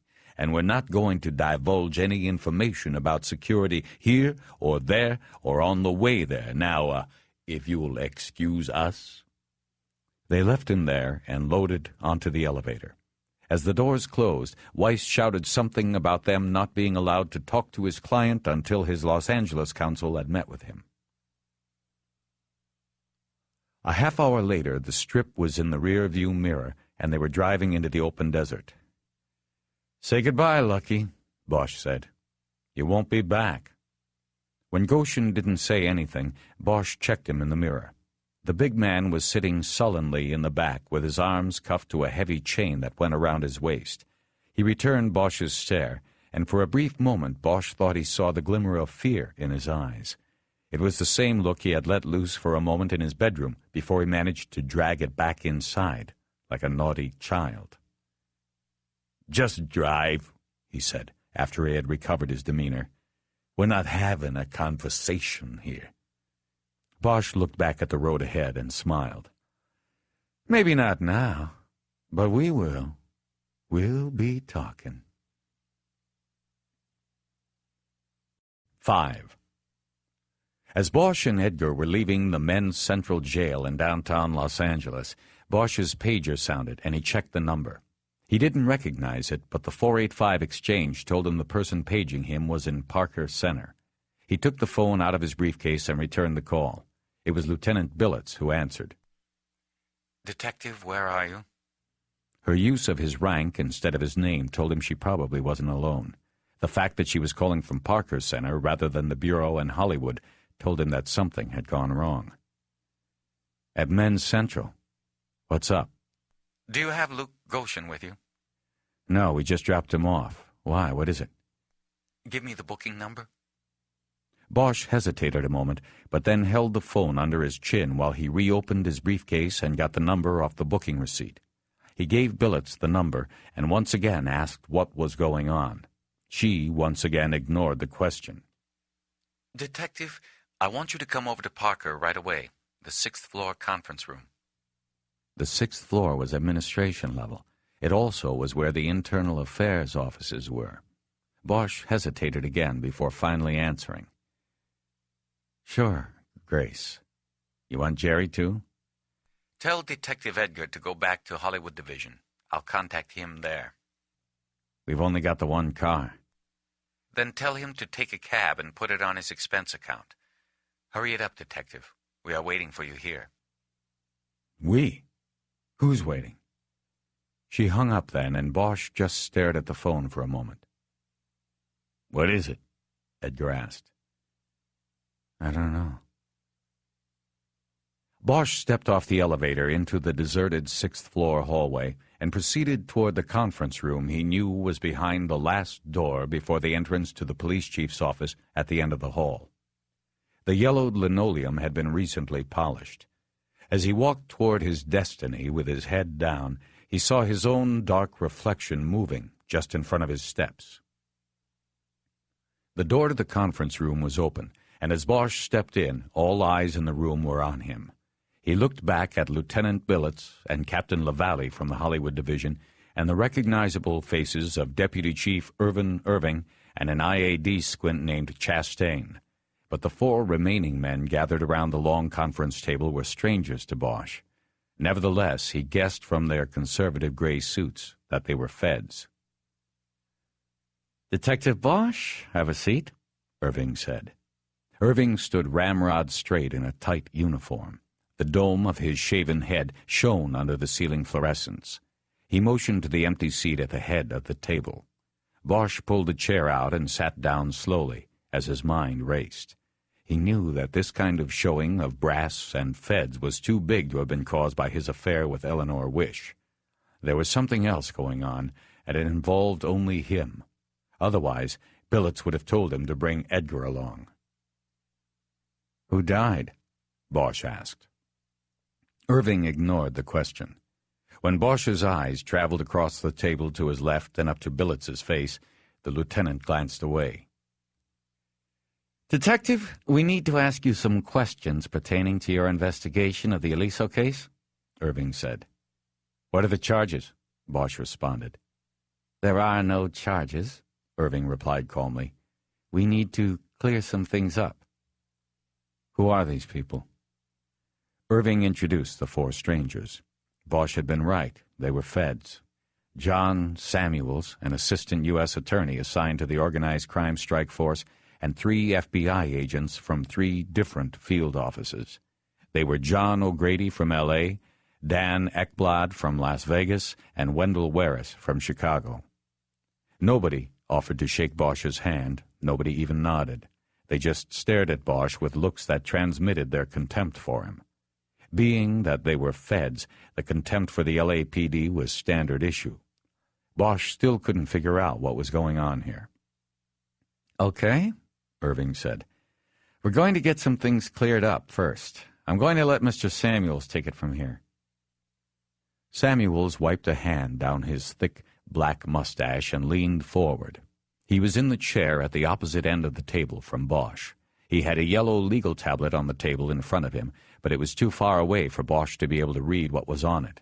He held a pen in his left hand and used it to hold his place in his notes. Looking down at the notes, he began. "Let's start with your search of Luke Goshen's home in Las Vegas," Samuels said. "Exactly who was it who found the firearm later identified as the weapon used in the killing of Anthony Aliso?" Bosch narrowed his eyes. He tried looking at Billets again, but her eyes were focused on the table in front of her. As he scanned the other faces, he caught the smirk on Chastain's face. No surprise there. Bosch had hooked up with Chastain before. He was known as Sustained Chastain by many in the department.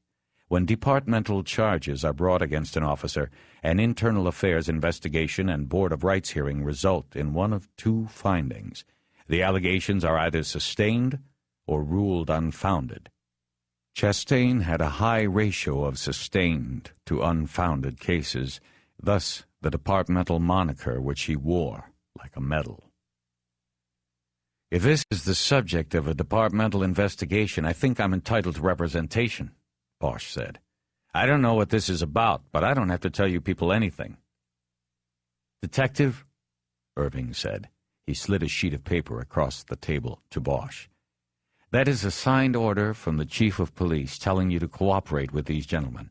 If you choose not to, you will be suspended without pay forthwith, and you'll be assigned your union rep then." Bosch looked down at the letter. It was a form letter, and he had received them before. It was all part of the department's way of backing you into the corner, to the point that you had to talk to them or you didn't eat. "I found the gun," Bosch said without looking up from the order. "It was in the master bathroom, wrapped in plastic and secreted between the toilet tank and the wall. Somebody said the mobsters in The Godfather did that. The movie? But I don't remember." "Were you alone when you supposedly found the weapon there?" "Supposedly? Are you saying it wasn't there?" "Just answer the question, please." Bosch shook his head in disgust. He didn't know what was going on, but it was looking worse than he had imagined. "I wasn't alone. The house was full of cops." "Were they in the master bathroom with you?" O'Grady asked. Bosch just looked at O'Grady. He was at least 10 years younger than Bosch, with the clean-cut looks the Bureau prized. "I thought Mr. Samuels was going to handle the questioning," Irving said. "I am," Samuels said. "Were any of these cops in that bathroom with you when you located this weapon?" "I was by myself. As soon as I saw it, I called the uniform in the bedroom in to take a look before I even touched it. If this is about his lawyer making some beef to you people about me planting the gun, it's bullshit. The gun was there. And besides, we've got enough on him without the gun. We've got motive, prints. Why would I plant a gun?" "To make it a slam dunk," O'Grady said. Bosch blew out his breath in disgust. "It's typical of the Bureau to drop everything and come after an L.A. cop just because some sleazeball mobster drops a dime. What, are they giving annual bonuses now if you guys nail a cop? Double if it's an L.A. cop? Fuck you, O'Grady, okay?" "Yeah, fuck me. Just answer the questions." "Then ask them." Samuels nodded as if Bosch had scored a point and moved his pen a half-inch down his pad. "Do you know," he asked, "did any other police officer enter that bathroom before you entered it to search it and subsequently found the gun?" Bosch tried to remember, picturing the movements of the Metro cops in the room. He was sure no one had gone into the bathroom other than to take a quick look to make sure no one was in there hiding. "I don't know for sure about that," he said. "But I doubt it. If somebody did go in, there wasn't enough time to plant the gun. The gun was already there." Samuels nodded again, consulted his legal pad, and then looked at Irving. Chief Irving, I think that's as far as we want to take it for the moment. We certainly appreciate your cooperation in this matter, and I expect we'll be talking again soon. Samuels made a move to stand up. Wait a minute, Bosch said. That's it? You're just going to get up and leave? What the fuck is going on here? I deserve an explanation.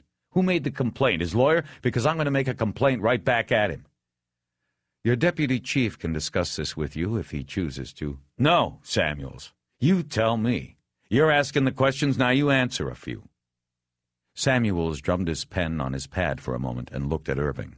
Irving opened his hands to show it was his choice. Samuels then leaned forward and looked balefully at Bosch. If you insist on an explanation, I'll give you one, he said. I'm limited, of course, in what I can say. Jesus, would you just tell me what the hell is going on? Samuels cleared his throat before going on. About 4 years ago, in a joint operation involving the FBI offices in Chicago, Las Vegas, and Los Angeles, the strike force instituted what we called Operation Telegraph. Personnel-wise, it was a small operation, but it had a large goal. Our goal was Joseph Marconi and the remaining tentacles of the mob's influence in Las Vegas. It took us more than 18 months, but we managed to get someone inside, an agent on the inside. And in the 2 years since that was accomplished, that agent was able to rise to a level of prominence in Joseph Marconi's organization, one in which he had the intended target's complete confidence. Conservatively, we were 4 to 5 months from closing the operation and going to a grand jury to seek indictments for more than a dozen high-ranking members of the Cosa Nostra in 3 cities, not to mention an assortment of burglars, casino cheats, bust-out artists, cops, judges, lawyers, and even a few Hollywood fringe players such as Anthony N. Aliso. This is not to mention that, largely through the efforts of this undercover agent and the wiretaps authorized with probable cause gathered through him, we now have a greater understanding of the sophistication and reach of organized crime entities such as Marconi's. Samuels was talking as if he was addressing a press conference. He let a moment pass as he caught his breath, but he never took his eyes off of Bosch. That undercover agent's name is Roy Lindell. Remember it, because he's going to be famous. No other agent was underground for so long and with such important results. You notice that I said was. He's no longer under Detective Bosch, and for that we can thank you. The name Roy used undercover was Luke Goshen, Lucky Luke Goshen. So I want to thank you for fucking up the end of a wonderful and important case. Oh, we'll still get Marconi and all the others with what Roy's good work got us. But now it's all been marred by you. Bosch felt anger backing up in his throat, but tried to remain calm and managed to speak in an even voice. Your suggestion, then, is... No. Your accusation is that I planted that gun. Well, you are wrong about that. Dead wrong. I should be angry and offended, but given the situation, I understand how you made the mistake. But instead of pointing at me, maybe you folks ought to take a look at your man Goshen, or whatever the hell his name is. Maybe you should question whether you left him under too long because that gun wasn't planted. Don't you dare! O'Grady blurted out. Don't you dare say a word about him. You're nothing but a fucking rogue cop. We know about you, Bosch, all your baggage. This time you went too far. You planted evidence on the wrong man this time. I take it back, Bosch said, still calm. I am offended. I am angry. So fuck you, O'Grady. You say I planted the gun, prove it.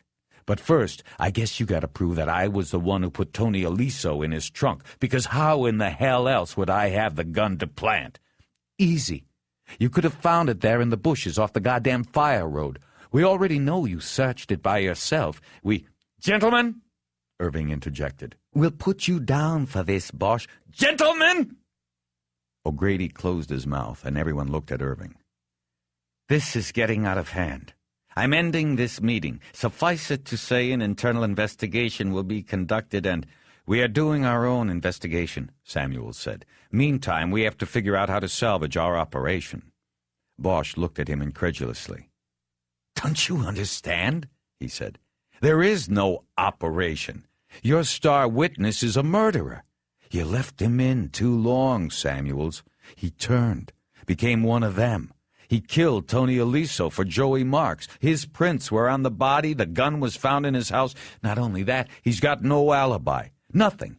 He told me he spent all night in the office, but I know he wasn't there. He left, and he had time to get over here, do the job, and get back. Bosch shook his head sadly and finished in a low voice. I agree with you, Samuels. Your operation is tainted now, but not because of me. It was you who left the guy in the oven too long. He got cooked. You were his handler. You fucked up. This time Samuels shook his head and smiled sadly. That was when Bosch realized the other shoe hadn't dropped. There was something else. Samuels angrily flipped up the top page of his pad and read a notation. The autopsy concludes time of death was between 11 p.m. Friday and 2 a.m. Saturday. Is that correct, Detective Bosch?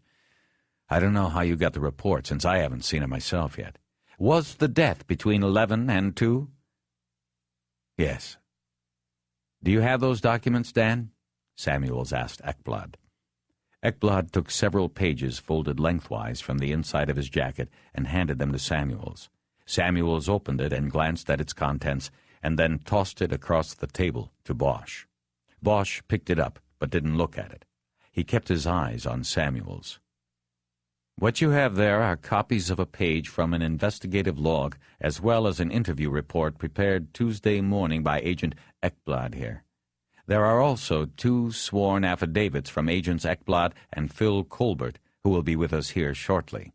What you'll find, if you look at those, is that on Friday night at midnight, Agent Ekblad was sitting behind the wheel of his bureau car in the back parking lot at Caesars, just off Industrial Road.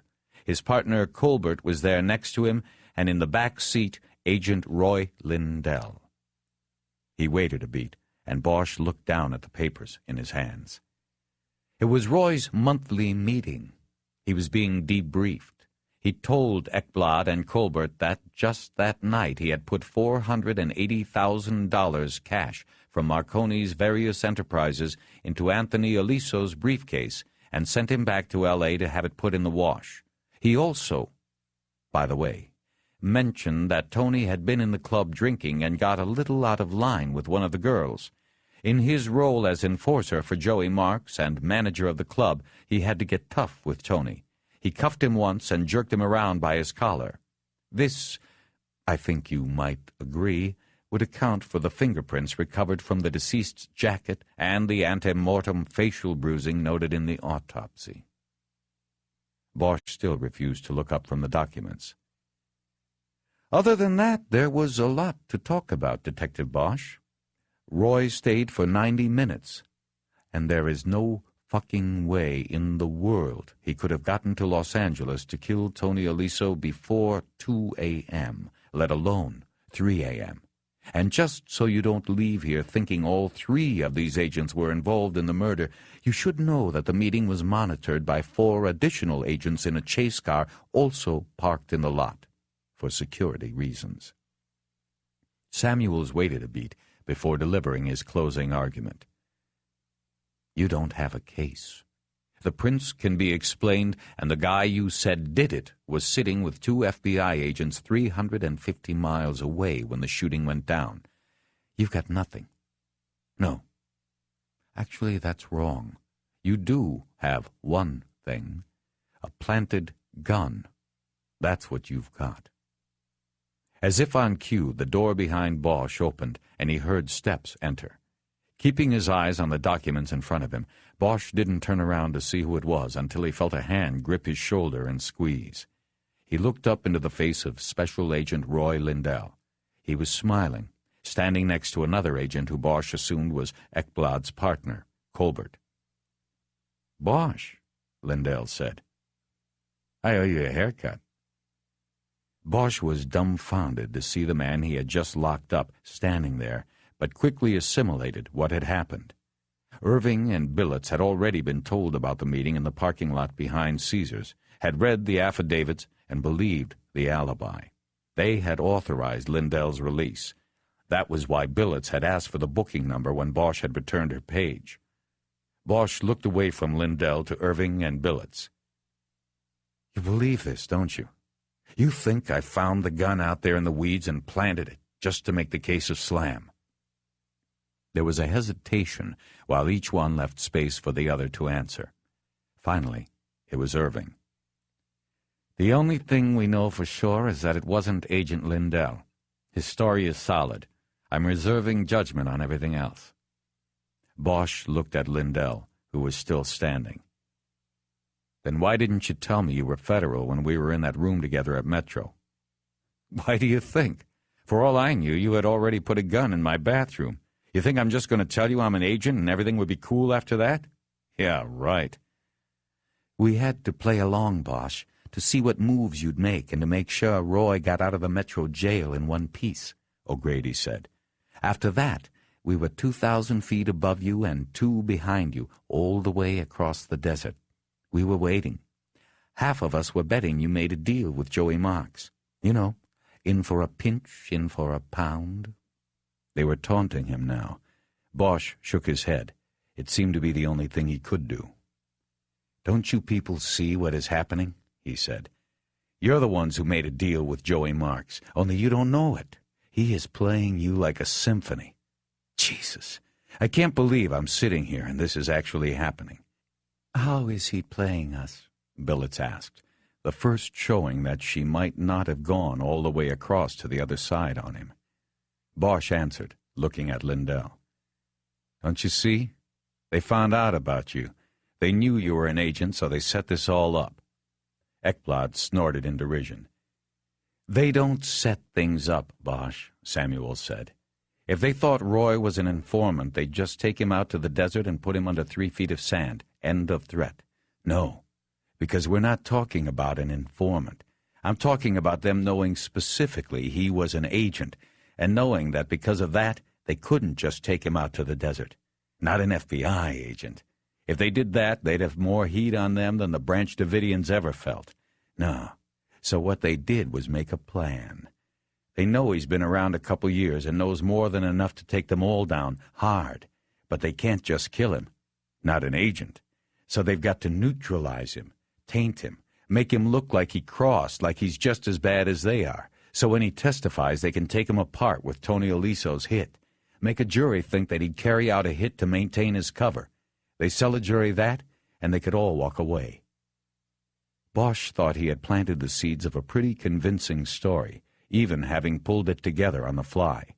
The others in the room looked at him in silence for a few moments, but then Lindell spoke up. "You give them too much credit, Bosch," he said. "Joey's not that smart. I know him. He's not that smart." "What about Torino? You going to tell me he couldn't come up with this? I just thought of it sitting here. Who knows how long he had to come up with something?" "Answer one question, Lindell. Did Joey Marks know that Tony Eliso had the IRS on his back? That an audit was coming?" Lindell hesitated and looked to Samuels to see if he could answer. Bosch felt the sweat of desperation breaking on his neck and back. He knew he had to convince them, or he wouldn't walk out of the room with his badge. Samuels nodded to Lindell. "If he knew, he didn't tell me," Lindell said. "Well, maybe that's it," Bosch said. "Maybe he knew, but he didn't tell you. Joey knew he had a problem with Eliso, and somehow he knew he had a bigger problem with you. And he and Torino put their heads together and came up with this whole thing so they could kill 2 birds with the 1 stone. There was another pause, but Samuel shook his head. "It doesn't work, Bosch. You're stretching. Besides, we've got 700 hours of tapes. There's enough on them to put Joey away without Roy even testifying 1 word."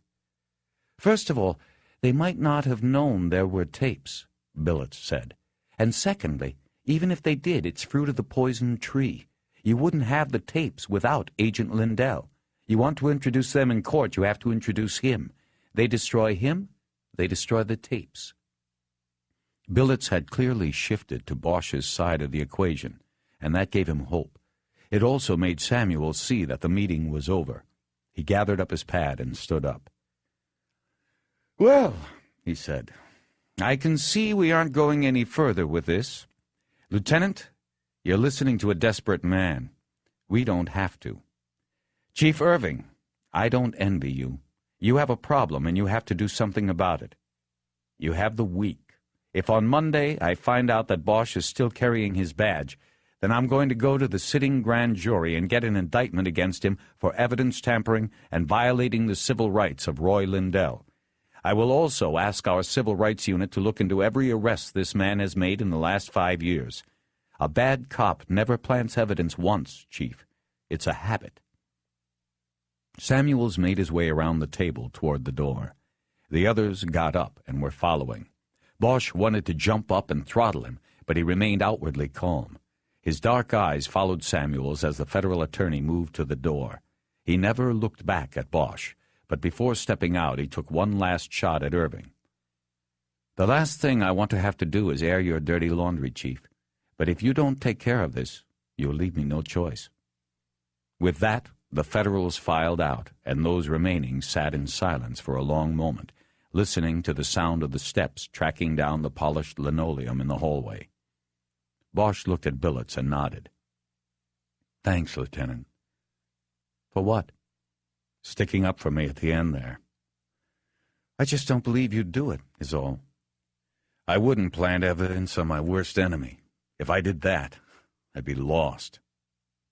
Chastain shifted in his seat while a small smile played on his face, but not small enough to pass Bosch's notice. "Chastain, you and I have hooked up a couple times before, and you missed me both times," Bosch said. "You don't want to strike out, do you? You better sit this one out." "Look, boss, the chief asked me to sit in on this, and I did that. It's his call, but I think you and that story you just weaved out of thin air are full of shit. I agree with the feds on this one. If it was my choice, I wouldn't let you out of this room with a badge." "But it's not your choice, is it?" Irving said. When Bosch got to his house, he carried a bag of groceries to the door and knocked, but there was no answer. He kicked over the straw mat and found the key he had given Eleanor there. A feeling of sadness came over him as he bent to pick it up. She was not there. Upon entering, he was greeted by the strong smell of fresh paint, which he thought was odd because it had now been 4 days since he had painted. He went directly into the kitchen and put away the groceries. When he was finished, he took a bottle of beer from the refrigerator and leaned against the counter, drinking it slowly, making it last. The smell of paint reminded him that he now would have plenty of time to finish all the work the house needed. He was strictly a 9-to-5er at the moment. He thought of Eleanor again and decided to look to see if there was a note from her or whether her suitcase might be in the bedroom. But he went no further than the living room, where he stopped and looked at the wall he had left half-painted after getting the call to the crime scene on Sunday. The wall was now completely painted. Bosch stood there for a long moment, appraising the work as though it were a masterpiece in a museum. Finally, he stepped to the wall and lightly touched it. It was fresh, but dry. Painted just a few hours before, he guessed. Though no one was there to see it, a broad smile broke across his face. He felt a jolt of happiness break through the gray aura surrounding him. He didn't need to look for her suitcase in the bedroom. He took the painted wall as a sign, as her note. She'd be back.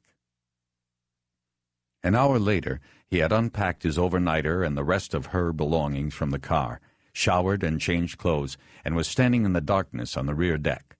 He held another bottle of beer and watched the ribbon of lights moving along the Hollywood freeway at the bottom of the hill. He had no idea how long she had stood in the frame of the sliding door to the deck and watched him, but when he turned around, she was just there. "Eleanor." "Harry, I thought you wouldn't be back until later." "Neither did I. But I'm here. He smiled. He wanted to go to her and touch her, but a cautious voice told him to move slowly. "Thanks for finishing." He gestured toward the living room with his bottle. "No problem. I like to paint. It relaxes me." "Yeah, me too." They looked at each other a moment. "I saw the print," she said. "It looks good there." Bosch had taken her print of Hopper's Nighthawks out of the trunk and hung it on the freshly painted wall. He knew that how she reacted to seeing it there would tell him a lot about where they were and where they might be headed. "Good," he said, nodding and trying not to smile. "What happened to the one I sent you?" That had been a long time ago. "Earthquake," he said. She nodded. "Where'd you just come from?" "Oh, I went and rented a car. Until I can figure out what I'm going to do. I left my car in Vegas." "I guess we could go over and get it, drive it back. Get in and out, not hang around." She nodded. "Oh, I got a bottle of red wine, too. You want something? Or another beer?" "I'll have what you're having." "I'm going to have a glass of wine. You sure you want that?" "I'm sure. I'll open it." He followed her into the kitchen and opened the wine and took down 2 glasses from a cabinet and rinsed them. He hadn't had anyone who liked wine over in a long time. She poured and they touched glasses before drinking. "So how's the case going?" she asked. "I don't have a case anymore." She creased her brow and frowned. "What happened? I thought you were bringing your suspect back." "I did, but it's no longer my case. Not since my suspect turned out to be a bureau agent with an alibi." "Oh, Harry." She looked down. "Are you in trouble?" Bosch put his glass on the counter and folded his arms. "I'm on a desk for the time being. I've got the squints investigating me. They think, along with the bureau, that I planted evidence against the agent. The gun. I didn't. But I guess somebody did. When I figure out who, then I'll be okay." "Harry, how did this—" He shook his head, moved toward her, and put his mouth on hers. He gently took the glass out of her hand and put it on the counter behind her. After they made love, Bosch went into the kitchen to open a bottle of beer and make dinner. He peeled an onion and chopped it up along with the green pepper. He then cleared the cutting board into a frying pan and sautéed the mixture with butter, powdered garlic, and other seasonings. He then added 2 chicken breasts and cooked them until the meat was easy to shred and pull away from the bone with a fork. He added a can of Italian tomato sauce, a can of crushed tomatoes, and more seasonings. He finished by pouring a shot of red wine from Eleanor's bottle in. While it all simmered, he put a pot of water on to boil for rice. It was the best dinner he knew how to cook in a kitchen. He would have preferred grilling something on the deck, but the grill had been hauled away when the original house was demolished after the earthquake. While he had replaced the house, he had not yet gotten around to getting a new grill. He decided, as he mixed rice into the boiling water, that if Eleanor chose to stay for a while, he would get the grill. Smells good." He turned around, and she was standing in the doorway. She was dressed in blue jeans and a denim shirt. Her hair was damp from the shower. Bosch looked at her and felt the desire to make love to her again. "I hope it tastes good," he said. "This is a new kitchen, but I don't really know how to use it yet. Never did much cooking." She smiled. "I can tell already it will be good." "Tell you what, will you stir this every few minutes while I take a shower?" "Sure. I'll set the table." "Okay. I was thinking we'd eat out on the deck. It doesn't smell like paint out there." "Sorry." "No, I mean, it will be nice out there. I'm not complaining about the paint. In fact, that was all a ruse, to leave the wall half-painted like that. I knew you wouldn't be able to resist." She smiled. "A regular Tom Sawyer, detective 3rd grade." "Maybe not for long." His comment ruined the moment, and she stopped smiling. He silently chastised himself on the way back to the bedroom. After his shower, Bosch put the last part of his recipe into the frying pan. He took a handful of frozen peas and mixed them into the simmering chicken and tomato stew. As he brought the food and wine out to the picnic table on the deck, he told Eleanor, who was standing at the railing, to have a seat.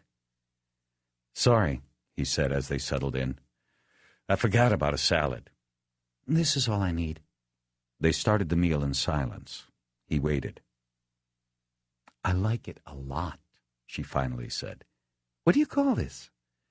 "I don't know. My mother just called it chicken special.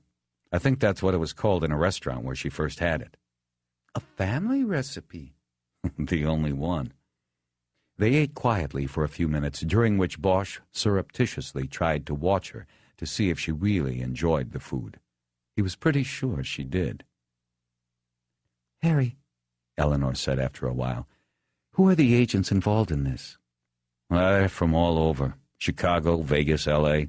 "Who from L.A.? Guy named John O'Grady. You know him?" It had been more than 5 years since she had worked in the Bureau's L.A. field office.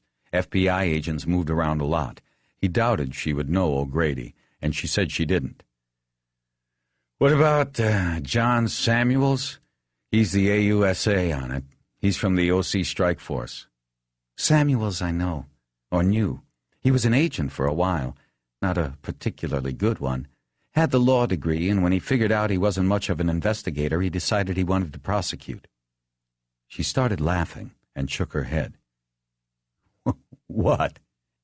"Nothing. Just something they used to say about him." It's kind of gross." "What?" "Does he still have his mustache?" "Yeah?" "Well, they used to say that he could sure put a case together for prosecution, but as far as investigating it out on the street went, he couldn't find shit if it was in his own mustache." She laughed again. A little too hard, Bosch thought. He smiled back. "Maybe that's why he became a prosecutor," she added. Something occurred to Bosch then, and he quickly withdrew into his thoughts. Eventually he heard Eleanor's voice. "What?" "You disappeared. I asked what you were thinking. I didn't think it was that bad of a joke." "No, I was just thinking about what a bottomless hole I'm in, about how it doesn't really matter whether Samuels actually believes I'm dirty on this. He needs me to be dirty." "How so?" "They've got cases to make with their undercover guy against Joey Marks and his crew, and they've got to be ready and able to explain how a murder weapon got to be in their guy's house, because if they can't explain it, then Joey's lawyers are going to shove it down their throats, make it look like their guy is tainted, is a killer worse than the people he was after. That gun has reasonable doubt written all over it. So the best way to explain away the gun is to blame it on the LAPD, on me, a bad cop from a bad department who found the gun in the weeds and planted it on the guy he thought did it. The jury will go along. They'll make me out to be this year's Mark Furman." He saw the humor was long gone from her face now. There was obvious concern in her eyes, but he thought there was also sadness. Maybe she understood, too, how well he was boxed in. "The alternative is to prove that Joey Marks or one of his people planted the gun because they somehow knew Luke Goshen was an agent and needed to discredit him.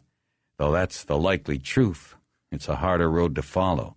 It's easier for Samuels just to throw the mud on me." He looked down at his half-finished dinner and put his knife and fork on the plate. He couldn't eat any more. He took a long drink of wine and then kept the glass in his hand, ready. "I think I'm in big trouble, Eleanor." The gravity of his situation was finally beginning to weigh on him.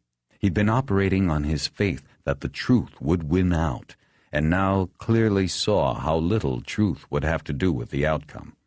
He looked up at her. Their eyes connected, and he saw that she was about to cry. He tried to smile. "Hey, I'll think of something," he said.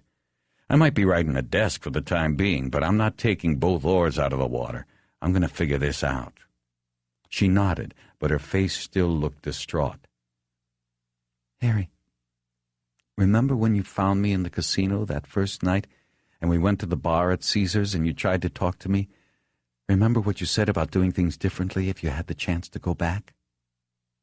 "Yes, I remember." She wiped her eyes with her palms before any tears could show. I have to tell you something. You can tell me anything, Eleanor. What I told you about me paying Quillen and the street tax and all of that, there's more to it. She looked at him with intensity now, trying to read his reaction before going further, but Bosch sat stone still and waited. When I first went to Vegas after getting out of Frontera, I didn't have a place or a car and I didn't know anyone. I just thought I'd give it a shot. You know, playing cards. And there was a girl I knew from Frontera. Her name was Patsy Quillen. She told me to look up her uncle. That was Terry Quillen, and that he'd probably stake me after he checked me out and saw me play. Patsy wrote him and gave me an introduction. Bosch sat silently, listening. He now had an idea where this was going, but couldn't figure out why she was telling him. So he staked me. I got the apartment and some money to play with. He never said anything about Joey Marks, though I should have known the money came from somewhere. It always does. Anyway, later, when he finally told me who had really staked me, he said I shouldn't worry because the organization he worked for didn't want me to pay the nut back. What they wanted was just the interest, $200 a week, the tax. I didn't think I had a choice. I'd already taken the money, so I started paying. In the beginning, it was tough. I didn't have it a couple times, and it was double the next week, plus that week's regular tax. You get behind and there's no way out. She looked down at her hands and clasped them on the table. What did they make you do? Bosch asked quietly, also averting his eyes. It's not what you're thinking, she said. I was lucky. They knew about me. I mean, that I had been an agent. They figured they could use my skills, as dormant as they were, so they had me just watch people, mostly in casinos, but there were a few times I followed them outside. Most of the time I didn't even know exactly who they were or why they wanted the information, but I just watched, sometimes played at the same tables and reported to Terry what the guy was winning or losing, who he was talking to, any nuances of his game, you know, things like that. She was just rambling now, putting off the meat of what she had to tell him, but Bosch didn't say anything. He let her go on. A couple days I watched Tony Aliso for them. They wanted to know how much he was dropping at the tables and where he was going, the usual stuff. But as it turned out, he wasn't losing. He actually was quite good at cards. Where did you watch him go? Oh, he'd go out to dinner, to the strip club. He'd run errands, things like that. You ever see him with a girl? One time. I followed him on foot from the Mirage into Caesars and then into the shopping arcade. He went to Spago for a late lunch. He was alone, and then the girl showed up. She was young. I thought at first it was like an escort thing, but then I could tell he knew her. After lunch, they went back to his hotel room for a while, and when they came out, they took his rental, and he took her to get a manicure and to buy cigarettes and to a bank while she opened an account. Just errands. Then they went to the strip club in North Vegas. When he left, he was alone. I figured then she was a dancer. Bosch nodded. Were you watching Tony last Friday night? Bosch asked.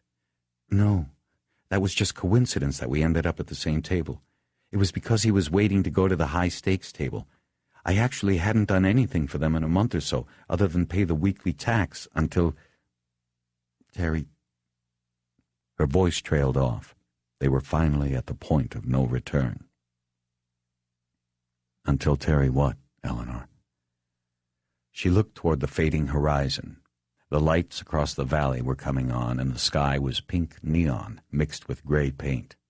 Bosch kept his eyes on her. She spoke while still watching the end of the day. Quillen came to my apartment after you took me home from Metro. He took me to the house where you found me. They wouldn't tell me why, and they told me not to leave. They said nobody would get hurt if I just did what I was told. I sat around that place for 2 days. They only put the handcuffs on me that last night. It was like they knew you'd be coming then. She let a beat of silence follow. It was there if Bosch wanted to use it. but he didn't say a word. I guess what I'm trying to tell you is that the whole thing was something less than an abduction. She looked back down at her hands now. And that's obviously why you didn't want us to call out Metro, Bosch said quietly. She nodded. I don't know why I didn't tell you everything before. I'm really sorry, Harry. Now Bosch felt his own words sticking in his throat. Her story was understandable and believable. He even felt for her and understood that she was in her own bottomless pit. He saw how she had believed she had no choices. What he couldn't see, and what hurt him, was why she couldn't tell him everything from the start. "Why couldn't you tell me, Eleanor?" he managed to get out. "I mean, right away. Why didn't you tell me that night?" I don't know, she said. I guess I hoped it would just go away and you would never have to know. "Then why are you telling me now?" She looked right at him. Because I hated not telling you everything. And because while I was there at that house, I heard something that you need to know now. Bosch closed his eyes. I'm sorry, Harry. Very sorry. He nodded. He was too. He washed his hands over his face. He didn't want to hear this, but knew he had to. His mind raced, jumping between feelings of betrayal and confusion and sympathy. One moment his thoughts were of Eleanor, and the next they were on the case. They knew. Someone had told Joey Marks about Eleanor and him. He thought of Felton and Iverson, then Baxter and every cop he had seen at Metro. Someone had fed Marks the information, and they used Eleanor as bait for him. But why? Why the whole charade? He opened his eyes and looked at Eleanor with a blank stare. "What was it that you heard, and that I need to know?" It was the first night. I was kept in that back room where the TV was, where you came and got me. I was kept in there, and the Samoans were there in and out, but from time to time there were people in other parts of the house. I heard them talking. Gussie and Quillen? No, Quillen left. I know his voice, and it wasn't him, and I don't think it was Gussie. I think it was Joey Marks and somebody else, probably the lawyer, Torino. Whoever it was, I heard the one man call the other Joe at one point. That's how come I think it was Marks. Okay. Go on. What did they say? I couldn't hear all of it, but one man was telling the other, the one he called Joe, what he had learned about the police investigation, about the Metro side of things, I think. And I heard the one called Joe get very angry when he was told the gun had been found at Luke Goshen's house. And I remember his words very clearly.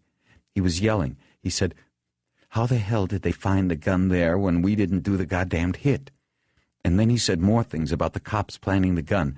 And he said, "You tell our guy that if this is some kind of shakedown, then he can fuck off. He can forget it." I didn't hear much after that. They lowered their voices, and the first guy was just trying to calm the other guy down. Bosch stared at her for a few moments, trying to analyze what she had overheard. "You think it was a show?" he asked. "You know, put on for your benefit because they figured you'd turn around and tell me what you heard?" I did at first, and that's another reason I didn't tell you this right away," she said. "But now I'm not so sure. When they first took me, when Quillen was driving me out there and I was asking a lot of questions, he wouldn't answer them. But he did say one thing. All he would tell me was that they needed me for a day or two to run a test on somebody. He would explain no further. A test. That's all he said." "A test?" Bosch looked confused. "Listen to me, Harry. I've done nothing but think about this since you got me out of there." She held up a finger. "Let's start with what I overheard. Let's say it was Joey Marks and his lawyer, and let's say it wasn't a show, but what they said was true. They didn't put the hit on Tony Aliso, okay?" "Okay." Look at it from their perspective. They had nothing to do with this, but one of their in-close guys gets picked up for it. And from what they hear from their source in Metro, it's looking like a slam-bang case. I mean, the cops have fingerprints and the murder weapon found right there in Goshen's bathroom. Joey Marks has to be thinking either it's all been planted by the cops, or maybe Goshen went and did this on his own for some unknown reason. Either way, what do you think his immediate concern would be? Damage control. Right. He has to figure out what is going on with Goshen and what's the damage. But he can't, because Goshen has gone and gotten himself his own attorney. Torino has no access to him. So what Joey does instead is he and Torino set up a test to see if the reason Goshen's gotten his own attorney is because he's going to talk. Make a deal. Right. Now, let's say that from their source in Metro, they know that the lead cop on the case has a relationship with someone they know of and have their hooks in. Me. So they just take you to the safe house and wait, because they know that if I find out where the safe house is and show up to get you, or if I call up Metro and say I know where you are, then they know Goshen is the only one who could have told me. It means he's talking. That was the test Quillen was talking about. If I don't show, they're cool. It means Goshen is standing up. If I do show up, then they know they've got to get to Goshen and Metro right quick and put a hit on him. Right, before he can talk. That's how I figured it, too. So that would mean that Aliso wasn't really a hit, at least by Marks and his people, and that they had no idea Goshen was an agent. She nodded. Bosch felt the surge of energy that comes with making a huge step through the murky darkness of an investigation. There was no trunk music, he said. What? The whole Las Vegas angle, Joey Marks, all of that, it was all a diversion. We went completely down the wrong path. It had to be engineered by someone very close to Tony, close enough to know what he was doing, to know about the money washing, and to know how to make his killing look mob-connected, to pin it on Goshen. She nodded. And that's why I had to tell you everything, even if it meant we... Bosch looked at her. She didn't finish the line, and neither did he. Bosch took a cigarette out of his pocket and put it in his mouth, but didn't light it. He leaned across the table and picked up her plate and his own. He spoke to her as he slid off the bench. I don't have any dessert either. That's okay. He took the plates into the kitchen and rinsed them and put them into the dishwasher. He had never used the new appliance before and spent some time leaning over it and trying to figure out how to operate it. Once he got it going, he started cleaning the frying pan and the pot in the sink. The simple work began to relax him. Eleanor came into the kitchen with her wine glass and watched him for a few moments before speaking. I'm sorry, Harry. It's okay. You were in a bad situation and you did what you had to do, Eleanor.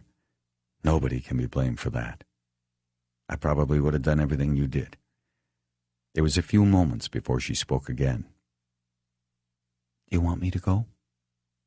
Bosch turned off the water and looked into the sink. He could make out his dark image reflected in the new stainless steel. No, he said.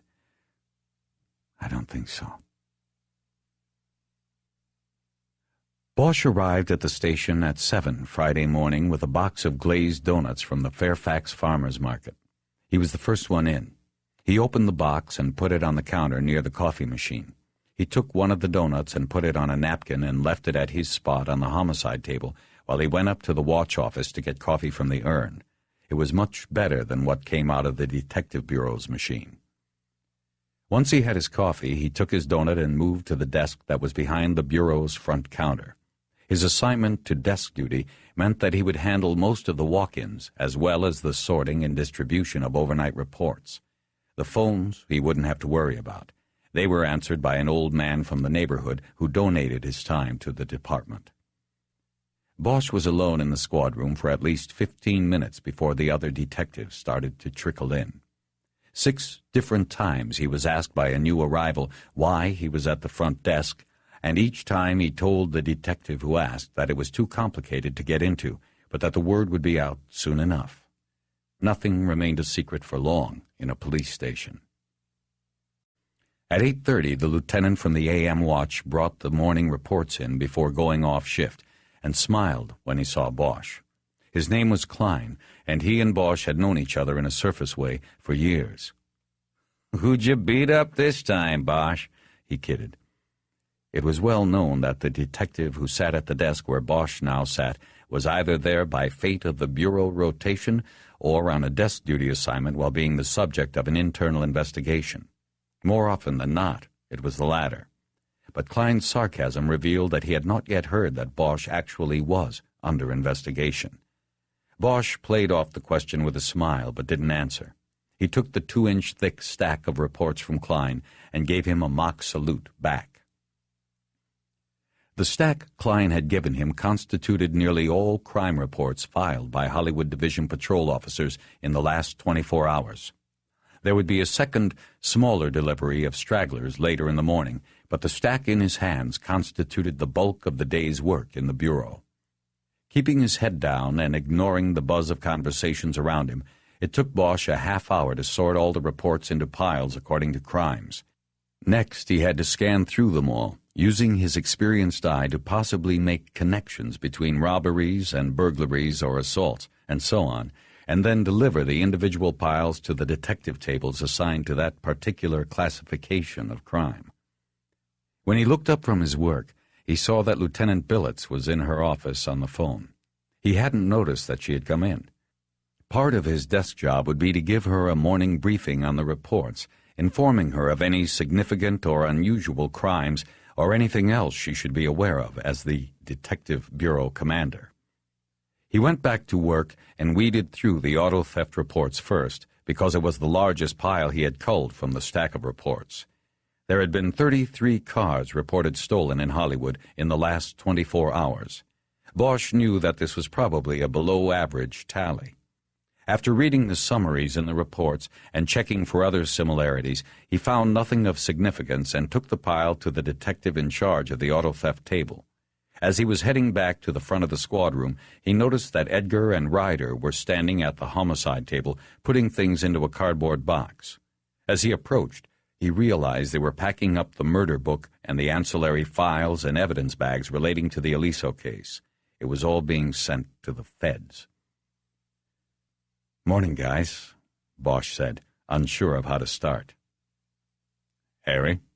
Edgar said. "How you doing, Harry?" Ryder said, genuine concern in her voice. "I'm hanging in.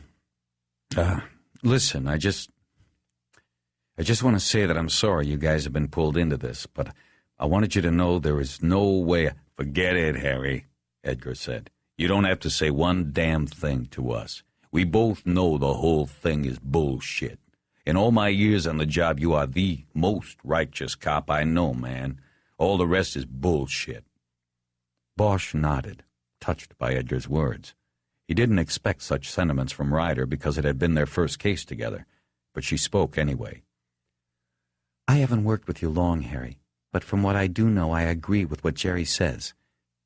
You watch. This will blow over, and we'll be back at it again." "Thanks." Bosch was about to head back to his new desk when he looked down into the box they were packing. He reached in and pulled out the 2-inch thick murder book that Edgar had been charged with preparing and keeping up to date on the Aliso case. They were boxing up the case for the feds. "Are they coming here, or are you just sending it out?" "Supposed to have somebody come pick it up at 10, Edgar said. Bosch looked up at the clock on the wall. It was only 9. "Mind if I copy this? Just so we have something in case the whole thing drops into that black hole they keep over there at the Bureau." "Be my guest," Edgar said. "Did Salazar ever send over a protocol?" Bosch asked. "The autopsy?" Ryder asked. "No, not yet, unless it's in dispatch." Bosch didn't tell them that if it was in transit, then the feds had somehow intercepted it. He took the murder book to the copy machine, unhooked the 3 rings, and removed the stack of reports. He set the machine to copy both sides of the original documents and put the stack into the automatic feed tray. Before starting, he made sure the paper tray was filled with 3-hole paper. It was. He pressed the start button and stood back to watch. There was a copying franchise chain in town that had donated the machine and regularly serviced it. It was the one thing in the bureau that was modern and could be counted on to work most of the time. Bosch finished the job in 10 minutes. He put the original binder back together and returned it to the box on Edgar's desk. He then took a fresh binder from the supply closet, put his copies of the reports on the rings, and dropped it into a file cabinet drawer with his business card taped to it. He then told his two partners where it was if they needed it. "Harry," Ryder said in a low voice, "you're thinking of doing a little freelancing on it, aren't you?" He looked at her a moment, unsure of how to answer. He thought about her relationship with Billets. He had to be careful. "If you are," she said, perhaps sensing his indecision, "I'd like to be in on it. You know the Bureau isn't going to work it with any due diligence. They're going to let it drop." "Count me in, too," Edgar added. Bosch hesitated again, looked from one to the other, and then nodded. "How about we meet at Musso's at 12:30, he said. "I'm buying." "We'll be there," Edgar said. When he got back to the front of the bureau, he saw through the glass window of her office that Billets was off the phone and looking at some paperwork. Her door was open, and Bosch stepped in, knocking on the door jamb as he entered. "Good morning, Harry." There was a wistfulness to her voice and demeanor, as if maybe she was embarrassed that he was her front desk man. "Anything happening I should know about right away?" "I don't think so. It looks pretty tame. There's a hot prowler working the strip hotels again, though. At least it looks like one guy. Did one at the Chateau and another at the Hyatt last night. People never woke up. Looks like the same M.O. on both." "Were the Vics anybody we should know and care about?" "I don't think so, but I don't read People magazine. I might not recognize a celebrity if they came up and bit me." She smiled. "How much were the losses?" "I don't know. I'm not done with that pile yet. That's not why I came in. I just wanted to say thanks again for sticking up for me like you did yesterday." "That was hardly sticking up for you." "Yes, it was. In those kinds of circumstances, what you said and did was sticking your neck way out. I appreciate it." "Well, like I said, I did it because I don't believe it. And the sooner IAD and the Bureau get on with it, the sooner they won't believe it. When's your appointment, by the way?" 2. "Who is your defense rep going to be?" "Guy I know from RHD. Name's Dennis Zane. He's a good guy, and he'll know what to do for me. You know him?" "No. But listen, let me know if there's anything else I can do." "Thanks, Lieutenant." "Grace." "Right. Grace." When Bosch went back to his desk, he thought about his appointment with Chastain. In accordance with departmental procedures, Bosch would be represented by a union defense rep who was actually a fellow detective. He would act almost as an attorney would, counseling Bosch on what to say and how to say it. It was the first formal step of the internal investigation and disciplinary process. When he looked up, he saw a woman standing at the counter with a young girl. The girl had red-rimmed eyes and a marble-sized swelling on her lower lip that looked like it might have been the result of a bite. She was disheveled and stared at the wall behind Bosch with a distance in her eyes that suggested that a window was there. But there wasn't. Bosch could have asked how he could help them without moving from his desk, but it didn't take a detective to guess why they were there. He got up, came around the desk, and approached the counter so they could speak confidentially.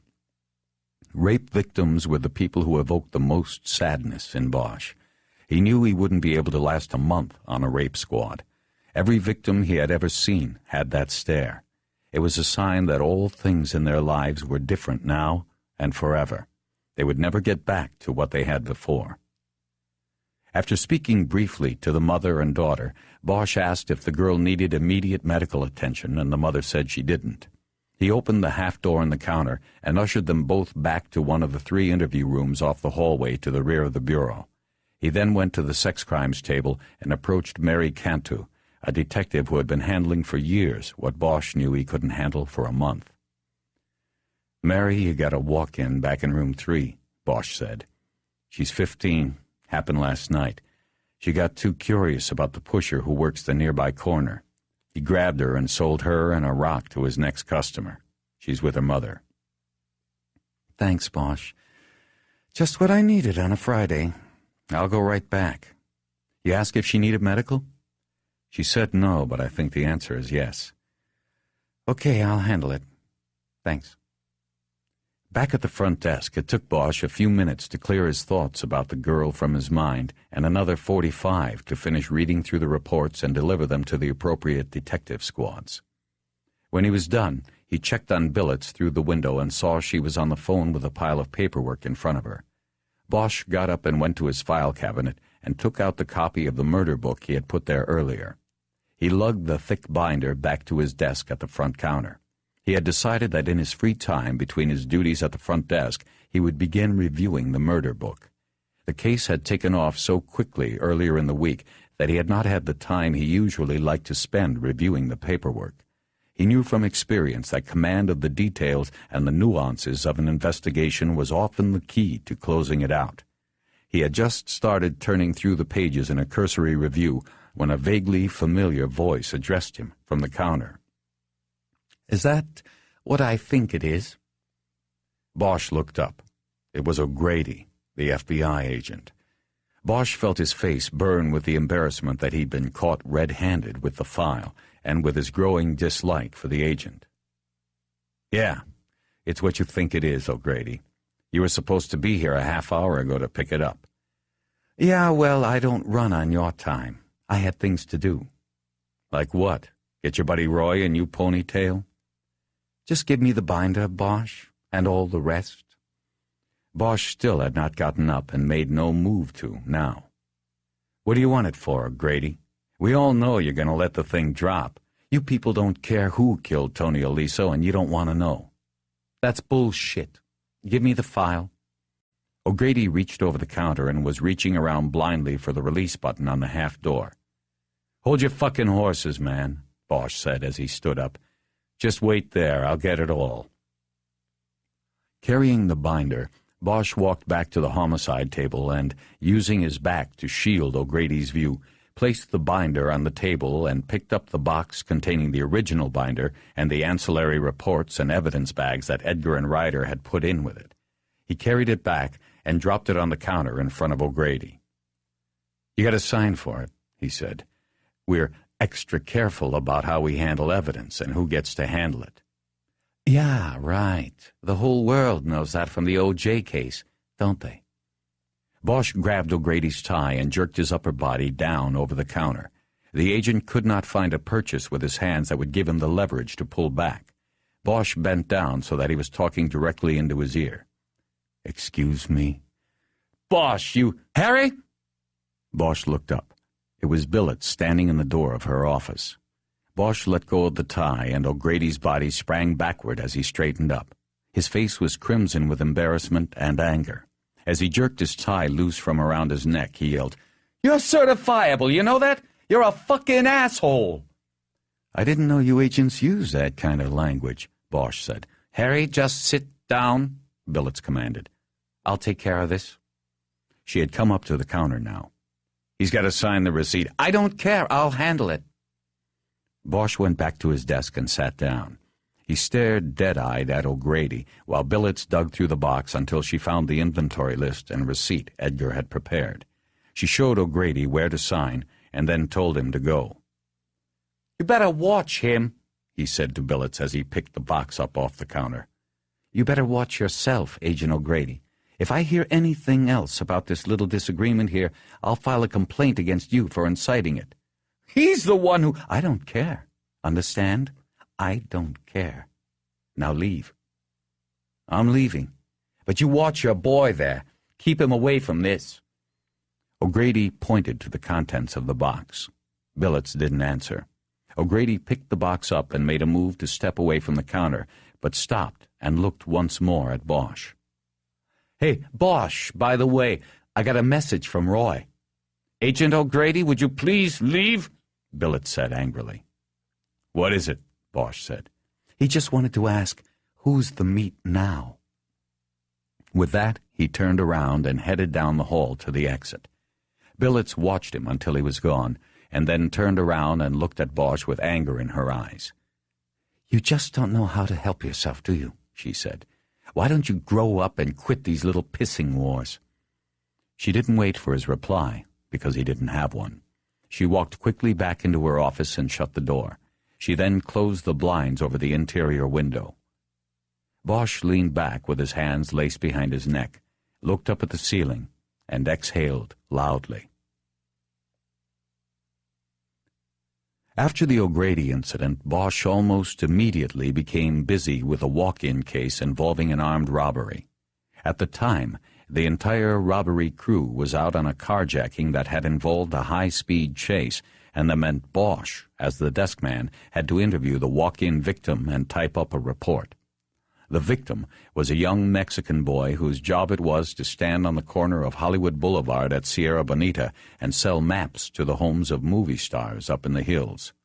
At 10 that morning, shortly after he had set up his plywood sign and began waving down cars, an old American-made sedan had pulled up with a man driving and a woman in the passenger seat. After asking how much the maps cost and whether he had sold very many of them, the woman pointed a gun at him and robbed him of $38. The boy came in to report the crime with his mother. As it turned out, he had only sold one map that day before the robbery, and nearly all of the money taken from him was his own. He had brought it with him to make change. His loss was about what he made for a whole day of standing on the corner and waving his arm like a windmill. Because of the small take and sloppy method used by the robbers, Bosch immediately thought the suspects were a couple of hypes looking for a quick score to buy their next balloon of heroin. They had not even bothered to hide the car's license plate, which the boys spotted and memorized as they drove away. After he was finished with the boy and his mother, he went to the teletype machine and put out a wanted on the car with a description of the suspects. He found when he did this that there was already a wanted out on the vehicle for its use in 2 prior robberies in the last week. A lot of good that did the kid who lost a day's pay, Bosch thought. The robbers should have been picked up before they got to the boy. But this was the big city, not a perfect world. Disappointments like that didn't stay long with Bosch. By this time, the squad room had pretty much cleared out for lunch. Bosch saw only Mary Cantu at the sex crimes table, probably working on the paper from that morning's walk-in job. Edgar and Ryder were gone, apparently having decided it would be better to go separately to Musso's. As Bosch got up to leave, he noticed that the blinds were still drawn over the window to the lieutenant's office. Billets was still in there, he knew. He went to the homicide table and put the copy of the murder book into his briefcase, and then went and knocked on her door. Before she could answer, he opened the door and stuck his head in. "I'm going to go catch some lunch and then go downtown for the IAD thing. You won't have anybody out on the counter." "Okay," she said. "I'll put Edgar or Ryder up there after lunch. They're just waiting around for a case anyway." "Okay, then. I'll see you." Harry." "Yes?" "I'm sorry for what happened earlier. Not for what I said. I meant what I said. But I should have taken you in here and spoken to you. Doing it out there in front of the others was wrong. I apologize." "Don't worry about it. Have a nice weekend." "You too." "I'll try, Lieutenant." Grace. Grace. Bosch got to Musso and Frank's restaurant on Hollywood Boulevard at exactly 12:30 and parked in the back. The restaurant was a Hollywood landmark, having been on the boulevard since 1924. In its heyday, it was a popular destination for Hollywood's elite. Fitzgerald and Faulkner held forth. Chaplin and Fairbanks once raced each other down Hollywood Boulevard on horseback, the loser having to pick up the dinner tab. The restaurant now subsisted mostly on its past glory and faded charm. Its red leather padded booths still filled every day for lunch, and some of the waiters looked and moved as if they had been there long enough to have served Chaplin. The menu hadn't changed in all the years Bosch had been eating there. This in a town where the hookers out on the boulevard lasted longer than most restaurants. Edgar and Ryder were waiting in one of the prized round booths, and Bosch slid in after they were pointed out by the maitre d'. He was apparently too old and tired to walk Bosch over himself. They were both drinking iced tea, and Bosch decided to go along with that, though privately he lamented that they were in the place that made the best martini in the city.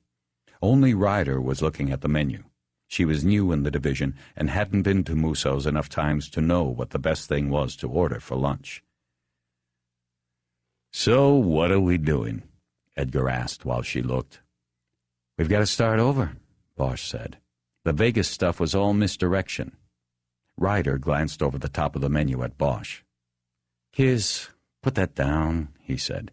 "If you don't get the chicken pot pie, you're making a mistake." She hesitated, nodded, and put the menu aside. "What do you mean, misdirection?" she asked. "I mean, whoever killed Tony wanted us to go that way, and they planted the gun out there to make sure we stayed out there. But they screwed up. They didn't know the guy they planted the gun on was a Fed who would have a bunch of other Feds as an alibi. That was the screw-up. Now, once I learned that our suspect was an agent, I thought Joey Marks and his people must have figured out he was a Fed and set the whole thing up to taint him." "I still think that sounds good," Edgar said. "It does. Or it did, until last night," Bosch said as an ancient waiter in a red coat came to the table. "3 chicken pot pies," Bosch said. Do you want something to drink?" the waiter asked. "Hell with it," Bosch decided. "Yeah, I'll have a martini, 3 olives. You can bring them some more iced tea. That's it." The waiter nodded and slowly glided away without writing anything on his pad. "Last night," Bosch continued, "I learned from a source that Joey Marks did not know the man he thought was named Luke Goshen was a plant. He had no idea he was an informant, let alone an agent. In fact, once we picked Goshen up, Joey was engaged in a plan to try to find out whether Goshen was going to stand up or talk. This was because he had to decide whether to put a contract on him in the Metro jail." He waited a moment to let them think about this. "So you can see, with that information in the mix now, the second theory no longer works." "Well, who's the source?" Edgar asked. "I can't tell you that, guys, but it's solid. It's the truth."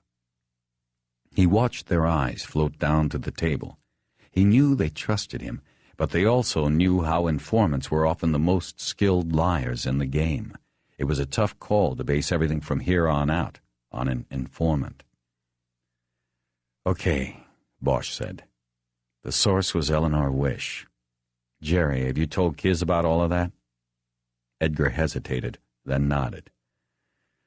"Okay, then you know who she is. She overheard all of what I told you while they had her in that house. Before we got there, both Joey and the lawyer Torino were there. She overheard them, and from what she heard, they didn't know about Goshen. See, that whole abduction was part of the test.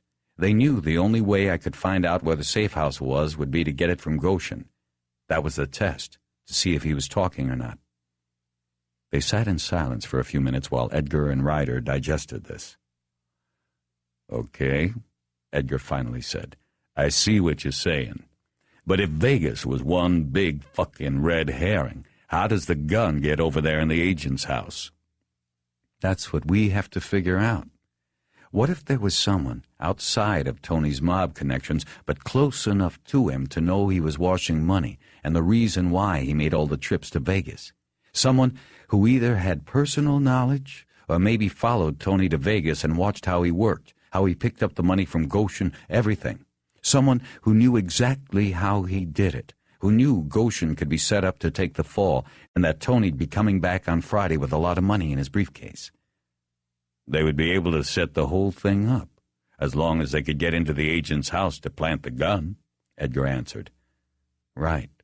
And getting into the house would be no problem. It's out in the middle of nowhere. He was away at the club for long stretches at a time. Anybody could get in, plant the gun, and get out. The question is, who?" "You're talking about either his wife or his girlfriend," Edgar said. "Both could have had that kind of access." Bosch nodded. "So, which one do we set up on? The 3 of us can't do both, not on a freelance like this." "We don't need to," Bosch said. I think the choice is obvious. Which? Edgar said. The girlfriend? Bosch looked at Ryder, giving her the chance to answer. She saw his look, and then her eyes narrowed as she went to work. It can't be the girlfriend because she called Tony on Sunday morning, on the voicemail. Why would she call the guy if she knew he was dead? Bosch nodded. She was good. Could have been part of a setup, Edgar said. Another misdirection. Could be, but I doubt it, Bosch said. Plus, we know she worked Friday night.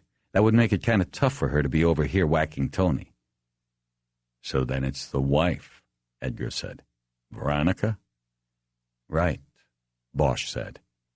I think she was lying to us, acting like she didn't know anything about her husband's business when she knew everything. I think this whole thing was her plan. She wrote the letters to the IRS and to the OCID. She wanted to get something going against Tony. Then when he ended up dead, it would point toward a mob hit. Trunk music. Planning the gun on Goshen was just icing. If we found it, fine. If we didn't, then we'd be sniffing around Vegas until we shelved the case. You're saying she did all this on her own? Edgar asked. No, Bosch said. I'm just saying I think this was her plan. But she had to have had help, an accomplice. It took two to do the actual hit, and she sure didn't take the gun to Vegas. After the kill, she stays at the house and waits while the accomplice goes to Vegas and on Saturday or Sunday night plants the gun while Luke Goshen's at the club. But wait a minute, Ryder said. We're forgetting something. Veronica Aliso had it very cushy in her existing life. Tony was raking in the bread with his washing machine. They had the big house in the hills, the cars. Why would she want to kill the cash cow? How much was in that briefcase? According to the feds, $480,000, Bosch said. Edgar whistled softly. Ryder shook her head. I still don't see it, she said. That's a hell of a lot of money, but Tony was making at least that much a year. In business terms, killing him was a short-term gain, long-term loss for her. Doesn't make sense.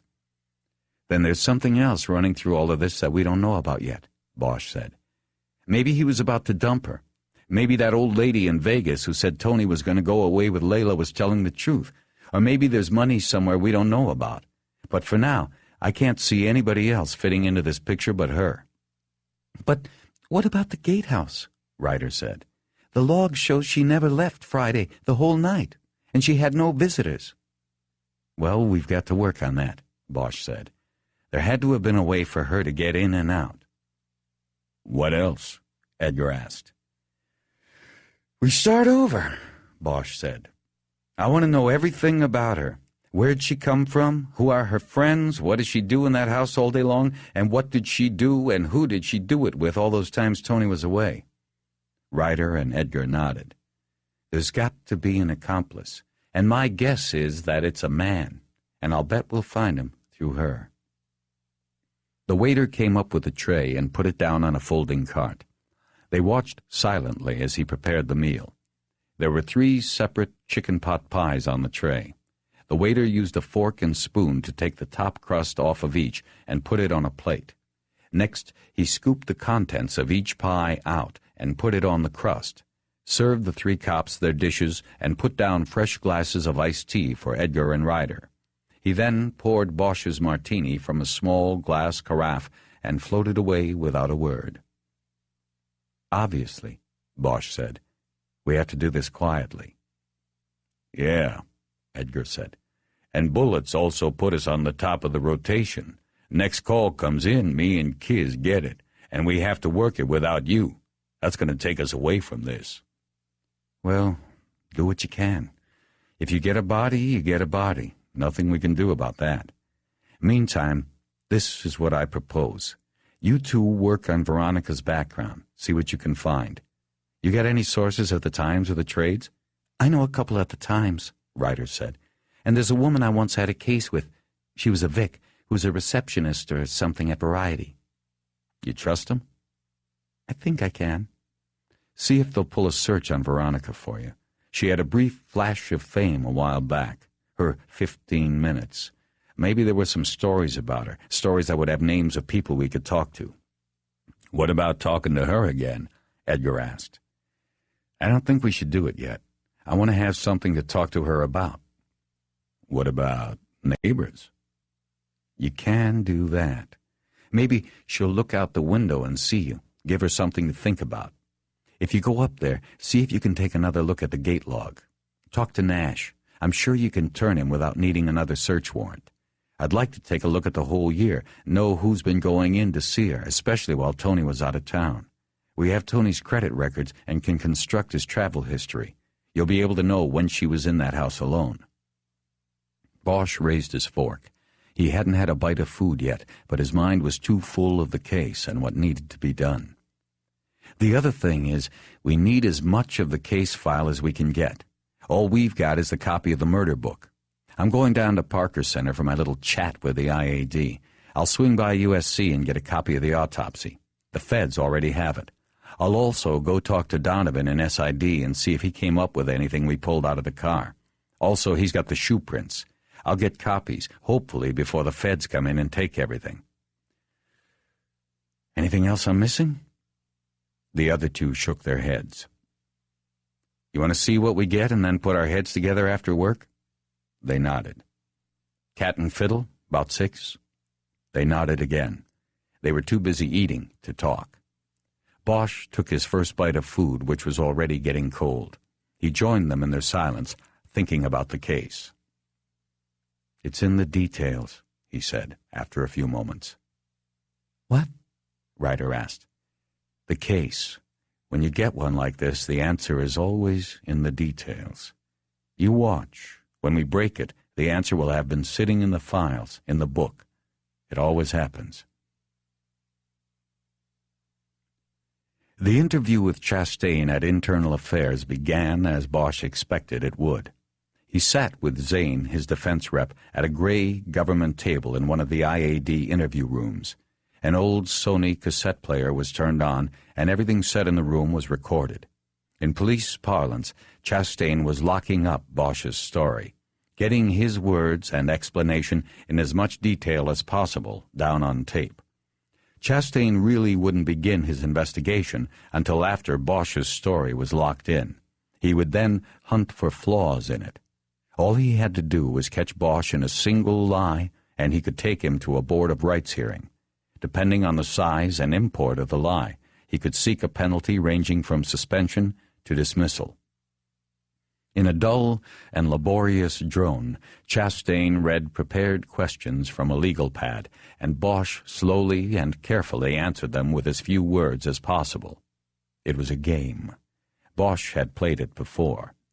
In the 15 minutes they had before reporting to IAD, Zane had counseled Bosch on how it would go and how they should proceed.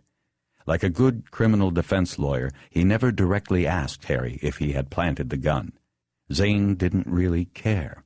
He simply looked at IAD as the enemy, as a group of bad cops with the sole purpose of going after good cops. Zane was part of the old school who thought all cops were inherently good, and though sometimes the job turned them bad, they should not be persecuted by their own. Everything was routine for a half hour, but then Chastain threw an unexpected pitch at them. "Detective Bosch, do you know a woman named Eleanor Wish?" Zane reached out a hand in front of Bosch to stop him from answering. "What is this shit, Chastain?" "Who have you been talking to, Chastain?" Bosch added. "Wait a minute, Harry," Zane said. "Don't say anything. Where's this going, Chastain?" "It's very clear from the orders from the chief. I'm investigating Bosch's conduct during this investigation. As far as who I have been talking to or where I get my information, you are not privy to that at this point in the process." "This is supposed to be about a supposedly planted gun that we all know is bullshit. That's what we are here to answer." "Do you wish to read the order from the chief again? It's quite clear." Zane looked at him a moment. "Give us 5 minutes so we can talk about this. Why don't you go get the points of your teeth filed?" Chastain stood up and reached over and turned the tape recorder off. As he stepped to the door, He looked back at them with a smile. "This time I got you both. You won't get out from under this one, Bosch. And Zane, well, I guess you can't win them all, can you?" "You ought to know that better than me, you sanctimonious asshole. Get out of here and leave us alone." After Chastain was gone, Zane bent over the tape recorder to make sure it was off. He then got up and checked the thermostat on the wall to make sure it wasn't a secret listening device. After he was satisfied their conversation was private, he sat back down and asked Bosch about Eleanor Wish. Bosch told him about his encounters with Eleanor over the past few days, but left out mention of the abduction and her subsequent confession. "One of those cops over there in Metro must have told him you shacked up with her," Zane said.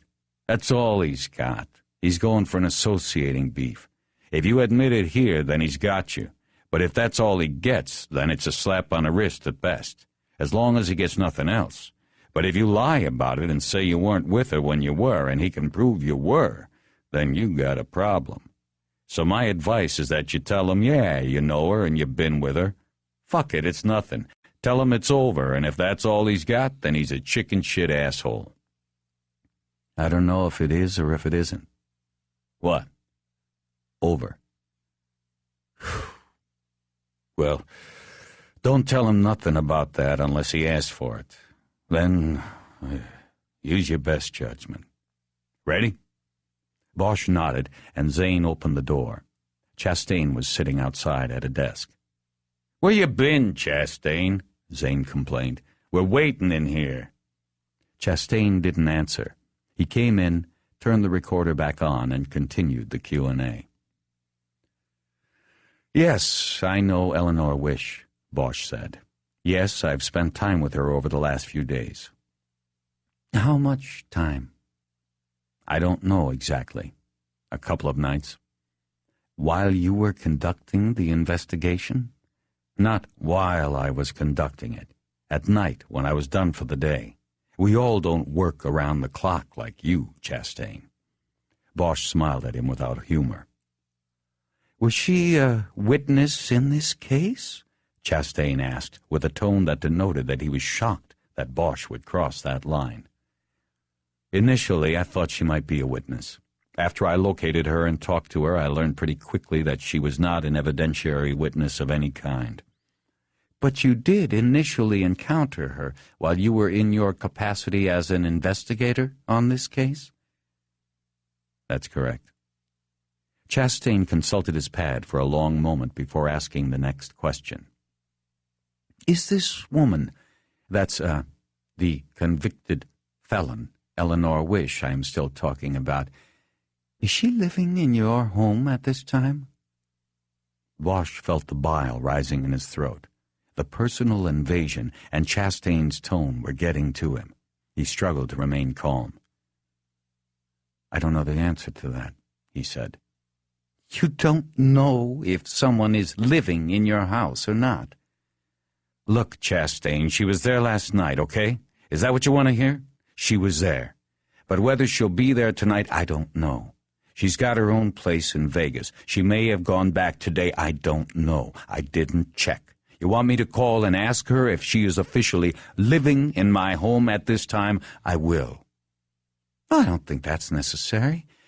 I think I have everything I need, for the time being." He then went directly into the standard IAD end-of-interview spiel. "Detective Bosch, you will be informed of the results of the ongoing investigation into your conduct. If departmental charges are filed, you will be informed of the scheduling of a Board of Rights hearing in which 3 captains will hear evidence. You will be allowed to choose one of those captains. I will select a second, and the third will be chosen at random. Any questions?" "Just one. How can you call yourself a cop when all you do is sit up here and conduct these bullshit investigations into bullshit?" Zane reached over and put a hand on Bosch's forearm to quiet him. No, that's okay," Chastain said, waving off Zane's effort to calm things. "I don't mind answering. In fact, I get that question a lot, Bosch. Funny, but it always seems I get it from the cops I happen to be investigating. Anyway, The answer is that I take pride in what I do, because I represent the public, and if there is no one to police the police, then there is no one to keep the abuse of their wide powers in check. I serve a valuable purpose in this society, Detective Bosch. I'm proud of what I do. Can you say the same? Yeah, Bosch said. I'm sure that sounds great on tape for whoever listens to it. I get the feeling you probably sit alone at night and listen to it yourself, over and over again. After a while, you believe it. But let me ask you this, Chastain. Who polices the police who police the police? Bosch stood up, and Zane followed. The interview was over. After leaving IAD and thanking Zane for his help, Bosch went down to the SID lab on the 3rd floor to see Art Donovan. The criminologist had just come back from a crime scene and was sorting through evidence bags and checking the material against an evidence list. He looked up as Bosch was approaching. How'd you get in here, Harry? I know the combination. Most detectives who worked RHD knew the door-lock combo. Bosch hadn't worked RHD in 5 years, and they still hadn't changed it. See, Donovan said, that's how the trouble starts. What trouble? You coming in here while I'm handling evidence? Next thing you know, some wise-ass defense lawyer says it got tainted, and I look like an asshole on national TV. You're paranoid, Artie. Besides, we're not due for another trial of the century for at least a few years. Oh, funny. What do you want, Harry? You're the second guy who said I was funny today. What happened with my shoe prints and all the rest of the stuff? The Aliso case? No, the Lindbergh case. What do you think? Well, I heard that Aliso wasn't yours anymore. I'm supposed to have everything ready for the FBI to pick up. When is that? Donovan looked up from what he was doing for the first time. They just said they'd send somebody by 5. Then it's still my case until they show up. What about the shoe prints you pulled? There's nothing about them. I sent copies to the Bureau's crime lab in D.C. to see if they could ID the make and model. And nothing. I haven't heard back. Bosch, every department in the country sends shit to them. You know that. And last I heard, they don't drop everything they're doing when a package from the LAPD comes in. It'll probably be next week sometime before I hear back, if I'm lucky. Shit. It's too late to call the East Coast now anyway. Maybe Monday. I didn't know they suddenly became so important to you. Communication, Harry, that's the secret. You ought to try it sometime. Never mind that. Do you still have a set of copies? Yup. Can I get a set? Sure can, but you're going to have to wait about 20 minutes or so till I'm done with this. Come on, Artie. It's probably just sitting in a file cabinet or something. It'll take you 30 seconds. Would you leave me alone? Donovan said with exasperation. I'm serious, Harry. Yes, it's sitting in a file, and it would only take me half a minute to get it for you. But if I leave what I'm doing here, I could get crucified when I testify in this case. I can see it now. Some shyster all righteous and angry and saying, you are telling this jury that while in the middle of handling evidence from this case, you got up and handled evidence from another? And you don't have to be an F. Lee Bailey anymore to make it sound good to a jury. Now, leave me alone. Come back in a half hour. Fine, Artie. I'll leave you alone. And buzz me when you come back. Don't just come in. We got to get that combination changed. The last line he said more to himself than to Bosch. Bosch left the way he had come in and took the elevator down to go outside and have a smoke. He had to walk out to the curb and light up, because it was now against departmental rules to stand outside the front door of Parker Center and smoke. So many cops working there were addicted to cigarettes that there was often a crowd outside the building's main doors, and a permanent pallor of blue smoke began to hang over the entrance. The chief thought this was unsightly and instituted the rule that if you left the building to smoke, you had to leave the property as well. Now the front sidewalk along Los Angeles Street often looked like the scene of a labor action with cops, some even in uniform, pacing back and forth in front of the building. The only thing missing from the scene were picket signs. The word was that the police chief had consulted with the city attorney to see if he could outlaw smoking on the sidewalk as well, but he was told that the sidewalk was beyond the bounds of his control.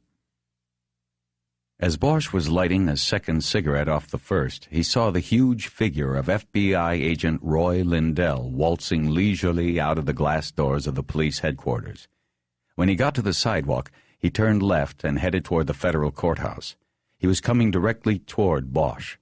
Lindell didn't see Bosch until he was a few feet away. It startled him. What is this? Are you waiting for me? No, I'm having a cigarette, Lindell. What are you doing? None of your business. He made a move to pass, but Bosch stopped him with the next line. Have a nice chat with Chastain? Look, Bosch, I was asked to come over and give a statement, and I obliged. I told the truth. Let the chips fall. Trouble is, you don't know the truth. I know you found that gun, and I didn't put it there. That's the truth. Part of it, at least. Well, it's the only part I know, and that's what I told him. So have a good day. He passed by Bosch, and Harry turned around to watch him go. Once again, he stopped him. You people might be satisfied with only part of the truth, but I'm not. Lindell turned around and stepped back to Bosch. What's that supposed to mean? Figure it out. No, you tell me. We were all used, Lindell. I'm going to find out by who. When I do, I'll be sure to let you know. Look, Bosch, you don't have the case anymore. We're working it, and you better stay the fuck away from it. Yeah, you guys are working the case all right, Bosch said sarcastically. I'm sure you're pounding the pavement on this one. Let me know when you figure it out. Bosch, it's not like that. We care about it. Give me one answer, Lindell. What? In the time you were under, did Tony Oliso ever bring his wife over there to make a pickup? Lindell was quiet a moment while he decided whether to answer. He finally shook his head. Not once, he said. Tony always said she hated the place. Too many bad memories, I guess. Bosch tried to remain cool.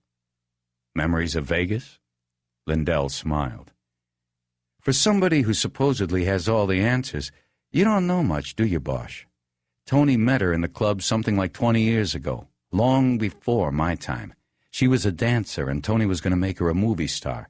Same story, he was using on him to the end. Only, after her, I guess he got wise and learned not to marry every one of them. Did she know Joey Marks? Your one question is now up to 3, Bosch. Did she? I don't know. What was her name back then? That's another one I don't know. I'll see you around, Bosch. He turned and walked away. Bosch threw his cigarette into the street and walked back toward the glass house. A few minutes later, after being properly buzzed through the door into the SID offices, Bosch found Donovan at his desk again. The criminalist lifted a thin file from the desk and handed it to Harry. You got copies in there, he said. Same thing I sent the Bureau. What I did was shoot a copy of the negative and then shoot the new negative and printed it in black and white contrast for comparison purposes.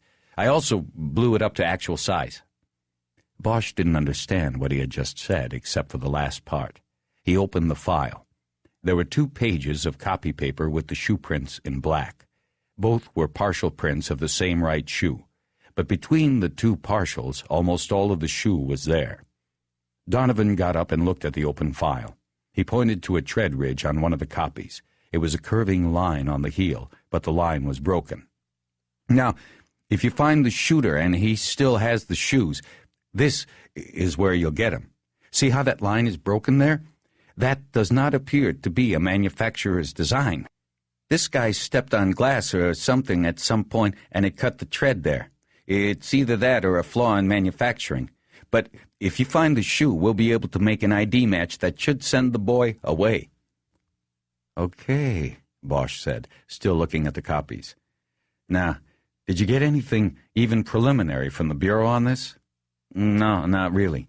I've got a guy I go to pretty regularly with this kind of stuff. I know him, seen him at a couple of the SID conventions.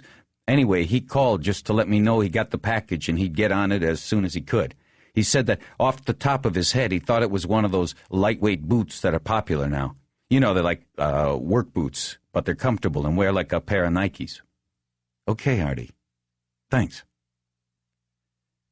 Bosch drove over to the County USC Medical Center and around to the parking lot by the railroad yard. The coroner's office was located at the far end of the medical center property, and Bosch went in through the back door after showing his badge to a security guard. He checked Dr. Salazar's office first, but it was empty. He then went down to the autopsy floor and looked in the first suite where the lowered table that Salazar always used was located. Salazar was there, working on another body. Bosch stepped in, and Salazar looked up from the open chest cavity of what looked like the remains of a young black man. "Harry, what are you doing here? This is a South Bureau case. I wanted to ask about the Aliso case. Kind of got my hands full at the moment, and you shouldn't be in here without a mask and gown." "I know. You think you could have your assistant dub off a copy of the protocol for me?" "No problem. I heard the FBI took an interest in the case, Harry. Is that true?" "That's what I hear." "Funny thing, those agents didn't bother talking to me. They just came in and got a copy of the protocol. The protocol only has conclusions, none of the ruminating us doctors like to do." "So, what would you have ruminated about with them if they had talked to you?" "I would have told them my hunch, Harry." "Which is?" Salazar looked up from the body, but kept his rubber-gloved and bloody hands over the open chest so they wouldn't drip on anything else. "My hunch is that you're looking for a woman." Bosch felt a tickle along the back of his neck. "Why's that?" "The material in and below the eyes." "Preparation H?" "What?" "Nothing, never mind. What did you find?" "The substance was analyzed, and it came back oleocapsicum. Found it on the nasal swabs, too. Know what oleocapsicum is better known as, Harry?" "Pepper spray." "Shit, Harry! You ruined my fun." "Sorry. So somebody sprayed him with pepper spray?" "Right again. That's why I think it's a woman. Someone who was either having problems controlling him or afraid of problems. That makes me think it's a woman. Besides, all these women around here, they all carry that stuff in their purses." Bosch wondered if Veronica Aliso was one of those women. "That's good, Sally. Anything else?" "No surprises. Tests came back clean." "No amyl nitrate?" "No, but that has a short retention. We don't find it that often." "Did you get anywhere with the slugs?" "Yeah, we did all right. Can you call your guy?" "Take me to the intercom." While Salazar held his hands up in front of himself so they wouldn't touch anything, Bosch pushed his wheelchair to the nearby counter, where there was a phone with an intercom attachment. He told Bosch which button to push, and then Salazar ordered someone to make a copy of the protocol immediately for Bosch. "Thanks," Bosch said. "No problem. Hope it helps. Remember, look for a woman who carries pepper spray in her purse. Not mace. Pepper spray." "Right." The end of the week traffic was intense, and it took Bosch nearly an hour to get out of downtown and back to Hollywood. When he got to the Cat and Fiddle pub on Sunset, it was after 6, and as he walked through the gate he saw Edgar and Ryder already sitting at a table in the open-air courtyard. There was a pitcher of beer on their table, and they weren't alone. Sitting at the table with them was Grace Billets. The Cat and Fiddle was a popular drinking spot with the Hollywood cops because it was only a few blocks from the station on Wilcox. So Bosch didn't know as he approached the table whether Billets happened to be there by coincidence or because she knew of their freelance operation. "Howdy, folks," Bosch said as he sat down. There was one empty glass on the table, and he filled it from the pitcher. He then held the glass up to the others and toasted to the end of another week. "Harry," Ryder said, "the lieutenant knows what we've been doing. She's here to help." Bosch nodded and slowly looked at Billets. "I'm disappointed that you didn't come to me first," she said, "but I understand what you are doing. I agree that it might be in the Bureau's best interest to let this lie and not endanger their case. But a man was murdered. If they're not going to look for the killer, I don't see why we shouldn't." Bosch nodded. He was almost speechless. He'd never had a boss who wasn't a rigid, by-the-book man. Grace Billets was a major change. "Of course," she said, "we have to be very careful. We screw this up, and we'll have more than just the FBI mad at us." The unspoken message was that their careers were at stake here. "Well, my position's already pretty much shot," Bosch said. "So if anything goes wrong, I want you all to lay it on me." "That's bullshit," Ryder said. "No, it's not. You all are going places. I'm not going anywhere. Hollywood is it for me, and all of us here know it. So if this thing hits the fan, back out. I'll take the heat. If you can't agree to that, I want you to back out now." There was silence for a few moments, and then one by one the other three nodded. "Okay, then," he said. "You may have told the lieutenant what you've been doing, but I'd like to hear it myself." "We've come up with a few things. Not a lot," Ryder said. "Jerry went up the hill to see Nash while I worked the computer and talked to a friend at the Times. First off, I ran Tony Aliso's TRW credit report and got Veronica's Social Security number off of that. I then ran that through the Department of Social Security computer to try and get a work history and found out that Veronica is not her real name. The social comes back to Jennifer Gilroy, born 41 years ago in Las Vegas, Nevada. No wonder she said she hated Vegas. She grew up there." "Any work history?"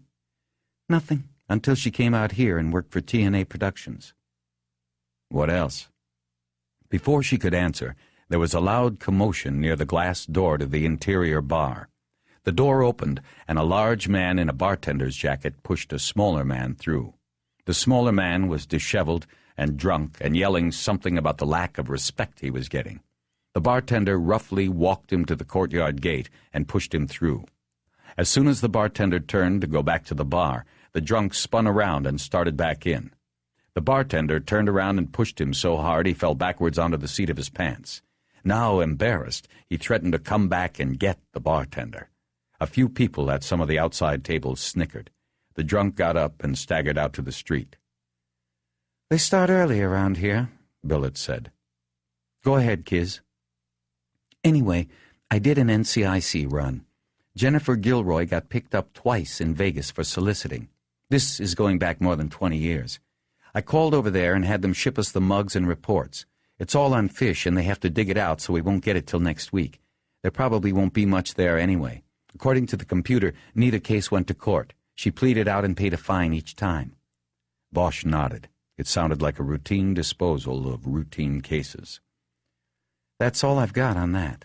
As far as the Times goes, there was nothing on the search, and my friend at Variety didn't do much better. Veronica Aliso was barely mentioned in the review of Casualty of Desire. Both she and the movie were panned, but I'd like to see it anyway. Do you still have the tape, Harry?" "On my desk." "Does she get naked in it?" Edgar asked. "If she does, I'd like to see it too." He was ignored. "Okay, what else?" Ryder said. Veronica also got a couple mentions and stories about movie premieres and who attended. It wasn't a lot. When you said she had 15 minutes, I think you confused minutes with seconds. Anyway, that's it from me. Jerry?" Edgar cleared his throat and explained that he had gone up to the gatehouse and Hidden Hills and ran into a problem when Nash insisted on a new search warrant to look at the complete gate log. Edgar said he then spent the afternoon typing up the search warrant and hunting for a judge that hadn't left early for the weekend. He eventually was successful and had a signed warrant which he planned to deliver the next morning. "Kiz and I are going up there in the morning. We'll get a look at the gate log, and then we're probably going to hit some of the neighbors, do some interviews. Like you said, we're hoping the widow will look out her window and catch our act, maybe get a little spooked, maybe panic, make a mistake." It was then Bosch's turn, and he recounted his afternoon efforts, including his run-in with Roy Lindell and the agent's recollection that Veronica Aliso started her show business career as a stripper in Vegas. He also discussed Salazar's finding that Tony Aliso had been hit in the face with a blast of pepper spray shortly before his death, and shared the deputy coroner's hunch that it may have been a woman who sprayed him. "Does he think she could have pulled this off by herself after hitting him with the pepper spray?" Billets asked. "It doesn't matter, because she wasn't alone," Bosch answered. He pulled his briefcase onto his lap and took out the copies of the shoe prints Donovan had recovered from the body and the bumper of the rolls. He slid the pages to the middle of the table so the three others could look. "That's a size 11 shoe. It belongs to a man," Artie says. "A big man. So the woman, if she was there, could have sprayed him with the pepper, but this guy finished the job." Bosch pointed to the shoe prints. "He put his foot right on the victim so he could lean in close and do the job point blank. Very cool and very efficient. Probably a pro. Maybe someone she knew since her Vegas days." "Probably the one who planted the gun in Vegas?" Billets asked. "That's my guess." Bosch had been keeping his eye on the front gate of the courtyard just in case the drunk who had been tossed out decided to come back and make his point. But when he glanced over now, he didn't see the drunk. He saw Officer Ray Powers, wearing mirrored glasses despite the lateness of the day, entering the courtyard and being met halfway across by the bartender. Waving his arms in an animated fashion, the bartender told the big cop about the drunk and the threats. Powers glanced around at the tables and saw Bosch and the others. When he had disengaged from the bartender, he sauntered over. "So, the Detective Bureau Brain Trust takes 5, he said. "That's right, Powers," Edgar said. "I think the guy you're looking for is out there pissing in the bushes." "Yes, sir. I'll just go out there and fetch him, boss." Powers looked around the table at the others with a satisfied smirk on his face. He saw the copies of the shoe prints on the table and pointed at them with his chin. "Is this what you dicks call an investigative strategy session? Well, I'll give you a tip. Those there are what they call shoe prints." He smiled at his remark, proud of it. "We're off duty, Powers," Billets said. "Why don't you go do your job and we'll worry about ours?" Powers saluted her. "Somebody's got to do the job, don't they?" He walked away and out through the gate without waiting for a reply. "He's got one hell of a bug up his ass," Ryder said. "He's just mad because I told his lieutenant about the fingerprint he left on our car," Billets said. "I think he got his ass chewed. Anyway, back to business. What do you think, Harry? Do we have enough to take a hard run at Veronica?" "I think we almost do. I'm going to go up there with these guys tomorrow, see what's on the gate log. Maybe we'll pay her a visit. I just wish we had something concrete to talk to her about." Billets nodded. "I want to be kept informed tomorrow. Call me by noon." "Will do." "The more time that goes by on this, the harder it will be to keep this investigation among just us. I think by Monday we're going to have to take stock and decide whether to turn what we have over to the Bureau." "I don't see that," Bosch said, shaking his head. "Whatever we give them, they're just going to sit on. If you want to clear this, you've got to let us alone, keep the Bureau off us." "I will try, Harry, but there will come a point where that will be impossible. We're running a full-scale investigation off the books here. Word's going to get out. It has to. And all I'm saying is that it will be better if that word comes from me and can be controlled." Bosch nodded reluctantly. He knew she was right, but he had to fight her suggestion. The case belonged to them. It was his. And all that had happened to him in the last 4 days made it all the more personal. He didn't want to give it up. He gathered up the copies of the shoe prints and put them back in his briefcase. He finished the last of his glass of beer and asked who and what he owed for it. "It's on me," Billets said. "The next one, after we clear this, is on you." "It's a deal." When Bosch got to his house, he found the door locked, but the key he had given Eleanor Wish was under the front mat. The first thing he checked when he got inside was the Hopper print. It was still there on the wall, but she was gone. He made a quick scan of the rooms and found no note. He checked the closet and her clothes were gone. So was her suitcase. He sat on the bed and thought about her leaving. That morning they had left things open. He had risen early and, while she was still in bed, watching him get ready for the day, he'd asked her what she was going to do during the day. She had told him she didn't know. Now she was gone. He rubbed a hand over his face. He was already beginning to feel the loss of her, and he replayed in his mind their conversations of the night before. He had played it wrong, he decided. It had cost her something to tell him of her complicity, and he had only evaluated it in terms of what it meant to him and to his case, not to her, not to them. Bosch leaned back until he was lying across the bed. He spread his arms and stared up at the ceiling. He could feel the beer working inside of him, making him tired. "Okay," he said out loud. He wondered if she would call, or would another 5 years go by before he saw her again by happenstance. He thought about how much had happened to him in the past 5 years, and how long a wait that had been. His body ached. He closed his eyes. Okay. He fell asleep and dreamed about being alone in a desert with no roads and miles of open, desolate country ahead of him in every direction he looked. 6. Bosch picked up 2 containers of coffee and 2 glazed donuts from Bob's in the farmer's market at 7 Saturday morning, then drove to the clearing where Tony Aliso's body had been found in the trunk of his car. As he ate and drank, he looked out on the marine layers shrouding the quiet city below.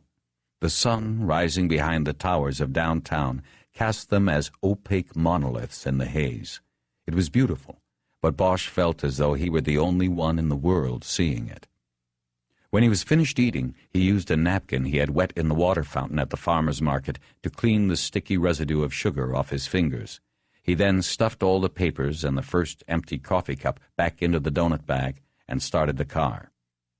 Bosch had fallen asleep early Friday evening and awakened in his clothes before sunrise.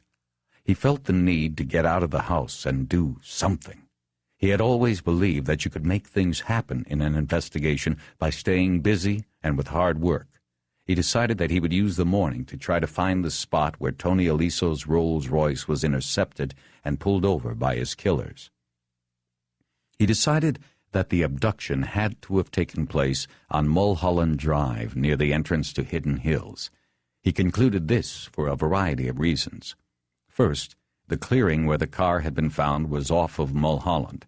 If the abduction had taken place near the airport, it was likely the car would have been dumped near the airport, not 15 miles away. And secondly, the abduction could have been done more easily and quietly up on Mulholland in the dark. The airport and the surrounding area was always congested with traffic and people. It would have presented too much of a risk. The next question was whether Aliso was followed from the airport or his killers simply waited for him at the abduction spot on Mulholland.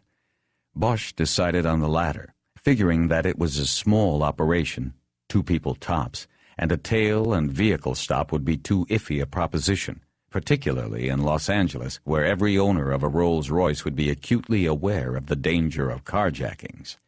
He thought that they had waited on Mulholland and somehow created a trap or scene that made Aliso stop his car, even though he was carrying $480,000 in cash in his briefcase.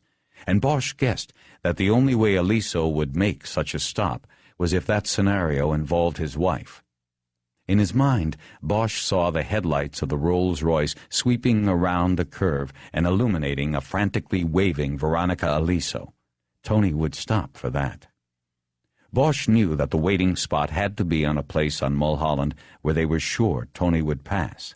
There were only 2 logical routes from the airport to Mulholland Drive and then to the gatehouse at Hidden Hills. One way would be to go north on the 405 freeway and simply take the Mulholland Drive exit. The other way would have been to take La Cienega Boulevard from the airport north to Laurel Canyon and up the hill to Mulholland.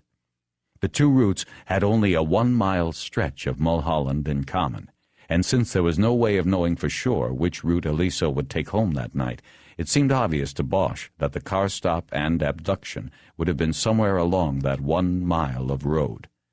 It was here that Bosch came, and for nearly an hour he drove back and forth along the stretch, finally settling on the spot he would have chosen for the abduction if it had been his plan. The location was at the bend in a hairpin curve, a half-mile from the Hidden Hills gatehouse. It was in an area with few homes, and those that were there were built on the south side on a promontory well above the road. On the north side, The undeveloped land dropped steeply away from the road into a heavily wooded arroyo where eucalyptus and acacia trees crowded one another. It was the perfect spot, secluded, out of sight. Once again, Bosch envisioned Tony Aliso coming around the curve and the lights of his rolls coming upon his own wife in the road. Aliso stops, confused. What is she doing there? He gets out, and from the north side of the road her accomplice emerges.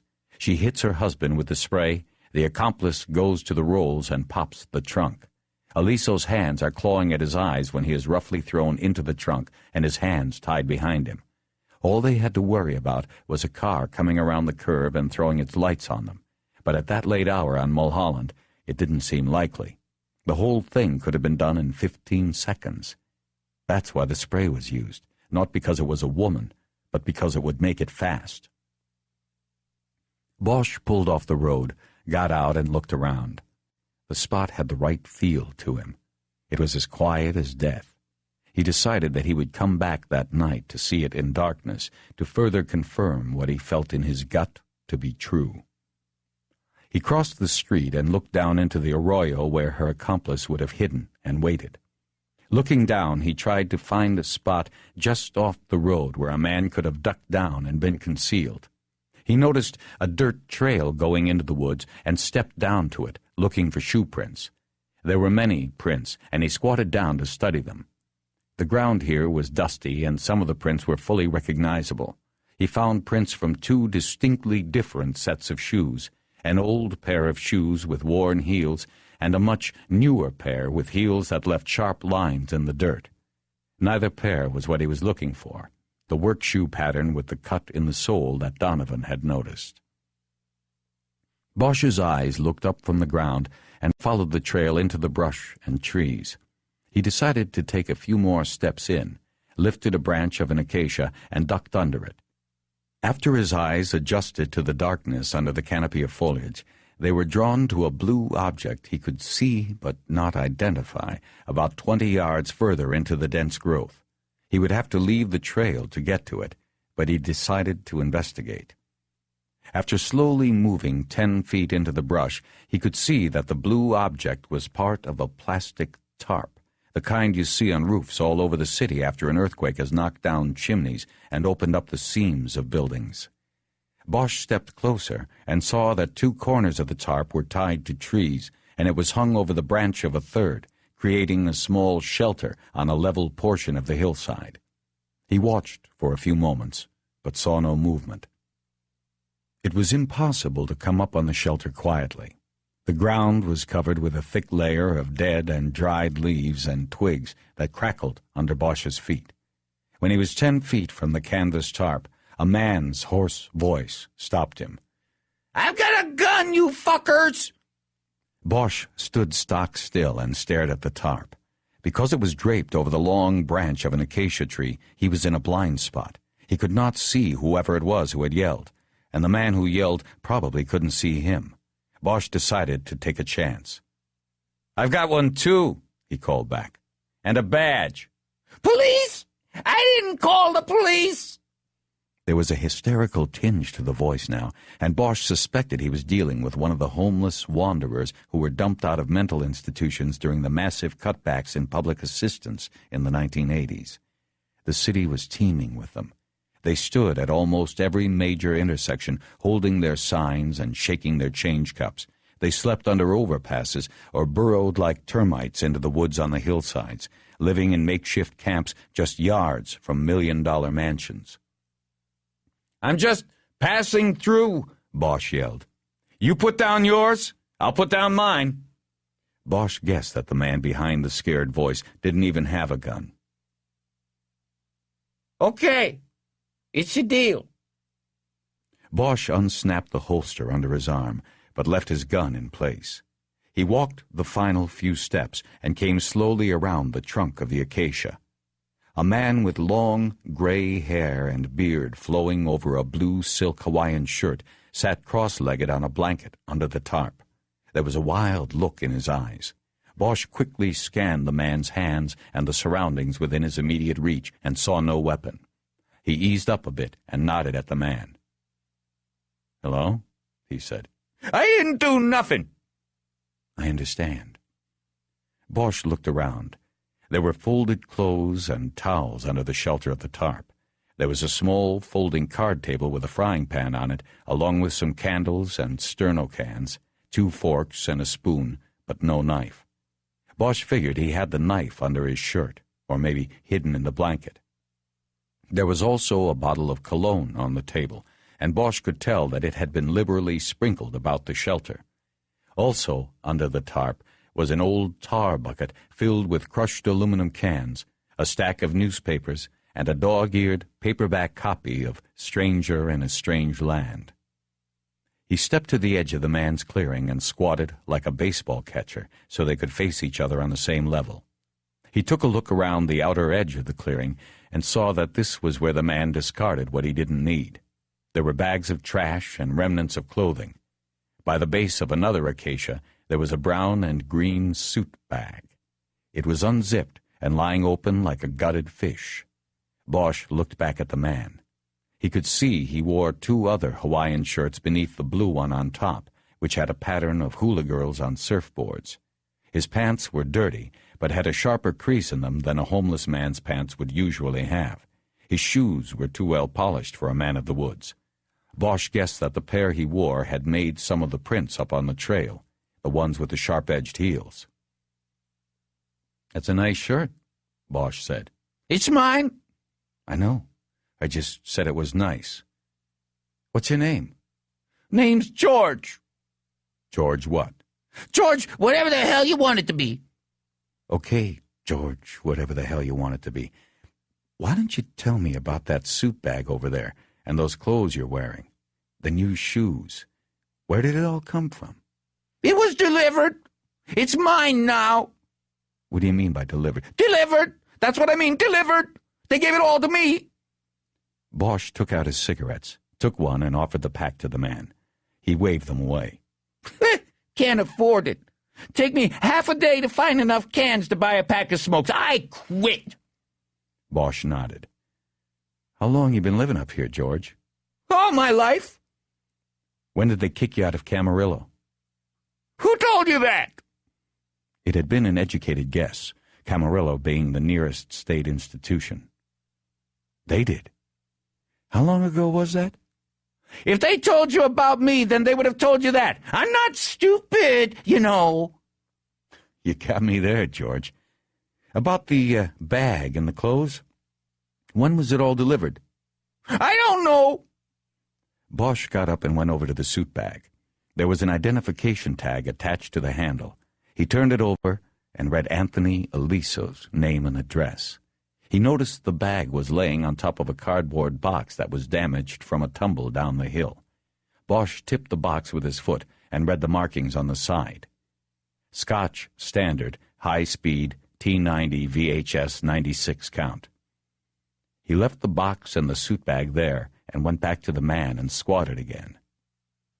How's last Friday night sound for the delivery? Whatever you say is good. It's not what I say, George. Now, if you want me to leave you alone and you want to stay here, you've got to help me. If you go into your nut bag, you're not helping me. When was it delivered? George tucked his chin down on his chest like a boy who'd been chastised by a teacher. He brought a thumb and forefinger up and pressed them against his eyes. His voice came out as if it were being strangled with piano wire. I don't know. He just came and dropped it off for me. That's all I know. Who dropped it off? George looked up, his eyes bright, and pointed upward with one of his dirty fingers. Bosch looked up and saw a patch of blue sky through the upper limbs of the trees. He blew out his breath in exasperation. This wasn't going anywhere. So, little green men dropped it down from their spaceship. Is that right, George? Is that your story? I didn't say that. I don't know if they were green. I didn't see them. But you saw the spaceship? Nope. I didn't say that neither. I didn't see their craft. Only the landing lights. Bosch looked at him a moment. Perfect size, George said. They got an invisible beam that measures you from up there. You don't even know it. Then they send down the clothes. That's great. Bosch's knees were beginning to ache. He stood up, and they painfully cracked. I'm getting too old for this shit, George. That's a policeman's line. I watched Kojak when I had the house. I know. Tell you what, I'm going to take this suit bag with me, if you don't mind, and the box of videotapes. Help yourself. I'm not going anywhere, and I don't have no video machine either. Bosch walked toward the box and bag, wondering why they had been discarded and not just left in the rolls. After a moment, he decided they must have been in the trunk. And in order to make room for Aliso in there, the killers had yanked them out and thrown them down the hill out of sight. They were in a hurry. It was the kind of decision made in haste. A mistake. He picked up the suit bag by a corner, careful not to touch the handle, though he doubted there would be any prints on it other than George's. The box was light but bulky. He decided he'd have to make a second trip for it. He turned and looked at the homeless man. He decided not to ruin his day yet. George, you can keep the clothes for now. Okay. Thanks. You're welcome. As he climbed back up the hill to the road, Bosch was thinking about how he should declare the area a crime scene and call out SID to process everything. But he couldn't do that, not without announcing he had been continuing an investigation he had been ordered away from. It didn't bother him, however, because by the time he got up to the road, he knew he had a new direction. A plan was coming together. Quickly. Bosch was jazzed. When he stepped onto level ground, he punched his fist in the air and walked quickly to his car. Bosch worked out the details in his head while he was driving to Hidden Hills. The plan. He had been like a cork floating in a great wide ocean, that was the case, bouncing with the currents, not in control of anything. But now he had an idea, a plan that would hopefully draw Veronica Aliso into the box. Nash was in the gatehouse when Bosch pulled up. He stepped out and leaned down on Bosch's door.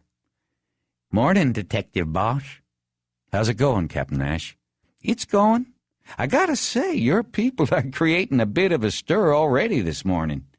Yeah, well, that can happen. What are you going to do? Go with the flow, I guess. You going in to catch up with them, or you heading to Mrs. Aliso's? I'm going to see the lady.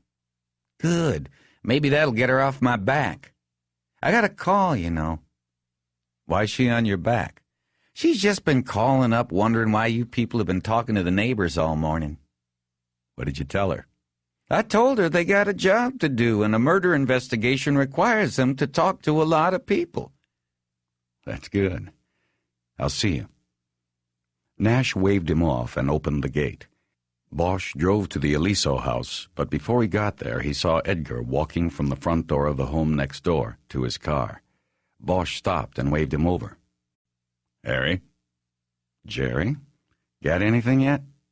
Nah, not really. Thing about these rich neighborhoods, it's like working a shooting in South Central. Nobody ever wants to talk, nobody saw nothing. I get tired of these people. Where's Kiz? She's working the other side of the street. We met at the station and took one car. She's on foot down there somewhere. Hey, Harry, what do you think about her? Kiz? I think she's good. No, I don't mean as a cop. You know, what do you think? Bosch looked at him. You mean like you and her? What do I think? Yeah, me and her. Bosch knew Edgar was 6 months divorced and starting to pull his head out of the sand again, but he also knew something about Kiz that he didn't have the right to tell him. I don't know, Jerry. Partners shouldn't get involved. Yeah, I suppose. So, you gonna see the widow now? Yeah. Maybe I better go with you. You never know. If she figures out we think she's it, then she's liable to wig out. Maybe try to take you out. I doubt it. She's too cool for that. But let's go find Kiz. I think both of you should come. I've got a plan now. Veronica Aliso was waiting for them at her door. I've been waiting for you people to come by to explain just what is going on. Sorry, Mrs. Aliso, Bosch said. We've been kind of busy. She ushered them in. Can I get you something? She asked over her shoulder as she led them in. I think we're fine. Part of the plan was for Bosch to do all the talking, if possible. Ryder and Edgar were to intimidate her with their silence and their cold-eyed stares. Bosch and Ryder sat where they had sat before, and so did Veronica Aliso. Edgar remained standing on the periphery of the seating section of the living room. He put his hand on the mantel of the fireplace with a look on his face that said he would rather be anywhere else on the planet on this Saturday morning. Veronica Aliso was wearing blue jeans, a light blue Oxford shirt, and dirty work boots. Her hair was pulled back and pinned up in the back. She was still very attractive, though obviously dressing down.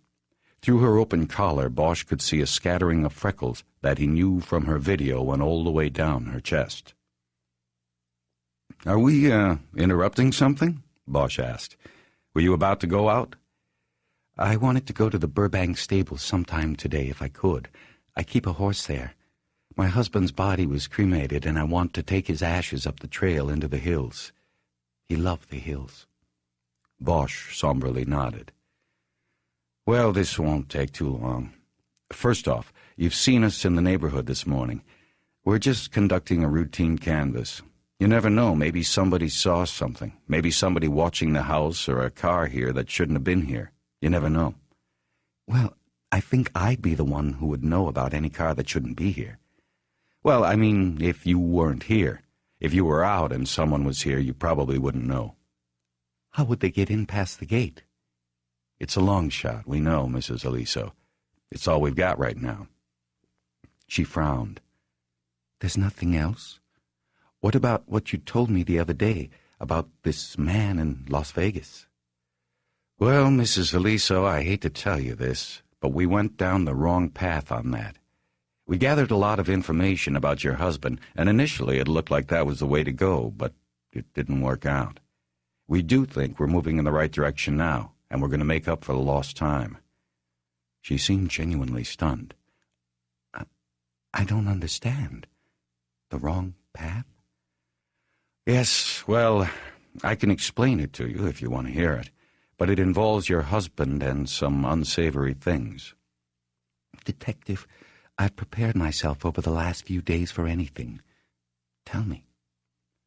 Mrs. Aliso, as I think I indicated to you on our last visit, your husband was involved with some very dangerous people in Las Vegas. I think I mentioned them, Joey Marks and Luke Goshen.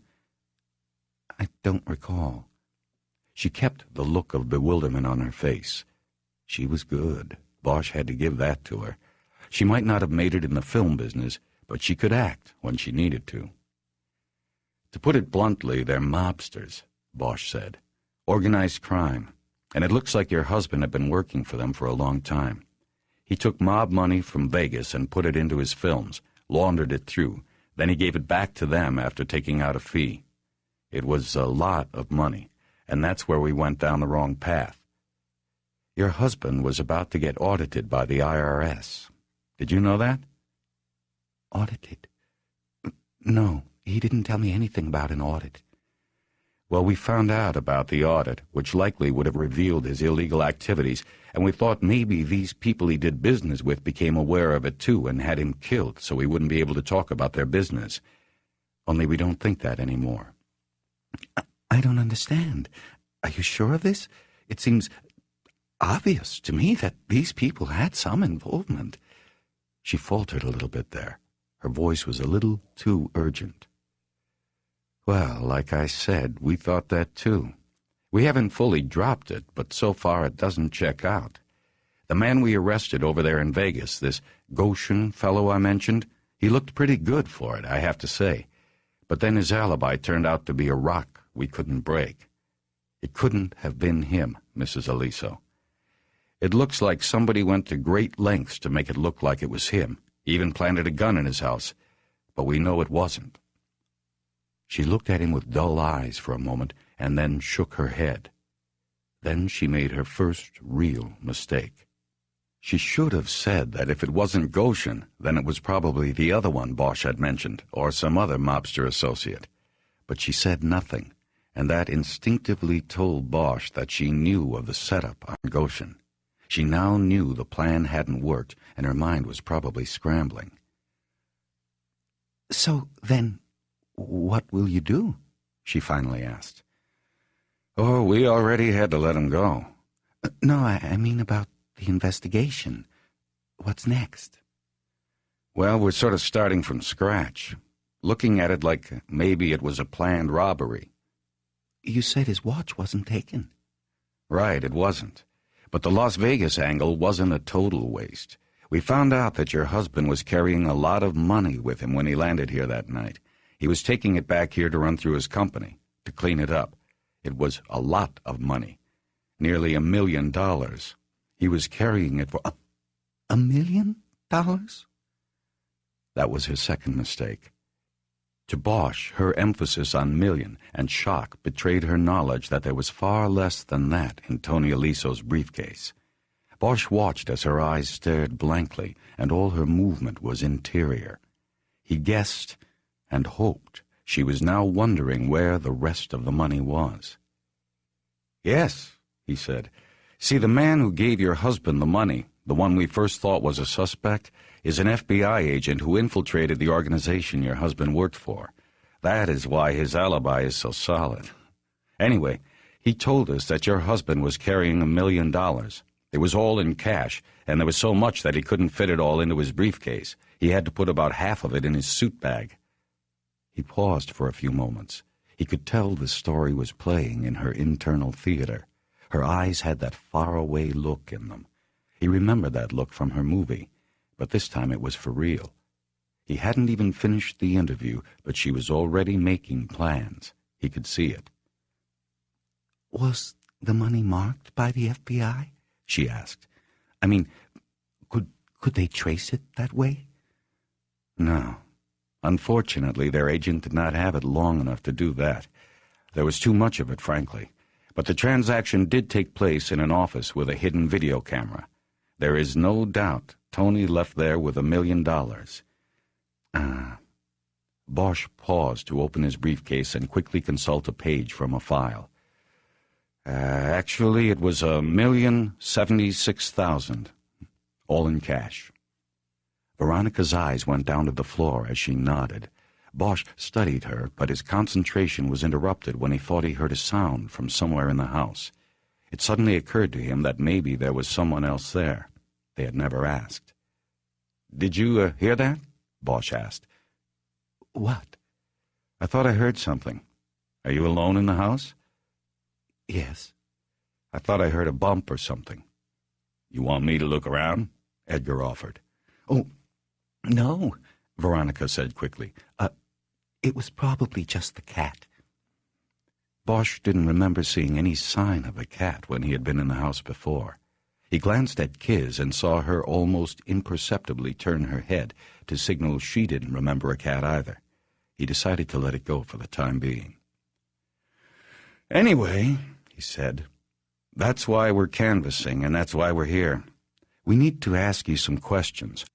They might go over some of the same ground we've covered before, but like I said, we're kind of starting over. It won't take too much longer. Then you'll be able to go to the stables." "Fine. Go ahead." "Would you mind if I have a drink of water first?" "No, of course not. I'm sorry, I should have asked. Anybody else want something?" "I'll pass," Edgar said. "I'm fine," Ryder said. Veronica Aliso stood up and headed toward the hallway. Bosch gave her a head start and then stood up and followed. "You did ask," he said to her back, "but I turned it down. I didn't think I'd get thirsty." He followed her into the kitchen where she opened a cabinet and took down a glass. Bosch looked around. It was a large kitchen with stainless steel appliances and blue granite countertops. There was a center island with a sink in it. "Tap water'd be fine for me," he said, taking the glass from her and filling it at the island. He turned and leaned against the counter and drank from it. He then poured the rest out and put the glass on the counter. "That's all you want?" "Yes," Just needed something to wash the dust down, I guess. He smiled, and she didn't. Well then, should we go back to the living room? She asked. That'd be fine.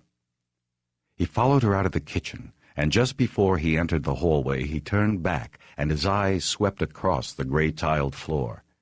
He didn't see what he thought should be there.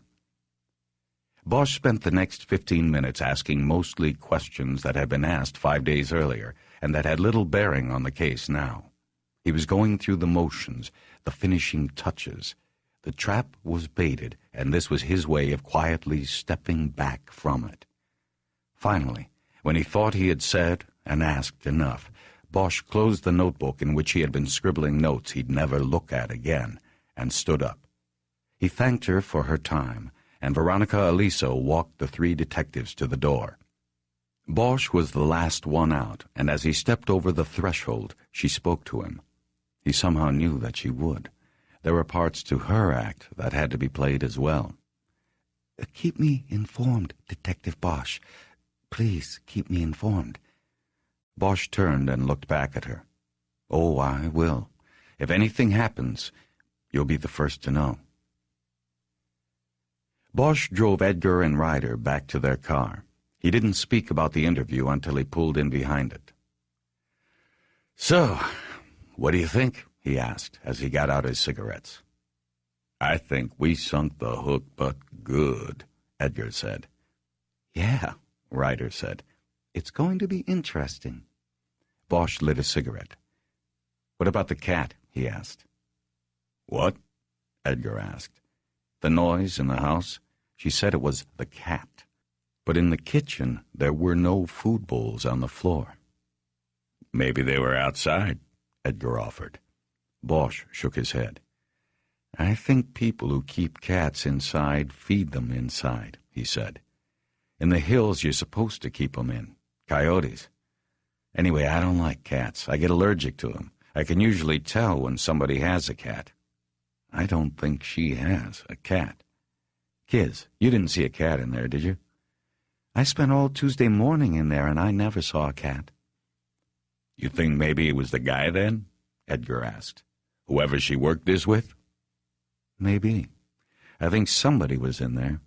Maybe her lawyer." "Nah, lawyers don't hide like that. They come out and confront." "True. Should we watch the place, see who comes out?" Edgar asked. Bosch thought a moment. "No," Bosch said. "They spot us, and they'll know the money thing is just bait.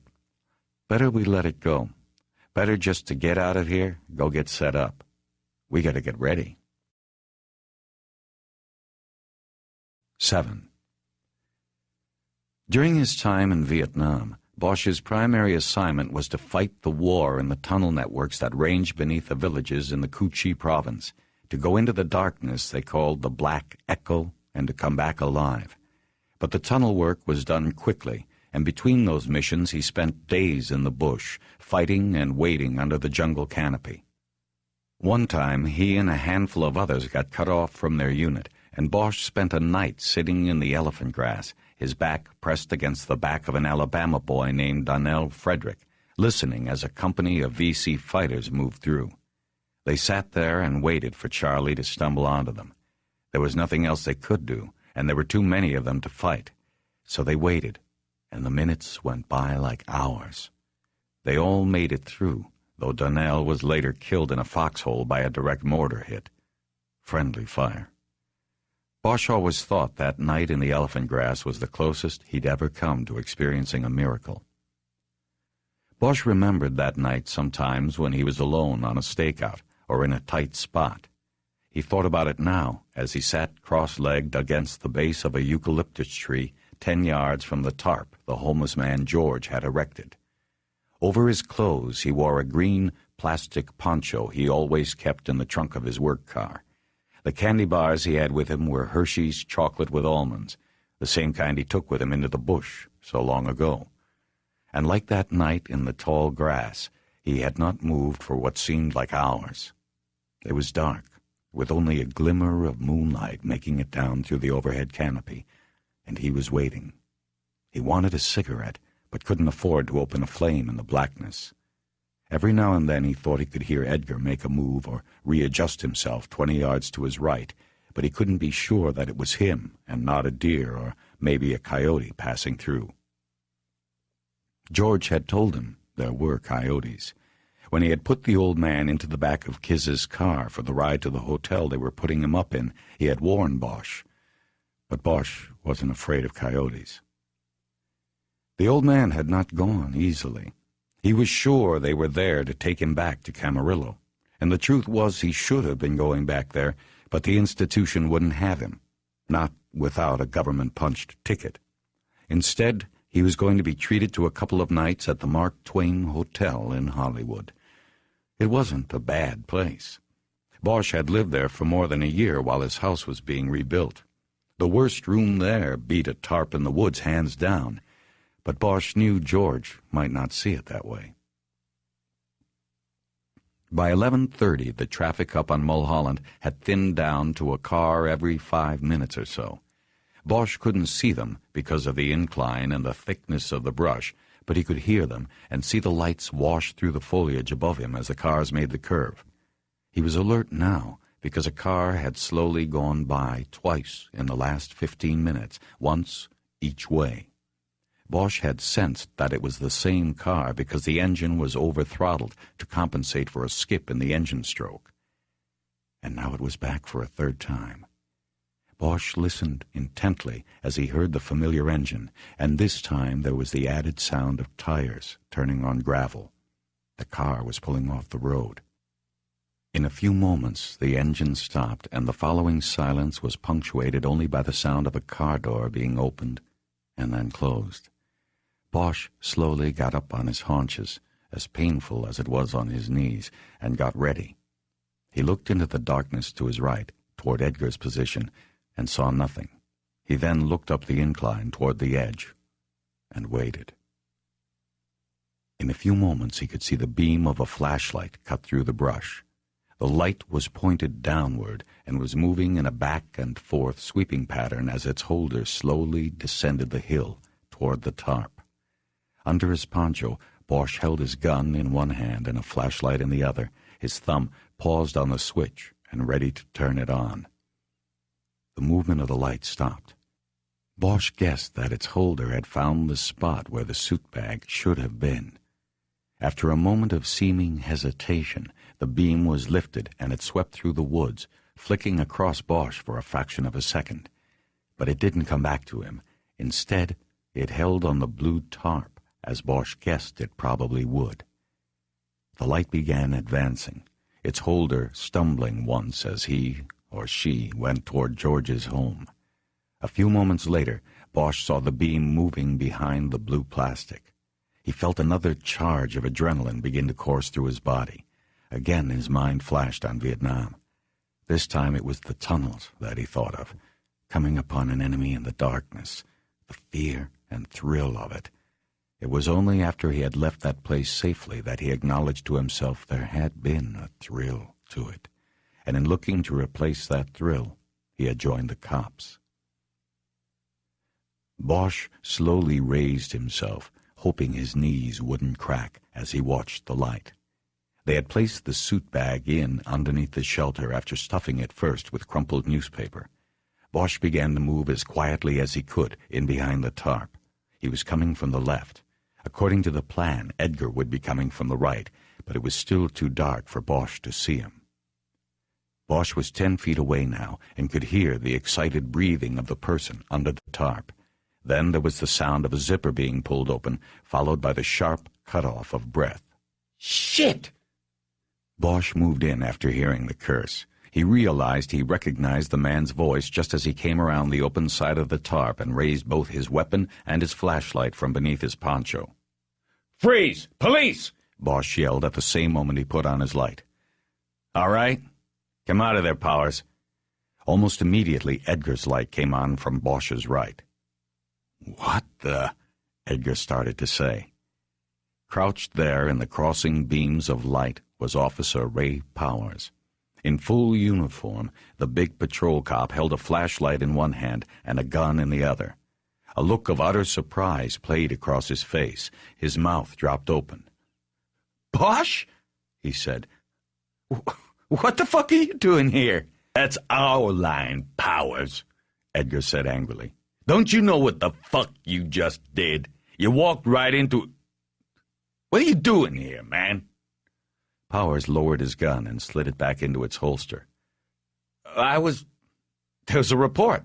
Somebody must have seen you guys sneaking in here. They said they saw 2 men sneaking around. Bosch stepped back from the tarp, keeping his gun raised. Come out of there, Powers, he said. Powers did as he was commanded. Bosch put the beam from his light right in the man's face. What about this report? Who called it in? Just some guy driving by up on the road. Must have seen you going in here. Can you get the light out of my face? Bosch didn't move the focus of the light an inch. Then what? He asked. Who'd he call? Bosch knew that after Ryder had dropped them off, her job was to park on a nearby street and keep her scanner on. If there had been such a radio call, she would have heard it and called off the patrol response, telling the dispatcher it was a surveillance operation. He didn't call it in. I was cruising by and he waved me down. You mean he claimed he just saw 2 guys going into the woods? No, he waved me down earlier. I just didn't get a chance to check it out until now. Bosch and Edgar had gone into the woods at 2:30. It was full daylight then, and Powers wasn't even on duty yet, and the only car that had been in the area at the time was Ryder's. Bosch knew Powers was lying, and it was all beginning to fall into place. His finding the body, his fingerprint on the trunk, the pepper spray on the victim, the reason the bindings were taken off the wrists. It was already there, in the details. How much earlier? Bosch asked. I was right after I came on duty. I can't remember the time. Daylight? Yeah, daylight. Can you put the fucking light down? Bosch ignored him again. What was the citizen's name? I didn't get it. Just some guy in a Jag. He waved me down at Laurel Canyon in Mulholland, told me what he saw, and I said I'd check it when I got the chance. So I was checking it out and saw the bag here. I figured it belonged to the guy in the trunk. I saw the bulletin you people put out about the car and the luggage, so I knew you were looking for it. Hey, sorry I blew it, but you people should have let the watch commander know what you were doing. Jesus, Bosch, I'm going blind here. Yeah, it's blown all right, Bosch said, finally lowering the light. He lowered his gun to his side also, but didn't put it away. He kept it ready, there under the poncho. Might as well pack it in now.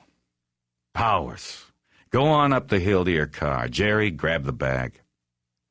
Bosch climbed up the hill behind Powers, careful to keep the light up and back on the patrol cop. He knew that if they had cuffed Powers down by the tarp, they'd never get him up the hill because of the steep terrain and because Powers might fight them, so he had to scam him. He let him think he was clear. At the top of the hill, Bosch waited until Edgar came up behind them before making a move. Know what I don't get, Powers? He said. What, Bosch? I don't get why you waited until dark to check out a complaint you got during the day. You're told that 2 suspicious-looking characters went into the woods, and you decide to wait until it's late and it's dark to check it out by yourself? I told you, didn't have the time. You're full of shit, Powers, Edgar said. He had either just caught on or had played along with Bosch perfectly. Bosch saw Powers' eyes go dead as he went inside to try to figure out what to do. In that instant, Bosch raised his gun again and aimed it at a spot between those 2 vacant portals. Don't think so much, Powers, he said. It's over. Now stand still. Jerry? Edgar moved in behind the big cop and yanked his gun out of its holster. He dropped it on the ground and jerked one of Powers' hands behind his back. He cuffed the hand, and then he did the other. When he was done, he picked up the gun. It seemed to Bosch that Powers was still inside, still staring blankly at nothing. Then he came back. "You people, you have just fucked up big time," he said, controlled rage in his voice. "We'll see about that. Jerry, you got him? I want to call Kiz." "Go ahead. I got his ass. I hope he does make a move. Go ahead, Powers. Do something stupid for me." "Fuck you, Edgar. You don't know what you've just done. You're going down, bro. You're going down." Edgar remained silent. Bosch took the Motorola two-way out of his pocket, turned it on, and keyed the mic. "Kiz, you there?" Here. I'm here. "Come on over. Hurry." On my way. Bosch put the two-way back, and they stood there in silence for a minute until they saw the flashing blue light lead Ryder's car around the bend. When it pulled up, the light swept repeatedly through the tops of the trees on the incline. Bosch realized that from below, down in George's shelter, the lights on the trees might look like they were coming from the sky. It all came to Bosch then. George's spacecraft had been Powers' patrol car. The abduction had been a traffic stop, the perfect way to get a man carrying nearly $500,000 in cash to stop. Powers had simply waited for Aliso's white rolls, probably at Mulholland and Laurel Canyon, then followed and put the lights on when they approached the secluded curve. Tony probably thought he had been speeding. He pulled over. Ryder pulled off the road behind the patrol car. Bosch came over and opened the back door and looked in at her. "Harry, what is it?" she asked. "Powers. Powers, is it?" "Oh, my God." "Yeah. I want you and Jerry to take him in. I'll follow with his car." He walked back over to Edgar and Powers. "Okay, let's go." "You people have all lost your jobs," Powers said. "You fucked yourselves up." "You can tell us about it at the station." Bosch jerked him by the arm, feeling its thickness and strength. He and Edgar then hustled him into the back of Ryder's car. Edgar went around and got in the other side next to him. Looking in through the open rear door, Bosch went over what would be the procedure. "Take all his shit away and lock him in one of the interview rooms," he said. "Make sure you get his cuff key. I'll be right behind you." Bosch slammed the door and knocked twice on the roof. He then went to the patrol car, put the suit bag in the back seat, and then got in. Ryder pulled out and Bosch followed. They sped west toward Laurel Canyon. It took Billets less than an hour to come in. When she got there, the three of them were sitting at the homicide table. Bosch was going through the murder book with Ryder while she took notes on a legal pad. Edgar was at the typewriter. Billets walked in with a force and look on her face that clearly showed the situation. Bosch hadn't talked to her yet. It had been Ryder who had called her in from home. "What are you doing to me?" Billets asked, her piercing eyes clearly fixed on Bosch. What she was really saying to him was that he was the team leader and the responsibility for this potential fuck-up rested squarely on him. That was okay with Bosch, because not only was that right and fair, but in the half hour he'd had to go through the murder book and the other evidence, his confidence had grown. "What am I doing to you? I'm bringing in your killer." "I told you to conduct a quiet and careful investigation," Billets responded. "I didn't tell you to conduct some kind of half-assed sting operation and then drag a cop in here. I can't believe this." Billets was now pacing behind Ryder's back without looking at them. The squad room was deserted except for the three of them and the angry lieutenant. "It's Powers, Lieutenant," Bosch said. "If you'd calm down..." "Oh, it's him, is it? You have the evidence of that? Great. I'll call a DA in here right now and we'll write up the charges then, because you really had me worried there for a minute that you three jerked this guy off the street with just enough probable cause to charge him with jaywalking." Now she was looking at Bosch with the angry eyes again. She had even stopped her pacing to level them at him. He responded as calmly as he could. "First of all, it was my decision to take him off the street. And you're right, we don't have enough to call out a DA yet, but we'll get it. There's no doubt in my mind he's the man. It's him and the widow. Well, I'm glad there's no doubt in your mind, but you're not the DA or the goddamn jury. He didn't respond. It was no use. He had to wait for her anger to ebb, and then they could talk sensibly. "Where is he?" Billets asked. "Room 3, Bosch said. "What did you tell the watch commander?" "Nothing. It happened at the end of shift. Powers was going to grab the suit bag and then go punch out. We were able to bring him in while most everybody else was still up in roll call. I parked his car and dropped the key at the watch office. I told him we were using Powers for a little while on a warrant, that we wanted a uniform there when we knocked on a door. He said fine, and then I expect he went off shift. As far as I know, nobody knows we have him back there." Billets thought for a moment. When she spoke, she was calmer, and more like the person who normally sat behind the desk in the glass office. "Okay, I'm going to go back there and get some coffee, see if I get asked about him. When I come back, we'll go over all of this in detail and see what we have." She walked slowly to the hallway at the rear of the squad room that led to the watch office. Bosch watched her go and then picked up the phone and dialed the number to the security office of the Mirage Hotel and Casino. He told the officer who answered who he was and that he needed to speak with Hank Meyer immediately. When the officer mentioned that it was after midnight, Bosch told him it was an emergency and that he was sure that if Meyer was informed who needed to speak with him, he would return the call. Bosch gave him all the numbers he could be reached at, beginning with his number at the homicide table, and hung up. He went back to his work with the murder book. "Did you say he's in 3? Bosch looked up.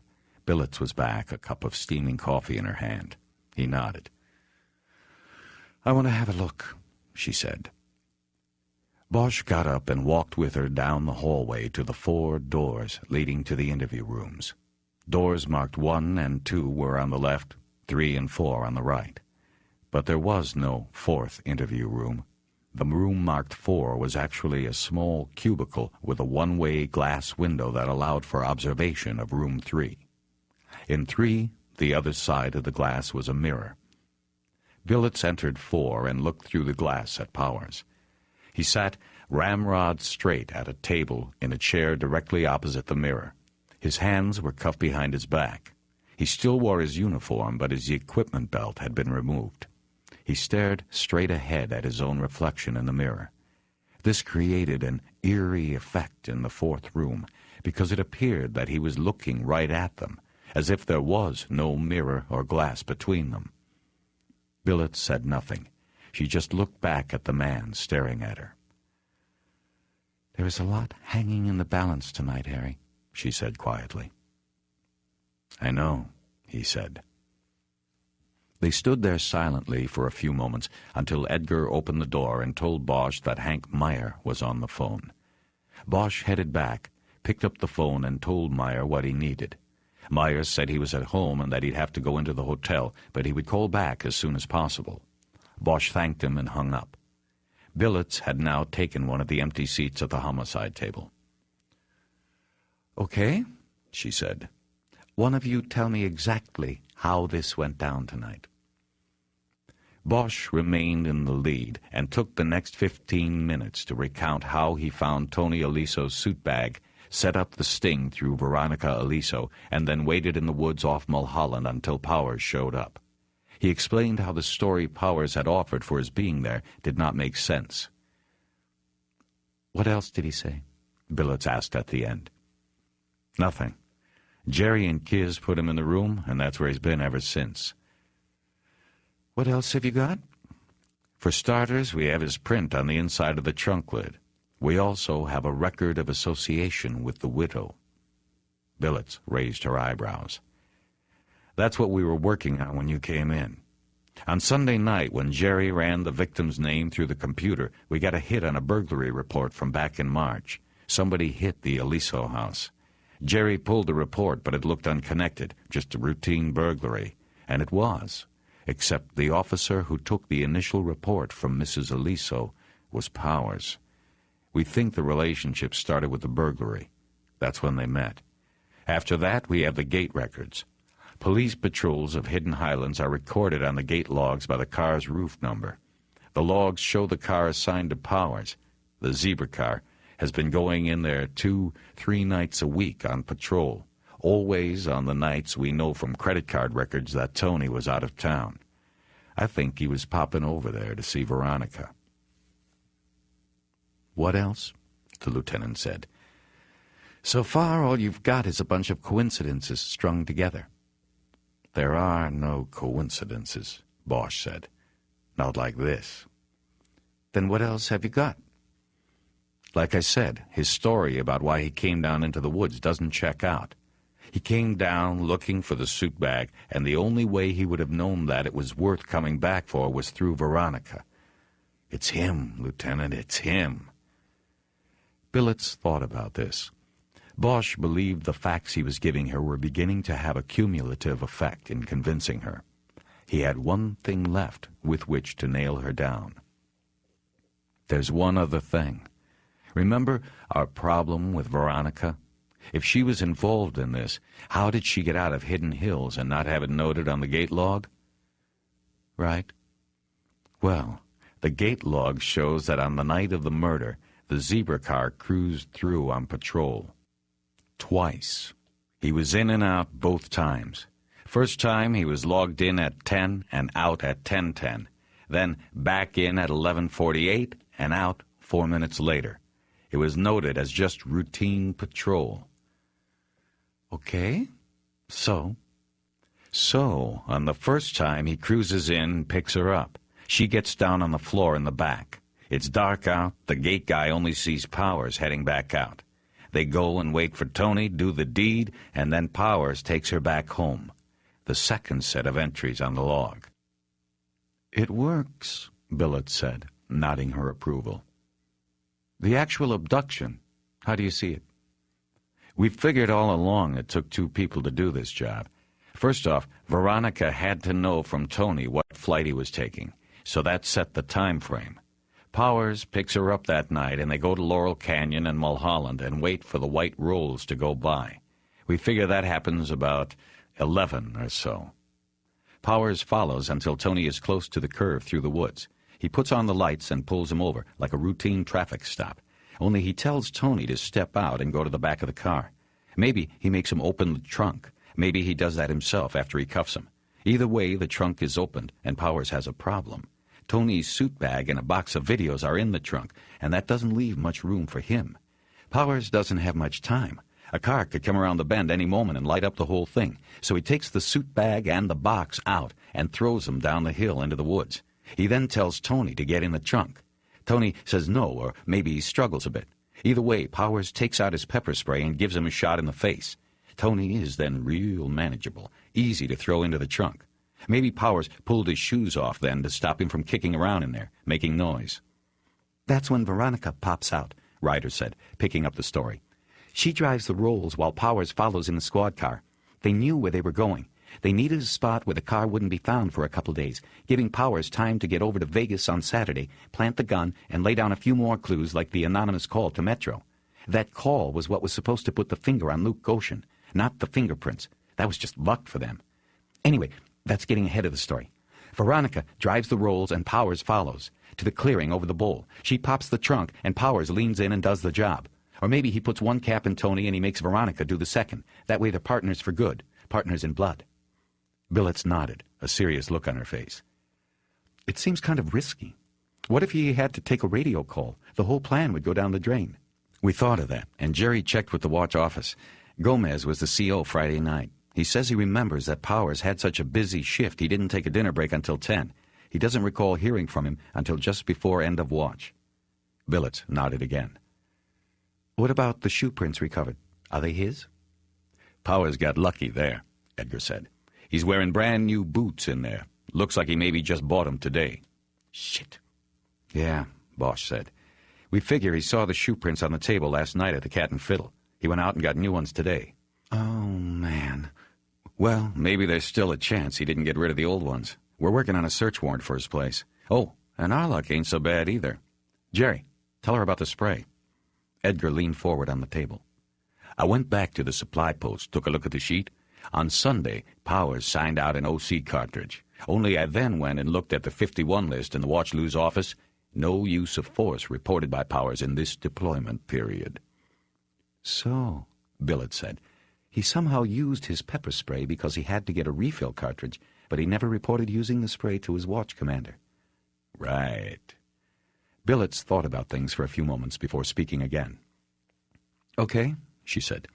What you've come up with quickly is all good stuff, but it's not good enough. It's a circumstantial case, and most of this can be explained away. Even if you could prove he and the widow have been meeting, it doesn't prove murder.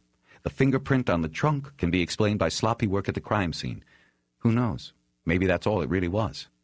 I doubt it, Bosch said. Well, your doubts aren't good enough.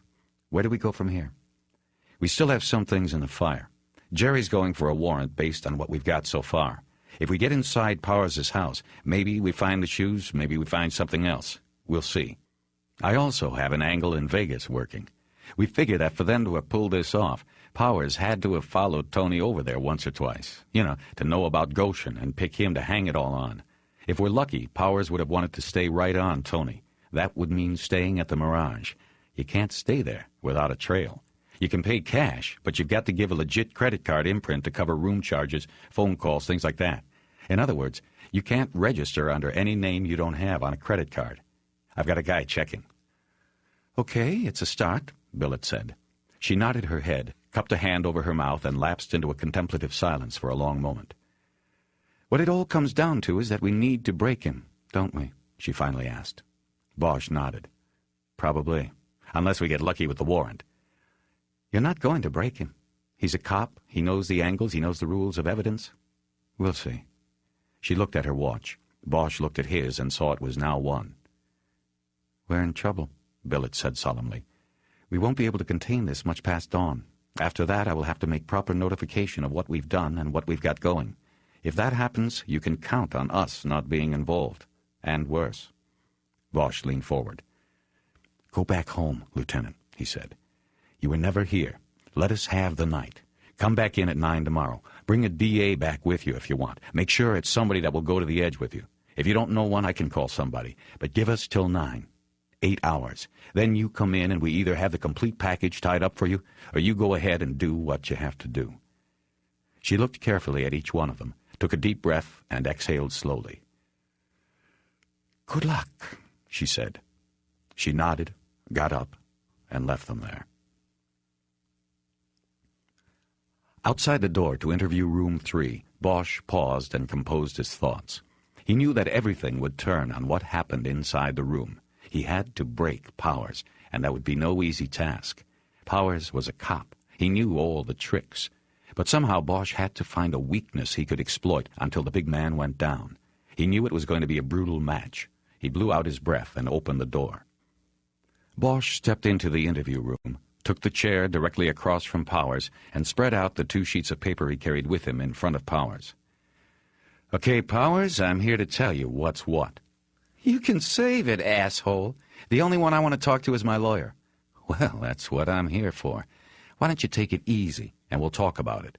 Take it easy? You people arrest me, hook me up like a goddamn criminal, and then leave me in here for a fucking hour and a half while you sit out there and figure out how fucked up this is, and you want me to take it easy? What planet are you on, Bosch? I'm not taking anything easy until I've got 3 gold badges in my pocket. Now cut me loose or give me the goddamn phone. Well, that's the problem, isn't it? Deciding whether to book you or cut you loose.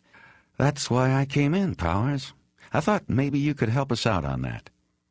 Powers didn't appear to pick up on that. His eyes stared at the center of the table, and they were working, small, quick movements, looking for the angles. This is what, Bosch said. If I book you now, then we call the lawyer, and we both know that is going to be that. No lawyer is going to let his client talk to the cops. We'll just have to go to court, and you know what that means. You'll be suspended, no pay.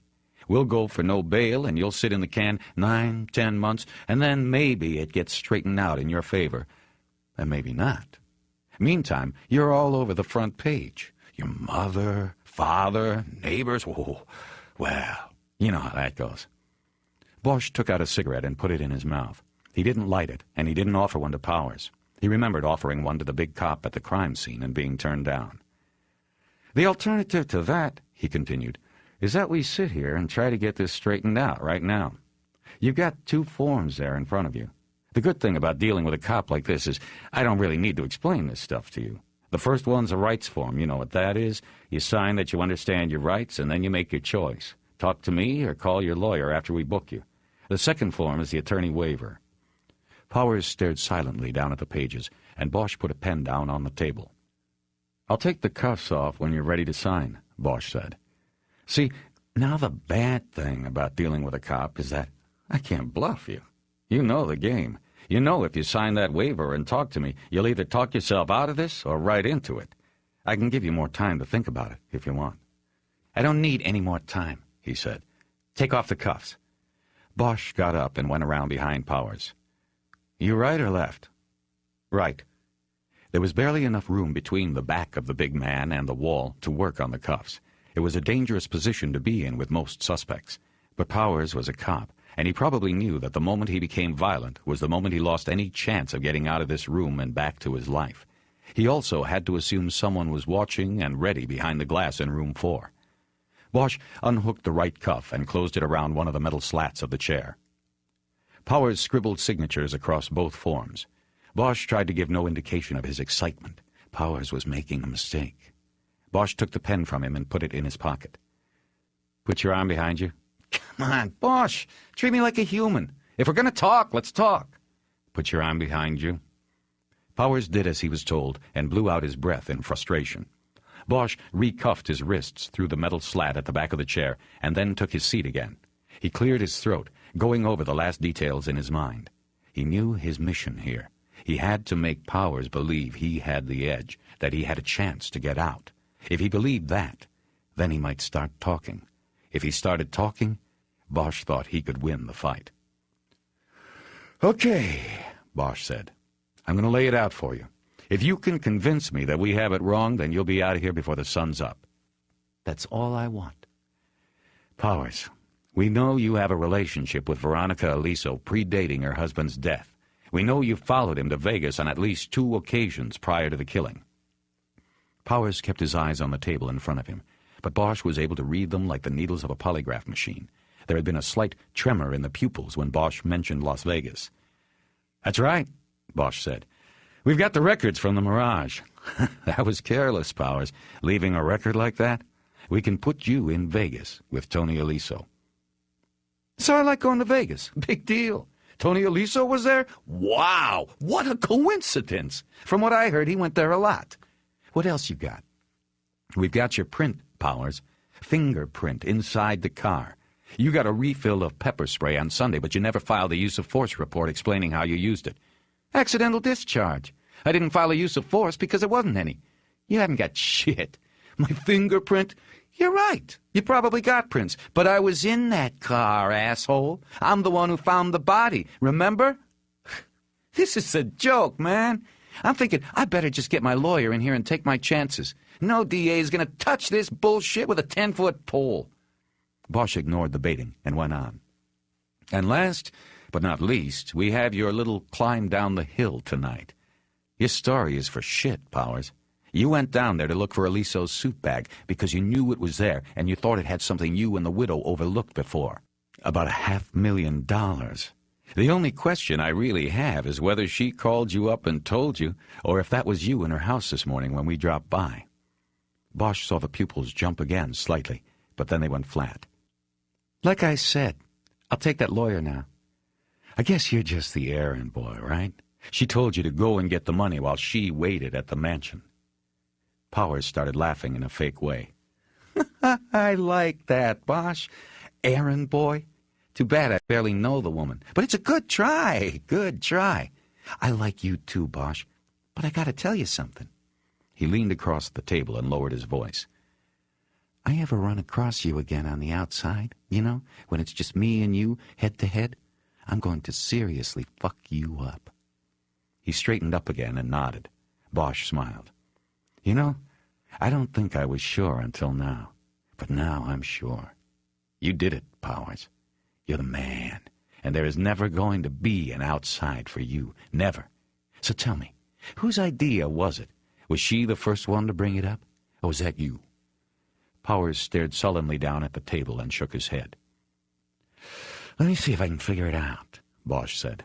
I guess you went up there to that big house and saw all that they had. The money, maybe heard about Tony and his rolls, and it just went on from there. Yeah, I'm betting it was your idea, Powers. But I think she knew you would come up with it. See, she's a smart woman. She knew you would come up with it, and she waited. And you know what? We've got nothing on her. Nothing. She played you perfect, man, right down the line. She's going to do the walk, and you, he pointed at his chest, are going to do the time. Is that how you want it? Powers leaned back, a bemused smile on his face. You don't get it, do you? Powers said. You're the errand boy here. But look at yourself. You got nothing to deliver.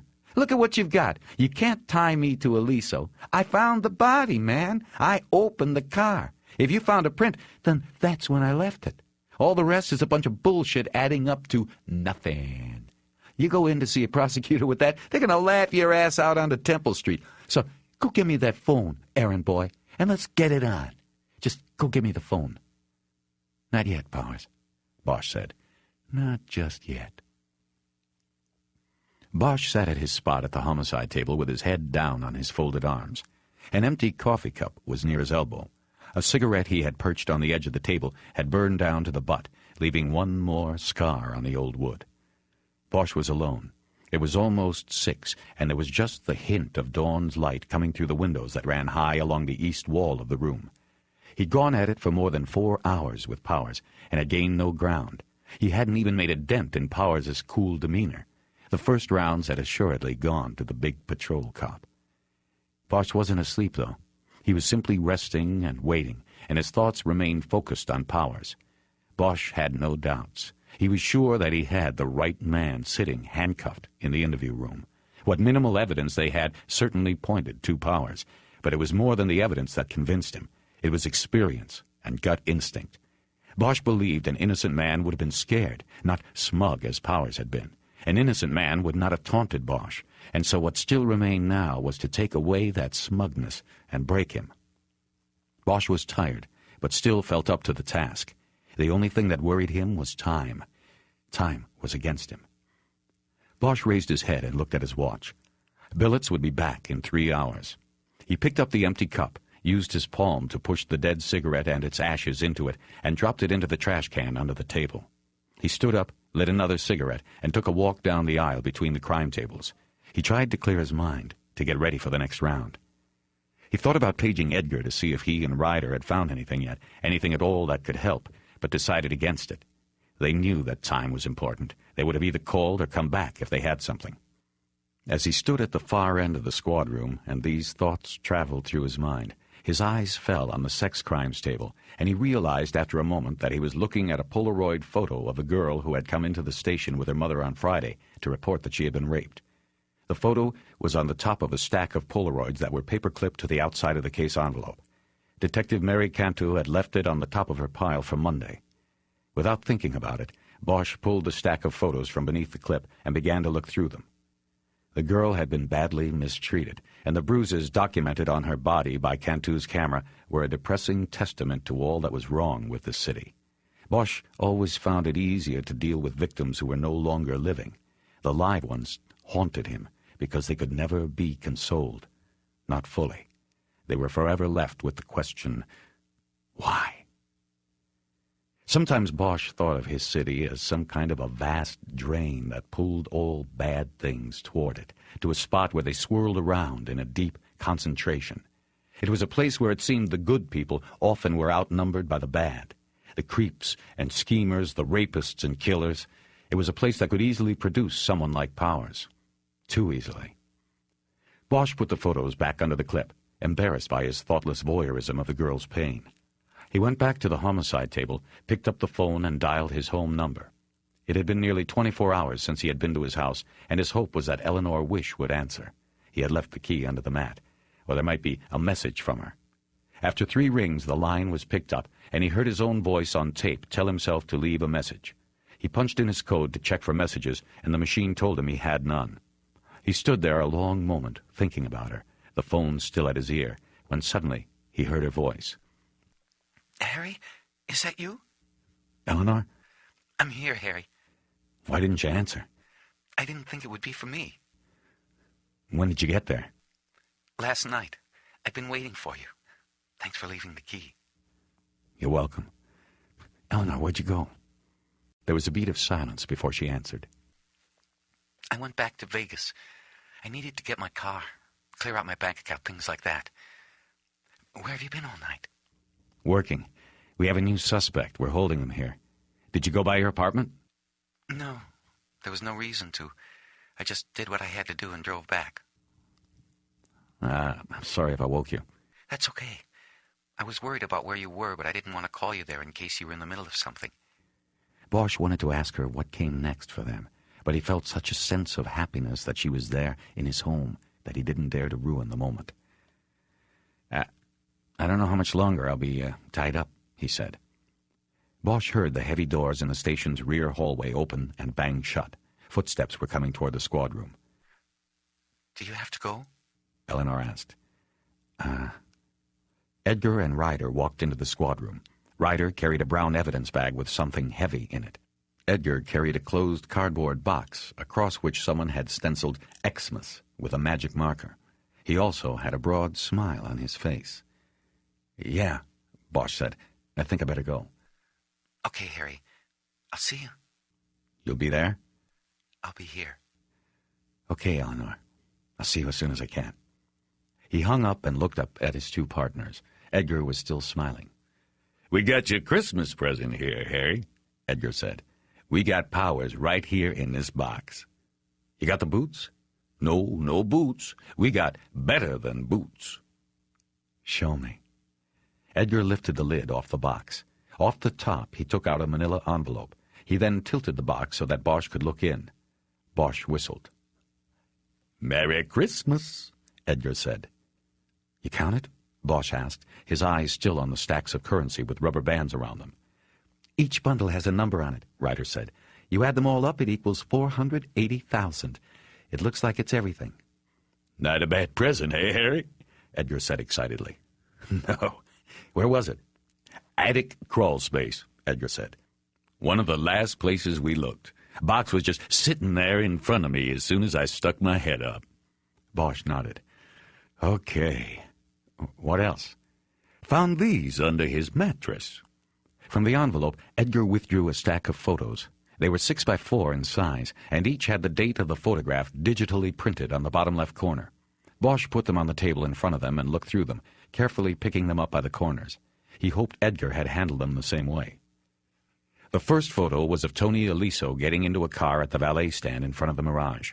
The next was of him walking to the door of Dolly's. Following that was a series of shots of him outside of Dolly's talking to the man Aliso knew as Luke Goshen. It was dark outside in these shots, and they were taken from a distance, but the neon-glutted entrance of the club was lit as brightly as daylight, and Aliso and Goshen were easily recognizable. Then there were photos from the same location, but the date at the bottom corner had changed. They showed a young woman leaving the club and walking to Aliso's car. Bosch recognized her. It was Layla. There were also pictures of Tony and Layla poolside at the Mirage.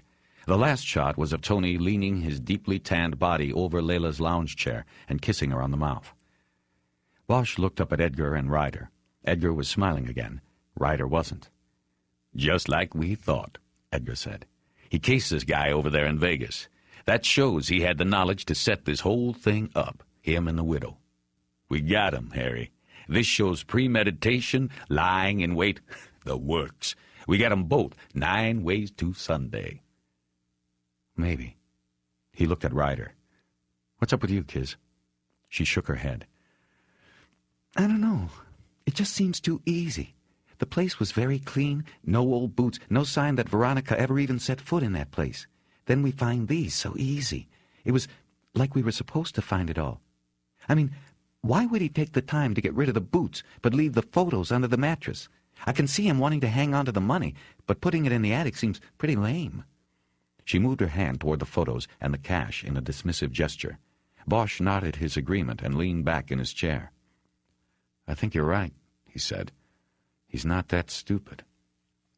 He thought about the similarity to the gun being planted on Goshen. That, too, turned out to be too easy.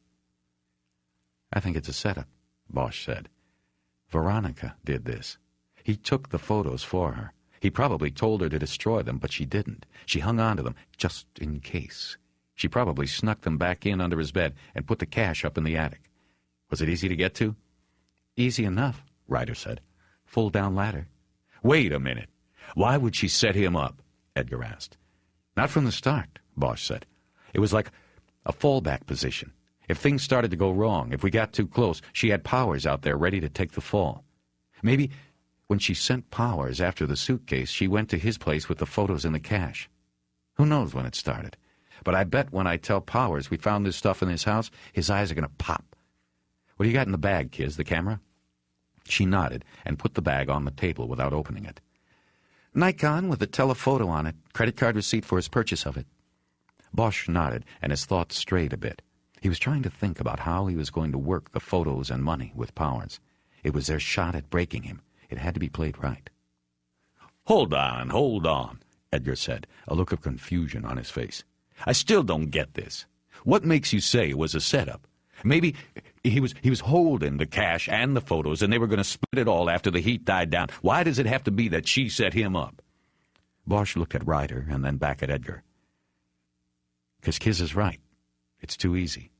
"Not if he thought we didn't have a clue. If he thought he was clear right up to the moment we jumped out of the bushes up there in the woods."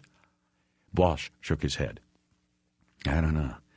I don't think he would have played it the way he did when I was just talking to him. Not if he knew he had this stuff back at his place. I go with it being a setup. She's putting it all on him. We pull her in and she'll feed us some story about the guy being obsessed with her. Maybe, if she's any kind of actress, she tells us, yes, she had an affair with him, but then she broke it off. But he wouldn't go away. He killed her old man so he could have her all to himself." Bosch leaned back and looked at them, waiting for their response.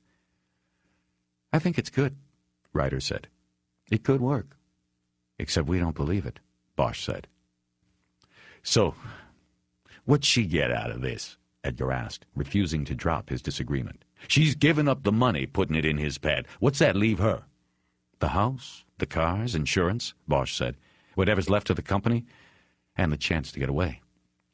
But it was a weak answer, and he knew it. $500,000 was a lot of cash to use to set somebody up. It was the one flaw in the theory he had just spun. "She got rid of her husband," Ryder said. "Maybe that was all that was important to her." "He'd been screwing around on her for years," Edgar said. "Why now? What was different this time?" "I don't know," Ryder said. "But there was something different, or something else we don't know about. That's what we have to find out." "Yeah? Well, good luck," Edgar said. "I've got an idea," Bosch said. "If anyone knows what that something else is, it's Powers. I want to try to scam him, and I think I know how. Kids, you still got that tape, the one with Veronica in it? Casualty of Desire? Yeah, it's in my drawer. Go get it and set it up in the lieutenant's office.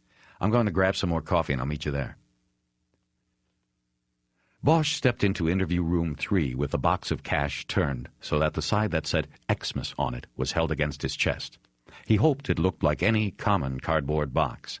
He watched Powers for any sign of recognition and got none. Powers was sitting just as Bosch had left him, ramrod straight, his arms behind him as if by choice. He looked at Bosch with deadpan eyes that were ready and waiting for the next go-round.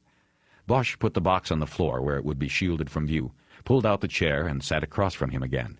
He then reached down, opened the box, and took out a tape recorder and a file folder. He put them on the table in plain sight.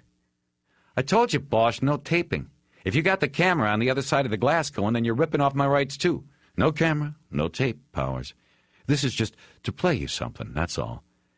Now, where were we? "We were to the point of put up or shut up. You cut me loose or you get my lawyer in here." "Well, actually, a couple of things have come up. I thought you might want to know about them first. You know, before you make a decision like that." "Fuck that. I'm through with this shit. Get me the phone." "Do you own a camera, Powers?" "I said get a camera? What about it?" "Do you own a camera?" It's a pretty straightforward question. "Yes. Everybody owns a camera. What about it?" Bosch studied him for a moment. He could feel the momentum and control start to maybe shift just a bit. It was coming across the table from Powers. He could feel it. Bosch played a thin smile on his face. He wanted Powers to know that from this point on, it was slipping away from him. "Did you take the camera with you when you went to Vegas last March?" I don't know. Maybe. I take it on all my vacations. Didn't know it was a crime. The fucking legislature, what will they think of next? Bosch let him have his smile, but didn't return it.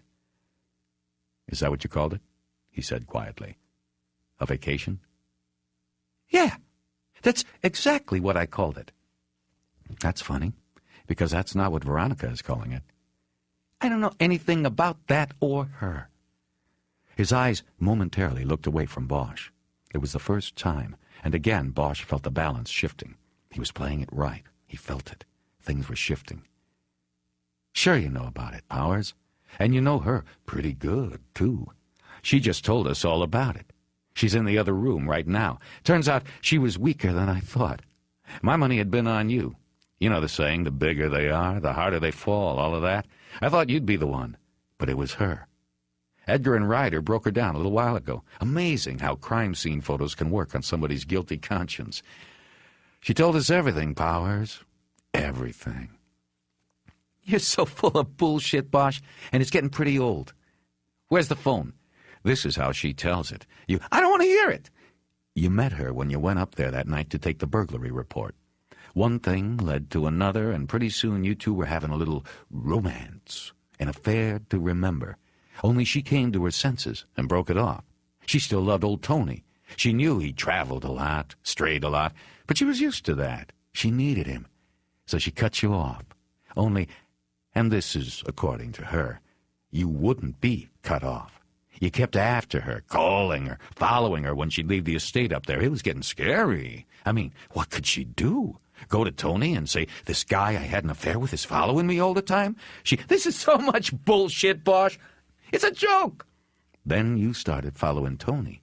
You see, he was your problem. He was in the way. So you did your homework. You followed him to Vegas and you caught him in the act. You knew just what he was up to and how to put him down in a way that we'd go down the wrong path. Trunk music, they call it. Only you couldn't carry the tune, Powers. We're on to you. With her help, we're going to put you down. Powers was looking down at the table. The skin around his eyes and his jawline had drawn tight. "This is so much crap," he said, without looking up. "I'm tired of listening to it, and to you. She's not in the other room. She's sitting up there in that big house on the hill. This is the oldest trick in the book." Powers looked up, and a twisted smile cracked his face. "You try to pull this shit on a cop? I can't believe it. This is really weak, man. You're weak. You're embarrassing yourself here." Bosch reached over to the tape recorder and pushed the play button. Veronica Aliso's voice filled the tiny room. "It was him. He's crazy. I couldn't stop him until it was too late. Then I couldn't tell anyone because it would look like I..." Bosch turned it off. "That's enough," he said. "It's out of line for me to even play that for you, but I thought, cop to cop, you should know where you stand." Bosch silently watched Powers as he did a slow burn. Bosch could see the anger boiling up behind his eyes. He didn't seem to move a muscle, yet he seemed all at once to become as hard as a stack of lumber. He finally was able to hold himself back, though, and compose himself. "It's just her word," he said in a quiet voice. "There's no corroboration of anything. It's a fantasy, Bosch. Her word against mine." "It could be. Except we have these." Bosch opened the file and threw the stack of photos in front of Powers. Then he reached across and carefully fanned them on the table so they could be seen and recognized. "That backs up a good part of her story, don't you think?" Bosch watched as Powers studied the photographs. Once again, Powers seemed to go to the edge with an interior rage, but once more he contained it. "It doesn't back up shit," he said. "She could have taken these herself. Anybody could have. Just because she gives you a stack... She's got you people wrapped up, doesn't she? You're buying every line she feeds you. Maybe that would be so, only she didn't give us the photos." Bosch reached into the file again and pulled out a copy of the search warrant. He reached over and put it on top of the photos. 5 hours ago, we faxed that to Judge Warren Lambert at his home in the Palisades. He faxed it back signed. Edgar and Ryder have been in your little Hollywood bungalow most of the night. Among the items seized was a Nikon camera with telephoto lens and these photos. They were under your mattress, Powers." He paused here to let it all sink in behind Powers' darkening eyes. "Oh, and one other thing we found." Bosch reached down and brought the box up.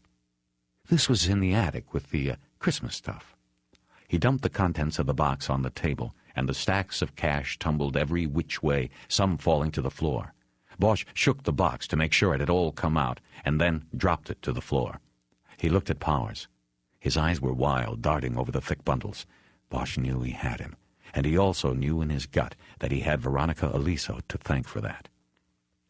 "Now, personally, I don't think you are this stupid," Bosch said quietly. "You know, to keep the pictures and all this cash right in your house. Of course, I've seen crazier things in my time, but if I was betting, I'd bet that you didn't know all of this was there because you didn't put it there. But, hey, either way, it works fine for me. We've got you, and we'll clear this one. That's all I care about. It would be nice to grab her, too, but that's okay. We'll need her for you. With the photos and her story and all the other stuff we've talked about here, I think we got you for the murder easy. There's also lying in wait to tack on. That makes it a special circumstances case, Powers. You're looking at one of two things, the needle or LWOP. He pronounced the acronym LWP, LWOP, knowing that any cop, just as any criminal in the system, would know it meant life without parole. "Anyway," Bosch continued, "I guess I'll go get that phone brought in here so you can call your lawyer. Better make it a good one. And none of those grandstanders from the O.J. case. You need to get yourself a lawyer that does his best work outside of the courtroom, a negotiator." He stood up and turned to the door. With his hand on the knob, he looked back at Powers. "You know, I feel bad, Powers. You being a cop and all, I was sort of hoping you'd catch the break instead of her. I feel like we're hitting the wrong person with the hammer. But I guess that's life in the big city. Somebody's got to be hit with it." He turned back to the door and opened it. "Bitch!" Powers said, with a quiet forcefulness. Then he whispered something under his breath that Bosch couldn't hear. Bosch looked back at him. He knew not to say a word. "It was her idea," Powers said. "All of it. She conned me, and now she's conning you." Bosch waited a beat, but there was nothing else. "Are you saying you want to talk to me?" "Yeah, Bosch. Have a seat. Maybe we can work something out." At 9, Bosch sat in the lieutenant's office, billets behind the desk, bringing her up to date. He had an empty styrofoam cup in his hand, but he didn't drop it in the trash can because he needed something to remind him that he needed more coffee. He was beat tired, and the lines beneath his eyes were so pronounced they almost hurt. His mouth tasted sour from all the coffee and cigarettes. He'd eaten nothing but candy bars in the last 20 hours, and his stomach was finally protesting. But he was a happy man. He had won the last round with Powers, and in this kind of battle, the last round was the only one that mattered. "So," Billet said, "he told you everything?" "His version of it," Bosch said. "He lays everything on her, and that's to be expected. Remember, he thinks she's in the other room laying everything on him, so he's making her out to be the big, bad Black Widow, like he never had an impure thought in his life until he ran across her." He brought the cup up to his mouth, but then realized it was empty. "But once we get her in here and she knows he's talking, we'll probably get her version," he said. "When did Jerry and Kiz leave?" Bosch looked at his watch. "About 40 minutes ago. They should be back with her any time." "Why didn't you go up to get her?" "I don't know. I figured I took Powers, they should have her. Spread it around, you know." "Better be careful. You keep acting like that and you'll lose your rep as a hard-ass." Bosch smiled and looked down into his cup. "So what's the gist of his story?" Billet asked. "The gist is pretty much how we figured it. He went up there to take a burglary report that day, and it went from there. He says she put the moves on him, and next thing you know, they had a thing going. He started taking more and more patrol swings through the neighborhood, and she was stopping by his bungalow in the mornings after Tony went to work or while he was in Vegas. The way he describes it, she was reeling him in. The sex was good and exotic. He was hooked up pretty good. Then she asked him to tail Tony." Right. That first trip Powers took to Vegas was a straight job. She asked him to tail Tony. He did, and he came back with a bunch of photos of Tony and the girl, and a lot of questions about who Tony was meeting with over there and why. He wasn't stupid. He could tell Tony was into something. He says Veronica filled him in, knew every detail, knew all the OC guys by name. She also told him how much money was involved. That was when the plan came together. She told Powers that Tony had to go, that it would be just them afterward, them and a lot of money. She told him Tony had been skimming off the skim for years. There was at least a couple million in the pot, plus whatever they took off of Tony when they put him down. Bosch stood up and continued the story while pacing in front of her desk. He was too tired to sit for very long without being overcome with fatigue. Anyway, that was what the second trip was for. Powers went over and watched Tony one more time. It was research. He also tailed the guy Tony made the pickups from. Luke Goshen, who he obviously had no idea was an agent. They decided Goshen would be the patsy and worked out the plan to make it look like a mob hit. Trunk music. It's pretty complicated. Yeah, that it is. He says the planning was all hers, and I kind of think he might be telling the truth there. You ask me, Powers is smart, but not that smart. This whole thing was Veronica's plan, and he became a willing player. Only she had a back door built into it that Powers didn't know about. He was the back door. Yeah. She set him up to take the fall, but only if we got too close. He said he'd given her a key to his place. It's a bungalow over on Sierra Bonita. She must have gone over there sometime this week, shoved the photos under the mattress, and stuck the box of money in the attic. Smart woman. Nice setup. When Jerry and Kiz get her in here, I know just what she'll say. She's going to say it was all him, that he became infatuated with her, that they had an affair and that she broke it off. He went ahead and knocked off her husband. When she realized what had happened, she couldn't say anything. He forced her to go along with it. She had no choice. He was a cop, and he told her he could pin it all on her if she didn't go along. It's a good story. In fact, it still might work with the jury. She could walk on this. Maybe. We still have some things to do. What about the skim? Good question. Nothing like the kind of money he's talking about showed up on Aliso's bank accounts. Powers said she said it was in a safe deposit box, but she never told him where. It's got to be somewhere. We'll find it. If it exists. I think it does. She planted $500,000 in Powers' place to put him in the frame. That's a lot of money to spend on setting him up, unless you happen to have a couple million more stashed someplace. That's what we... Bosch looked through the glass into the squad room. Edgar and Ryder were walking toward the lieutenant's office. Veronica Aliso was not with them. They came into the office with urgent looks on their faces, and Bosch knew what they were going to say. "She's gone," Edgar said. Bosch and Billets just stared at them. "Looks like she split last night," Edgar said. "Her cars are still there, but there was nobody at the house. We slipped in a back door, and it's empty, man." "She take her clothes, jewelry?" Bosch asked. "Doesn't look like it. She's just gone." "You checked the gate?" "Yeah, we checked at the gate.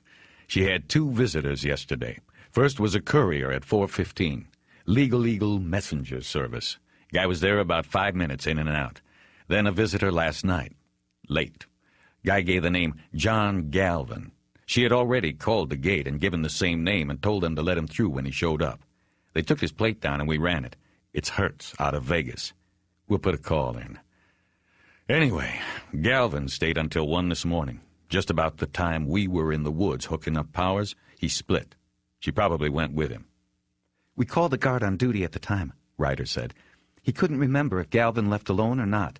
He doesn't specifically remember seeing Mrs. Aliso last night, but she could have been down in the back seat." "Do we know who her attorney is?" Billets asked. "Yes," Ryder said.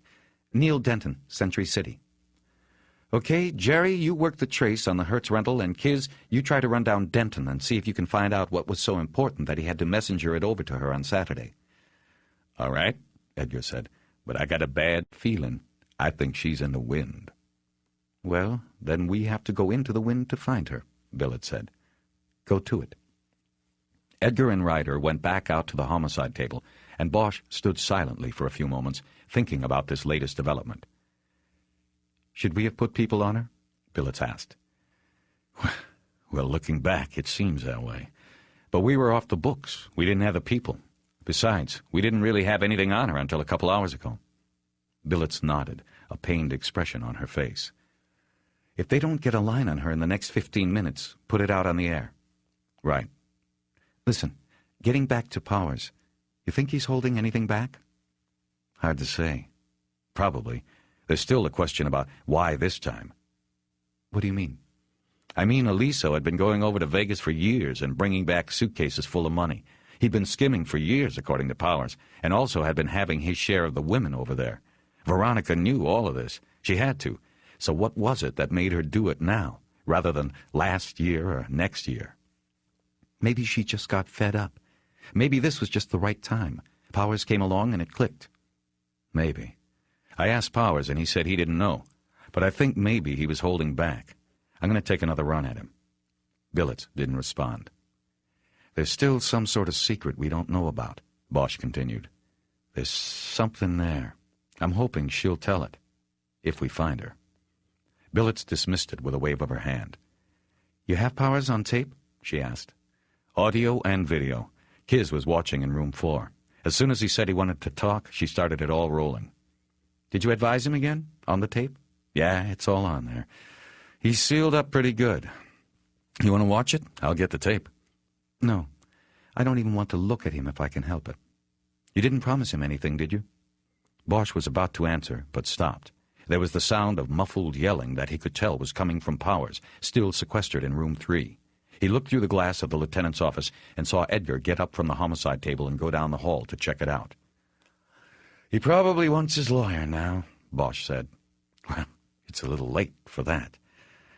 Anyway, no, I made no promises. I did tell him I'd talk to the DA about dropping special circs, but that's going to be tough. With what he told me in there, we can take our pick. Conspiracy to commit, lying in wait, murder for hire, maybe. I guess I should get a DA in here. Yeah. If you don't have anyone in mind or anybody you owe a hot case to, put in a request for Roger Goff. This is his kind of case, and I've owed him one for a while. He won't blow it. I know, Roger. I'll ask for him. I have to call out the brass, too. It's not every day you get to call a deputy chief and tell him not only have your people been running an investigation they were specifically told to stay away from, but that they've arrested a cop to boot. And for murder, no less. Bosch smiled. He would not relish having to make such a call. It's really going to hit the fan this time, he said. One more black eye for the department. By the way, they didn't seize any of it because it's not related to this case, but Jerry and Kiz found some scary stuff in Powers' place. Nazi paraphernalia, white power stuff. You might alert the brass about that so they can do with it what they want. Thanks for telling me. I'll talk to Irving. I'm sure he won't want that to see the light of day. Edgar leaned in through the open door. Powers says he's got to take a leak and can't hold it any longer. He was looking at Billets. Take him, she said. Keep him hooked, Bosch added. How's he gonna piss, his hands behind his back? Don't be expecting me to take it out for him. No way. Billets laughed. Just move the cuffs to the front, Bosch said. Give me a second to finish in here and I'll be right there. Okay, I'll be in 3. Edgar left, and Bosch watched him through the glass as he walked to the hallway leading to the interview rooms. Bosch looked back at Billets, who was still smiling at Edgar's comical protest. Bosch put a serious look on his face. You know, you can use me when you make that call. What do you mean? I mean, if you want to say you didn't know about any of this until I called you this morning with the bad news, that's cool with me. Don't be ridiculous. We cleared a murder and got a killer cop off the street. If they can't see that the good in this outweighs the bad, then... Well, fuck them if they can't take a joke. Bosch smiled and nodded. You're cool, Lieutenant. Thanks. Anytime. And it's Grace. Right. Grace. Bosch was thinking about how much he liked Billets as he walked down the short hallway to the interview rooms and into the open door of room 3. Edgar was just closing the cuffs on Powers' wrists. His hands were in front of him now. Do me a favor, Bosch, Powers said. Let me use the can in the front hallway. What for? So nobody'll see me in the back. I don't want anybody to see me like this. Besides, you might have a problem if people don't like what they see. Bosch nodded. Powers had a point. If they took him to the locker room, then all the cops in the watch office would likely see them, and there would be questions, maybe even anger from some of the cops who didn't know what was going on. The bathroom in the front hallway was a public restroom, but this early on a Sunday morning it would likely be empty, and they could take Powers in and out of there without being seen. "Okay, let's go," Bosch said, "to the front." They walked him past the front counter and down the hallway past the administration offices, which were empty and closed for the day. While Bosch stayed with Powers in the hall, Edgar checked the restroom out. "It's empty," he said, holding the door open from inside. Bosch followed Powers in, and the big cop went to the furthest of 3 urinals. Bosch stayed by the door, and Edgar took a position on the other side of Powers by the row of sinks. When Powers was finished at the urinal, he stepped toward one of the sinks. As he walked, Bosch saw that his right shoelace was untied, and so did Edgar. "Tie your shoe, Powers," Edgar said. "You trip and fall and break your pretty face. I don't want any crying about police brutality." Powers stopped and looked down at the shoelace on the floor, and then at Edgar.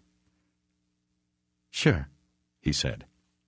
Powers first washed his hands, used a paper towel to dry them, and then brought his right foot up on the edge of the sink to tie his shoe. "New shoes," Edgar said. "Laces on 'em always come undone, don't they?"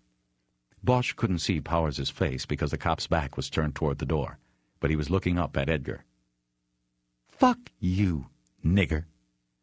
It was almost as if he had slapped Edgar, whose face immediately filled with revulsion and anger. He looked over at Bosch, a quick glance to judge whether Bosch was going to do anything about his plan to hit Powers, but it was all the time Powers needed.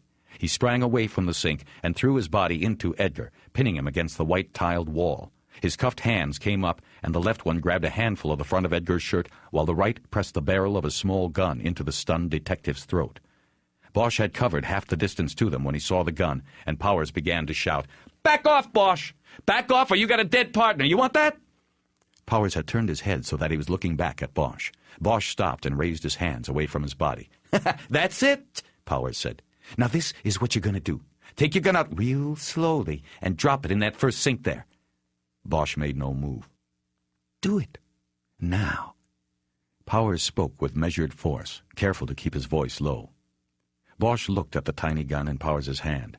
He recognized it as a Raven 25, a favorite throwdown gun among patrol cops going back to at least his own time in a uniform. It was small. It looked like a toy in Powers' hand, but deadly, and it fit snugly into a sock or boot, virtually unseen with the pants leg pulled down. As Bosch came to the realization that Edgar and Ryder had not completely searched Powers, he also knew that a shot from the Raven at point-blank range would certainly kill Edgar.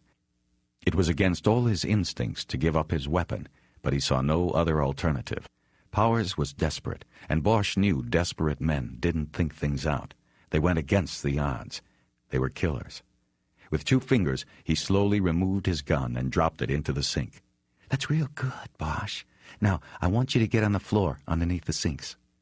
Bosch did as he was told, never taking his eyes off of Powers as he moved. "Edgar," Powers said. "Now your turn. You can just go ahead and drop yours on the floor." Edgar's gun hit the tile. "Now, you get under there with your partner." "That's it." "Powers, this is crazy," Bosch said. "Where are you going to go? You can't run." "Who's talking about running, Bosch? Take out your cuffs and put one on your left wrist." After Bosch had complied, Powers told him to loop the cuffs through one of the sink trap pipes.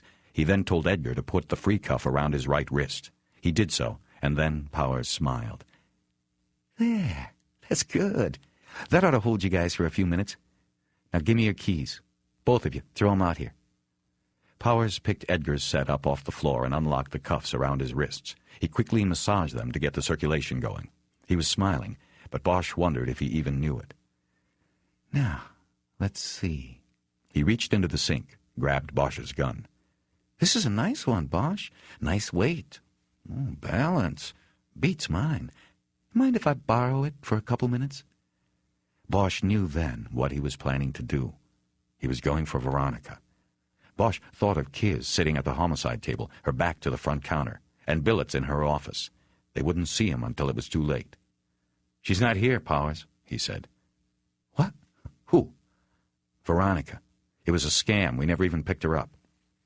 Powers was silent as the smile dropped away and was replaced with a serious look of concentration. Bosch knew what he was thinking. The voice came from one of her movies. I taped it off of the videotape. You go back to those interview rooms and it's a dead end. There's nobody back there and no way out. Bosch saw the same tightening of skin around Powers' face that he had seen before. His face grew dark with blood and anger. Then, inexplicably, the smile suddenly creased across it. You smart fucker, Bosch. Is that so? You expect me to believe she's not there? Maybe this is the con and not before. See what I'm saying? It's no con.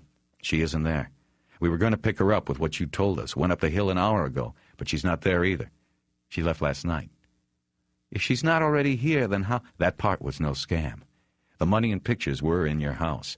If you didn't put them there, then she did. She's setting you up. Why don't you just put the gun down and let's start this over? You apologize to Edgar for what you called him, and we drop this little incident. Oh, I see. You dropped the escape, but I still get hit with the murder. I told you, we're going to talk to the DA. We got one coming in right now. He's a friend. He'll do right by you. She's the one we really want. You fucking asshole, Powers said loudly. He then brought his voice back into check. Don't you see that I want her? You think you beat me? You think you broke me down in there? You didn't win, Bosch. I talked because I wanted to talk. I broke you, man, but you didn't know it. You started trusting me because you needed me. You should have never taken the cuffs off, brother. He was silent a moment, letting that sink in. Now I've got an appointment with that bitch that I'm going to keep no matter what. She ain't here? Then I'll go find her. She could be anywhere. So could I, Bosch, and she won't see me coming. I have to go.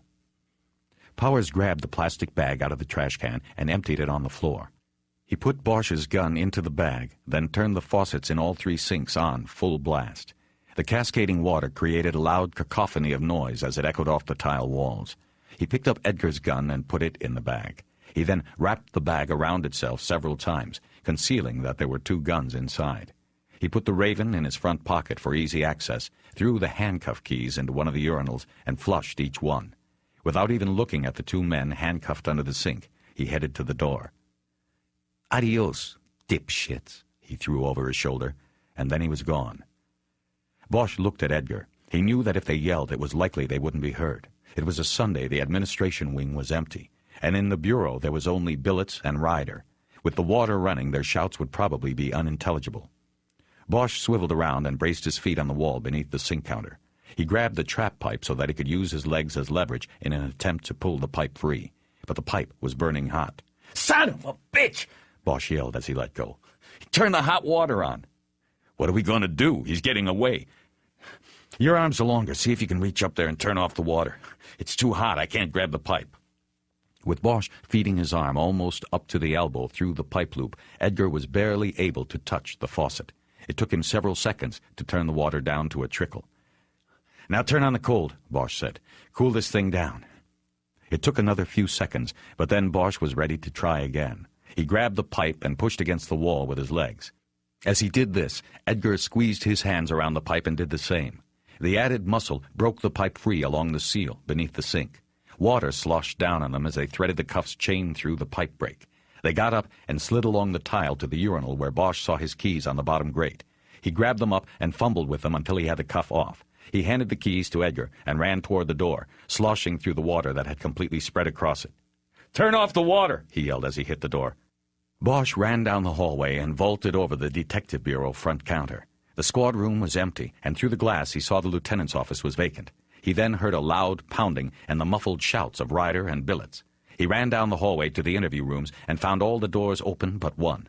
He knew Powers had checked for Veronica Aliso anyway after locking Billets and Ryder in room 3. He opened the door to 3 and then quickly ran back through the squad room into the station house's rear hallway. He slammed through the heavy metal door and into the back parking yard. Instinctively reaching to his empty shoulder holster, he scanned the parking lot and the open bays of the garage. There was no sign of Powers, but there were 2 patrol officers standing near the gas pumps. Bosch focused on them. You seen Powers? Yeah, said the older of the 2. He just left, with our fucking car. What the fuck's going on? Bosch didn't answer. He closed his eyes, bowed his head, and cursed silently to himself. 6 hours later, Bosch, Edgar, and Ryder sat at the homicide table, silently watching the meeting taking place in the lieutenant's office. Huddled in the small office like people on a bus were Billets, Captain LaValle, Deputy Chief Irving, 3 IAD investigators, including Chastain, the Chief of Police, and his administrative aide. Deputy District Attorney Roger Goff had been consulted on the speakerphone. Bosch had heard his voice through the open door. But then the door was closed, and Bosch was sure the group was deciding the fate of the 3 detectives sitting outside. The police chief stood in the middle of the cramped room with his arms folded and his head down. He was the last to arrive, and it looked like he was getting the rundown from the others. Occasionally he nodded, but it didn't look to Bosch like he was saying much at all. Bosch knew that the main issue they were discussing was how to handle the problem with Powers. There was a killer cop on the loose. Going to the media with that would be an exercise in self-flagellation, but Bosch saw no way around it. They had looked all likely places for Powers and had not found him. The patrol car he had commandeered was found abandoned up in the hills on Fairholme Drive. Where he had gone from there was anybody's guess. Surveillance teams stationed outside of his bungalow and the Aliso house, as well as the lawyer Neil Denton's house and office, had produced nothing. It was now time to go to the media, to put the rogue cop's picture on the 6 o'clock news. Bosch guessed that the reason the police chief had showed up was because he planned to call a press conference. Otherwise, he would have left the whole thing for Irving to deal with. Bosch realized Ryder had said something. Excuse me? I said, what are you going to do with your time? I don't know. Depends on how much we get. If it's just 1 DP, I'll just use it to finish work on my house. If it's longer than 2, I'll have to see about making some money somehow. A DP, or deployment period, was 15 days. Suspensions were usually handed out in such increments when the offense was serious. Bosch was pretty sure the chief wouldn't be handing out minor suspensions to them. He isn't going to fire us, is he, Harry? Edgar asked. I doubt it, but it all depends on how they're telling it to him. Bosch looked back at the office window just as the chief was looking out at him. The chief looked away. Not a good sign. Bosch had never met him and never expected that he would. He was an outsider brought in to appease the community, not because of any particular police administrative skills, but because they needed an outsider. He was a large black man with most of his weight around his waist. Cops who didn't like him, and there were many, often referred to him as Chief Mudslide. Bosch didn't know what cops who liked him called him. I just want to say I'm sorry, Harry, Ryder said. Sorry about what? Bosch asked. About missing the gun. I patted him down. I ran my hands down his legs, but somehow I missed it. I don't understand it. It was small enough that he could fit it in his boot, Bosch said. It's not all on you, Kiz. We all had our chances. Me and Jerry fucked up in the restroom. We should have been watching him better. She nodded, but Bosch could tell she still felt miserable. He looked up and saw that the meeting in the lieutenant's office was beginning to break up. As the police chief and his aide, followed by LaValle and the IAD dicks, filed out, they left the bureau through the front entrance. It would make for an out-of-the-way walk if their cars were parked in the station lot out back, but it meant they didn't have to walk by the homicide table and acknowledge Bosch and the others. Another bad sign, he thought. Only Irving and Billets remained in the office after it cleared. Billets then looked out at Bosch and signaled the 3 of them into her office. They got up slowly and headed in. Edgar and Ryder sat down, but Bosch stayed on his feet. Chief? Billets said, giving Irving the floor. Okay, I'll give it to you the way it was just given to me, Irving said. He looked down at a piece of paper where he had taken a few notes. For conducting an unauthorized investigation and for failure to follow procedure in searching and transporting a prisoner, each of you is suspended without pay 2 deployment periods and suspended with pay for 2 deployment periods. These are to run consecutively. That's 2 months. And, of course, a formal reprimand goes into each of your jackets. Per procedure, you can appeal this to a Board of Rights. He waited a beat. It was heavier than Bosch had expected, but he showed nothing on his face. He heard Edgar audibly exhale. As far as the appeal went, disciplinary action by the police chief was rarely overturned. It would require 2 of the 3 captains on the Board of Rights to vote against their commander-in-chief. Overruling an IAD investigator was one thing. Overruling the chief was political suicide. However, Irving continued, the suspensions are being held in abeyance by the chief, pending further developments and evaluation. There was a moment of silence while the last sentence was computed. What does he mean? abeyance?" Edgar asked. "It means the chief is offering you a break," Irving said. "He wants to see how things fall out over the next day or two. Each of you is to come to work tomorrow and proceed with the investigation where you can. We talked with the DA's office. They're willing to file on Powers. Get the paperwork over there tomorrow, first thing. We've put the word out, and the chief will take it to the media in a couple hours. If we're lucky, we'll get this guy before he finds the woman or does any other damage. And if we're lucky, you three will probably be lucky." "What about Veronica Aliso? Aren't they going to file on her?" "Not yet. Not until we have Powers back. Goff said that without Powers, the taped confession is worthless. He won't be able to use it against her without Powers on the stand to introduce it, or her being able to confront a witness against her." Bosch looked down at the floor. "So without him, she walks." "That's the way it looks." Bosch nodded his head. "What's he going to say?" he asked. "The chief, I mean." "He's going to tell it like it is. You people will come out okay in some parts, not so okay in others. Overall, it's not going to be a good day for this department." "Is that why we're getting hit for 2 months? Because we're the messengers?" Irving looked at him a long moment, his jaw clenched before answering. "I'm not going to dignify that with a reply." He looked at Ryder and Edgar and said, "You two can go now. You're finished here. I need to discuss another matter with Detective Bosch." Bosch watched them go and prepared for more of Irving's ire about the last comment. He wasn't sure why he had said it. He knew it would bait the deputy chief. But after Ryder closed the door to the office, Irving spoke of another matter. "Detective, I wanted you to know that I've already talked to the federal people and we're all squared away on that." "How's that?" "I told them that with today's developments it has become pretty clear, make that crystal clear, that you had nothing to do with planting evidence on their man. I told them it was Powers, and that we were terminating that particular aspect of our internal investigation of your conduct." "Fine, Chief. Thanks." Thinking that was it, Bosch made a move toward the door. "Detective, there is one other thing." Bosch turned back to him. "In discussing this matter with the chief of police, there is still one other matter that bothers him." "And what is that?" "The investigation started by Detective Chastain brought in ancillary information about your association with a convicted felon. It's troubling to me, too. I'd like to be able to get some assurance from you that this is not going to continue.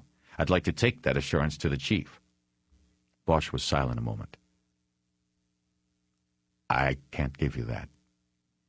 Irving looked down at the floor. He was working the thick muscles of his jaw again.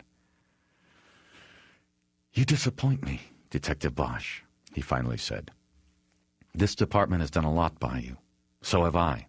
I've stood by you through some tough spots. You've never been easy, but you have a talent that I think this department and this city certainly needs. I suppose that makes you worth it. Do you want to possibly alienate me and others in this department?" "Not particularly." "Then take my advice and do the right thing, son. You know what that is." That's all I'm going to say on that. "Yes, sir." That's all. When Bosch got to his house, he saw a dusty Ford Escort parked at the curb out front. It had Nevada plates. Inside the house, Eleanor Wish was sitting at the table in the small dining room with the classified ad section of the Sunday Times. She had a lit cigarette in the ashtray next to the paper, and she was using a black marker to circle want ads. Bosch saw all of this, and his heart jumped into a higher gear. What it meant to him was that if she was looking for a job, then she might be digging in, staying in L.A., and staying with him. To top it all off, the house was filled with the aroma of an Italian restaurant, heavy on the garlic. He came around the table and put his hand on her shoulder and tentatively kissed her on the cheek. She patted his hand. As he straightened up, though, he noticed she was looking at ads for furnished apartments in Santa Monica, not the employment section. "What's cooking?" he asked. "My spaghetti sauce. You remember it?" He nodded that he did, but he really didn't. His memory of the days he spent with her 5 years before were all centered on her, the moments they were intimate, and what happened afterward. "How was Las Vegas?" he asked, just to be saying something. "It was Vegas, the kind of place you never miss. If I never go back, that will be fine with me." "You're looking for a place here?" I thought I might as well start looking. She had lived in Santa Monica before. Bosch remembered her apartment with a bedroom balcony.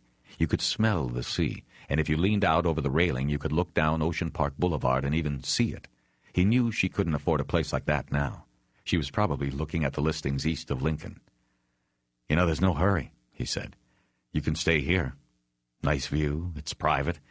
Why don't you... I don't know. Take your time." She looked up at him, but decided not to say what she was about to say. Bosch could tell. "Do you want a beer?" she asked instead. "I bought some more. They're in the fridge."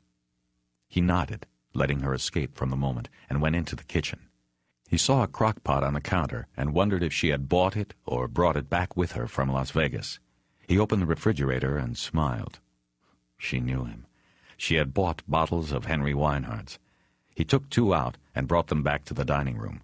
He opened hers and gave it to her, then his own. They both started to speak at the same time.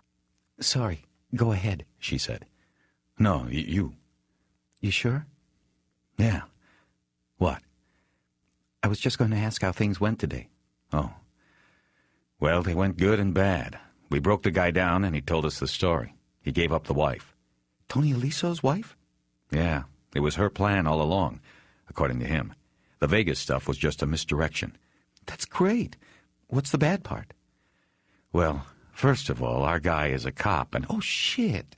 "Yeah, but it's even worse. He got away from us today." "Got away? What do you mean, got away?" "I mean he escaped, right out of the station. He had a pistol, a little Raven, in his boot. We missed it when we hooked him up. Edgar and me took him into the can, and he must have stepped on his shoelace while we were going over. You know, on purpose. Then when Edgar noticed it and told him to tie his shoe, he came up with the Raven. He got away from us, went into the back lot, and just took a squad car. He was still in uniform." "Jesus. And they didn't find him yet?" "That was about 8 hours ago. He's in the wind." "Well, where could he go in a patrol car and in a uniform?" "Oh, he dumped the car. They already found that. And I doubt, wherever he is, he's in the uniform. It looks like he was into the far right, white supremacy thing. He probably knew people who'd get him clothes, no questions asked." "Sounds like a hell of a cop." "Yeah. It's funny. He was the guy who found the body, last week. It was on his beat. And because he was a cop, I didn't give him a second thought. I knew that day he was an asshole, but I didn't even look at him at all as anything other than the cop who found the stiff. And he must have known that. And he timed it so that we'd be in a rush out there. He was pretty smart about it." "Or she was." "Yeah, more likely it was her. But anyway, I feel more, I don't know, upset or disappointed about that first day that I didn't take a look at him than I do about letting him get away today. I should have looked at him. More often than not, the one who finds the body is the one. His uniform blinded me to that." She got up from the table and came over to him. She put her arms around his neck and smiled up at him. "You'll get him. Don't worry." He nodded. They kissed. "What were you going to say before?" she asked, "when we both talked at once?" "Oh, I don't remember now." "Must not have been important then." "I wanted to tell you to stay here with me." She put her head down against his chest so that he couldn't see her eyes. "Harry..." "Just to see how it works. I feel like it's almost like all this time hasn't gone by. I just want to be with you. I can take care of you. You can feel safe, and you can have all the time you need to make a new start here. Find a job, whatever you want to do." She stepped back from him and looked up into his eyes. The warning Irving had given him was the furthest thing from his mind. Right now, all he cared about was keeping her close and doing whatever it took to accomplish that. "But a lot of time has gone by, Harry. We just can't jump in like this." Bosch nodded and lowered his eyes. He knew she was right, but he still didn't care. "I want you, Harry," she said. "Nobody else. But I want to take it slow, so that we're sure, both of us." "I already know I'm sure." "You just think you are." "Santa Monica is so far away from here." She smiled and then laughed and shook her head. "Then you're just going to have to sleep over when you come visit." He nodded again, and they embraced for a long moment. "You can make me forget a lot of things. You know that?" he whispered into her ear. You too, she said back. While they made love, the phone rang, but whoever was calling did not leave a message when the machine picked up. Later, after Bosch got out of the shower, Eleanor reported that another call had come in, but no message was left. Finally, while Eleanor was boiling water for the pasta, the phone rang a third time, and Bosch got it before the machine picked up. Hey, Bosch? Yeah, who's this? It's Roy Lindell. Remember me? Luke Goshen? I remember. Was that you who called a couple times before? Yeah, why didn't you pick up? I was busy. What do you need? So, it was the bitch, huh? What? Tony's wife. Yeah. Did you know this guy, Powers? Not really, just to see around. Bosch didn't want to tell him anything he didn't already know. Lindell exhaled in a bored way, loudly into the phone. Yeah, well, Tony once told me he was more afraid of his wife than he was of Joey Marks. Yeah? Bosch said, suddenly interested. He said that? When? I don't know. One night we were talking in the club and he just said it. I remember the place was closed. He was waiting for Layla and we were talking. Lindell, thanks a lot for telling me this. What else did he say? Hey, I'm telling you now, Bosch. Anyway, I couldn't before. I was in character, man. And in that character, you don't tell the cops shit. And then after, I thought you were trying to fuck me over. I wasn't going to tell you shit then either. And now you know better. Yeah, right. Look, Bosch, most guys you would have never heard from. But I'm calling. You think you'll hear from anybody else from the Bureau saying maybe we made a mistake about you? No way. But I like your style. I mean, you get pulled off the case, and what do? You turn around and get right back on it. Then you solve the fucker. That takes balls and style, Bosch. I can dig that. You can dig it. That's great, Roy. What else did Tony Aliso tell you about his wife? Nothing much. He just said she was cold. He said that she had him by the short hairs, hooked and snooked, and that was that. He couldn't get a divorce from her without losing half his wad and then having her running around out there with all that she knew about his business and his business associates, if you know what I mean. Why didn't he just go to Joey Marks and ask for a whack on her? I think on account that she knew Joey from way back and he liked her. It was Joey who introduced her to Tony way back when. I think Tony knew that if he went to Joey, it would get KO'd pretty quick and it might get back to her. And if he went to somebody else, he'd have to answer to Joey. Joey had the final say on that kind of stuff, and he wouldn't want Tony getting involved in a freelance job like that and possibly endangering the wash operation. How well do you think she knew Joey Marks? You think she could have gone back to him now? No way. She killed the golden goose. Tony made Joey legitimate money. His first allegiance is always to the money. Bosch was quiet for a few moments, and so was Lindell. So what happens with you now? Bosch finally said. You mean with my thing? I go back to Vegas tonight. I sit down in front of the grand jury in the morning. I figure I'll be talking to them at least a couple weeks. I got a pretty good story to tell them. We should have Joey and his crew tagged and bagged by Christmas. Hope you're bringing your bodyguards. Oh, yeah. I'm not alone. Well, good luck, Lindell. All the bullshit aside, I like your style, too. Let me ask you something. Why'd you tell me about the safe house and the Samoans? That wasn't in keeping with your character. I had to, Bosch. You scared me. You thought I'd actually clip you for them? I wasn't sure, but that didn't really worry me. I had people watching over me that you didn't know about. But I was sure that they'd clip her. And I'm an agent, man. It was my duty to try to stop that. So I told you. I was surprised you didn't guess I was undercover right then. Never crossed my mind. You were good. Yeah, well, I fooled the people I had to fool. I'll see you around, Bosch. Sure. Oh, Lindell. Yeah? Did Joey Marks ever think that Tony A. was skimming off him? Lindell laughed. You don't give up, do you, Bosch? I guess not. Well, that information would be part of the investigation, and I can't talk about it. Officially. What about unofficially? Unofficially, you didn't hear it from me and I never talked to you. But to answer your question, Joey Marks thought everybody was skimming off of him. He trusted no one.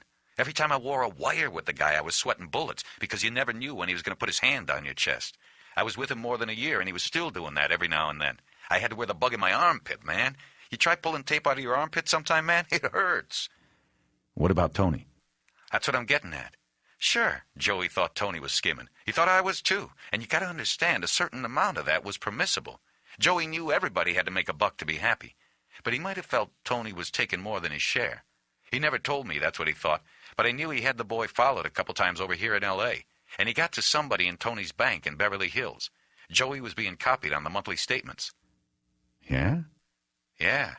He would have known if there were any deposits that were out of line. Bosch thought a moment, but couldn't think what else to ask. Why'd you ask that, Bosch? I don't know. Something I'm working out. Powers said the wife told him Tony had a couple million he skimmed. It's hidden somewhere. Lindell whistled over the line. Seems like a lot to me. Seems like Joey would have caught that and put the hammer down on Tony pronto. That's not what you call permissible. Well, I think it accrued over the years, you know. He could have piecemealed it. Also, he was washing money for some of Joey's friends in Chicago and Arizona, remember? He could have skimmed them, too. Anything's possible. Listen, Bosch, let me know how it all shakes out. I have to catch a plane. One more thing. Bosch, I gotta get to Burbank. You ever heard of anybody in Vegas named John Galvin? Galvin was the name of the man who last visited Veronica Aliso on the night she disappeared. There was a beat of silence before Lindell finally said the name was not familiar, but that silence was what Bosch really heard. You sure? Look, I never heard of the guy, okay? I gotta go. After hanging up, Bosch opened his briefcase on the dining room table and took out a notebook so he could write down a few notes about what Lindell had said. Eleanor came out of the kitchen with utensils and napkins in her hands. Who was that? Lindell. Who? The agent who was Luke Goshen. What did he want? I guess to apologize. That's unusual. The Bureau usually doesn't apologize for anything. It wasn't an official call. Oh, just one of those macho male bonding calls? Bosch smiled because she was so right. What's this? She asked as she put the silverware down and took the tape of Casualty of Desire out of his briefcase. Oh, was this one of Tony Aliso's movies? Yeah, part of his Hollywood legacy. It's one of the ones Veronica was in. I was supposed to give it back to Kiz. You already saw it? Bosch nodded. I would have liked to have seen it. Did you like it? It was pretty bad, but we can put it on tonight if you want. You sure you wouldn't mind? I'm sure. During dinner, Bosch updated her in detail about the case. Eleanor asked few questions, and eventually they lapsed into a comfortable quiet. The bolognese sauce and linguine Eleanor had made was fantastic, and Bosch broke the silence to tell her so. She had opened a bottle of red wine, and that tasted good, too. He told her about that as well. Afterward, they left the dishes in the sink and went out to the living room to watch the movie. Bosch sat with his arm on the back of the couch, his hand lightly touching Eleanor's neck. He found it boring to watch the film again, and his mind quickly drifted away as he thought over the day's events. The money was what held his attention the longest. He wondered if Veronica already had it in her possession, or if it was in a place where she had to go to get it. Not a local bank, he decided. They had already checked the local bank accounts. That left Las Vegas, he concluded. Tony Aliso's travel record showed that in the last 10 months he had not been anywhere but Los Angeles and Las Vegas. If he had been operating a skim fund, he'd have to have had access to it. If the money wasn't here, then it was over there. And since Veronica had not left the house before today, Bosch also concluded that she didn't have the money yet. The phone rang and interrupted these thoughts. Bosch climbed up from the couch and answered the phone in the kitchen so he wouldn't disturb Eleanor's viewing of the movie. It was Hank Meyer calling from the Mirage, but it didn't sound like Hank Meyer. It sounded like a scared boy. Detective Bosch, can I trust you? Sure you can, Hank. What's the matter? Something's happened. I mean, something's come up. Because of you, I know something I don't think I should know. I wish this whole thing... I don't know what to... Hold on, Hank. Just calm down and tell what it is that's wrong. Be calm. Talk to me and we'll fix it. Whatever it is, we'll fix it. I'm at the office. They called me at home because I had a flag on the computer for that betting slip that belonged to your victim. Right. Well, Somebody cashed it tonight. Okay, somebody cashed it. Who was it? Well, you see, I put an IRS flag on the computer, meaning that the cashier was supposed to request a driver's license and get a social security number, for tax purposes. Even though this ticket was worth only $3,500, I put the flag on it. Okay, so who cashed the slip? A man named John Galvin. He had a local address. Bosch leaned over the counter and pressed the phone tightly to his ear. When did this happen? He asked. At 8:30 tonight, less than 2 hours ago. I don't understand, Hank. Why is this upsetting to you? Well, I left instructions on the computer for me to be contacted at home as soon as this slip was cashed. I was contacted. I came in and got the information on who cashed the slip so I could get it to you ASAP, and then I went directly to the video room. I wanted to see this John Galvin, if we got a clear picture of him. He stopped there. It was like pulling teeth getting the story out of him. And? Bosch said. Who was it, Hank? We got a clear picture. It turns out I know John Galvin, but not as John Galvin. As you know, one of my duties is to interface with law enforcement, maintain relations, and help when I can, whenever they're... Yes, Hank, I know. Who was it? I looked at the video. It was very clear. John Galvin is a man I know. He's in Metro, a captain. His name is... John Felton. How... Because I know him too. Now listen to me, Hank. You didn't tell me this, okay? We never talked. It's best that way. Safest for you. Understand? Yes, but what is going to happen? You don't have to worry. I'll take care of it, and no one at Metro will ever know about this, okay? Okay, I guess. Hank, I've got to go. Thanks, and I owe you a favor. Bosch hung up and called information for the number of Southwest Airlines at the airport in Burbank. He knew Southwest and America West handled most of the flights to Las Vegas, and they both flew out of the same terminal. He called Southwest and had them page Roy Lindell. While he waited, he looked at his watch. It had been more than an hour since he had talked to Lindell, but he didn't think the agent was in as much of a hurry as he intimated on the phone. Bosch thought he had just said that to get off the phone. A voice came on the line and asked who he was holding for.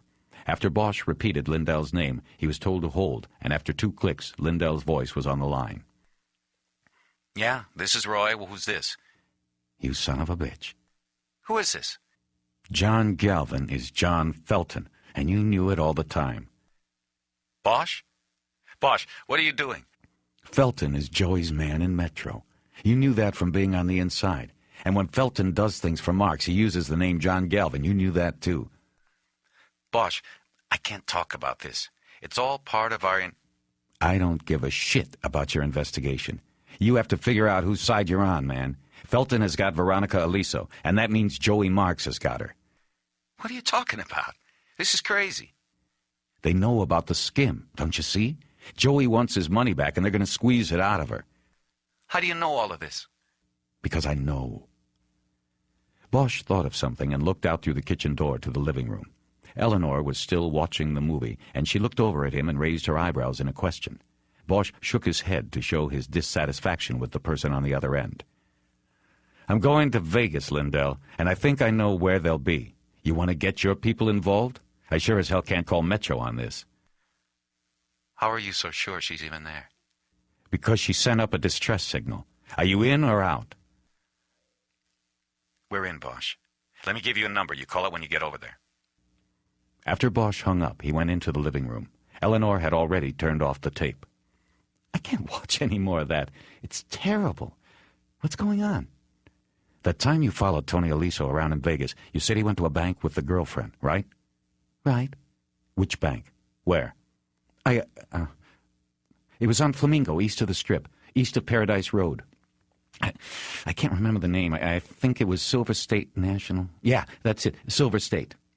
The Silver State on Flamingo. Are you sure now? Right, yes. And it looked like she was opening an account? Yes, but I can't be sure. That's the problem with a one-man tale.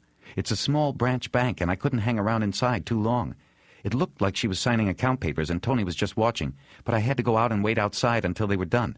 Remember, Tony knew me. If he even saw me, the tail would be blown. Okay, I'm going. Tonight? Tonight. I have to make some calls first. Bosch went back into the kitchen and called Grace Billets. While filling her in on what he had learned and his hunch about what it all meant, he got a pot of coffee going. After getting her approval to travel, he next called Edgar and then Ryder and made arrangements to pick them up at the station in 1 hour. He poured himself a cup of coffee and leaned against the counter in deep thought. Felton. There was a contradiction, it seemed to Bosch. If the Metro captain was the Joey Marks organization's inside man, why had he moved so quickly to go after Goshen when he got the match on the fingerprints Bosch had provided? Bosch played with this for a while and finally decided that Felton must have seen an opportunity in moving Goshen out of the way. He must have believed or known that his power and importance to Marks would rise if Goshen were in jail. And possibly he had even greater designs. He may have hoped to engineer the downfall of Joey Marks through Goshen's arrest and therefore be in position to grab an even larger role in the Las Vegas underworld. Bosch took a sip of the scalding coffee and put the question aside. He hoped for the chance to ask Felton himself. He went back into the living room. Eleanor was still on the couch. Are you going? Yeah, I've got to pick up Jerry and Kiz. Why tonight? Got to be there before the bank opens tomorrow. You think Veronica is going to be there? It's a hunch. I think Joey Marks finally figured out, just like we did, that if he didn't whack Tony, then somebody else did, and that person had to have been close to him, and that person now has his money. He knew Veronica from way back and would figure she was up to it. I think he sent Felton over to check into it and to get his money back and take care of her if she was dirty on it. But she must have talked him out of it somehow, probably by mentioning she had $2 million in skim in a safe deposit box in Vegas. I think that's what stopped Felton from killing her and instead made him take her with him. She's probably only alive until they get into that box. I think she gave Felton her husband's last betting slip because she knew he might cash it and we'd be watching for it. What makes you think it's at the bank where I saw him go? Because we know about everything he had over here, all his accounts. It's not over here. Powers told me Veronica had told him that Tony dropped the skim into a safe deposit box that she wouldn't have access to until he was dead. She wasn't a signatory on it, so my guess is that it's in Vegas. It's the only place he's been outside of L.A. for the last year, and that if one day he was taking his girlfriend to open a bank account somewhere, he'd just go ahead and take her to the same bank he used. Eleanor nodded. It's funny, Bosch said. What is? That what all of this really came down to was a bank caper. It's not really about Tony Eliso's murder. It's about the money he skimmed and hid. A bank caper with his murder sort of a side effect. And that's how you and I met, on a bank job. She nodded, her eyes going far off as she thought about it. Bosch immediately wished he hadn't brought the memory up. Sorry, he said. I guess it's not really that funny. Eleanor looked up at him from the couch. Harry, I'm going with you to Las Vegas. 8. The Silver State National Bank branch, where Tony Eliso had taken his girlfriend while Eleanor Wish had watched, was in the corner of a small shopping plaza between a radio shack and a Mexican restaurant called La Fuentes. The parking lot was largely empty at dawn on Monday morning when the FBI agents and LAPD detectives came to set up. The bank didn't open until 9, and the other businesses would follow beginning at 10. Because the businesses were closed, the agents had a problem in locating their surveillance points. It would be too obvious to stick 4 government cars in the lot. They would be too noticeable because there were only 5 other cars in the entire block-long parking lot, 4 parked on the outer fringes, and an old Cadillac parked in the first row nearest the bank. There were no license plates on the Caddy, which had a spiderweb crack in the windshield, its windows left open, and the trunk sprung and held closed by a chain and padlock through one of its many rust-out spots. It had the sad appearance of having been abandoned, its owner probably another Las Vegas casualty. Like someone lost in the desert and dying of thirst just a few feet from an oasis, the Caddy had stopped for the final time, just a few feet from the bank, and all the money inside it. The agents, after cruising by the location a few times to get the lay of the land, decided to use the Caddy as a blind by popping the hood and sticking an agent in a greasy T-shirt under it and ostensibly working on the dead engine. They complimented this agent with a panel van parked right next to the Caddy. 4 agents were in the van. At 7 that morning, they had taken it to the Federal Utility Shop and had a painter stencil La Fuente's Mexican Restaurant, established 1983, on the side panels in red paint. The paint was still drying when they drove the van into the lot at 8.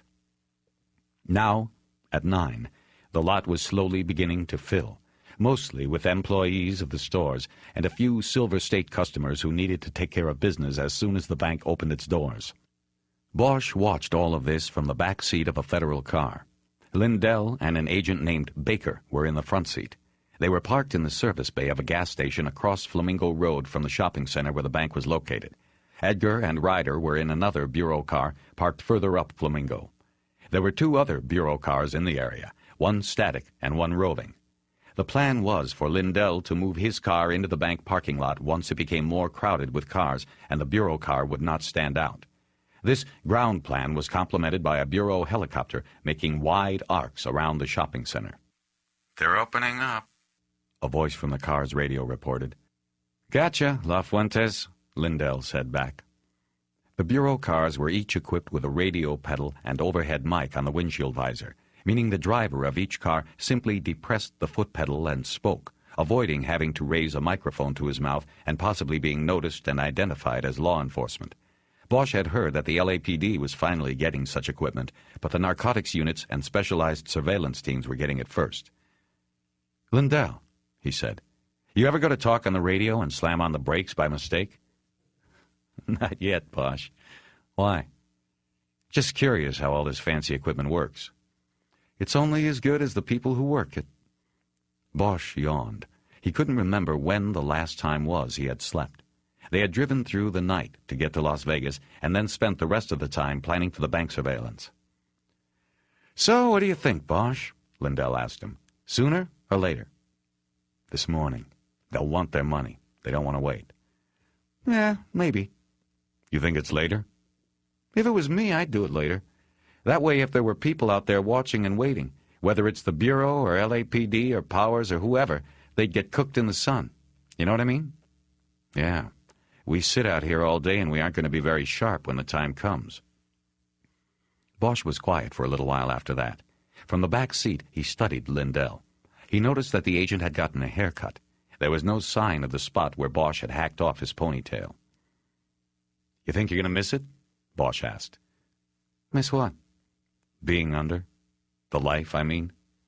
"Nah. He was getting old. I'll be happy to go straight." "Not even the girls?" Bosch saw Lindell's eyes take a quick swipe at Baker and then look at Bosch in the rearview mirror. That told Bosch to let that subject go. "What do you think about the lot now, Don?" Lindell said, changing the subject. Baker scanned the lot. It was slowly filling up. There was a bagel shop on the far end from the bank, and that was responsible for most of the autos at the moment. "I think we can take it in, park it by the bagel place," Baker said. "There's enough cover now." "Okay, then," Lindell said. He then tilted his head slightly so that he was projecting his voice toward the visor. La Fuentes, this is Roy Rogers. We're going to take our position in now. We'll check you from the bagel shop. That will be to your posterior, I believe." Roger that. You always wanted to be on my tail end, didn't you, Roy? "Funny guy," Lindell said. An hour went by while they watched from their new position, and nothing happened. Lindell was able to move their car in closer, parking in front of a car-dealing school about half the parking lot's length from the bank. It was class day, and several would-be dealers had been pulling in and parking. It was good cover. "I don't know, Bosch," Lindell said, breaking a long silence. "You think they're going to show or not?" "I never said it was anything more than a hunch, but I still think it all fits. It even fits better since we got here. Last week, I found a matchbook in Aliso's room at the Mirage. It was from La Fuentes. Whether they show or not, I say Tony's got a box in that bank." "Well, I'm thinking about sending Bob here in to ask about that. We might be able to call an end to this and stop wasting our time if we find out there's no box." "Well, it's your call." "You got that right." A couple more minutes went by of tense silence. "What about Powers?" Lindell asked. "What about him?" "I don't see him here either, Bosch. When you got here this morning, you were all hot and heavy about him coming out here to find her and blast her full of holes, so where is he?" "I don't know, Lindell. But if we're smart enough to figure this out, so is he. I wouldn't doubt it if he knew from tailing Tony where the box was all along and just left that out of our little conversation. Wouldn't surprise me either. But I still say it'd be stupid for him to come here. He's got to know we have a fix on this. Stupid isn't the word. It's suicidal. But I don't think he cares, Lindell. He just wants her to go down. And if he takes a bullet too, then that's the way it goes. Like I told you before, he was ready to do the kamikaze scene at the station when he thought she was there.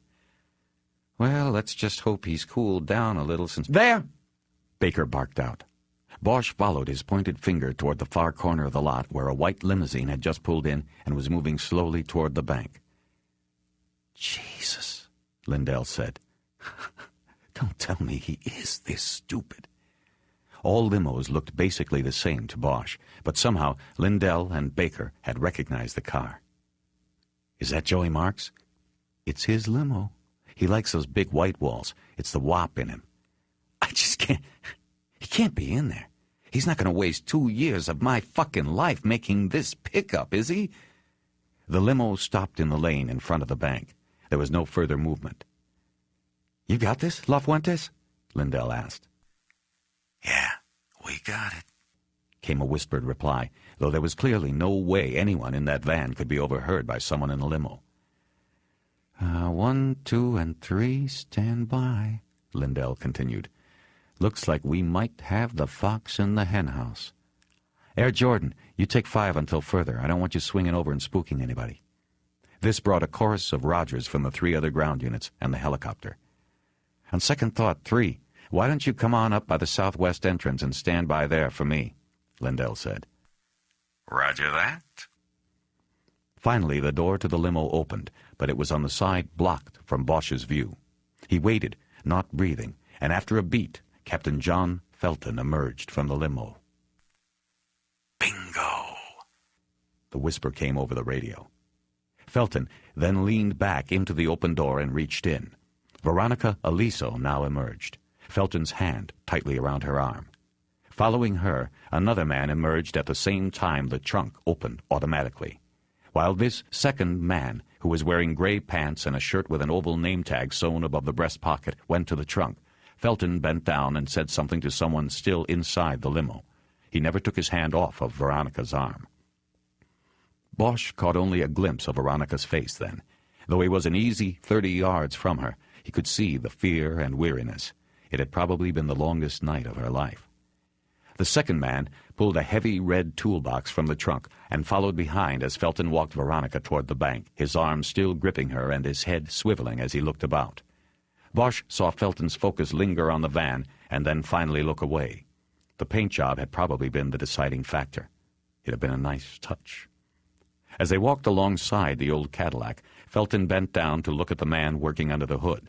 Satisfied he was not a threat, Felton straightened up and went on to the glass doors of the bank.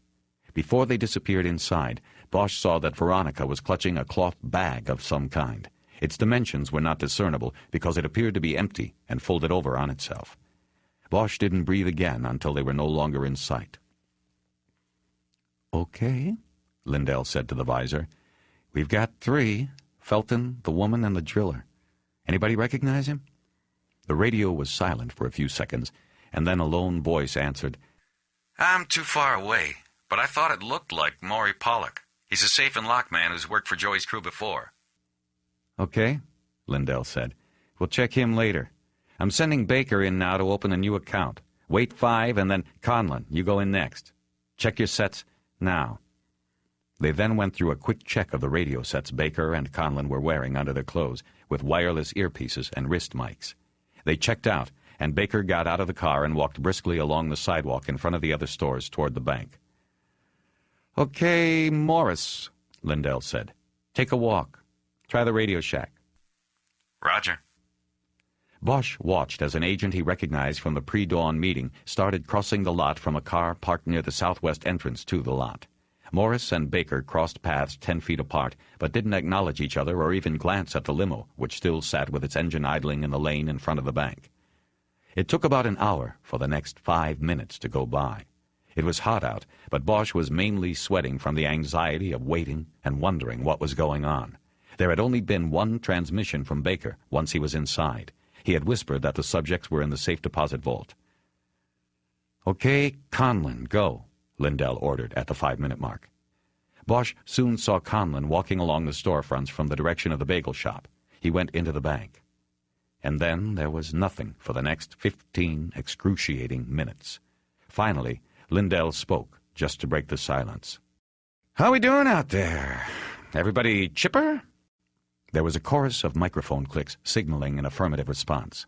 Just as the radio had gone silent again, Baker's voice came up in an urgent whisper. "They're coming out. Something's wrong." Bosch watched the bank doors, and in a moment Felton and Veronica came out, the police captain's hand still firmly on her arm. The driller followed behind, lugging his red toolbox. Felton didn't look around this time. He just walked with purpose toward the limo. He carried the bag now, and it did not appear to Bosch to have grown in size. If Veronica's face looked fearful and tired before, it now looked even more distorted by fright. It was hard for Bosch to tell at this distance, but it looked like she was crying. The door to the limo was opened from within as the threesome retraced their path alongside the old Cadillac and were getting near. "All right," Lindell said to the listening agents. "On my call, we go in. I'll take the front of the limo. 3, you are in behind me. 1 and 2, you got the back. Standard vehicular stop. La Fuentes, I want you people to come up and clear the limo. Do it quick. If there's shooting, everybody watch the crossfire. Watch the crossfire." As the Rogers were coming in, Bosch was watching Veronica. He could tell she knew she was going to her death. The look on her face was vaguely reminiscent of what Bosch had seen on her husband's face, that certain knowledge that the game was up. As he watched, he suddenly saw the trunk of the Cadillac spring open behind her, and from it, as if propelled by the same taut steel, jumped Powers. In a loud, wild, animal voice that Bosch heard clearly and would never forget, Powers yelled one word as he hit the ground. "Veronica!" As she, Felton, and the driller turned to the origin of the sound, Powers raised his hands, both of them holding weapons. In that instant, Bosch saw the glint of his own gun, the satin-finished Smith & Wesson, in the killer cop's left hand. "Gun!" Lindell yelled. "Everybody in! Everybody in!" He jerked the car into gear and slammed his foot on the gas pedal. The car jerked forward and started screaming toward the limo, but Bosch knew there was nothing they could do. They were too far away. He watched the scene unfold with a grim fascination, as if he was watching a slow-motion scene from a Peckinpah movie. Powers began firing both guns, the shells ejecting and arcing away over both his shoulders as he stepped toward the limo. Felton made an attempt to go inside his jacket for his own gun, but he was cut down in the fusillade, the first to drop. Then Veronica, standing perfectly still, facing her killer and making no move to run or shield herself, was hit and went down, dropping to the pavement where Bosch couldn't see her because the limo blocked his view. Powers kept coming and firing. The driller dropped his toolbox, raised his hands, and started stepping backwards away from the line of fire. Powers apparently ignored him. Bosch couldn't tell if he was shooting at Veronica's fallen body or into the open door of the limo.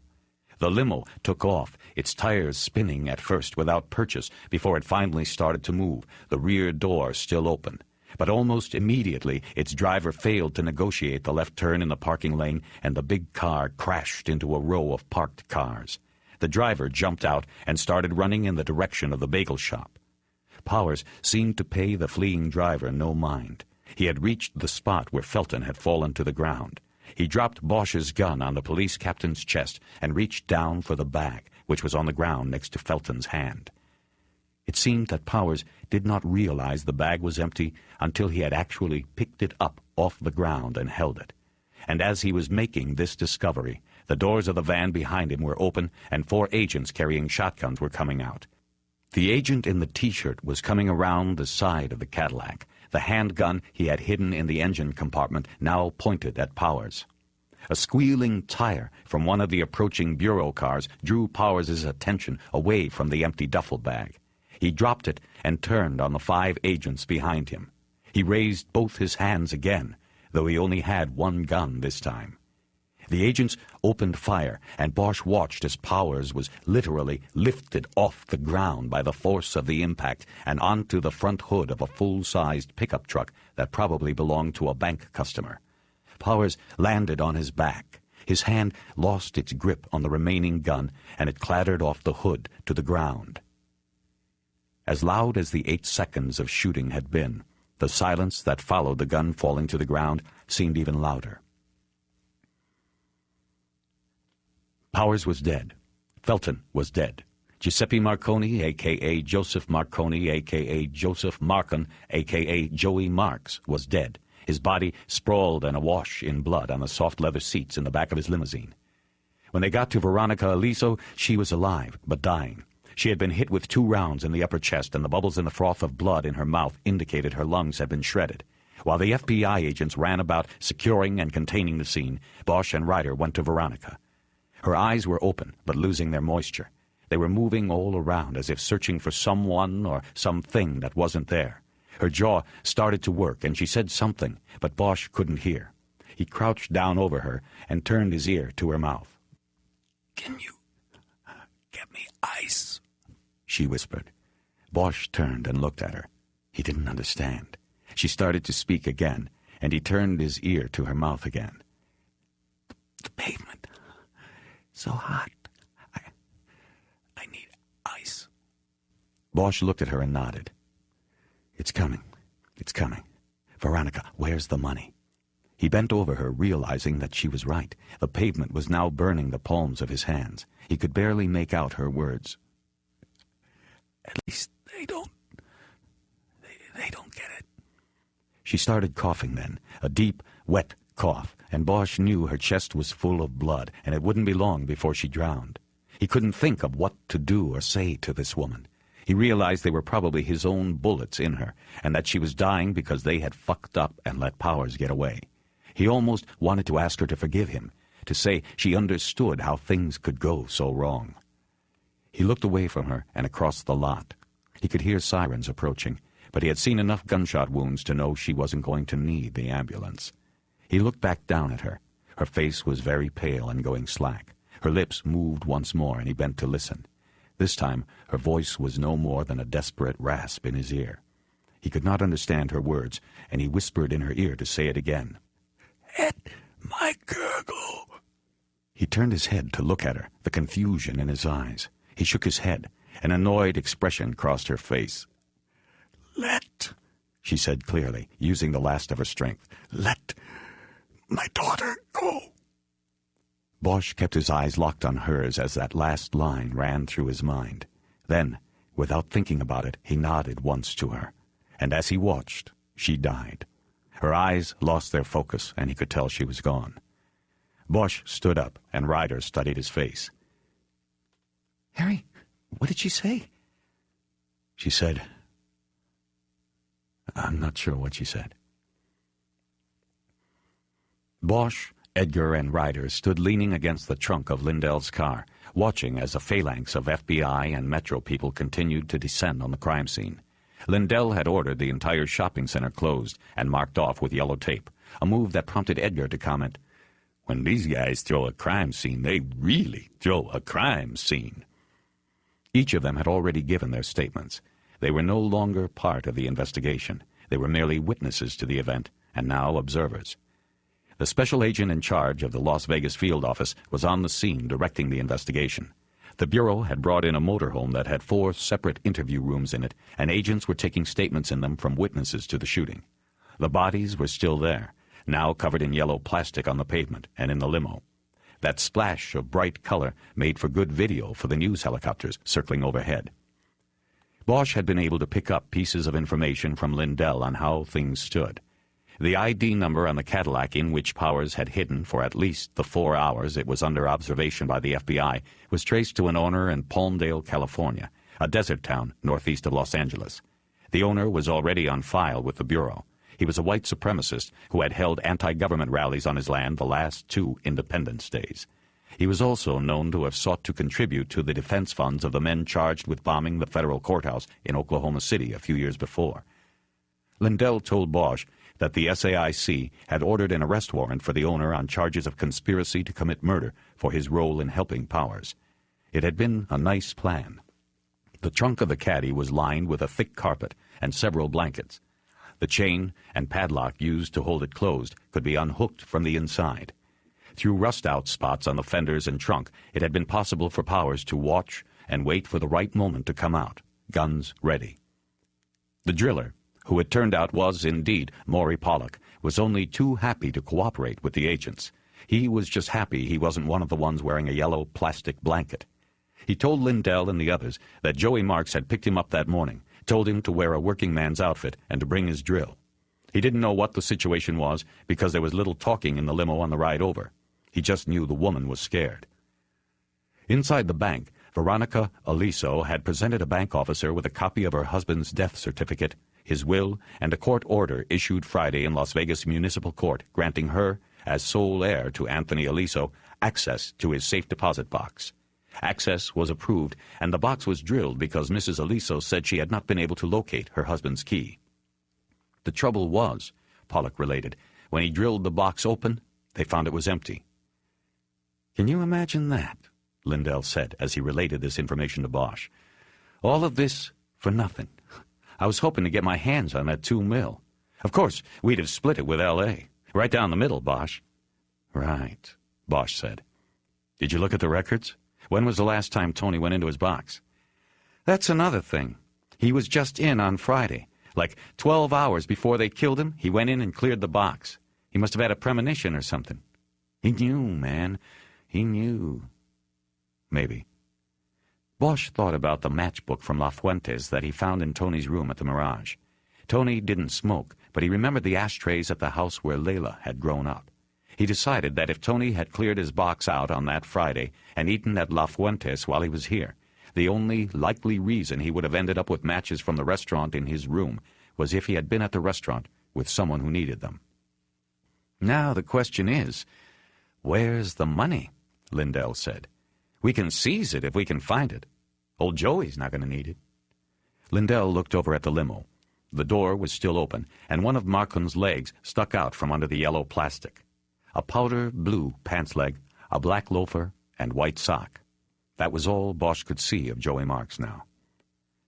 "The bank people, are they cooperating, or do you need a warrant for every move you make?" Bosch asked. "No, they're on board. The manager's in there shaking like a leaf. Not every day you get a massacre outside your front door."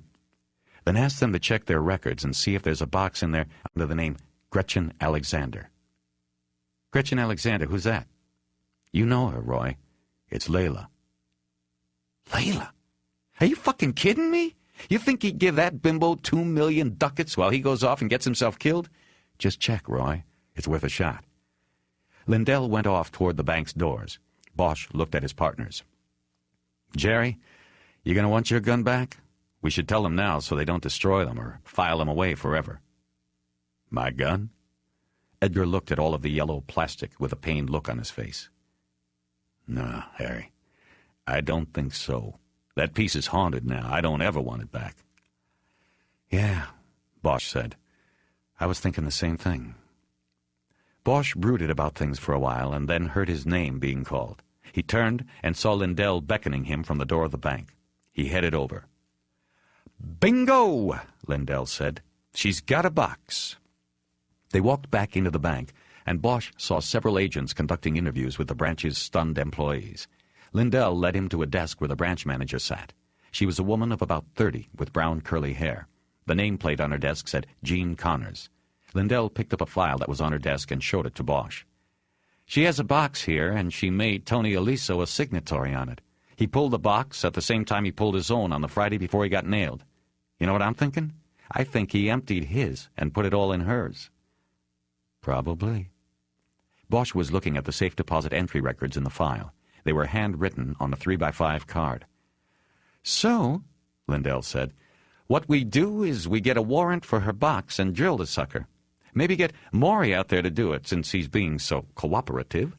We seize the money and the federal government is that much ahead. You guys would get a split too." Bosch looked at him. "You can drill it if you've got the probable cause, but there isn't going to be anything in it." Bosch pointed to the last entry on the box card. Gretchen Alexander had pulled the box herself 5 days earlier, the Wednesday after Tony Aliso was killed. Lindell stared at it a long moment before reacting. "Jesus, you think she cleared it out?" "Yeah, Roy, I do." She's gone, isn't she? You've been looking for her, haven't you? She's in the wind, man. And I guess so am I. You leaving? I gave my statement. I'm clear. I'll see you, Roy. Yeah. Okay, Bosch. Bosch headed to the door of the bank. As he opened it, Lindell came up behind him. But why'd he put it all in her box? He was still holding the box card and staring at it as if it might suddenly answer all his questions. I don't know, but I've got a guess. What's that, Bosch? He was in love with her. Him? A girl like that? You never know. People can kill each other for all kinds of reasons. I guess they can fall in love with each other for all kinds of reasons. You got to take it when it comes, no matter if it's a girl like that or someone else. Lindell just nodded, and Bosch stepped through the door. Bosch, Edgar, and Ryder took a cab to the Federal Building and picked up their car. Bosch said he wanted to stop by the house in North Las Vegas where Gretchen Alexander had grown up. She isn't going to be there, Harry, Edgar said. Are you kidding? I know she won't be there. I just want to talk to the old lady for a minute. He found the house without getting lost and pulled into the driveway. The RX-7 was still there and didn't look like it had moved. This will only take a minute if you want to stay in the car. I'll go in, Ryder said. I'll stay and keep the AC going, Edgar said. In fact, I'll drive the first leg, Harry. He got out as Bosch and Ryder exited and came around and took Bosch's place behind the wheel. Bosch's knock on the front door was answered quickly. The old lady had heard or seen the car and was ready. You, she said, looking through the 2-inch crack she had allowed in the door. Gretchen still isn't here. I know, Mrs. Alexander. It's you I want to talk to. Me? What on earth for? Would you please let us in? It's hot out here. She opened the door with a resigned look on her face. Hot in here, too. I can't afford to put the thermostat lower than 80. Bosch and Ryder entered and moved into the living room. He introduced Ryder, and all three of them sat down. This time, Bosch sat on the edge of the sofa, remembering how he had sunk in last time. All right. What's this about? Why do you want to talk to me? I want to know about your granddaughter's mother, Bosch said. The old woman's mouth went slack, and Bosch could tell Ryder wasn't much less confused. Her mother? Dorothy asked. Her mother's long gone. Didn't have the decency to see her own child through. Never mind her mother. When did she leave? Long time ago. Gretchen wasn't even out of diapers. She just left me a note saying goodbye and good luck. She was gone. Where'd she go? I have no earthly idea, and I don't want to know. Good riddance is what I say. She turned her back on that beautiful little girl. Didn't have the decency to ever call or even send for a picture. How did you know she was even alive? Didn't. She could be dead all these years for all I know or care. She was a bad liar, the type who gets louder and indignant when she lied. You know, Bosch said. She sent you money, didn't she? The woman looked sullenly down at her hands for a long moment. It was her way of confirming his guess. How often? Once or twice a year. It wasn't near enough to make up for what she did. Bosch wanted to ask how much would have been enough, but let it go. How did the money come? Mail. It was in cash. I know it came from Sherman Oaks, California. That was always the postmark. What does this have to do with anything now? Tell me your daughter's name, Dorothy. She was born to me and my first husband. My name was Gilroy back then, and that was hers. Jennifer Gilroy, Ryder said, repeating Veronica Aliso's true name. The old woman looked at Ryder with surprise, but didn't ask how she knew. We called her Jenny, she said. Anyway, you see, when I took over with Gretchen, I was remarried and had a new name. I gave it to Gretchen so the kids at school wouldn't bother her about it. Everybody always thought I was her mama, and that was fine with the both of us. Nobody needed to know different. Bosch just nodded. It had all come together now. Veronica Aliso was Layla's mother. Tony Aliso had gone from the mother to the daughter. There was nothing else to ask or say. He thanked the old woman and touched Ryder on the back so that she would go through the door first. Out on the front step, he paused and looked back at Dorothy Alexander. He waited until Ryder was a few steps toward the car before speaking. When you hear from Gretchen, Tell her not to come home. Tell her to stay as far away from here as she can." He shook his head. She shouldn't ever come home. The woman didn't say anything. Bosch waited a couple moments while looking down at the worn welcome mat. He then nodded and headed to the car. Bosch took the back seat behind Edgar. Ryder sat in the front. As soon as they were in the car and Edgar was backing out of the driveway, Ryder turned around and looked at Bosch. "Harry, how did you ever put that together?" Her last words, Veronica's. She said, "Let my daughter go." I just sort of knew then. There's a resemblance there. I just didn't place it before then. "You've never even seen her." "I've seen her picture." "What?" Edgar said. What's going on?" "Do you think Tony Aliso knew who she was?" Ryder asked, ignoring Edgar. "Hard to say," Bosch said. "If he did, it makes what happened to him easier to understand, easier to take. Maybe he was flaunting it with Veronica. Maybe it's what sent her over the edge." "And Layla/Gretchen?" Edgar's head was swiveling back and forth between them and the road, a look of confusion on his face. "Something tells me she didn't know. I think if she did, she would have told the old lady back there, and the old lady didn't know." "If he was just using her to get to Veronica, why'd he move all the money into her box?" "He could have been using her, but he also could have been in love with her. We'll never know. It might have just been coincidence that it happened on the day he got killed. He could have just transferred the cash because he had the IRS on him. Maybe he was afraid they'd find out about the box and freeze his access to it. It could have been a lot of things. But we'll never know now. Everybody's dead." "Except for the girl." Edgar made a hard stop, pulling to the side of the road. Coincidentally, they happened to be across the street from Dolly's on Madison. "Is somebody going to tell me what the hell is going on?" he demanded. "I do you people a favor and keep the car cool while you two go inside for a chat, and then I'm left in the dark. Now what the hell are you two talking about?" He was looking at Bosch in the rearview mirror. "Just drive, Jed. Kiz will tell you when we get to the Flamingo." They drove into the front circle of the Hilton Flamingo, and Bosch left them there. He moved quickly through the football field-sized casino, dodging rows of slot machines until he reached the poker room where Eleanor said she would be when they were done. They had dropped her at the Flamingo that morning after she had shown them the bank where she had seen Tony Aliso once go with Gretchen Alexander. There were 5 tables going in the poker room. Bosch quickly scanned the faces of the players, but did not see Eleanor. Then, as he turned to look back across the casino, she was there, just like when she had appeared on the first night he'd gone looking for her. "Harry?" "Eleanor? I thought you'd be playing." "I couldn't play while thinking about you out there. Is everything okay?" "Everything is fine. We're leaving." "Good. I don't like Las Vegas anymore." He hesitated for a moment before saying anything. He almost faltered, but then the resolve came back to him. "There is that one stop I'd still like to make before we leave. The one we talked about. That is, if you've decided." She looked at him for a long moment, and then a smile broke across her face. 9.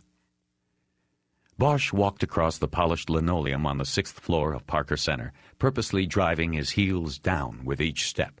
He wanted to put scuff marks on the carefully tended finish.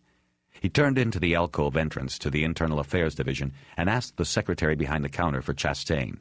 She asked if he had an appointment, and Bosch told her he didn't make appointments with people like Chastain. She stared at him a moment, and he stared back, until she picked up a phone and punched in an extension. After whispering into the line, she held the phone to her chest and looked up at Bosch and then eyed the shoebox and file he held in his hands. "He wants to know what it's about." "Tell him it's about his case against me falling apart." She whispered some more, and then Bosch was finally buzzed through the counter's half door. He went into the IAD squad room where several of the desks were occupied by investigators. Chastain stood up from behind one of these. "What are you doing here, Bosch? You're on suspension for letting that prisoner escape." He said it loudly so that the others in the squad room would know that Bosch was a guilty man. "The chief cut it down to a week," Bosch said. "I call that a vacation." "Well, that's only round 1. I still got your file open." "That's why I'm here." Chastain pointed to the interview room Bosch had been in the week before with Zane. "Let's talk in there." "No," Bosch said. "We're not talking, Chastain. I'm just showing." He dropped the file he was carrying on the desk. Chastain remained standing and looked at it without opening it.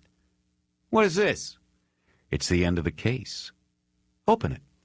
Chastain sat down and opened the file, exhaling loudly as if he were embarking on a distasteful and worthless chore. On top was a copy of a page from the department's Manual of Procedure and Officer Conduct. The manual was to IAD dicks what the state penal code was to the rest of the officers and investigators in the department. The page in the file pertained to officers associating with known criminals, convicted felons, and members of organized crime.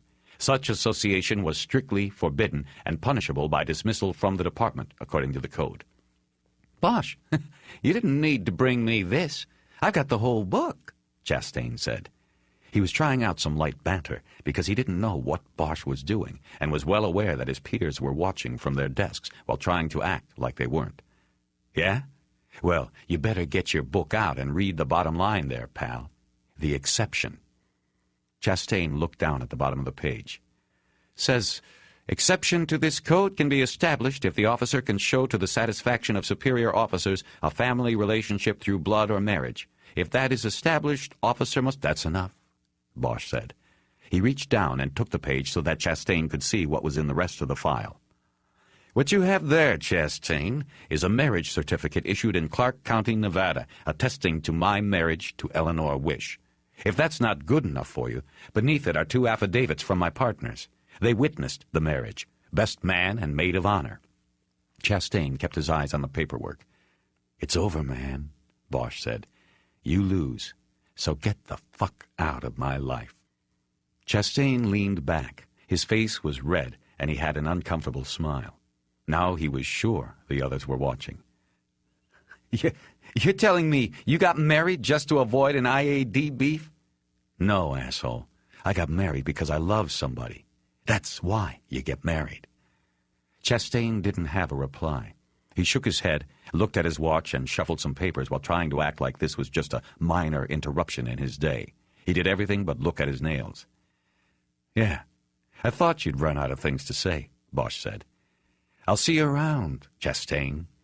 He turned to walk away, but then turned back to Chastain. "Oh, and I almost forgot.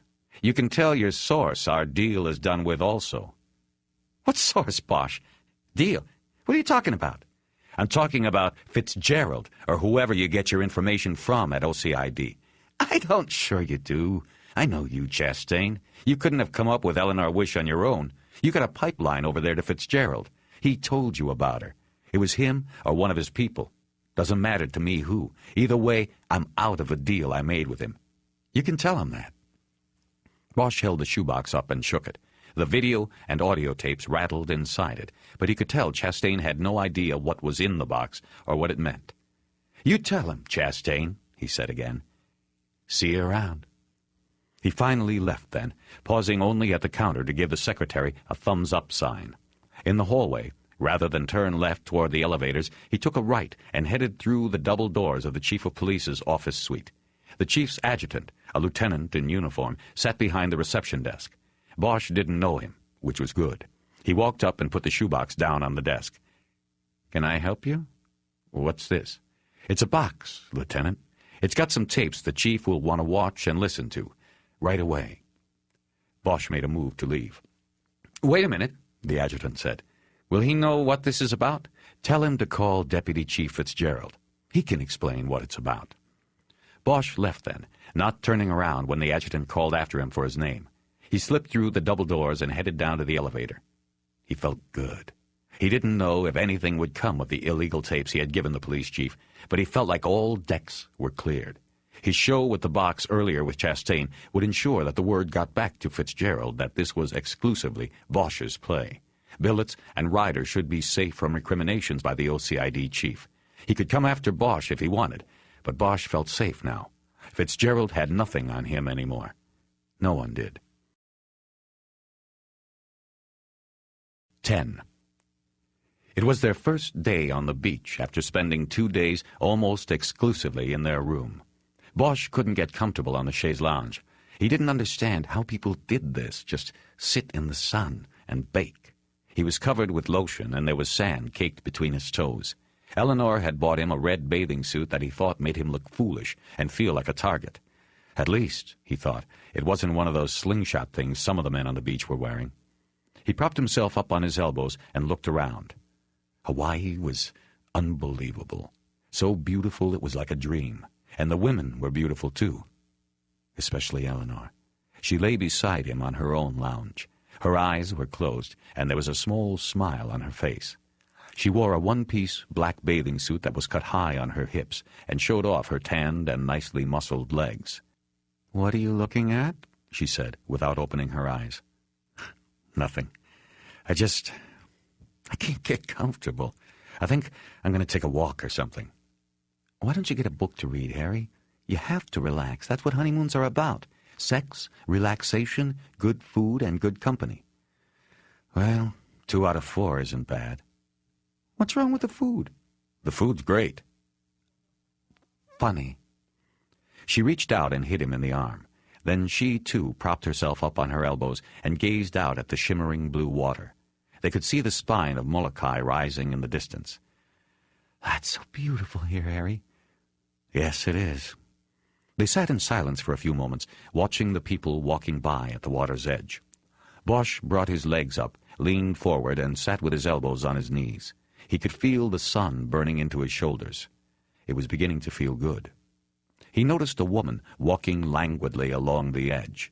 She had the attention of every man on the beach. She was tall and lithe and had long brownish blonde hair that was wet from the sea. Her skin was copper, and she wore the smallest of bathing suits, just a few strings and triangles of black cloth. As she passed in front of him, the glare dropped off of Bosch's sunglasses, and he studied her face. The familiar lines and tilt of the jaw were there. He knew her. "Harry?" Eleanor whispered then. "Is that... It looks like the dancer. The girl in that photo you had. The one I saw Tony with." "Layla," Bosch said, not in answering her, but just to say the name. "It's her, isn't it?" "I didn't used to believe in coincidences," he said. "Are you going to call the bureau? The money's probably right here on the island with her." Bosch watched the woman moving away. Her back was to him now, and from that angle it was almost as if she was naked. Just a few strings from her suit were visible. The glare came back on his glasses at this angle, and his vision of her was distorted. She was disappearing in the glare and the mist coming in from the Pacific. "No, I'm not calling anybody," he finally said. "Why not?" "She didn't do anything," he said. "She let some guy give her money. Nothing wrong with that. Maybe she was even in love with him." He watched for another moment, thinking about Veronica's last words to him. "Anyway, who's going to miss the money?" he said. "The Bureau? The LAPD? Some fat old guy in a Chicago suburb with a bunch of bodyguards around him? Forget it. I'm not calling anybody." He took one last look at her. She was far away now, and as she walked, she was looking out to sea, the sun holding her face. Bosch nodded to her, but of course she didn't see this. He then laid back down on the lounge and closed his eyes. Almost immediately he felt the sun begin penetrating his skin, doing its healing work. And then he felt Eleanor's hand on top of his. He smiled. He felt safe. He felt like nobody could ever hurt him again.